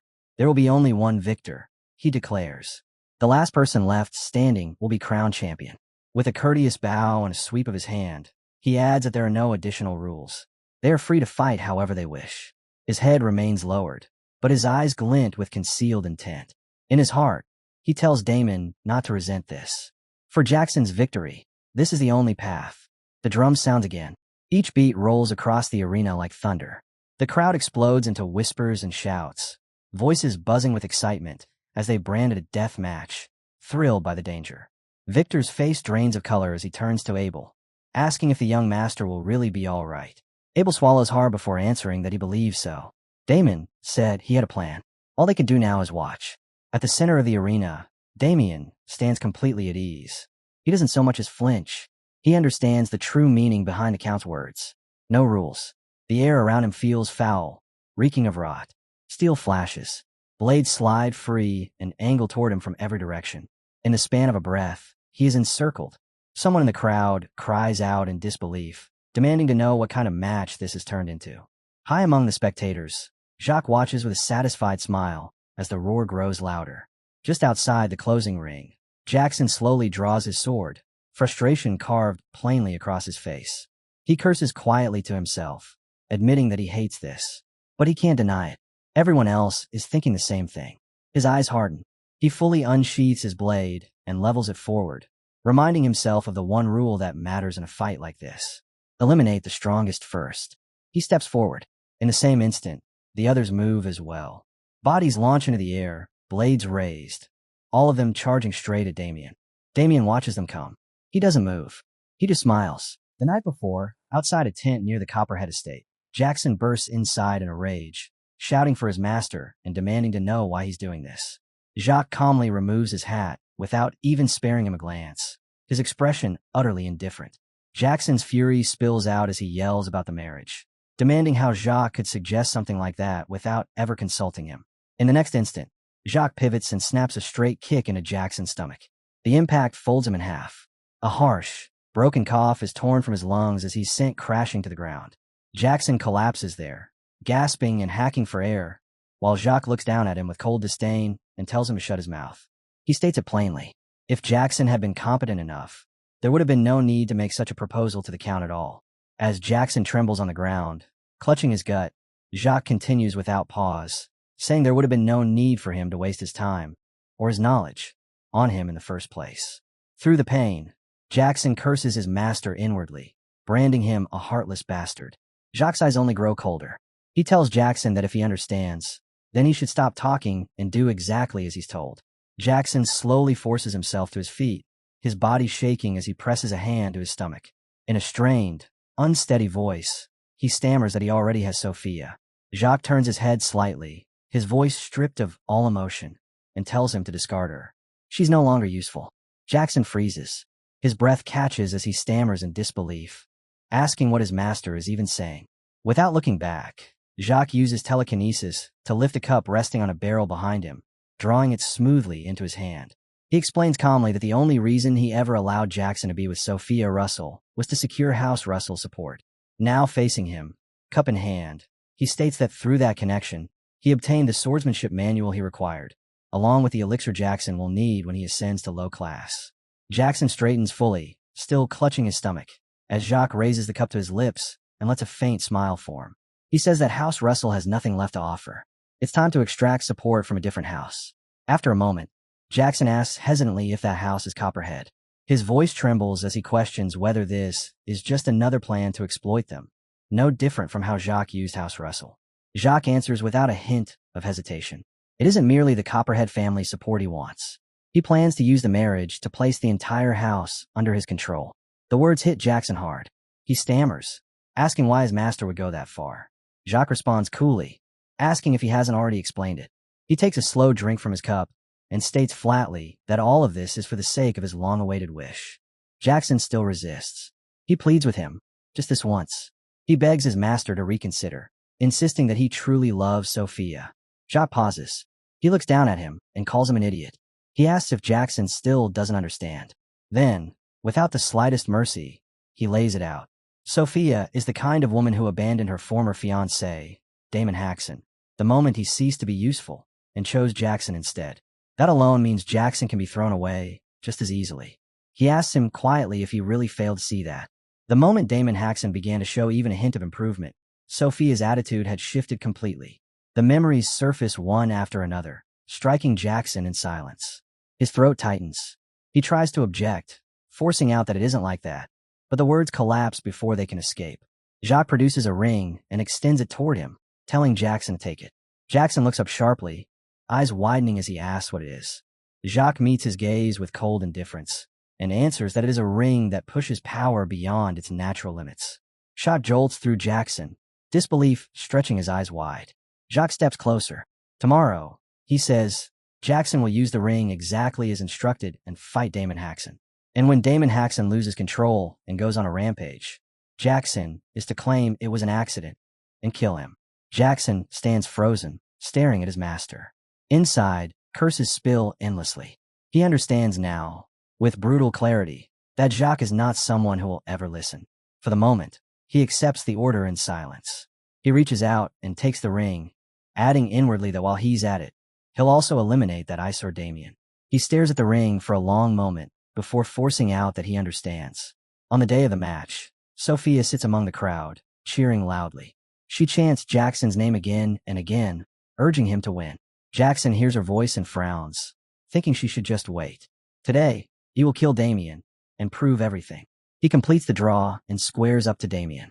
In the next heartbeat, Jackson launches himself into the air along with the others, blades raised for killing blows.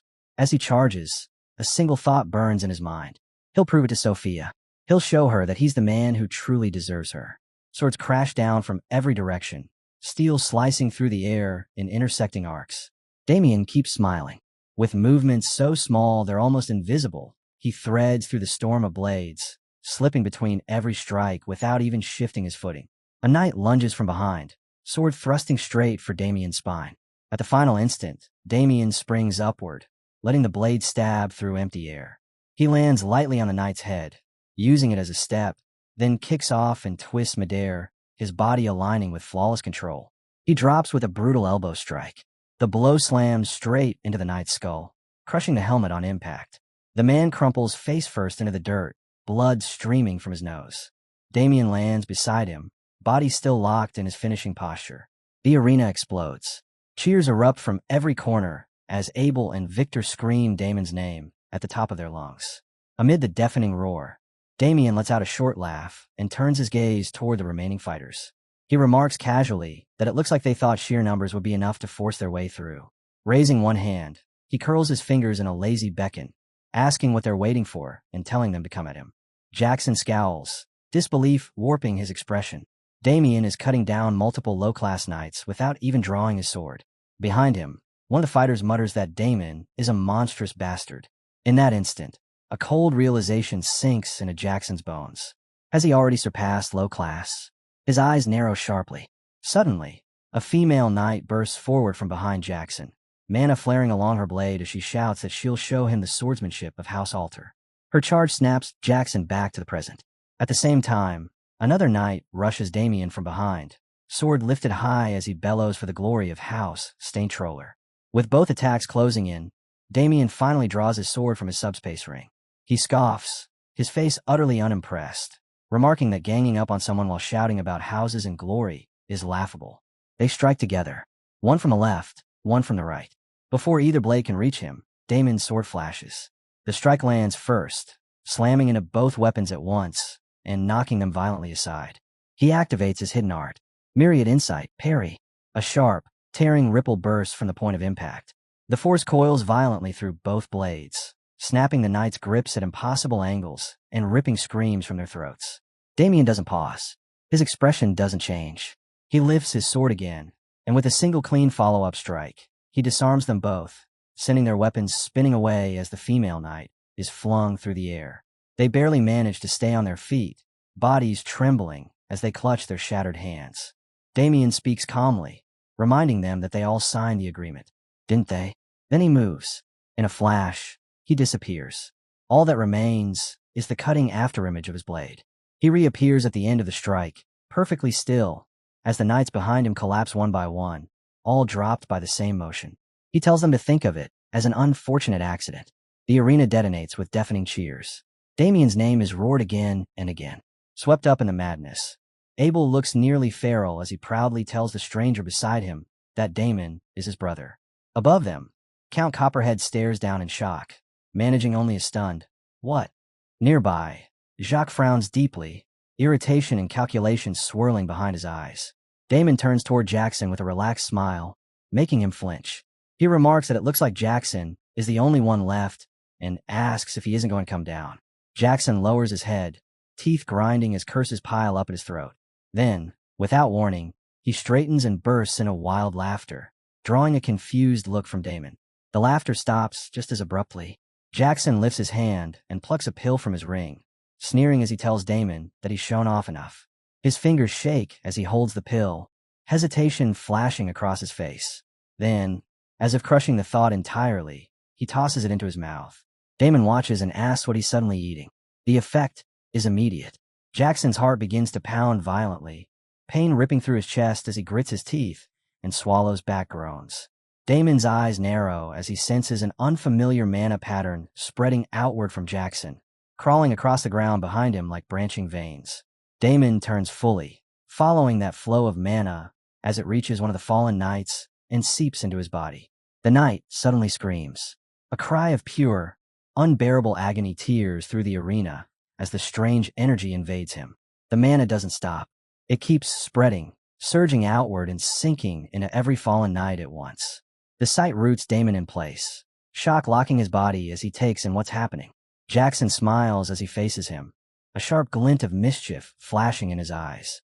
That same unnatural aura now rises from Jackson himself, wrapping around him as if it's feeding him, swelling his presence. A chill runs through Damon. Sensing something terribly wrong, he turns back toward the knights on the ground, and his breath catches. Their bodies are breaking down.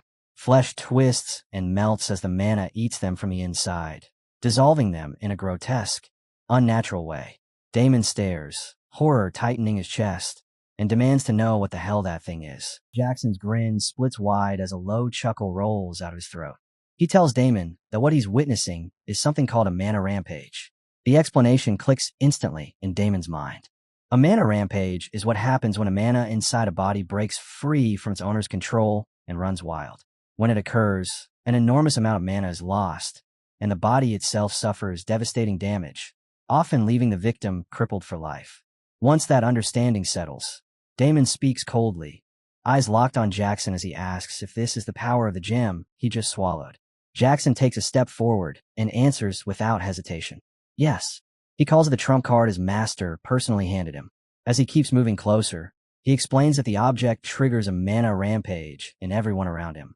His grin stretches wider with each step, excitement burning in his eyes as he tells Damon that he really shouldn't have been running his mouth this whole time. When the distance is gone, Jackson leans in until their faces are only inches apart, still smiling as he tells him that now he'll be crawling on the ground like the worm he is. He spits the words out, calling Damon a worthless piece of trash. Jackson stops directly in front of him. Energy pours off his body like dense fog, swallowing the space around them both. Seconds pass, then more seconds, and nothing happens. Damon doesn't move. He doesn't even twitch. Then a strange sound slips from his throat, like laughter forced down for too long. The next instant, he breaks in a loud, unrestrained laughter, slapping his own face as the sound echoes through the arena.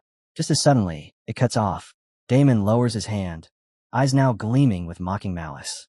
The symbol carved into his palm, the one that nullifies all dark magic directed at him, glows faintly. He calls Jackson a low-life piece of trash, and says this turned out more or less as expected. Then he asks if that's really all Jackson could come up with, casually adding that he must have gotten help from black magic. Jackson explodes in furious denial, shouting that it isn't black magic and demanding to know what Damon is talking about. His voice cracks as he yells again, louder this time, asking how Damon is still completely fine. But before the question can fully leave his mouth, Damon snaps a brutal kick straight into Jackson's stomach. The impact is crushing. Jackson coughs violently, his eyes glazing over as his body is hurled backward. Damon keeps his leg extended, smiling calmly while Jackson slams into the ground, bounces 3 times, then crashes hard into the arena wall. The collision tears another wave of agony through his body, ripping a hoarse groan from his throat. From the stands, Sophia screams his name in panic. Jackson finally slides down the wall and drops to the ground with a dull thud, writhing helplessly. Damon steps forward, looks down at him, and speaks in a calm, almost disappointed tone. He says it's a shame. Then his expression sharpens. Cold excitement glints in his eyes as he finishes the thought. That kind of thing doesn't work on him. High above, Jacques stares down from the audience seats, fury boiling over as disbelief tangles his thoughts. What just happened? The ring's power should have activated. His gaze locks onto Damon as the arena erupts in cheers mixed with uneasy murmurs, a chill crawling up his spine. Don't tell me a mana rampage doesn't work on him. Below, Damon feels the weight of Jacques' stare pressing down on him from afar. He scoffs inwardly, realizing that Jacques and the Count joined hands to get rid of him, even using Jackson as the blade. Then another thought clicks into place. His lips curve into a calculating smile. If he plays this right, he might make every last one of those bastards choke on it together. The thought barely finishes when Jackson suddenly reappears in front of him. Rage warps Jackson's face as he brings his sword down in a furious, mana-soaked strike meant to crush him. Damon sidesteps effortlessly. The blade slams into the ground, pulverizing stone. Jackson twists instantly to follow up, but Damon retreats just as cleanly, creating distance in the same breath. Jackson plants his feet and settles into a battle stance. Mana surges violently over his body and blade as fury pours out of him. He screams that Damon is a son of a bitch, declaring that since it's come to this, he'll kill him with his true strength. Then he launches forward, exploding off the ground in a savage charge. Damon clicks his tongue, a faint smile playing at his lips as he brings his sword forward and tells Jackson to remember his place. The blade begins to hum, waves of mana rippling violently along its edge. He swings upward in a clean, decisive arc, releasing those waves in a wide, blasting spread. The attack hits before Jackson can even close the distance. His sword is ripped from his grasp as the force slams into him head-on, freezing him in place. A scream tears from his throat as the mana engulfs him, blinding light flaring violently. In the next instant, a massive explosion rips through the arena with a deafening roar, the ground shaking hard beneath everyone's feet. Panic erupts in the stands. Dust, smoke, and debris surge skyward as spectators scream, shielding their eyes and shouting in confusion. demanding to know what's happening. Jackson crashes down on both knees. He clamps a hand over his mouth, gagging violently, as if he's about to vomit, dark mana beginning to leak slowly from his body. Then it bursts. Jackson throws his head back as a torrent of black energy erupts violently from his mouth. The crowd freezes in horror, familiar faces locked in wide-eyed disbelief. Jackson collapses forward and slams face first into the ground, unconscious. Damon remains standing, calm and unmoved, watching as the black energy drifts through the air like thick fog, spreading across the arena. The atmosphere grows heavy, suffocating, ominous. Someone in the crowd feels it first and screams in terror that the energy is unmistakable. In the next breath, voices erupt all at once. Black magic. The Count jolts in sheer panic, fists clenching as fear ripples through the stands. Shouts explode from every direction, demanding how a knight could be using black magic and whether the church should be notified immediately. The Count trembles, teeth grinding as sweat pours down his face. Damn it. Why did this have to happen in my territory? He spins around just as his butler rushes toward him in a panic, shouting his title and demanding orders. He warns that the crowd is growing unstable and that at this rate, word will reach the church before they can contain it. The Count's thoughts spiral, then snap into place. He strides forward and orders the butler to stop the match at once and silence everyone before this spreads any further.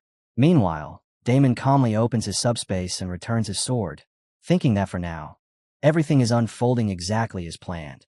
A flicker of suspicion surfaces, and Damon shifts his gaze toward where the Count should be seated, only to find the chair empty. He scoffs openly, calling him a rat bastard and accusing him of trying to flee already. Elsewhere, the Count is rushing through the estate grounds with his guard knights in tow, hurrying toward a carriage prepared in advance. Frustration spills over as he curses Jacques Noir, branding him a deranged bastard and snarling that he trusted him, only for Jacques to smear him with black magic instead. As the carriage comes into view, the Count clings desperately to a single thought. There's no proof. If he plays dumb, everything will be fine. Just as he steps forward to climb inside, Damon's voice cuts through the air like a blade, asking where he thinks he's rushing off to. The Count jolts violently. He and the guards whirl around to find Damon, standing there with his hands tucked into his pockets, wearing an easy, almost relaxed smile. Forcing himself to calm down, the Count stammers out Damon's name and asks what the matter is. Damon tilts his head and asks why he's pretending not to know, stating plainly that the Count must have something to say to him. Panic detonates in the Count's chest. No way. Does he already know? He crushes the thought instantly, telling himself it's impossible. Still scrambling to hold himself together, he stammers that he has no idea what Damon is talking about, and hurriedly claims he's busy, suggesting they speak another time. Damon hums softly and asks if that means he's going to play dumb. Then he says that, in that case, he won't have much of a choice either. Fear splits the Count's voice as he demands to know what Damon is doing and orders him not to come any closer. The guards tighten their grips on their swords, raising their free hands to block him. Damon's fists slam into their faces before they can even react. Blood sprays as their bodies drop instantly. In the same breath, his fist drives straight through the carriage door beside the Count's head, splintering wood and ripping a scream of terror from his throat. Damon is right beside him now, that carefree smile still fixed in place. In a dark, almost playful tone, he asks what he thinks. His eyes harden, his voice turning grim as he asks whether the Count remembers what he needs to say now. The Count nods frantically, trembling as his thoughts completely collapse into panic. Inside a private chamber within the Copperhead estate, Count Copperhead erupts in fury, slamming his voice against the walls as he demands to know whether Olivia is the one behind everything. The maids outside flinch at the outburst and hurriedly retreat, whispering anxiously among themselves as they withdraw. Seated across the table with her arms crossed, Lady Olivia remains perfectly composed. Her expression doesn't waver as she answers plainly that yes, it was she who informed Sir Damien. That answer snaps the last thread of restraint. The Count's rage explodes, his face twisting as he points at her and accuses her of having lost her mind. After feeding her, sheltering her, letting her sleep beneath his roof, he rages inwardly that she would dare betray him like this. His fury swells. Then a leg slams down onto the table with a heavy crash. The sudden impact jolts the Count back in sheer panic. His raised hand drops, his words die instantly, and silence falls. Damien stands there, foot planted on the table. He glares down at the Count and coldly asks whether he's still talking. The color drains from the Count's face as fear seizes him. He hurriedly stammers an apology, nodding again and again as he struggles to regain any shred of composure. Damien lets out a faint scoff at the pathetic sight and turns his gaze aside, stating calmly that the church will be arriving soon to conduct an investigation. A mischievous glint flickers in his eyes as he continues, explaining that the church will learn exactly how the Count struck a deal with Jacques Noir and attempted to have him killed. He asks what the Count thinks will happen once that truth comes to light. His voice sharpens further as he adds that black magic was involved, the very thing the church despises above all else. Panic grips the Count immediately. Sweat pours down his face as he shouts that he didn't know, swearing frantically that he had no idea Jacques would resort to black magic. Damien answers with a smug scoff, asking whether he really thinks that excuse will work on the church. That's when the Count finally breaks. His composure shatters completely as he begs, apologizing over and over, pleading desperately with Damien not to report him. Damien smiles faintly as the image of Jackson Cutter rotting in confinement flashes through his mind. He remarks casually that even if he stays silent, Jackson Cutter will expose everything eventually anyway. Then he tilts his head and asks, almost conversationally, whether the Count has ever heard just how horrific the Inquisitor's methods of torture truly are. The Count's thoughts spiral into chaos. Terrifying images flood his mind, freezing him in place and robbing him of all words. For a brief moment, Damien watches him in silence, measuring the depth of that fear, making sure it's sunk in far enough. Then he leans forward and smiles, saying they'll handle this his way. He explains that he has his own connections within the church, and that shielding the Count wouldn't be difficult at all. Hope floods the Count's face instantly. He leans forward, voice shaking as he asks if Damien truly means it. Damien leans back and answers that he does, but there are conditions. The Count nods frantically, stammering that he'll do anything at all, as long as it's within his power. Damien gestures toward Lady Olivia, who has been quietly watching the entire exchange, and states his first condition. The Count must approve of his younger brother, Abel Haxon, courting Lady Olivia. The Count's eyes widen in shock, but he immediately nods, insisting it's simple and agreeing without the slightest hesitation.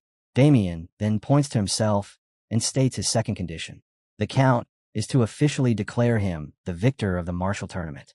The Count blinks, momentarily stunned by how modest the request is, then agrees again, saying it's only natural.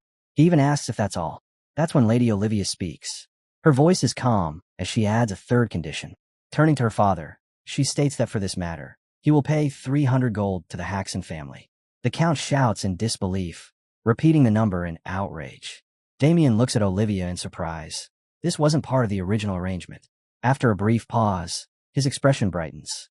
He grins, declaring it an excellent idea, and tells the Count to include it as well. The Count curses under his breath, fists clenching as his hands tremble against the table. Gritting his teeth, he reluctantly agrees. Then Olivia speaks again. She says there is one final condition. The Count snaps, shouting at her to stop interfering and demanding to know what madness she's spouting now. Olivia doesn't flinch. She states evenly that within the year, he will transfer half of his territory to her. Damien stares at her, caught off guard by the sudden escalation. The Count freezes as well. Then his shock detonates into fury. He slams his fist down onto the table and roars her name, demanding to know what right she has to impose conditions of her own. Lady Olivia remains perfectly composed. She answers calmly that she has every right, because she was the witness who saw everything from the very beginning. The Count keeps shouting, accusing her of trying to bleed her own father dry. Olivia's voice hardens as she answers that this is exactly what she intends. She's reclaiming what was always hers, and cutting herself off from that disgusting family for good. The Count stumbles, shock breaking through his rage as he demands to know what she means. There's no emotion left on Olivia's face when she tells him the truth. He used her as a tool her entire life. Now it's her turn to use him. The Count glares at her, teeth grinding as he snarls how she dares to do something like this. Damien watches in silence, a trace of unease flickering across his expression. He hadn't expected her to push it this far. Inwardly, he admits it. She's far more terrifying than he'd assumed. For a brief moment, he even wonders whether Abel will truly be all right. Then Olivia turns her gaze to Damien and asks if those are all the conditions. Damien pauses, then answers with an awkward, faintly amused look that yes, that will be enough. Olivia turns back to her father and states coldly that if he has no objections, she'll take his silence as agreement to everything. The Count forces himself to remain standing, teeth grinding as he stares at her with naked hatred. Yet not a single word comes out. A few days later, A scream of agony echoes through the interrogation chamber. Count Copperhead sits bound tightly to his chair, body stiff, eyes hollow and sunken. His face bears the marks of countless sleepless nights. Suddenly, a hand taps his shoulder, and a calm voice remarks that it's time for the truth to come out. Damien stands beside him, relaxed, wearing an easy smile. He turns to the man seated across from the Count and calmly states that Count Copperhead is innocent. Thomas, a rank 2 paladin of the church, frowns slightly, fingers resting against his chin as he responds that they already obtained a confession from the criminal Jackson Cutter. According to that testimony, Jackson claimed he conspired with the Count and targeted Damien's life. The Count jolts violently. Panic spills out as he shouts that everything Jackson said is a lie. He insists that he was only instructed not to interfere with the outcome of Sir Damien's duel, and that he knew nothing about any assassination plot. Damien immediately places both hands firmly on the Count's shoulders and nods, stating calmly that this is correct. He went on, explaining that the Count had secretly sought him out beforehand to warn him of the danger ahead, urging him to avoid the match entirely, because even he couldn't predict what might happen once the tournament began. Thomas stiffened at those words, eyes widening as he asked if that was truly so. Damien merely smiled and confirmed it, adding calmly that if the Count had truly intended to have him killed, there would have been no reason to issue such a warning in the first place. Damien then turned slightly and addressed the Count, asking if that was not the truth. Still rigid and soaked in unease, the Count nodded quickly and carried on with the fabricated story. He said that after meeting Jackson and Jacques Noir, a deep sense of unease had taken root, prompting him to secretly warn Sir Damien. He added that had he known black magic would be involved, he would have stepped in personally to stop them. Thomas watched the two of them in silence for a moment, then murmured that he understood. Damien placed a hand over his chest, and a brilliant light bloomed around him as he asked Thomas to trust his words, swearing upon God's name that neither he nor the Count had spoken a single lie.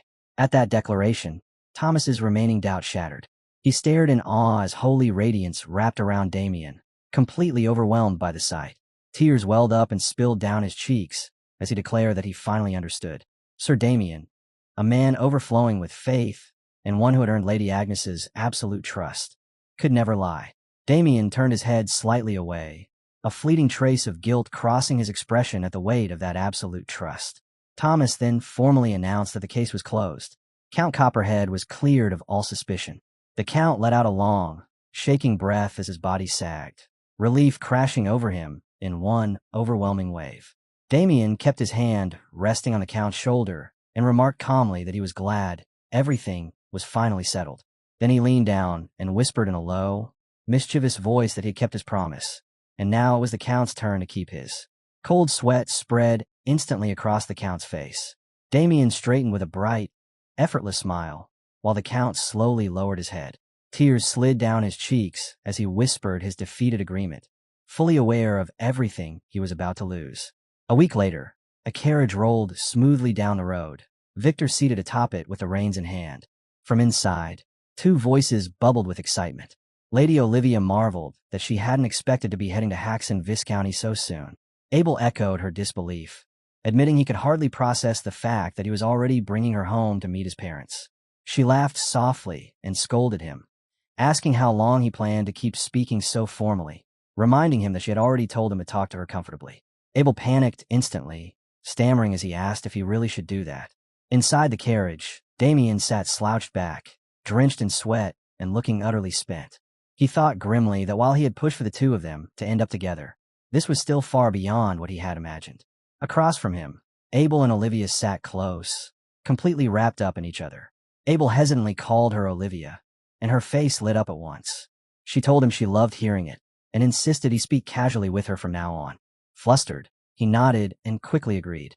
Damien decided this scene was downright torture. When their affectionate chatter crossed his tolerance, he activated myriad insight and redirected every word they spoke away from his senses. At last, silence returned. He leaned back and closed his eyes with a faint, peaceful smile, thinking that despite all the rough turns, he had accomplished his original goal. His thoughts drifted over the recent events. The church's investigation had wrapped up in just a week. They concluded there were no suspects other than Jackson Cutter and issued a warrant for Jacques Noir, who had already vanished. Though the Count had been cleared, Lady Olivia had taken much from him. Instead of remaining in the Copperhead household, she chose to leave alongside Abel. Abel gained Lady Olivia's love, exactly as he had always wished. Meanwhile, the protagonist claimed the prize awarded to the victor of the ceremony, a crimson orb glowing faintly with power. Abel suddenly noticed the object Damien was holding openly and asked if it wasn't the winner's prize from the tournament. Damien nodded, confirming it was. He explained that due to the awkward circumstances, there had been no formal award ceremony, but the prize had been delivered to him regardless.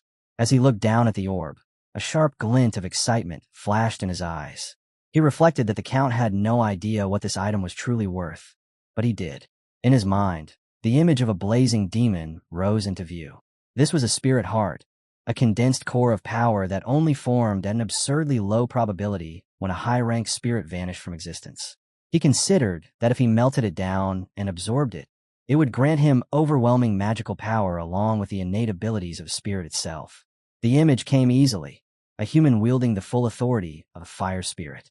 As he examined it more carefully, he realized this was the first time he had ever seen a heart infused with the power of fire. He noted calmly that absorbing it would allow him to reach the realm he once held in his previous life far sooner than expected. As his gaze lingered on the orb, the scene shifted. High above the road, hidden among the dense branches of a tree, someone watched the carriage disappear into the distance. Jacques Noir remained perfectly still. Obsession burned in his eyes, murderous intent churning violently as his gaze locked on Damien, and the treasure resting in his hand. Later that night, as their journey home continued, Abel and Victor slept soundly beside a small campfire set near the carriage, flames crackling softly beneath a quiet, star-filled sky. Inside the carriage, Lady Olivia rested peacefully, wrapped snugly in a warm blanket. That calm did not last. A presence slipped toward the carriage without a sound. The figure revealed himself as Jacques Noir, his bearing heavy with authority, an eerie pressure leaking from him. Without hesitation, he reached for his sword, murderous intent flashing coldly in his eyes. Before the blade could fully leave its sheath, Jacques froze. His eyes widened in shock. A calm voice drifted down from behind him. The protagonist sat casually on a tree branch above, remarking that he thought his neck might snap from waiting so long. In the same instant, without even turning around, Jacques swung. His strike was decisive and perfectly clean, slicing straight through the branch in a single motion, meant to take Damien with it. The attack cut nothing but air. Damien casually avoided the strike and landed lightly on the ground below, hands tucked into his pockets, as if he had never moved at all. He mocked Jacques, commenting that this was what a middle-class individual was capable of, adding that at least Jacques reacted quickly. Jacques kept his sword raised and asked flatly whether Damien had known he was being followed. In answer, Damien opened his palm. The spirit heart revealed itself, glowing crimson in the darkness. A smug smile crossed his face as he stated plainly that he had known all along. He tilted the glowing core slightly toward Jacques and added that he also knew this had been Jacques' real target from the beginning. For a moment, Jacques was speechless. Then he muttered that it was exactly as he had suspected, that Damien was the holder of the spirit heart. Damien calmly returned the artifact to his subspace and replied casually that it was only natural since he had won the tournament. Irritation flickered across Jacques' face as he demanded to know how Damien had seen through him. Damien tapped his temple with one finger and smiled, explaining that the reasoning was simple. If Jacques' only goal had been to ensure the marriage between Jackson Cutter and Lady Olivia, he would not have been so obsessed with forcing Jackson to win. He added that Jacques had even gone so far as to employ dangerous black magic. Jacques listened in silence, his expression darkening. Damien continued confidently, stating that Jacques' true objective had always been the prize awarded to the tournament's victor. Seeing the change in Jacques' face, Damien grinned and remarked that his deduction was completely correct.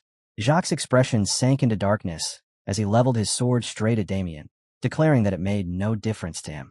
Murderous intent burned openly in his eyes, an eerie aura twisting around his body as he spoke.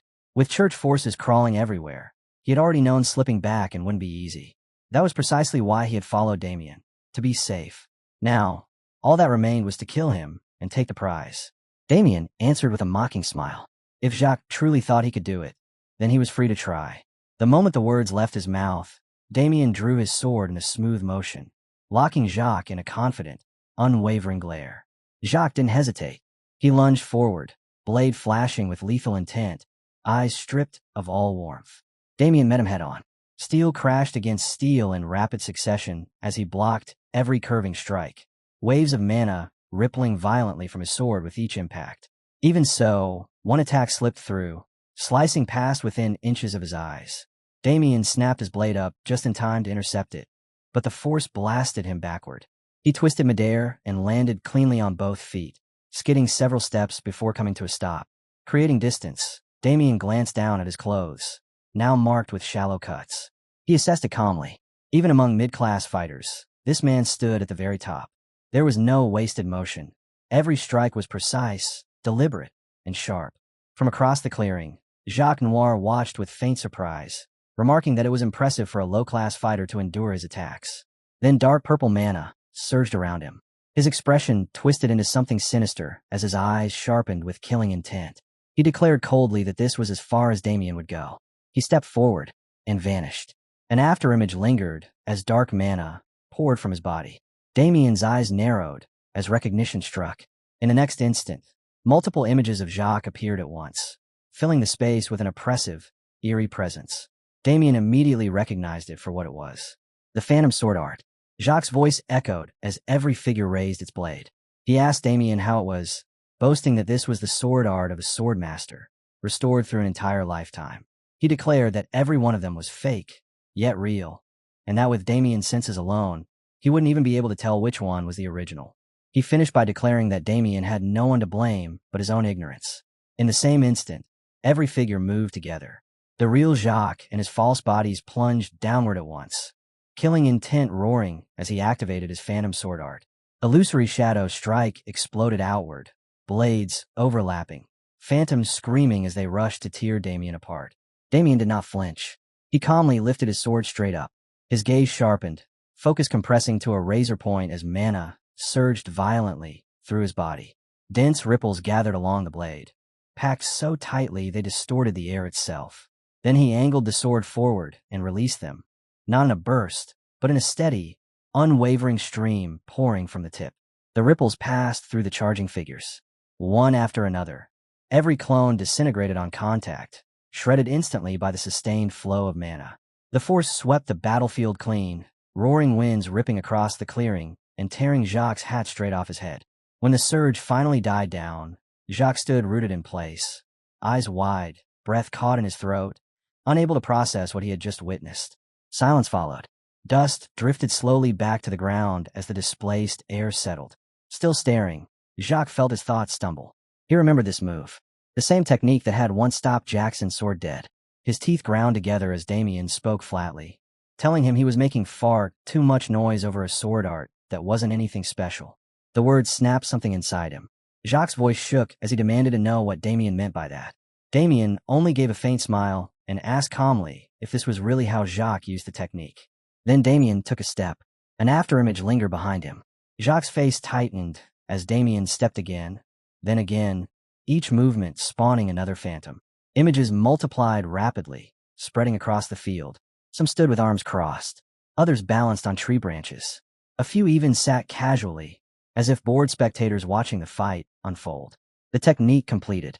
Jacques' body trembled violently. He barely managed to lift a finger as he demanded to know how Damien knew illusory shadow strike. Damien answered without hesitation, saying simply that he tried copying it. And it worked. The words crushed him. Jacques muttered in disbelief, repeating the thought over and over. Copied it. And it worked. Memories flooded back. Since childhood, he had believed himself a genius. Then came the taste of blood in his mouth. The impact, his body flying helplessly into a wall. He remembered lying there, broken and defeated, asking himself how he had been beaten so easily. The answer he had received back then had been delivered casually, without effort, without cruelty. The attacker had simply said that he struck, and it worked. That single sentence shattered him completely. Lying on the ground beneath that towering figure, he had finally understood the truth. He was not a real genius, just slightly better than average. That moment marked the beginning of everything. To make up for his lack of talent, to chase after those truly called geniuses, he threw himself into obsession. He hunted down secret potions, stole forbidden techniques, bowed before masters, and abandoned any sense of pride. If it made him stronger, the method did not matter. More than 10 years passed like that, clawing his way upward until he finally reached the middle class. And yet now, his hand shook violently around his sword. A snarl tore from his throat as he spat that he had barely learned that technique after struggling his entire life. while Damien had copied it without effort. His shoulders trembled as he lowered his head, repeating the words over and over, as if refusing to believe them. Damien, utterly uninterested, muttered that the technique was nothing more than a wasteful way to burn mana. Something inside Jacques snapped. A violent scream erupted from his mouth, warped and unhinged, as if something else had taken hold of him. His muscles swelled grotesquely, veins bulging across his skin as rage burst outward. He screamed the same words again, louder, more distorted, his eyes blazing with hatred as he cursed. Those so-called geniuses were always the same, always able to do everything effortlessly. In the blink of an eye, his head left his body. His sword split cleanly in two. After the killing blow, Damien turned away. Coldly, he remarked that Jacques should not try to turn himself into a star with such a pitiful backstory.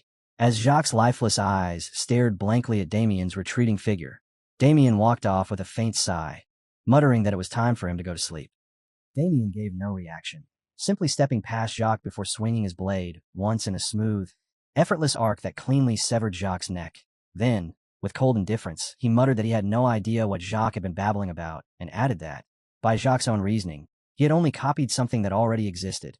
As Jacques remained frozen in shock, his head separating from his body, Damien spoke again in a light, detached tone, remarking that there was no point wasting time listening to such a pitiful story. He turned away immediately and began to leave, his figure slowly receding into the distance as he muttered wearily that he might as well just go to sleep.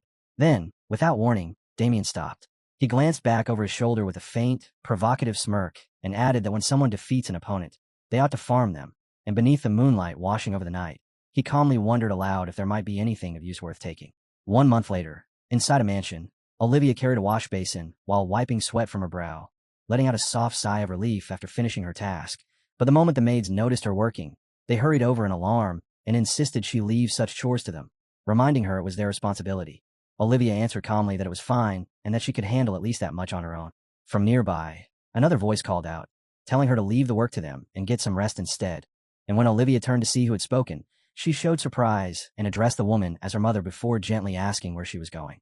Her mother replied kindly that she had heard the stableman's wife was expecting and intended to visit her, and upon hearing that, Olivia's expression brightened with delight as she said it was wonderful and suggested they bring food that would support her health.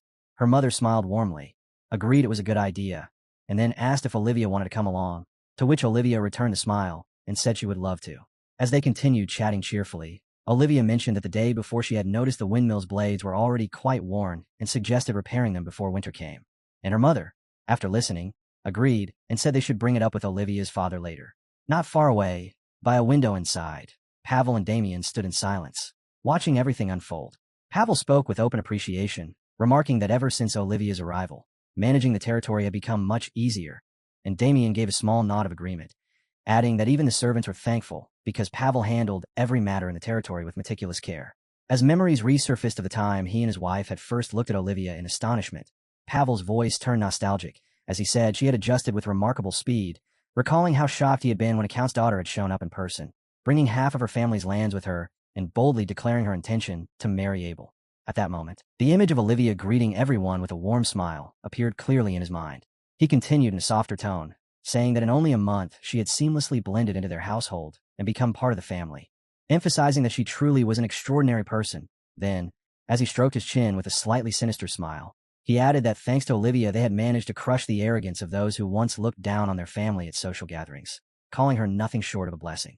Watching his father speak this way, Damien could only respond with an awkward, helpless smile. Pavel suddenly called Damien's name, and Damien straightened at once, answering in a serious voice that he was listening while respectfully addressing him as father. And Pavel, standing with his hands clasped behind his back, casually suggested that Damien should start looking for a partner as well.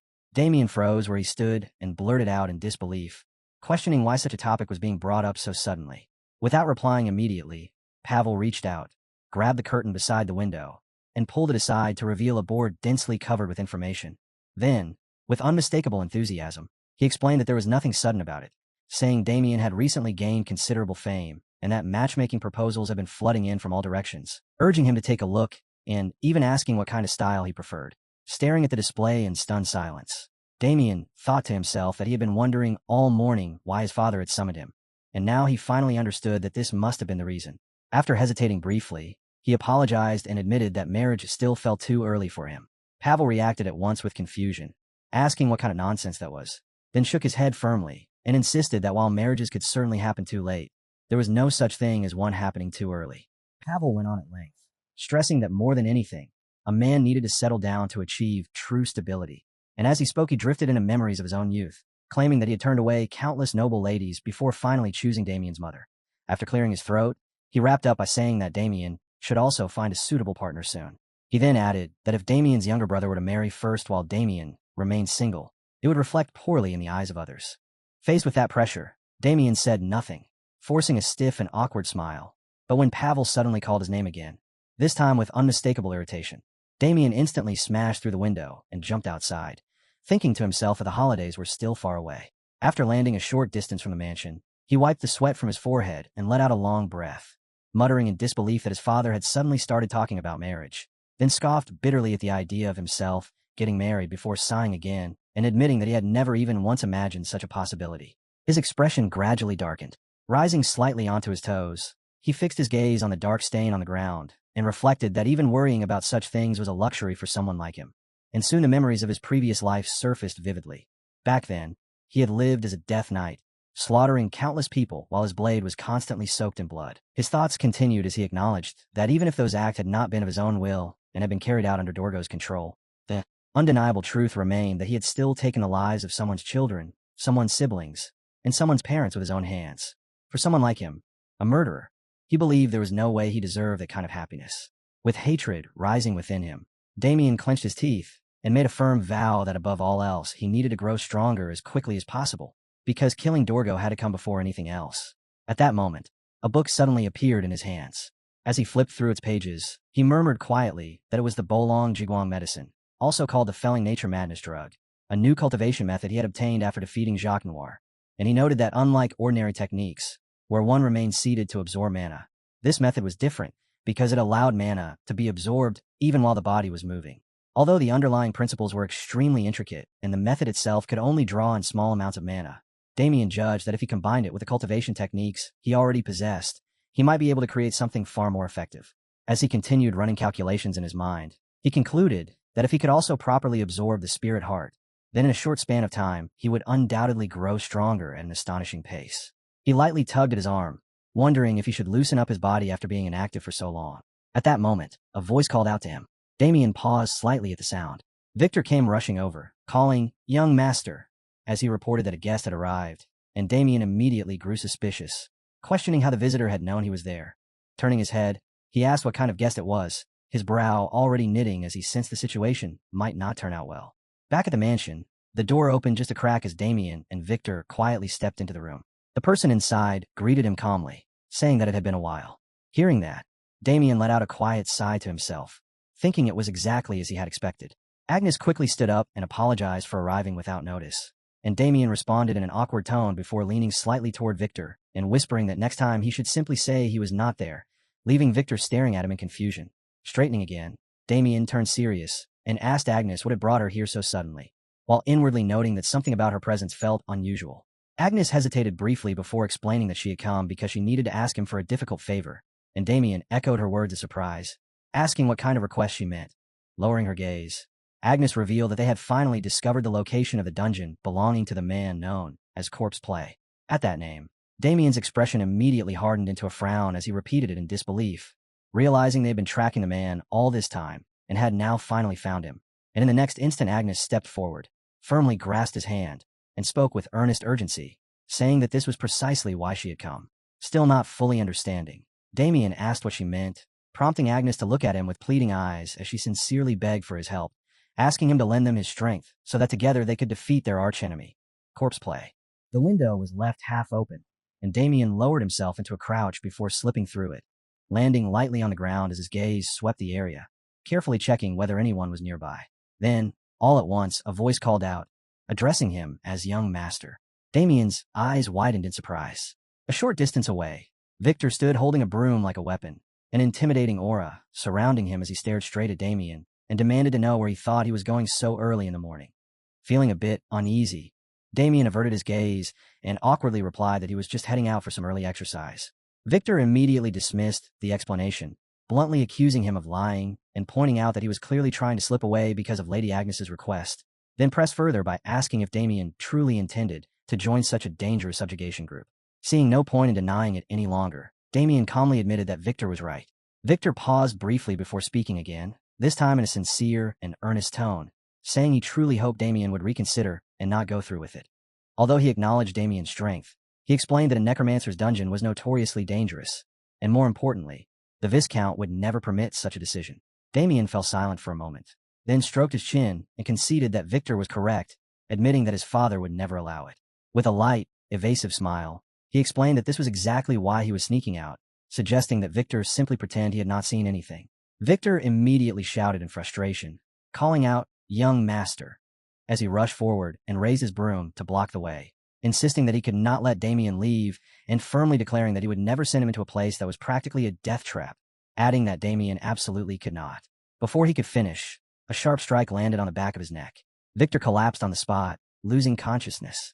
Hoisting Victor's limp body, Damien casually remarked that he was surprisingly heavy, then joked that perhaps he should think about losing some weight. After dragging him over to a nearby wall and propping him up, noticing faint foam forming at the corner of Victor's mouth, Damien calmly brushed off his hands and assured him there was nothing to worry about, confidently stating that something like corpse play would never be enough to take him down.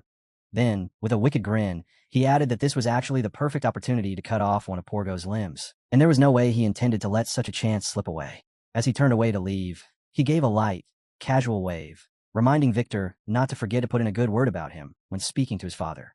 Several hours later, a woman stepped forward and extended her hand toward Damien, introducing herself as Margata, a second-class paladin of the Order of the Burning One, adding that she was pleased to meet him. As Damien looked at her, he could not help but note inwardly just how large her build was, and he returned the greeting with proper courtesy, introducing himself as Damien Haxon. Yet the instant their hands met, he felt the unexpected power in her grip, prompting him to think that a second-class paladin must possess combat strength on par with a mid-level fighter, while the aura surrounding her was far from ordinary. Speaking in an easy, friendly manner, Margata admitted that what she was about to say might come off as rude, but she had honestly not expected Damien to show up at all, especially given that the dungeon involved had been created through corpse play. At that, Zeke cut in, explaining that turning down a request from Sir Agnes had never truly been an option for him, and besides, he held a deep-seated grudge against necromancers, which caused Margata to lean closer to Agnes with a teasing smile as she joked that she had been worried earlier because Agnes understood absolutely nothing about men. Yet it seemed she had made quite a good choice this time. Agnes, her face flushing red, shyly objected and told her senior to stop saying such absurd things and just hand that over to Sir Damien already. With an effortless motion, Margata drew her sword, clicking her tongue as she remarked that it was a bit of a waste, but since matters had reached this point, it could not be helped, and she extended the weapon toward Damien, telling him to take it. Accepting it without much change in expression, Damien asked what it was, but when he slowly drew the blade from its sheath and saw it emit a radiant, blinding light, his eyes widened in clear shock, and Margata simply smiled as she told him that it was a holy sword. Holding the weapon while still somewhat dazed, Damien reflected that a holy sword was forged from rare metal, tempered again and again by dwarven craftsmen, then imbued with divine power through years of blessings performed by priests, and just gripping it made the fatigue in his body seem to melt away, leaving him openly impressed as he remarked that, as expected, it was truly remarkable. Margata suddenly broke into loud, hearty laughter, then revealed that Agnes had gone so far as to beg their master for permission to bring the weapon along, insisting that if Damien was going to take part in the subjugation, then he absolutely deserved a proper reward. Hearing that, Agnes immediately lowered her head in shy embarrassment, while Margata continued, pointing out that even so, lending a holy sword to an outsider, this casually, was exceedingly rare, before teasing that their junior disciple had clearly fallen completely head over heels for Sir Damien, only for Agnes to cut her off mid-sentence by delivering several quick, affectionate kicks in rapid succession. Her face now burning a deep red, Agnes leaned in close and whispered that she had already warned Margata to stop saying such ridiculous things. Yet Margata, watching her reaction, only burst into even louder laughter before admitting she should probably stop before Agnes truly lost her temper. Shrugging lightly, she added that although the weapon was not among the highest-tier holy swords, it was still an item of immense value, advising Sir Damien to make good use of it, which prompted Damien to express his sincere gratitude. Still visibly flustered, Agnes quietly addressed him as Sir Damien and said she was once again thankful that he had agreed to accept their request, and Damien replied calmly that it was nothing before asking if she could explain the current situation in greater detail. Agnes nodded, and answered that she would go over everything once they were inside the carriage, and soon after the group boarded. And as the carriage began to move, Agnes started recounting what had taken place several weeks earlier in the No Mountains. She described how two knights had been walking along a forest path, talking among themselves, with one uneasily noting that this was already the third disappearance and wondering what could possibly be happening in such a normally peaceful countryside village, while the other admitted he had no explanation either, voicing his frustration over the strange situation. Then, without warning, the dog leading their way suddenly reacted and recoiled, and seeing it trembling uncontrollably, both knights called out in alarm, asking what had gotten into it.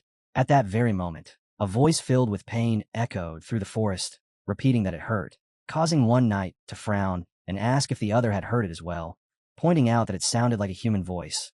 The groaning continued, repeating the same words about the pain, and at the same time, a massive shadowy figure slowly began to emerge from ahead, leaving the knights frozen in shock, unable to respond. The creature spoke once more, its voice fractured and eerie as it muttered about playing with corpses, and both knights began to shake uncontrollably in fear.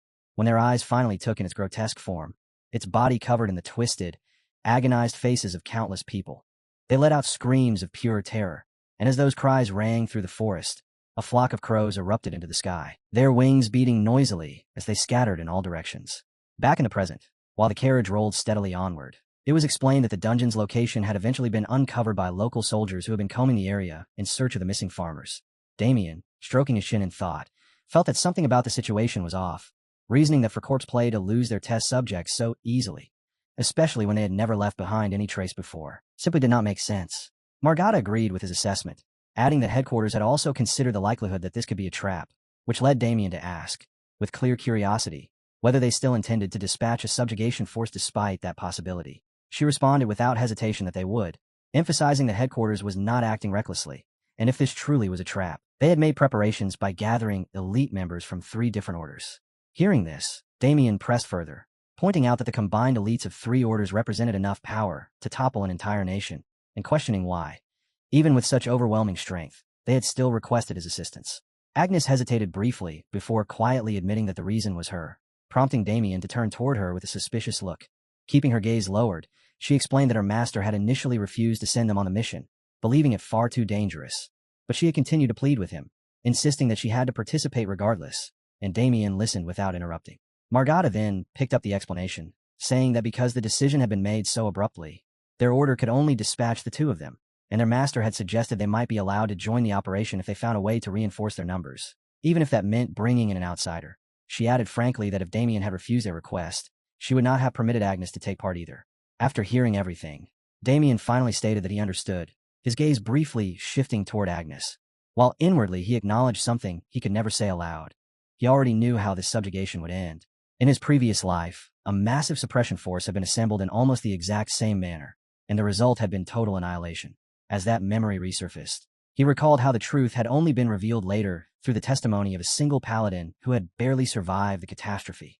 Gazing silently out the carriage window at the passing scenery, Damien reflected on the survivor's words, and as the faces of each squad member surfaced one by one in his mind, he weighed them carefully before arriving at a grim, inescapable conclusion. Among the members of the subjugation force, there had been a traitor.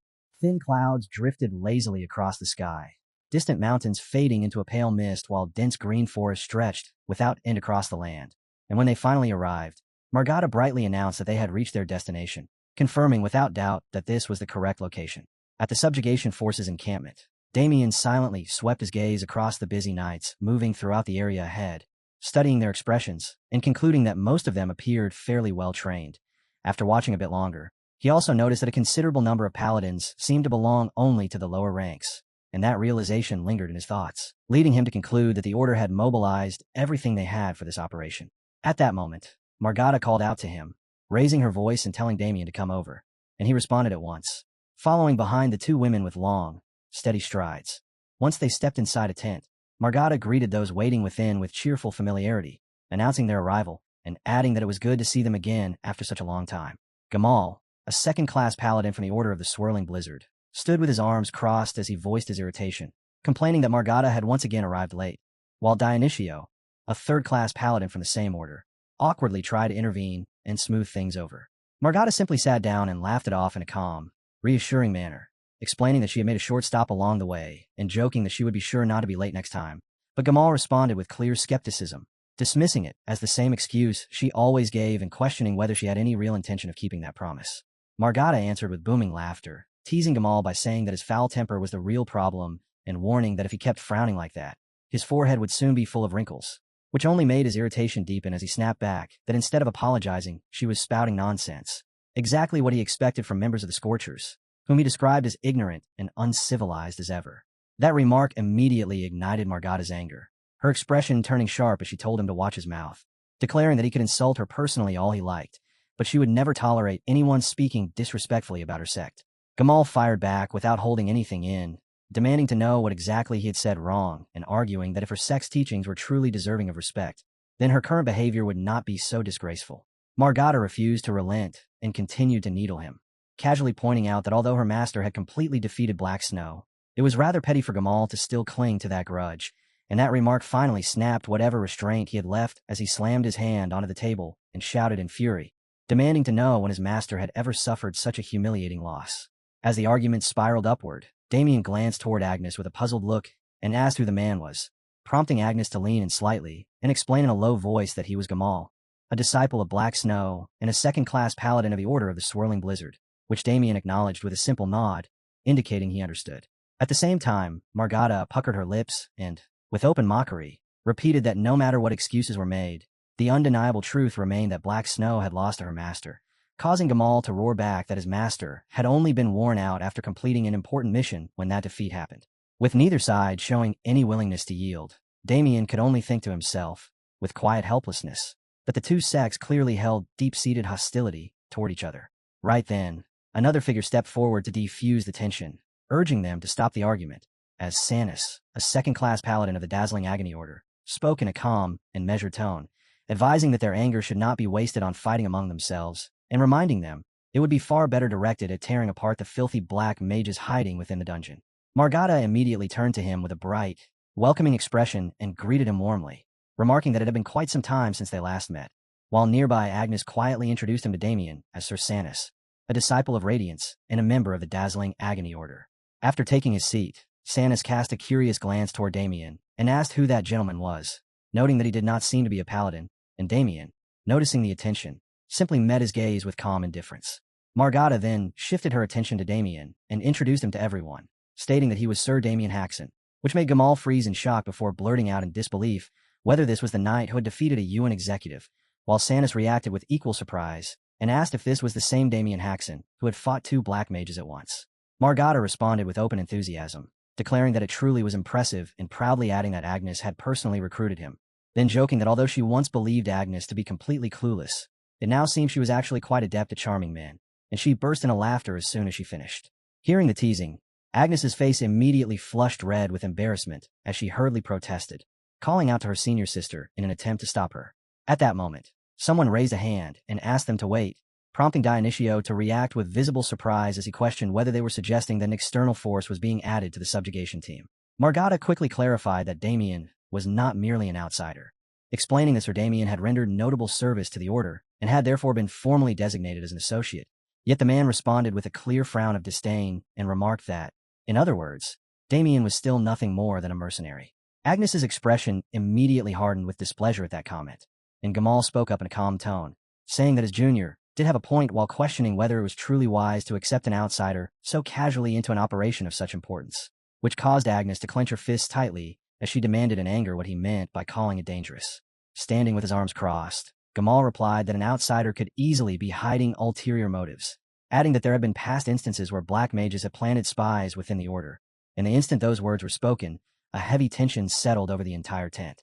Margada slammed her fist onto the table and shouted furiously for Gamal to watch his words, warning him that he was going too far, while Damien, observing everything in silence, reflected that Gamal was simply being cautious. Sanus then spoke calmly, first offering an apology before admitting that he agreed with Gamal, reasoning that bringing an unverified individual into such a mission did indeed carry risks, which made Margada frown as she asked whether even Sanus truly felt that way. Gamal then shifted his gaze directly onto Damien and coolly asked if he could pose a question, explaining that the paladins gathered there had joined the expedition to purge heretics and demonstrate the greatness of God, before asking what reason Damien had for taking part in the subjugation. Damien fell silent for a brief moment, thinking carefully that if he wanted their trust, he needed to answer wisely, And after that short hesitation, he finally began, saying that as for his reason. Before Damien could finish his answer, the tent flap was suddenly thrown open as someone rushed inside and shouted urgent news, reporting that the scouts had encountered a flesh golem halfway up the mountain. And at those words, shock instantly spread across everyone's faces. Elsewhere, a grotesque scene unfolded as the face of a child wailed in despair, crying and screaming while calling out for its mother and asking where she was, while nearby a bald knight muttered a curse under his breath in frustration. The monster continued its sorrowful cries, repeatedly calling for its mother while complaining that everything was dark, that it hurt unbearably, and desperately begging for someone to help it, prompting the knight to stare in horror as he shouted, unable to understand how such a horrifying being could even exist. Without warning, a streak of blue energy lashed forward and struck directly into the creature's body, causing it to recoil violently as it snarled and screamed that it hurt, demanding to know why they were tormenting it and warning them not to touch it, which left the knight frozen in place, gripped by fear. In the very next instant, the monster lashed out and struck him, sending him flying as it screamed that it would kill him, and his cry of agony rang out. At that moment, Margada suddenly appeared and intercepted the attack, blocking it while shouting for the knight to pull himself together, as Gamal rushed forward at the same time and urgently called out for her to look ahead.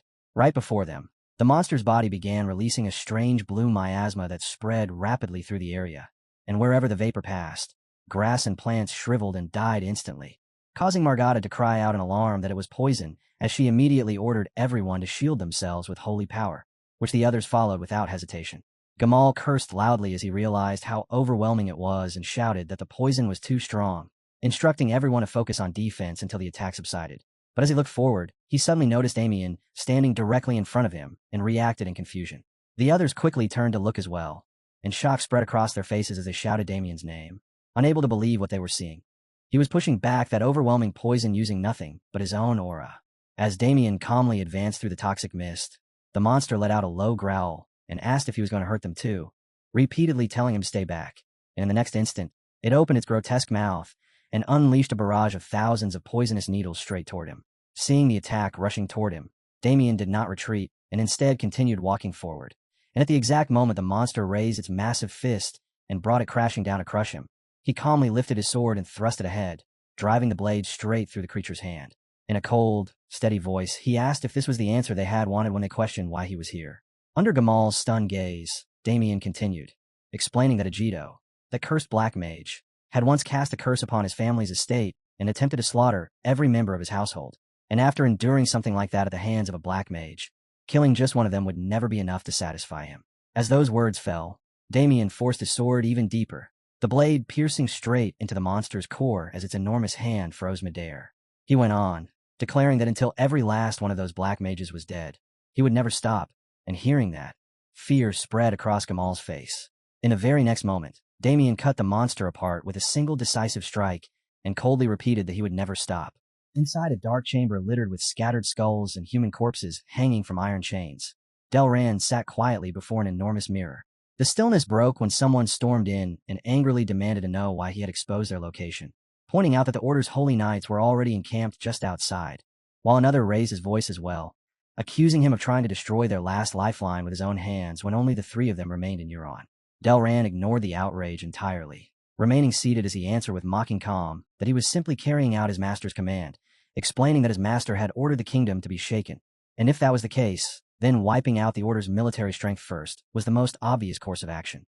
The man with the scar over his eye pressed him again in anger, asking if he truly intended to keep spouting such nonsense about that person, and whether he even remembered the last time that Master had responded to him. At those words, Delran slowly turned his head and fixed him with a warning glare, asking if he was mocking his master, and wondering aloud whether his master would be pleased if he turned a dark mage into a flesh golem. The scarred man faltered, grinding his teeth in frustration, while the teal-haired man stammered nervously, asking what exactly Delran meant. But before either could react further, a shadow suddenly surged forward, seizing both of their heads and slamming them violently into the ground. Delran remained completely composed and calmly issued his next command, stating that the procedure would begin immediately, then instructing Kite to take the scarred man up to the chamber on the ceiling and asking if he understood, and without a word, Kite grabbed the scarred man by the hair and dragged his limp body away. Left alone, Delran fixed his gaze on a glowing purple sphere and spoke with rising excitement, declaring that this time he needed to create a true masterpiece worthy of satisfying his master, adding that the corpse of an exceptional holy knight would surely earn his master's response once more. After that, He manipulated the monster from the earlier battle through invisible threads, forcing the creature to rise again. Suddenly, Delran's eyes widened slightly in surprise, and through the sphere he saw Damien standing opposite the monster with a blue aura radiating from his body, prompting him to mutter in astonishment that among them was someone who was not even a holy knight. Moments later, the glowing sphere displayed the instant Damien's blade drove cleanly into the monster's core, and as the image played out, Delran cried out in disbelief, astonished that Damien had located the core and pierced it in a single strike, marveling aloud that someone who was not even a holy knight had dismantled the trial he had prepared with such ease. With a trembling hand, Delran covered his face, his excitement barely contained as he wondered what kind of exquisite material Damien could possibly be. Then, waving his hand with restless eagerness, he asked for a little time and vowed that he would capture Damien and refine him into the finest material imaginable, before fixing his gaze on Damien's reflection in the mirror and declaring, with rising excitement, that Damien would become the greatest masterpiece of his life. The next day, deep within a forest, Gamal stood atop a large rock and called for everyone's attention, urging them to listen carefully as he leaned against his spear and spoke in a grave tone, stating that if they intended to succeed in this subjugation, every person present had to fulfill their assigned role and responsibility without exception. He then outlined the battle plan in full, explaining that he would lead the charge himself while the blended snowstorm division would carve open the path ahead, that the burners division would remain at the rear to guard against any ambush from behind, and that the blinding pain division would advance through the center, supporting both the front and rear lines through their divine authority. Observing this, Damien silently noted that the formation was well structured and made excellent use of each sect's unique authority, finding the arrangement genuinely impressive. Not far away, Agnes clenched her hand and spoke with clear dissatisfaction, remarking that it was unfortunate she had been placed in rear support and insisting that she should have been assigned to the vanguard where she could personally execute heretics. At that moment, someone stepped forward and declared that he would take care of the lesser enemies and clear the path ahead, and Agnes, recognizing him immediately, called out in surprise upon realizing it was Dionycio. Dionycio simply extended a hand toward her and told her to conserve her strength for the greater battle still to come, then turned toward Damien, placing a hand over his chest as he praised Damien's performance from the previous day, calling it truly remarkable, to which Damien responded with polite restraint that Dionycio was flattering him. However, Dionysio's expression soon hardened as he warned that although everyone else seemed to acknowledge Damien after witnessing that display, he himself was not entirely convinced. Hearing those words, Damien quietly observed that Dionysio's gaze held a level of caution that felt excessive, while Dionycio frowned and went on, warning that an outsider would always remain an outsider, and adding that he intended to keep a close watch on Damien until the very end. Damien lowered his eyes without interest, and answered calmly that he would keep that in mind. Agnes, visibly irritated by the exchange, suddenly ordered Dionycio to stop his pointless chatter and return to his position, but the two immediately slipped into another argument, as Dionycio insisted he was only worried about her safety, while Agnes cut him down sharply, saying that no matter how much time passed, he remained immature. As Damien watched the scene play out, a faint smile touched his lips, and he mused that before capturing the corpse puppeteer, tracking down the traitor hidden within the order might prove unexpectedly entertaining. With that thought lingering, he turned and gently asked Agnes if they should set out to hunt the corpse puppeteer. When he noticed her expression darken ever so slightly, Damien found himself wondering whether, along the way, they might also uncover the true cause behind Agnes's seemingly endless hatred. Some time later, a creature appeared trapped within thick layers of blue ice, its distorted face frozen mid-scream inside the prison. And in the very next instant, Dionycio and Gamal charged forward together, driving their spears through the monster's body even as it remained encased in ice. They did not stop, continuing their relentless assault as they carved the creature apart again and again until nothing remained but scattered fragments. As soft snow drifted through the air, Damien raised his hand and watched the flakes settle, idly thinking that no matter how often he saw it, the power remained fascinating. When a snowflake landed on his palm, he quietly acknowledged that even he could not reproduce such an ability, recognizing it as the divine authority wielded by the Order. At the same time, Damien recalled in silence that each sect's authority possessed its own distinct nature, and that in the past he had clashed fiercely with the 5 saints who stood at the pinnacle of those powers. Just then, Sanus approached casually and leaned in, asking what Damien thought while remarking that the blended snowstorm was regarded as one of the strongest sects in the Order, then casting him a meaningful glance as he added that although their pride could be excessive, it might stem from their awareness of what had happened the previous day and the suspicion that had surrounded him. Damien answered in an easy, unbothered tone that he did not particularly care. Sanus followed with a mocking comment, noting how neatly they dispatched their enemies in the name of showing mercy to the creations of filthy heretics, then adding that if it were her, she would have ripped out their entrails one by one, minced them thoroughly, and only then brought their end. Hearing that, Damien reflected carefully that this was exactly what one would expect from a disciple of Radiance, the most fanatical among the 5 saints, and that even this one appeared distinctly unhinged. Sanis then spoke with calm certainty, saying that when she had seen Damien's skill the previous day, along with the look in his eyes, she had immediately known that his hatred for dark mages was genuine. Her eyes lit up with sudden excitement as she added that the blinding Pain sect always welcomed individuals as sacred and powerful as him. And at that, Damien broke into a cold sweat, inwardly alarmed as he wondered if she was suggesting exactly what he feared. Clearly delighted, Sanis asked outright whether he would consider devoting himself to their sect, but Damien remained as unmoving as a wall and calmly declined. With visible disappointment, Sanis questioned his refusal, arguing that if he became one of their holy knights, he would serve as the most faithful servant of the glorious god. And at those words, Damien averted his gaze and let out a quiet, weary sigh, thinking how many more times he would have to endure this same pattern whenever he dealt with holy knights. Sanis continued without pause, insisting that above all else, even Damien's limited mana capacity could be resolved, and the instant he heard that, his expression shifted with surprise as he admitted inwardly that the prospect of increasing his mana capacity was undeniably tempting. Resting her chin lightly against her hand, Sanis leaned in closer and pressed her case, explaining that holy knights could receive divine power according to the depth of their faith, and that each time they executed a filthy heretic, the merciful god would grant them additional divine power, before asking if that did not sound appealing. Maintaining his composure, Damien reflected that there was still an issue, then answered with quiet certainty that he was satisfied as he was, and not yet worthy to serve as a vessel for divine wrath. As he spoke those words aloud, Damien was already calculating inwardly that his lack of mana capacity would be resolved once he completed the mana circulation method and fully absorbed the spirit's heart, making it clear to himself that he had no intention of becoming the Order's hound for something so trivial. As they continued walking, Damien added that for now, he simply wandered the world in pursuit of the footsteps of God. At this, Sanis covered her face in admiration and exclaimed that he possessed a truly noble heart and spirit. Up ahead, Margata turned back with a teasing smile and called out to Agnes, telling her to take a look and joking that at this rate, they might end up taking Damien from her instead.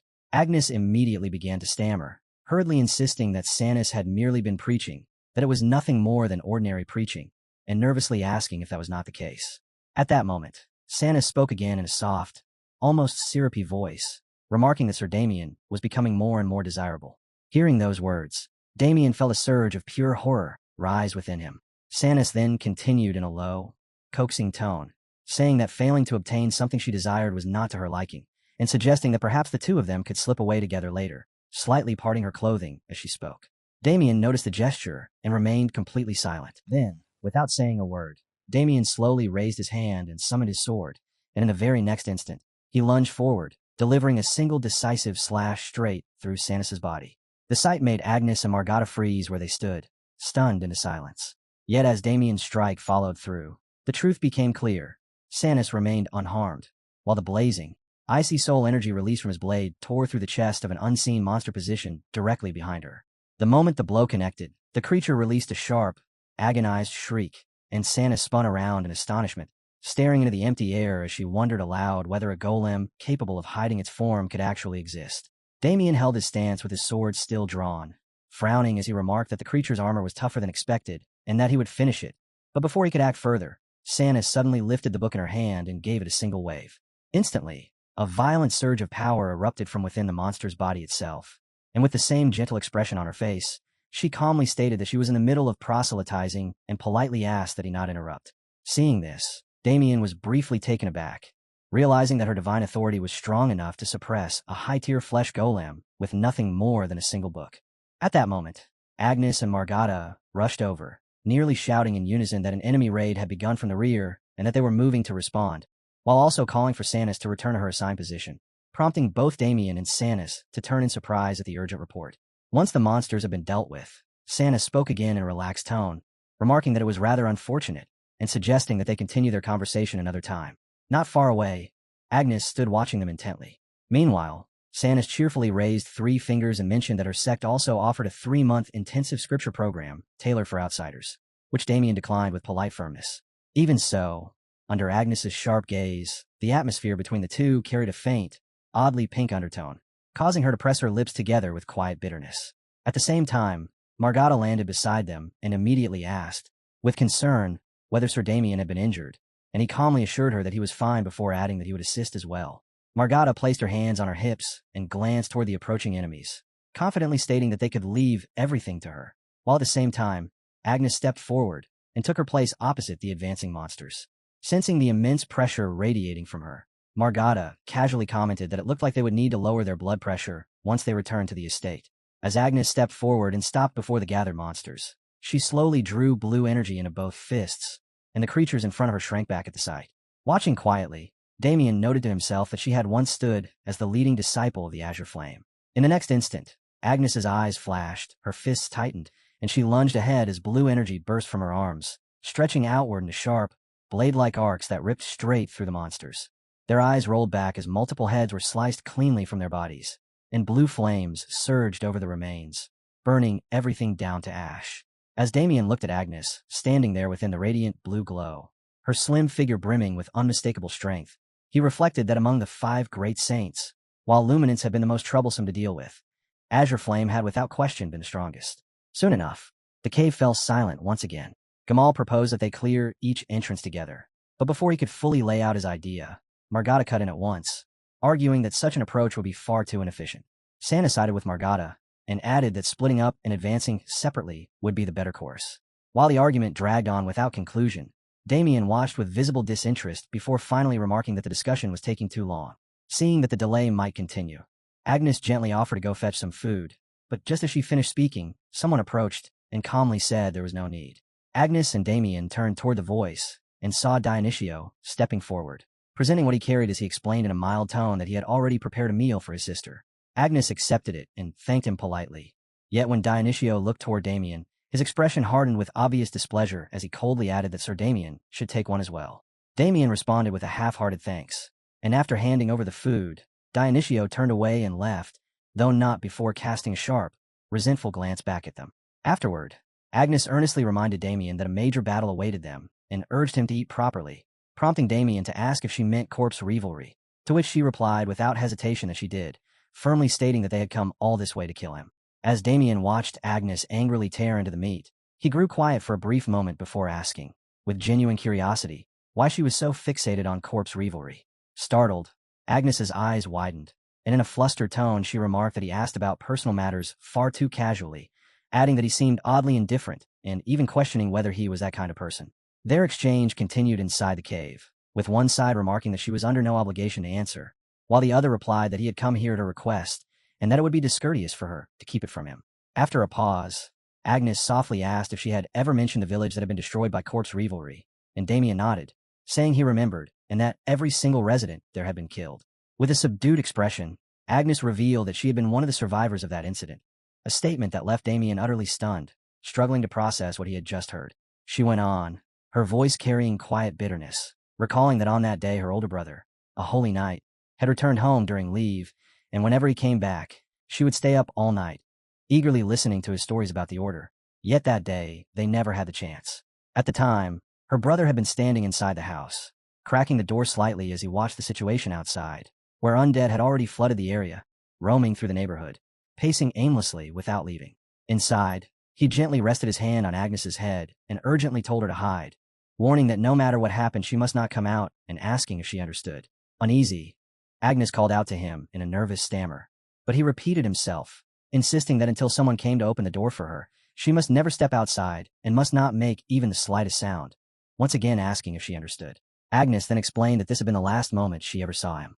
By the time the Order's subjugation squad finally arrived and rescued her, both the villagers' bodies and the undead had already been reduced to ashes, and after the Order later informed her that the one behind that tragedy was corpse revelry, she resolved that she would become a holy knight herself.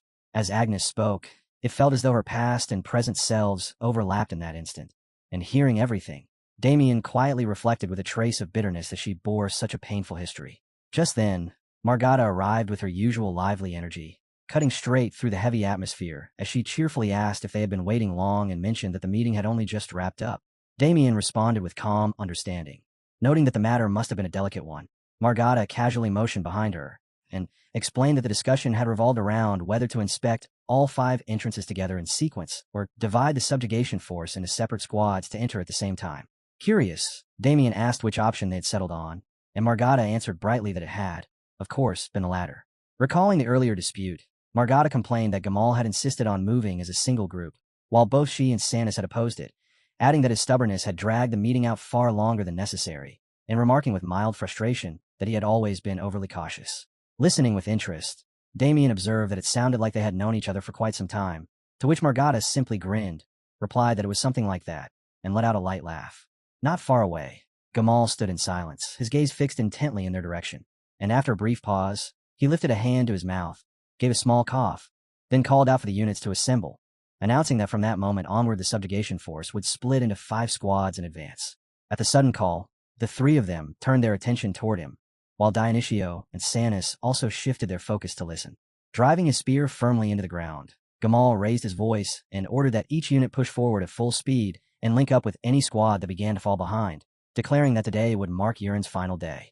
In that same instant, the cloak behind him snapped upward, and as an overwhelming aura burst forth, Damien's brow tightened slightly. The wielder of dark sorcery revealed a chilling grin, and the ground beneath everyone cracked violently before breaking apart completely, sending them all off balance as the entire area gave way and they plunged straight down into the abyss. As the ground split apart and the collapse began, Damien stayed entirely composed, slipping his hands into his pockets while lightly kicking off falling chunks of rock to build momentum during his descent. Gazing straight into the abyss below, he noted how deep and expansive the drop truly was. When a nearby scream rang out in panic, he turned his head slightly and observed that the violent gale caused by the sudden detonation was scattering everyone in different directions. And as he watched them tumble through the air, he mockingly thought that holy knights were as persistent as cockroaches and had likely already managed their landings. His thoughts soon sharpened as he considered that hollowing out an entire mountain to form a trap would explain why the dungeon entrance had been placed halfway up the slope, and a cold, sinister smile slowly spread across his face as he mused that Corpse Revelry had prepared quite a grand grave for himself. After landing, Damien spotted Dionycio seated ahead in meditation, which sparked a brief flicker of confusion, prompting him to call out uncertainly, addressing him by name, Dionycio. Startled by the voice, Dionycio spun around and exclaimed in shock that it was Damien Haxon, then immediately closed his eyes and focused, drawing divine power through his body as a radiant aura enveloped him. Watching this, Damien regarded him with open disdain and thought to himself that this was exactly why he called him cockroach-like, self-regeneration sustained by divine power. At the same time, Dionysio's body trembled as he muttered a curse under his breath, angrily complaining that of all the people he could have ended up with, it had to be Damien Haxon. Damien caught the shift in tone at once and coolly pointed out that now that only the 2 of them remained, Dionycio had conveniently dropped the honorifics, then, with complete indifference, suggested that if he disliked it that much, he was free to go his own way, since Damien intended to move forward regardless. And with that, he gave a casual wave before turning to leave. Watching him go, Dionycio panicked and quickly tightened his grip on his spear, his blue eyes flashing beneath sharp lashes as his expression hardened with resolve, and in the next instant he surged forward at blinding speed, his radiant blue spear cutting through the air in a brilliant thrust. Yet the attack was not directed at Damien, but at an unseen creature floating directly in front of him. Without letting his guard drop, Dionycio warned Damien not to lower his vigilance, reminding him that they were inside a dark mage's dungeon where acting alone was dangerous, and insisting they move together.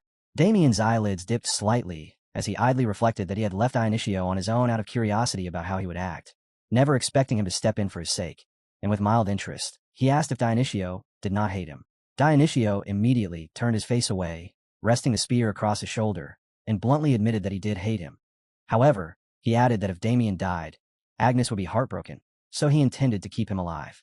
Caught slightly off guard, Damien fell in behind him and teasingly remarked that Dionycio must be quite fond of Dame Agnes, a comment that made Dionycio jerk in shock as his face flushed bright red, shouting for him to shut up and snapping that he should stop spouting nonsense and just follow, before turning his head away and muttering through clenched teeth that he truly could not stand him.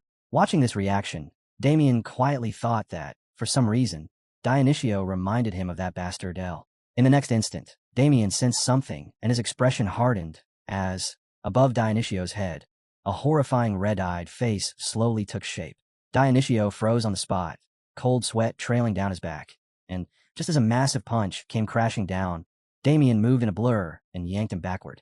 Still shaken, Dionycio stammered in disbelief, asking what that thing was, and, as the dust settled and its outline became clear, he hesitantly questioned whether it was human.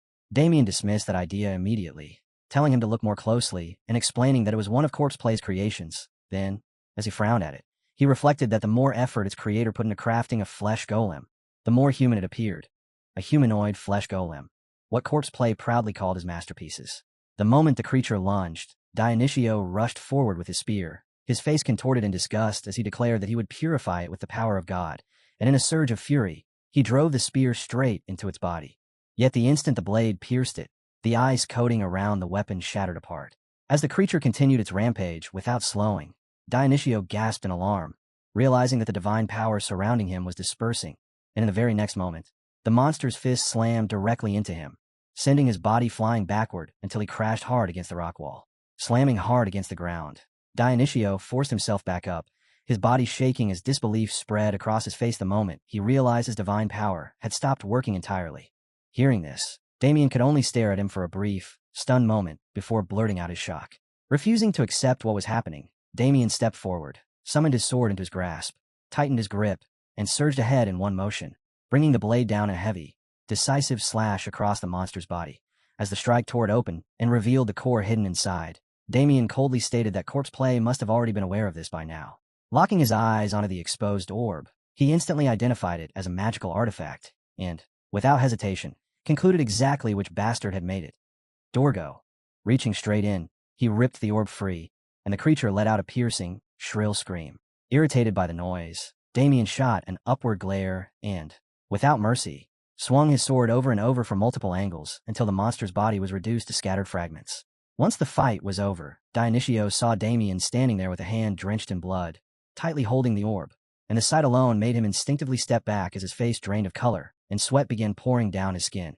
After a short pause, Damien casually tossed the orb toward him and told him to take it. Still confused, Dionysius caught it and asked what it was supposed to be, and Damien replied in a cold tone that he should deliver it to the Order for examination, adding that it would expose the reason his divine power had fallen apart. As he spoke, Damien's mind drifted back to his previous life, recalling how the Order had discovered this countermeasure far too late, only after the damage had already become irreversible. This time, however, he had moved first, which meant they would uncover the answer much sooner. A faint curl formed at the corner of his lips as he quietly calculated that having such a perfect chance to utterly destroy that bastard fall right into his hands was nothing short of satisfying.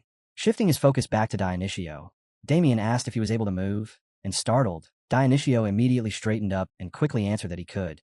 Their voices echoed through the cavern as Damien questioned why he had suddenly become so polite, and Dionysius awkwardly replied that it just felt like the right thing to do. As they continued walking deeper inside, Dionysius glanced around and asked how large this place really was, addressing him as Sir Damien, while noting that it looked like a massive underground cavern, and Damien, after a moment of thought, replied that if the space had been hollowed out from within the mountain itself, then it had to be enormous. At that exact moment, a soft, gentle voice rang out playfully from somewhere ahead, prompting both of them to turn toward the source at once. Across from them stood Sanus, waving brightly as she greeted them, asking if they were still alive, and expressing how happy she was to see them both unharmed. Dionysius could only stare at her in stunned shock, while Damien remained composed, addressing her as Lady Sanus, and noting that she had arrived safely. But the warmth in his voice vanished almost instantly as his tone turned sharp and cold, his gaze dropping to the object in her hand as he demanded to know what it was. Gamal, whose neck was firmly clutched in Sanus's grip, writhed in pain as he struggled to breathe. At the sight, Dionysius shouted in alarm for Brother Gamal, while Damien fixed Sanus with a piercing, icy glare and ordered her to explain herself. Elsewhere, Agnes lightly pressed the badge resting against her chest and activated her divine power, letting sacred energy flow outward until it wrapped around her entire body. Ahead of her, Margada turned back with visible concern and asked anxiously whether Agnes had fully recovered. Agnes replied in a tired voice that she had, addressing her as senior before asking what had happened to the others. Margada could only shake her head, her face filled with helplessness as she glanced toward the bodies strewn across the rubble, explaining that it was pointless and that the ordinary holy knights were already dead. At that moment, a dark, sinister voice echoed through the cavern, casually asking if the materials had arrived, and both women immediately spun around in alert vigilance. From the opposite side, Delran slowly stepped forward, remarking with mocking amusement that they had ended up right where he was, adding that their luck must be truly awful. With a faint smirk, he wondered aloud whether the other man had fallen somewhere else. Margada's expression hardened into a deep frown as she raised her voice and demanded to know who he was, ordering him to show himself properly. Delrance answered with a sneer, complaining that such a question hurt his feelings, then coldly reminding them that they had come there to kill him, hadn't they? At those words, Margada's tone sharpened with suspicion as she began to ask if that meant he was. The man smiled slyly and introduced himself without pause, confirming that he was the one known as playing dead and adding with clear delight that it was a pleasure to meet his new materials. Hearing this, Agnes ground her teeth, fury surging as her eyes burned with anger. Meanwhile, elsewhere, Dionycio cried out in alarm the instant he saw Gamal being strangled, urgently calling out to Senior Gamal. But Damien remained unmoved, his gaze fixed coldly on Sanus as he demanded that she explain what was happening. She merely lifted an eyebrow in indifference and replied that Sir Gamal had been ambushing members of their sect while everyone was scattered, so she had subdued him. Dionycio immediately stepped forward in protest, insisting that such a thing was impossible and questioning why a senior would ever do that.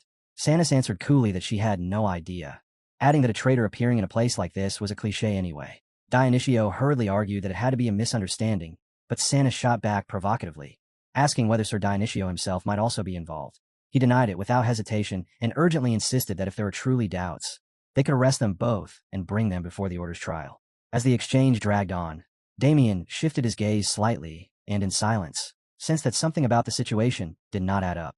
In a cold, measured tone, he pointed out that 2 second-class Holy Knights, both at the middle-class level, were supposed to have fought here, yet the surroundings showed no signs of total destruction. He added that, compared to Gamal, Sanus appeared far too unscathed, and noting that her body bore neither wounds nor even the dirt of battle, he narrowed his eyes before stating with certainty that the true traitor was her Seuss. She answered with a smile that mixed embarrassment with cunning, admitting that she supposed she could not deceive him after all. Confused and alarmed, Dionycio demanded to know what she meant.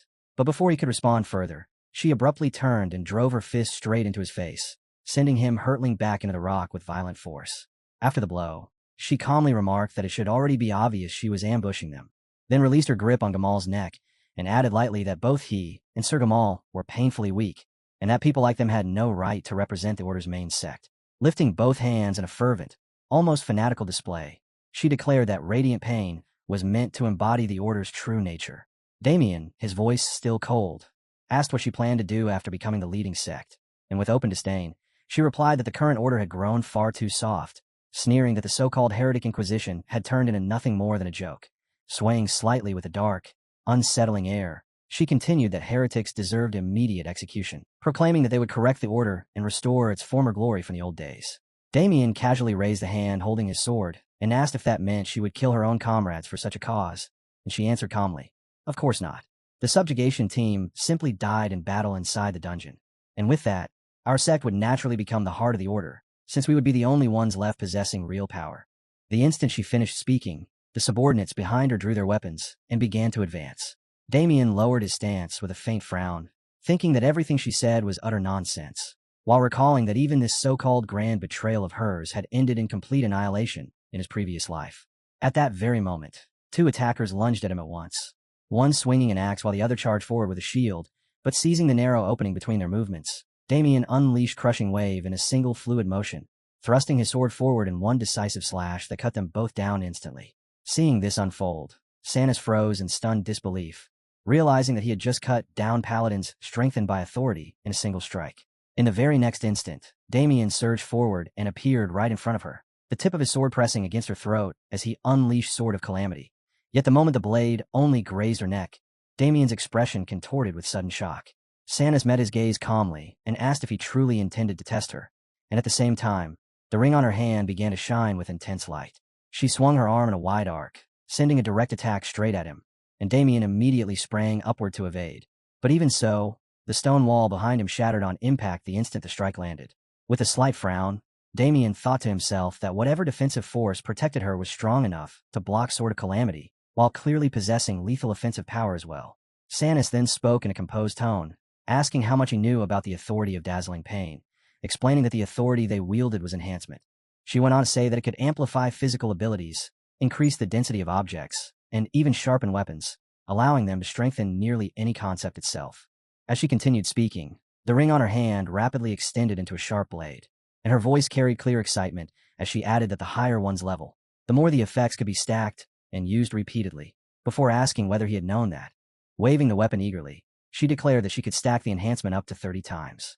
While weaving through Sanus's relentless barrage, Damien reflected inwardly that he already knew this, because in the past he had fought Radiance, one of the 5 great saints, and he clearly remembered how, in that battle, Radiance had crushed thousands of undead simply by applying gravity 100 times over. As Sanus continued pressing him with non-stop attacks, she remarked that she had heard Sir Damien possessed a special technique capable of deflecting incoming magic and questioned why he was only dodging instead of using it. Hearing that, Damien casually sidestepped another strike and replied with open mockery that even though she had reinforced herself, her attacks were painfully predictable, while at the same time calculating inwardly that inside of all flows consumed more mana depending on the strength of the attack it handled. And with the amount of mana he currently had, maintaining it was becoming increasingly difficult. Without warning, Sanus drew her weapon back, stepped in, and in the very next instant brought her foot crashing down with brutal force, shattering the ground beneath her as the shockwave blasted Damien backward into the stone wall. Staring at him with open mockery, she declared she was done with dodging. Keeping his eyes locked on her, Damien quietly decided it was time to take a risk. Then, without the slightest pause, raised his hand to his chest and clenched all 5 fingers tightly as Sanus watched in confusion, unable to grasp his intent, while at the same moment his grip tightened as if he were seizing his own heart. A crimson surge of energy burst out from Damien's body, freezing Sanus in shock as she first mistook it for aura before realizing his mana levels were shifting rapidly. Focusing on his chest, she scowled and concluded he had used some kind of trick. Refusing to hesitate, Sanus channeled power into her weapon, her thoughts racing as she resolved that even without understanding what he had done, she would end the fight before it turned dangerous. But just as her attack was about to strike, Damien's lips lifted into a faint smirk as he released his sword and activated inside of all flows, redirecting her attack, so it slid off and veered aside. Taking full advantage of the opening, Damien drove a heavy kick straight in her body as Gamal and Dionycio looked on in stunned disbelief, the force launching Sanus backward, while Damien, completely composed, remarked that since cutting her was ineffective, he would simply have to get rougher. Pale and shaken, Sanus stared at him in disbelief as she felt his mana surge upward and demanded how such a thing was possible, while Damien, standing opposite her, released the raging energy within him as his anger rose with it, coldly declaring that it was time for a beating. Clutching his chest with force, Damien felt a surge of relief, knowing it had been absorbed at the last possible moment, while Sanus stood frozen in shock, wondering if what she had just witnessed was some kind of spirit heart. He continued squeezing tightly as blood began to drip down, and at the same time he balled his fist, thinking he would melt it first and consume it piece by piece. Yet a smirk soon formed as he realized that if he had been even a fraction later, the situation could have turned dangerous in an instant. He then started forward towards Sanus, aura gathering around him as thick red energy leaked outward. His mind now calm since the issue with his mana had finally been resolved, while Sanus, eyes wide, froze in place, unable to predict what Damien intended to do next. In the next moment, Damien ripped the weapon free and drove a devastating punch straight into her abdomen, knowing it was time. Traitor. Elsewhere, Agnes frowned as she slowly gathered power in her palm. Then, clenching her teeth, muttered in shock that the corpse puppeteer's strength far exceeded anything the Holy Church had anticipated, especially the humanoid flesh golem. Just moments earlier, someone had shouted at the corpse puppeteer in God's name that he would be erased, as Kite and the others charged together, only to be halted instantly when he raised a barrier that blocked them completely. Sensing something wrong, Agnes stammered that divine power was not working, and before anyone could react further, the corpse puppeteer struck, sending both girls crashing away. Struggling to steady herself, she glared at him and insisted it could not be real, while Kite continued pressing the attack and Agnes called out to her senior. Yet the woman, consumed by fury, rushed in for close combat, even as she shouted for Agnes to escape and call for reinforcements. Watching from nearby, the corpse puppeteer chuckled with interest and remarked that they intended to run, as if he would ever allow such a thing. Suddenly, creatures appeared behind Agnes, making her shudder in horror as she wondered when they had been surrounded, while he calmly told her he would spare her life, adding that rarer specimens were more valuable when kept alive. Her face twisted with fear as she understood his meaning, and to make matters worse, she saw that her senior had already been defeated by Kite. Despair set in as she realized divine power had no effect on him at all, while the corpse puppeteer gave a quiet laugh, amazed that it truly nullified divine power, thinking it was insane, exactly as he had expected from the artifact he created, before casually asking Agnes whether they should take her to the sewing chamber. Agnes slammed her palm into the ground, releasing a surge of blue energy as a bitter thought crossed her mind. Was this where her story would end? With the enemy standing right in front of her, and her body trembling, she cursed the timing, furious that this had to happen just when she had finally found the one who killed her brother. The corpse puppeteer tilted his head with curiosity, asking if she truly considered him an enemy, remarking that they seemed connected somehow, though he could not remember where, given how many people he had slaughtered. Agnes screamed back that it was Palmer Village, the place he had destroyed purely for amusement. At that, His tone shifted as recognition surfaced, recalling Palmer Village as the settlement he had completely wiped out, and he asked if she had family there. Shaking with rage, Agnes declared she was one of the survivors and demanded to know why he had done it, what possible purpose it served, accusing him of causing the deaths of the villagers and her brother, a devout paladin. Hearing her words, the corpse puppeteer fell silent for a brief moment before his excitement deepened, and then he burst into laughter, calling it a masterpiece, admitting there had indeed been a paladin in Palmer Village who resisted fiercely, adding that he had been excellent material. Horrified, Agnes asked what he meant by material, and he answered lightly that he never wasted lives carelessly, preferring to extract the best parts first before reviving them as undead. Turning his back to her, he casually asked if she wanted to greet him, and still confused, she questioned what he was talking about. He then revealed that her brother was right there, asking if she had truly forgotten him. Tears welled in her eyes as Kite slowly removed his mask, and the sight before her felt unreal, leaving her gasping in disbelief as memories of her younger brother's gentle face and bright smile filled her mind. Yet now, Kite's revealed face was that very same brother. Her legs gave out as she collapsed to her knees and screamed, while the corpse puppeteer leaned back, laughing as he remarked how delightful her voice sounded. He went on to recall that day, saying that watching Kite struggle alone had been so remarkable even God must have taken notice, placing a mark on him, adding that he had nearly lost all the flesh golems he brought there, and then asking if she wanted to know how he had resolved that problem. But at that moment, a voice cut through, declaring that it was enough. Dioneo turned sharply, only to find a massive monster looming behind him, as it demanded that if he wanted the surviving villagers to live, he should surrender. The villagers cried out in desperation for someone to save them, their voices overlapping in panic, while a woman tied to a pillar screamed uncontrollably, pleading to be rescued. Watching this, he could no longer hold back his tears as power began to gather in his palm. Yet Corpse Puppeteer simply sat there at ease, observing the chaos with a warped smile and remarking that, just as he had expected, Kite had proven to be exceptional grade material.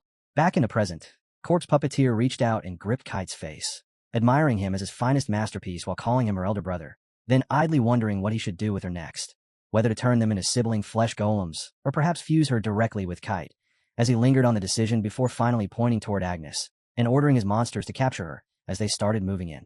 But Agnes suddenly changed. Through streaming tears, she swore she would never forgive Corpse Puppeteer and demanded that he give her brother back. And in that instant, an immense force erupted outward, enveloping her entire body, as a blinding light flooded the cave, and a deafening explosion followed, a cross-shaped mark appearing on her forehead as she awakened the power she had long kept hidden. Corpse Puppeteer could only stare in shock, eyes wide as he let out a breath of awe, then called out to God and, with tears in his eyes, thanked him for granting him yet another piece of supreme material. It was then revealed that stigmata was a state in which a person received immense favor from a god and, in turn, gained overwhelming power, and Agnes had now awakened that very force. Agnes narrowed her eyes and declared that Corpse Puppeteer was the one person she could never forgive, while Corpse Puppeteer burst into excited laughter, saying it sounded entertaining and wondering aloud if it was time to begin the second round of testing for his masterpiece. He immediately ordered his monsters to attack, and the creatures charged forward without hesitation, only for bursts of light to erupt as Agnes tore through them, her strikes so powerful they left shining trails in their wake. Watching this, Corpse Puppeteer delightedly remarked that the power of stigmata was astonishing, adding that it was itself a form of divine strength. Margata was suddenly thrown toward Agnes, who caught her without delay, as Kite rushed in right after them, declaring that they were facing a power granted by him. Agnes quickly set Margata aside in safety before surging forward and driving a devastating punch straight into Kite. Corpse Puppeteer reeled in surprise, noting that the divine power showed no signs of fading and questioning whether the magic tool's influence meant nothing against stigmata, then speculating that stigmata users were rare and that the creator likely lacked sufficient data on them, before wondering if any remaining nuisances were still alive. Without warning, the cave began to shake violently, and large chunks of rock started crashing down. Corpse Puppeteer reacted instantly, using his power to shatter the stones that were about to strike him, while at the same time Agnes healed Margata. He stammered in confusion as he tried to understand what was happening, and from above, Damien looked down and asked the same question. Gripping Sanus by the collar with his body soaked in blood, Damien demanded to know if everyone was present. Agnes, seeing this, questioned why Damien was with Sanus, and in response Damien threw Sanus to the ground, explaining that he had taken him down for betrayal while he himself had been blinded by pain, leaving Agnes and Margata stunned by what they heard. Damien then noticed Agnes' condition and called out her name, and upon realizing she had gained a new power, he asked if she had awakened her stigmata. Dioneo loudly confirmed it, calling her sister, while Gamal addressed her Agnes and remarked that her appearance was unbelievable. Damien gave a faint smile and asked Sir Gamal if he wanted to escape first along with Sir Agnes, saying he would handle Corpse Puppeteer alone, but Gamal's voice trembled as he replied that it was not possible. Damien's expression darkened as he questioned what Gamal could even accomplish there, thinking they needed to leave so he could interrogate Dorgo for more information. With no room to argue, Gamal relented as Dionio backed Damien's decision, stating that Sir Damien was right. Together they lifted Sony's, apologizing as they said they would leave everything in his hands before retreating. Corpse Puppeteer smirked at the sight and questioned who had given them permission to take his subject, his body beginning to shift as he called out to Kite. In response, Kite transformed into a monstrous form, and Corpse Puppeteer ordered him to release his full strength and bring them all back, leaving everyone staring in stunned silence. Breathing unevenly, Gamal muttered that there was no chance, pointing out that the aura matched that of a high-tier being, and as he sensed the danger, he shouted a warning. Agnes stepped forward without hesitation and drove a heavy punch into Kite, the impact sending a shockwave that cracked the surrounding ground, then told everyone to follow Sir Damien's orders and leave immediately. As Damien strained to hold back Kite's incoming fist, he smiled faintly and remarked that, just as he expected, there was no need for him to step in. Agnes called out to him and asked Sir Damien to entrust this battle to her, prompting Damien to question the golem and ask if there was a reason. Tears slid down Agnes' face as she answered that it was because he was her brother, and Damien froze, repeating the word in disbelief before realizing that her brother was trapped inside that golem, muttering that Corpse Puppeteer remained as vile as ever. At the same time, Corpse Puppeteer found the situation amusing and instructed Kite that, if possible, he should capture them all alive. Gamal seized the moment and shouted to Dionio that they were useless here, urging his sister to run quickly. Watching them escape, Corpse Puppeteer's expression twisted with anger as he demanded to know where they thought they were going without his permission, complaining that he had only a few flesh golems left before crushing an egg with a human mouth, from which a horse emerged. He then ordered Kite to take responsibility and drag those two to the sewing room, emphasizing that the man must be brought back no matter what. Damien looked on in confusion, unable to grasp what was happening, and when he tried to follow after them, Kite stepped in to block his path.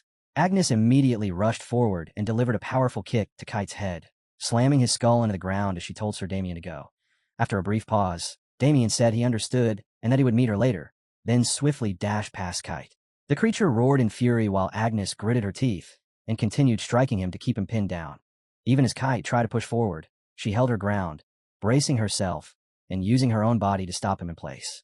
Summoning everything she had, Agnes forced her feet deeper into the ground to anchor herself, then apologized to her brother as she squeezed her eyes shut and bit down hard, admitting that she had arrived too late, hadn't she?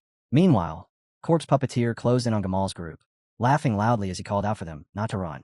Damien leapt across the jagged rock walls and rapidly caught up. Then with a single clean strike severed the horse's legs, sending the corpse crashing down. He stepped forward and drove his foot into Corpse Puppeteer's chest, declaring that now that they were finally alone, he had something to say. Holding a blade to his throat, Damien watched as Corpse Puppeteer showed unmistakable excitement, remarking that Damien had managed to get past Kite, his ultimate puppet, before laughing and adding that Damien truly was the rest. Damien paused for a moment before demanding an answer, his voice sharp with anger as he asked who had given him the magic tool, all while keeping his sword pressed tightly against his opponent, unaware of the monstrous spider looming behind him, which released a fierce killing intent as it lunged in a violent attack. He reacted instantly, dodging the strike with ease and continuing to press for answers about the origin of the flesh golems. Corpse Puppeteer answered with a sinister smile as a chilling aura spread around him, remarking that the undead must have startled Damien and taunting him by asking whether he had ever thought about how they had all been transported there without leaving any trace. Then, lifting the item in his hand, he revealed the truth, gleefully explaining that everything had been accomplished through a subspace magic tool. As multiple undead creatures began emerging behind him, he boasted that while they did not compare to Kite, he still had plenty left. Damien watched in silence, recognizing it as a subspace pouch, his eyes hardening with resolve as he decided he would kill Corpse Puppeteer and take it. Meanwhile, filled with pride, Corpse Puppeteer commented that the monstrous spider was still inferior to Kite, though he added with a warped grin that it would one day become a masterpiece surpassing him, before commanding the undead to charge and ordering them to capture the child alive. Without hesitation, they surged forward. Damien remained composed as he took his stance and summoned his sword, noting that his mana had increased and that he should now be able to handle this. And as he infused mana into the blade, he reflected that up until now he had only used the 1,000-mile sword art on a surface level, but in that moment he could finally bring out its true power. Locking onto the approaching monsters, he activated his ultimate technique and unleashed mountain-crushing force, a single overwhelming strike that swept them away completely. The sight left Corpse Puppeteer stunned, his disbelief clear as he reacted to the destruction of his creations, while Damien casually flicked his hand, making him flinch, then mocked him by implying that his little display was already finished, a faint smirk on his face as he suggested they continue their question and answer session. At the same time, he made it clear that he would be the one asking the questions. Fear finally surfaced on Corpse Puppeteer's face as he realized the situation had turned dire, and that Damien's combat strength far exceeded anything he had expected. Clenching his fist with unease, he realized the power still wasn't fully stable. Yet with no alternative left, he moved anyway and began releasing the golem's strength. Damien questioned whether he still had another puppet to summon, but his words stalled when the Corpse Puppeteer burst into manic revelation, admitting he had never imagined he would be driven to such a method in his entire life. And in the next instant his body warped and swelled into a grotesque, towering monstrosity radiating a dense, suffocating darkness, while inwardly cursing the fact that he had been forced to sink this low. At the same time, Agnes was locked in a brutal clash with the golem, lifting her shield just in time to catch its slashing claws, though the sheer force still hurled her back into the wall with crushing impact. As dust and smoke drifted down, she pushed through the disadvantage without hesitation, refusing to yield as she surged forward again with both weapons gripped tightly, meeting the creature head-on for another exchange. Kite rushed in as well, attempting to strike. Yet this time his attack failed to connect as Agnes slipped past and drove a mana-coated fist straight into his hardened body, unleashing a heavy blow that tore through him while a surge of blue energy flooded the area, blasting him into the wall and sending fragments scattering in every direction. Kite screamed as blood burst from his mouth in violent coughs, while Agnes, despite her resolve, showed clear signs of her strength beginning to wane. Then, without warning, he called her name in a hoarse, breaking voice that made her stop cold. As he continued, something clicked, and she realized with shock that the one before her was her brother. His form flickered unstably as he cried and begged her for help, pleading desperately for her to end his suffering, and Agnes faltered, anguish overtaking her face as she struggled against the truth in front of her.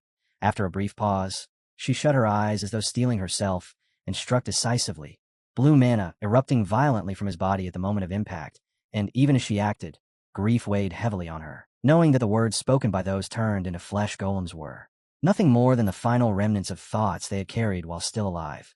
As Kite fell, her brother's voice continued to call out to her, and Agnes reached toward him, assuring him she was there. He pleaded once more for release, and as she held him close, she understood the depth of his torment, trapped in a body that refused death while longing only for rest, as he begged yet again for her to end his suffering. Tears poured down her face as she acknowledged everything he had endured and how it must have been for him to bear it alone. As his strength slowly ebbed away, he rested against her shoulder and, with what little remained, thanked his little sister, and those words made Agnes's expression waver as he gently apologized before urging her to keep living with courage. Overwhelmed, she broke into sobs while silently promising herself that she would live on, and as he softly stroked her head, she called out to him through her tears. Little by little, his presence began to fade, leaving her behind as he offered his final farewell, and Agnes lifted her gaze toward the vanishing traces of him, tears still falling as a faint, fragile smile formed through the pain. Her body shook under the weight of it all as those last remnants disappeared completely, and left alone in the darkness, she finally collapsed, breaking down as uncontrollable sobs consumed her. The Corpse Puppeteer shifted into his ultimate combat form, releasing a chilling, oppressive aura as he remarked that he had never imagined being driven to such a method while still alive. Witnessing the grotesque change, Damien could only stare in confusion, questioning what this form even was, and whether merging with a flesh golem was truly possible, realizing it was something he had never seen in his past life, and reasoning that, having always fought on the front lines, there would have been no reason for that blackroom crafter to ever reveal such a state to him. Raising a sphere of dark mana above himself, the Corpse Puppeteer declared that Damien was the first to push him into using his trump card and insisted that he must obtain him, before streams of magic erupted from the sphere and shot toward Damien, who reacted instantly and leaped aside to avoid the devastating strike. Even as he dodged, Damien recognized the technique as belonging to the School of Destruction and concluded that the Corpse Puppeteer had likely converted other dark mages into flesh golems as well. In the next moment, he was caught off guard as the Corpse Puppeteer suddenly closed the gap and brought down a crushing strike, his hoof slamming into the ground and kicking up a dense cloud of dust. Yet the creature's grin slowly twisted into confusion when Damien stepped out from the smoke, blade in hand, and rushed forward, slicing cleanly across his shoulder and severing his arm in a single motion.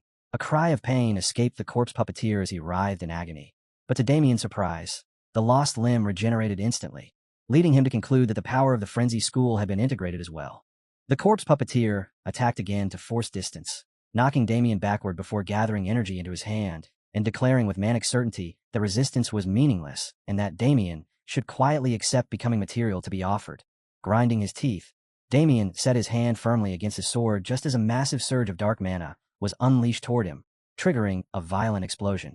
Laughing wildly, the corpse puppeteer praised his own strength, proclaiming it extraordinary, far beyond Damien's capacity to handle, and declaring himself the ultimate product of dark magic, a perfect masterpiece. In answer, Damien tightened his fist and activated his bracelet, a glowing mark forming across his hand as he remarked that those Yulan fools always believe their dark magic to be superior despite lacking any true understanding of its foundations.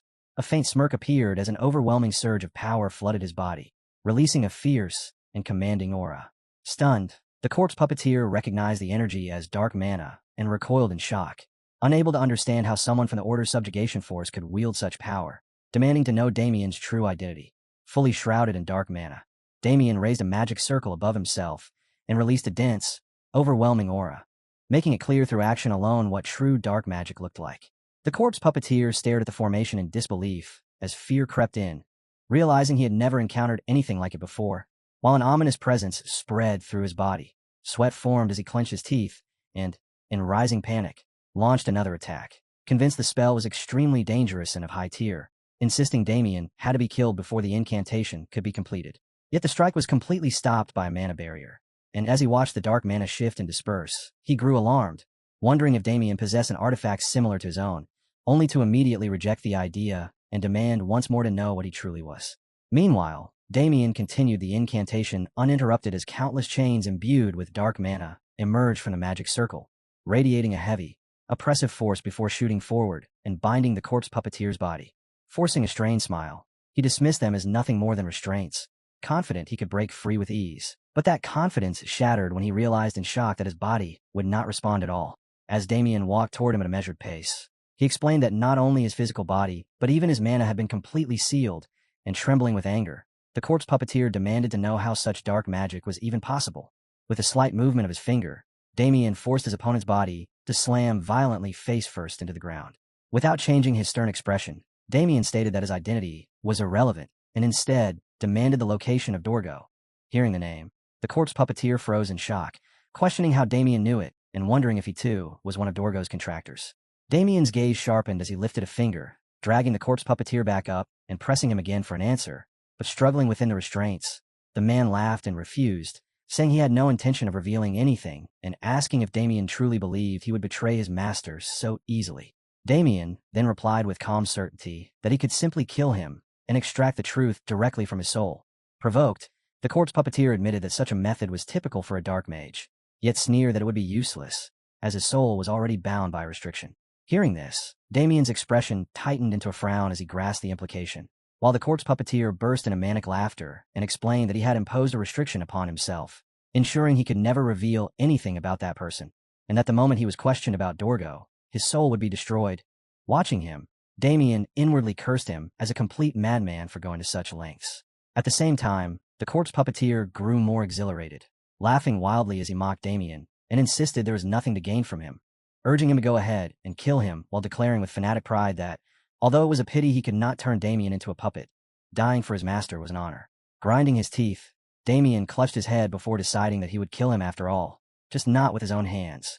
Confused, the corpse puppeteer lifted his gaze, unable to understand what he meant. In the next moment, countless souls began to manifest before him, and Damien explained that they were the spirits of those he had killed, noting that such souls always linger around dark mages, but are usually hidden by dark mana, adding that now, with the corpse puppeteer's mana sealed by his spell, he could finally see them clearly. Trembling and drenched in sweat, the corpse puppeteer panicked as he stared at them, while Damien reminded him of a well-known execution method among dark mages, where a person's soul is devoured by vengeful spirits. Overtaken by terror, he shook violently and begged for it to stop, claiming the method was too cruel, and as the spirits closed in and began consuming him, he desperately pleaded to be killed instead. Damien, however, remained completely unmoved, stating coldly that being torn apart by the spirits of the dead was far more painful than burning alive, and that he should experience it to the fullest. As the spirits opened their mouths, the corpse puppeteer's eyes widened in horror, and Damien noted that they carried the resentment of countless dead before they began devouring his body, forcing him into screams of unbearable agony. Elsewhere, in a dark and gloomy room piled high with human bones, A figure sat silently within a glowing mana circle, hugging her knees, and with eyes glowing a deep crimson like fresh blood, she quietly stared into the void. That's where we'll leave it for now. If you want to catch the next part, make sure to like the video and subscribe so you don't miss it.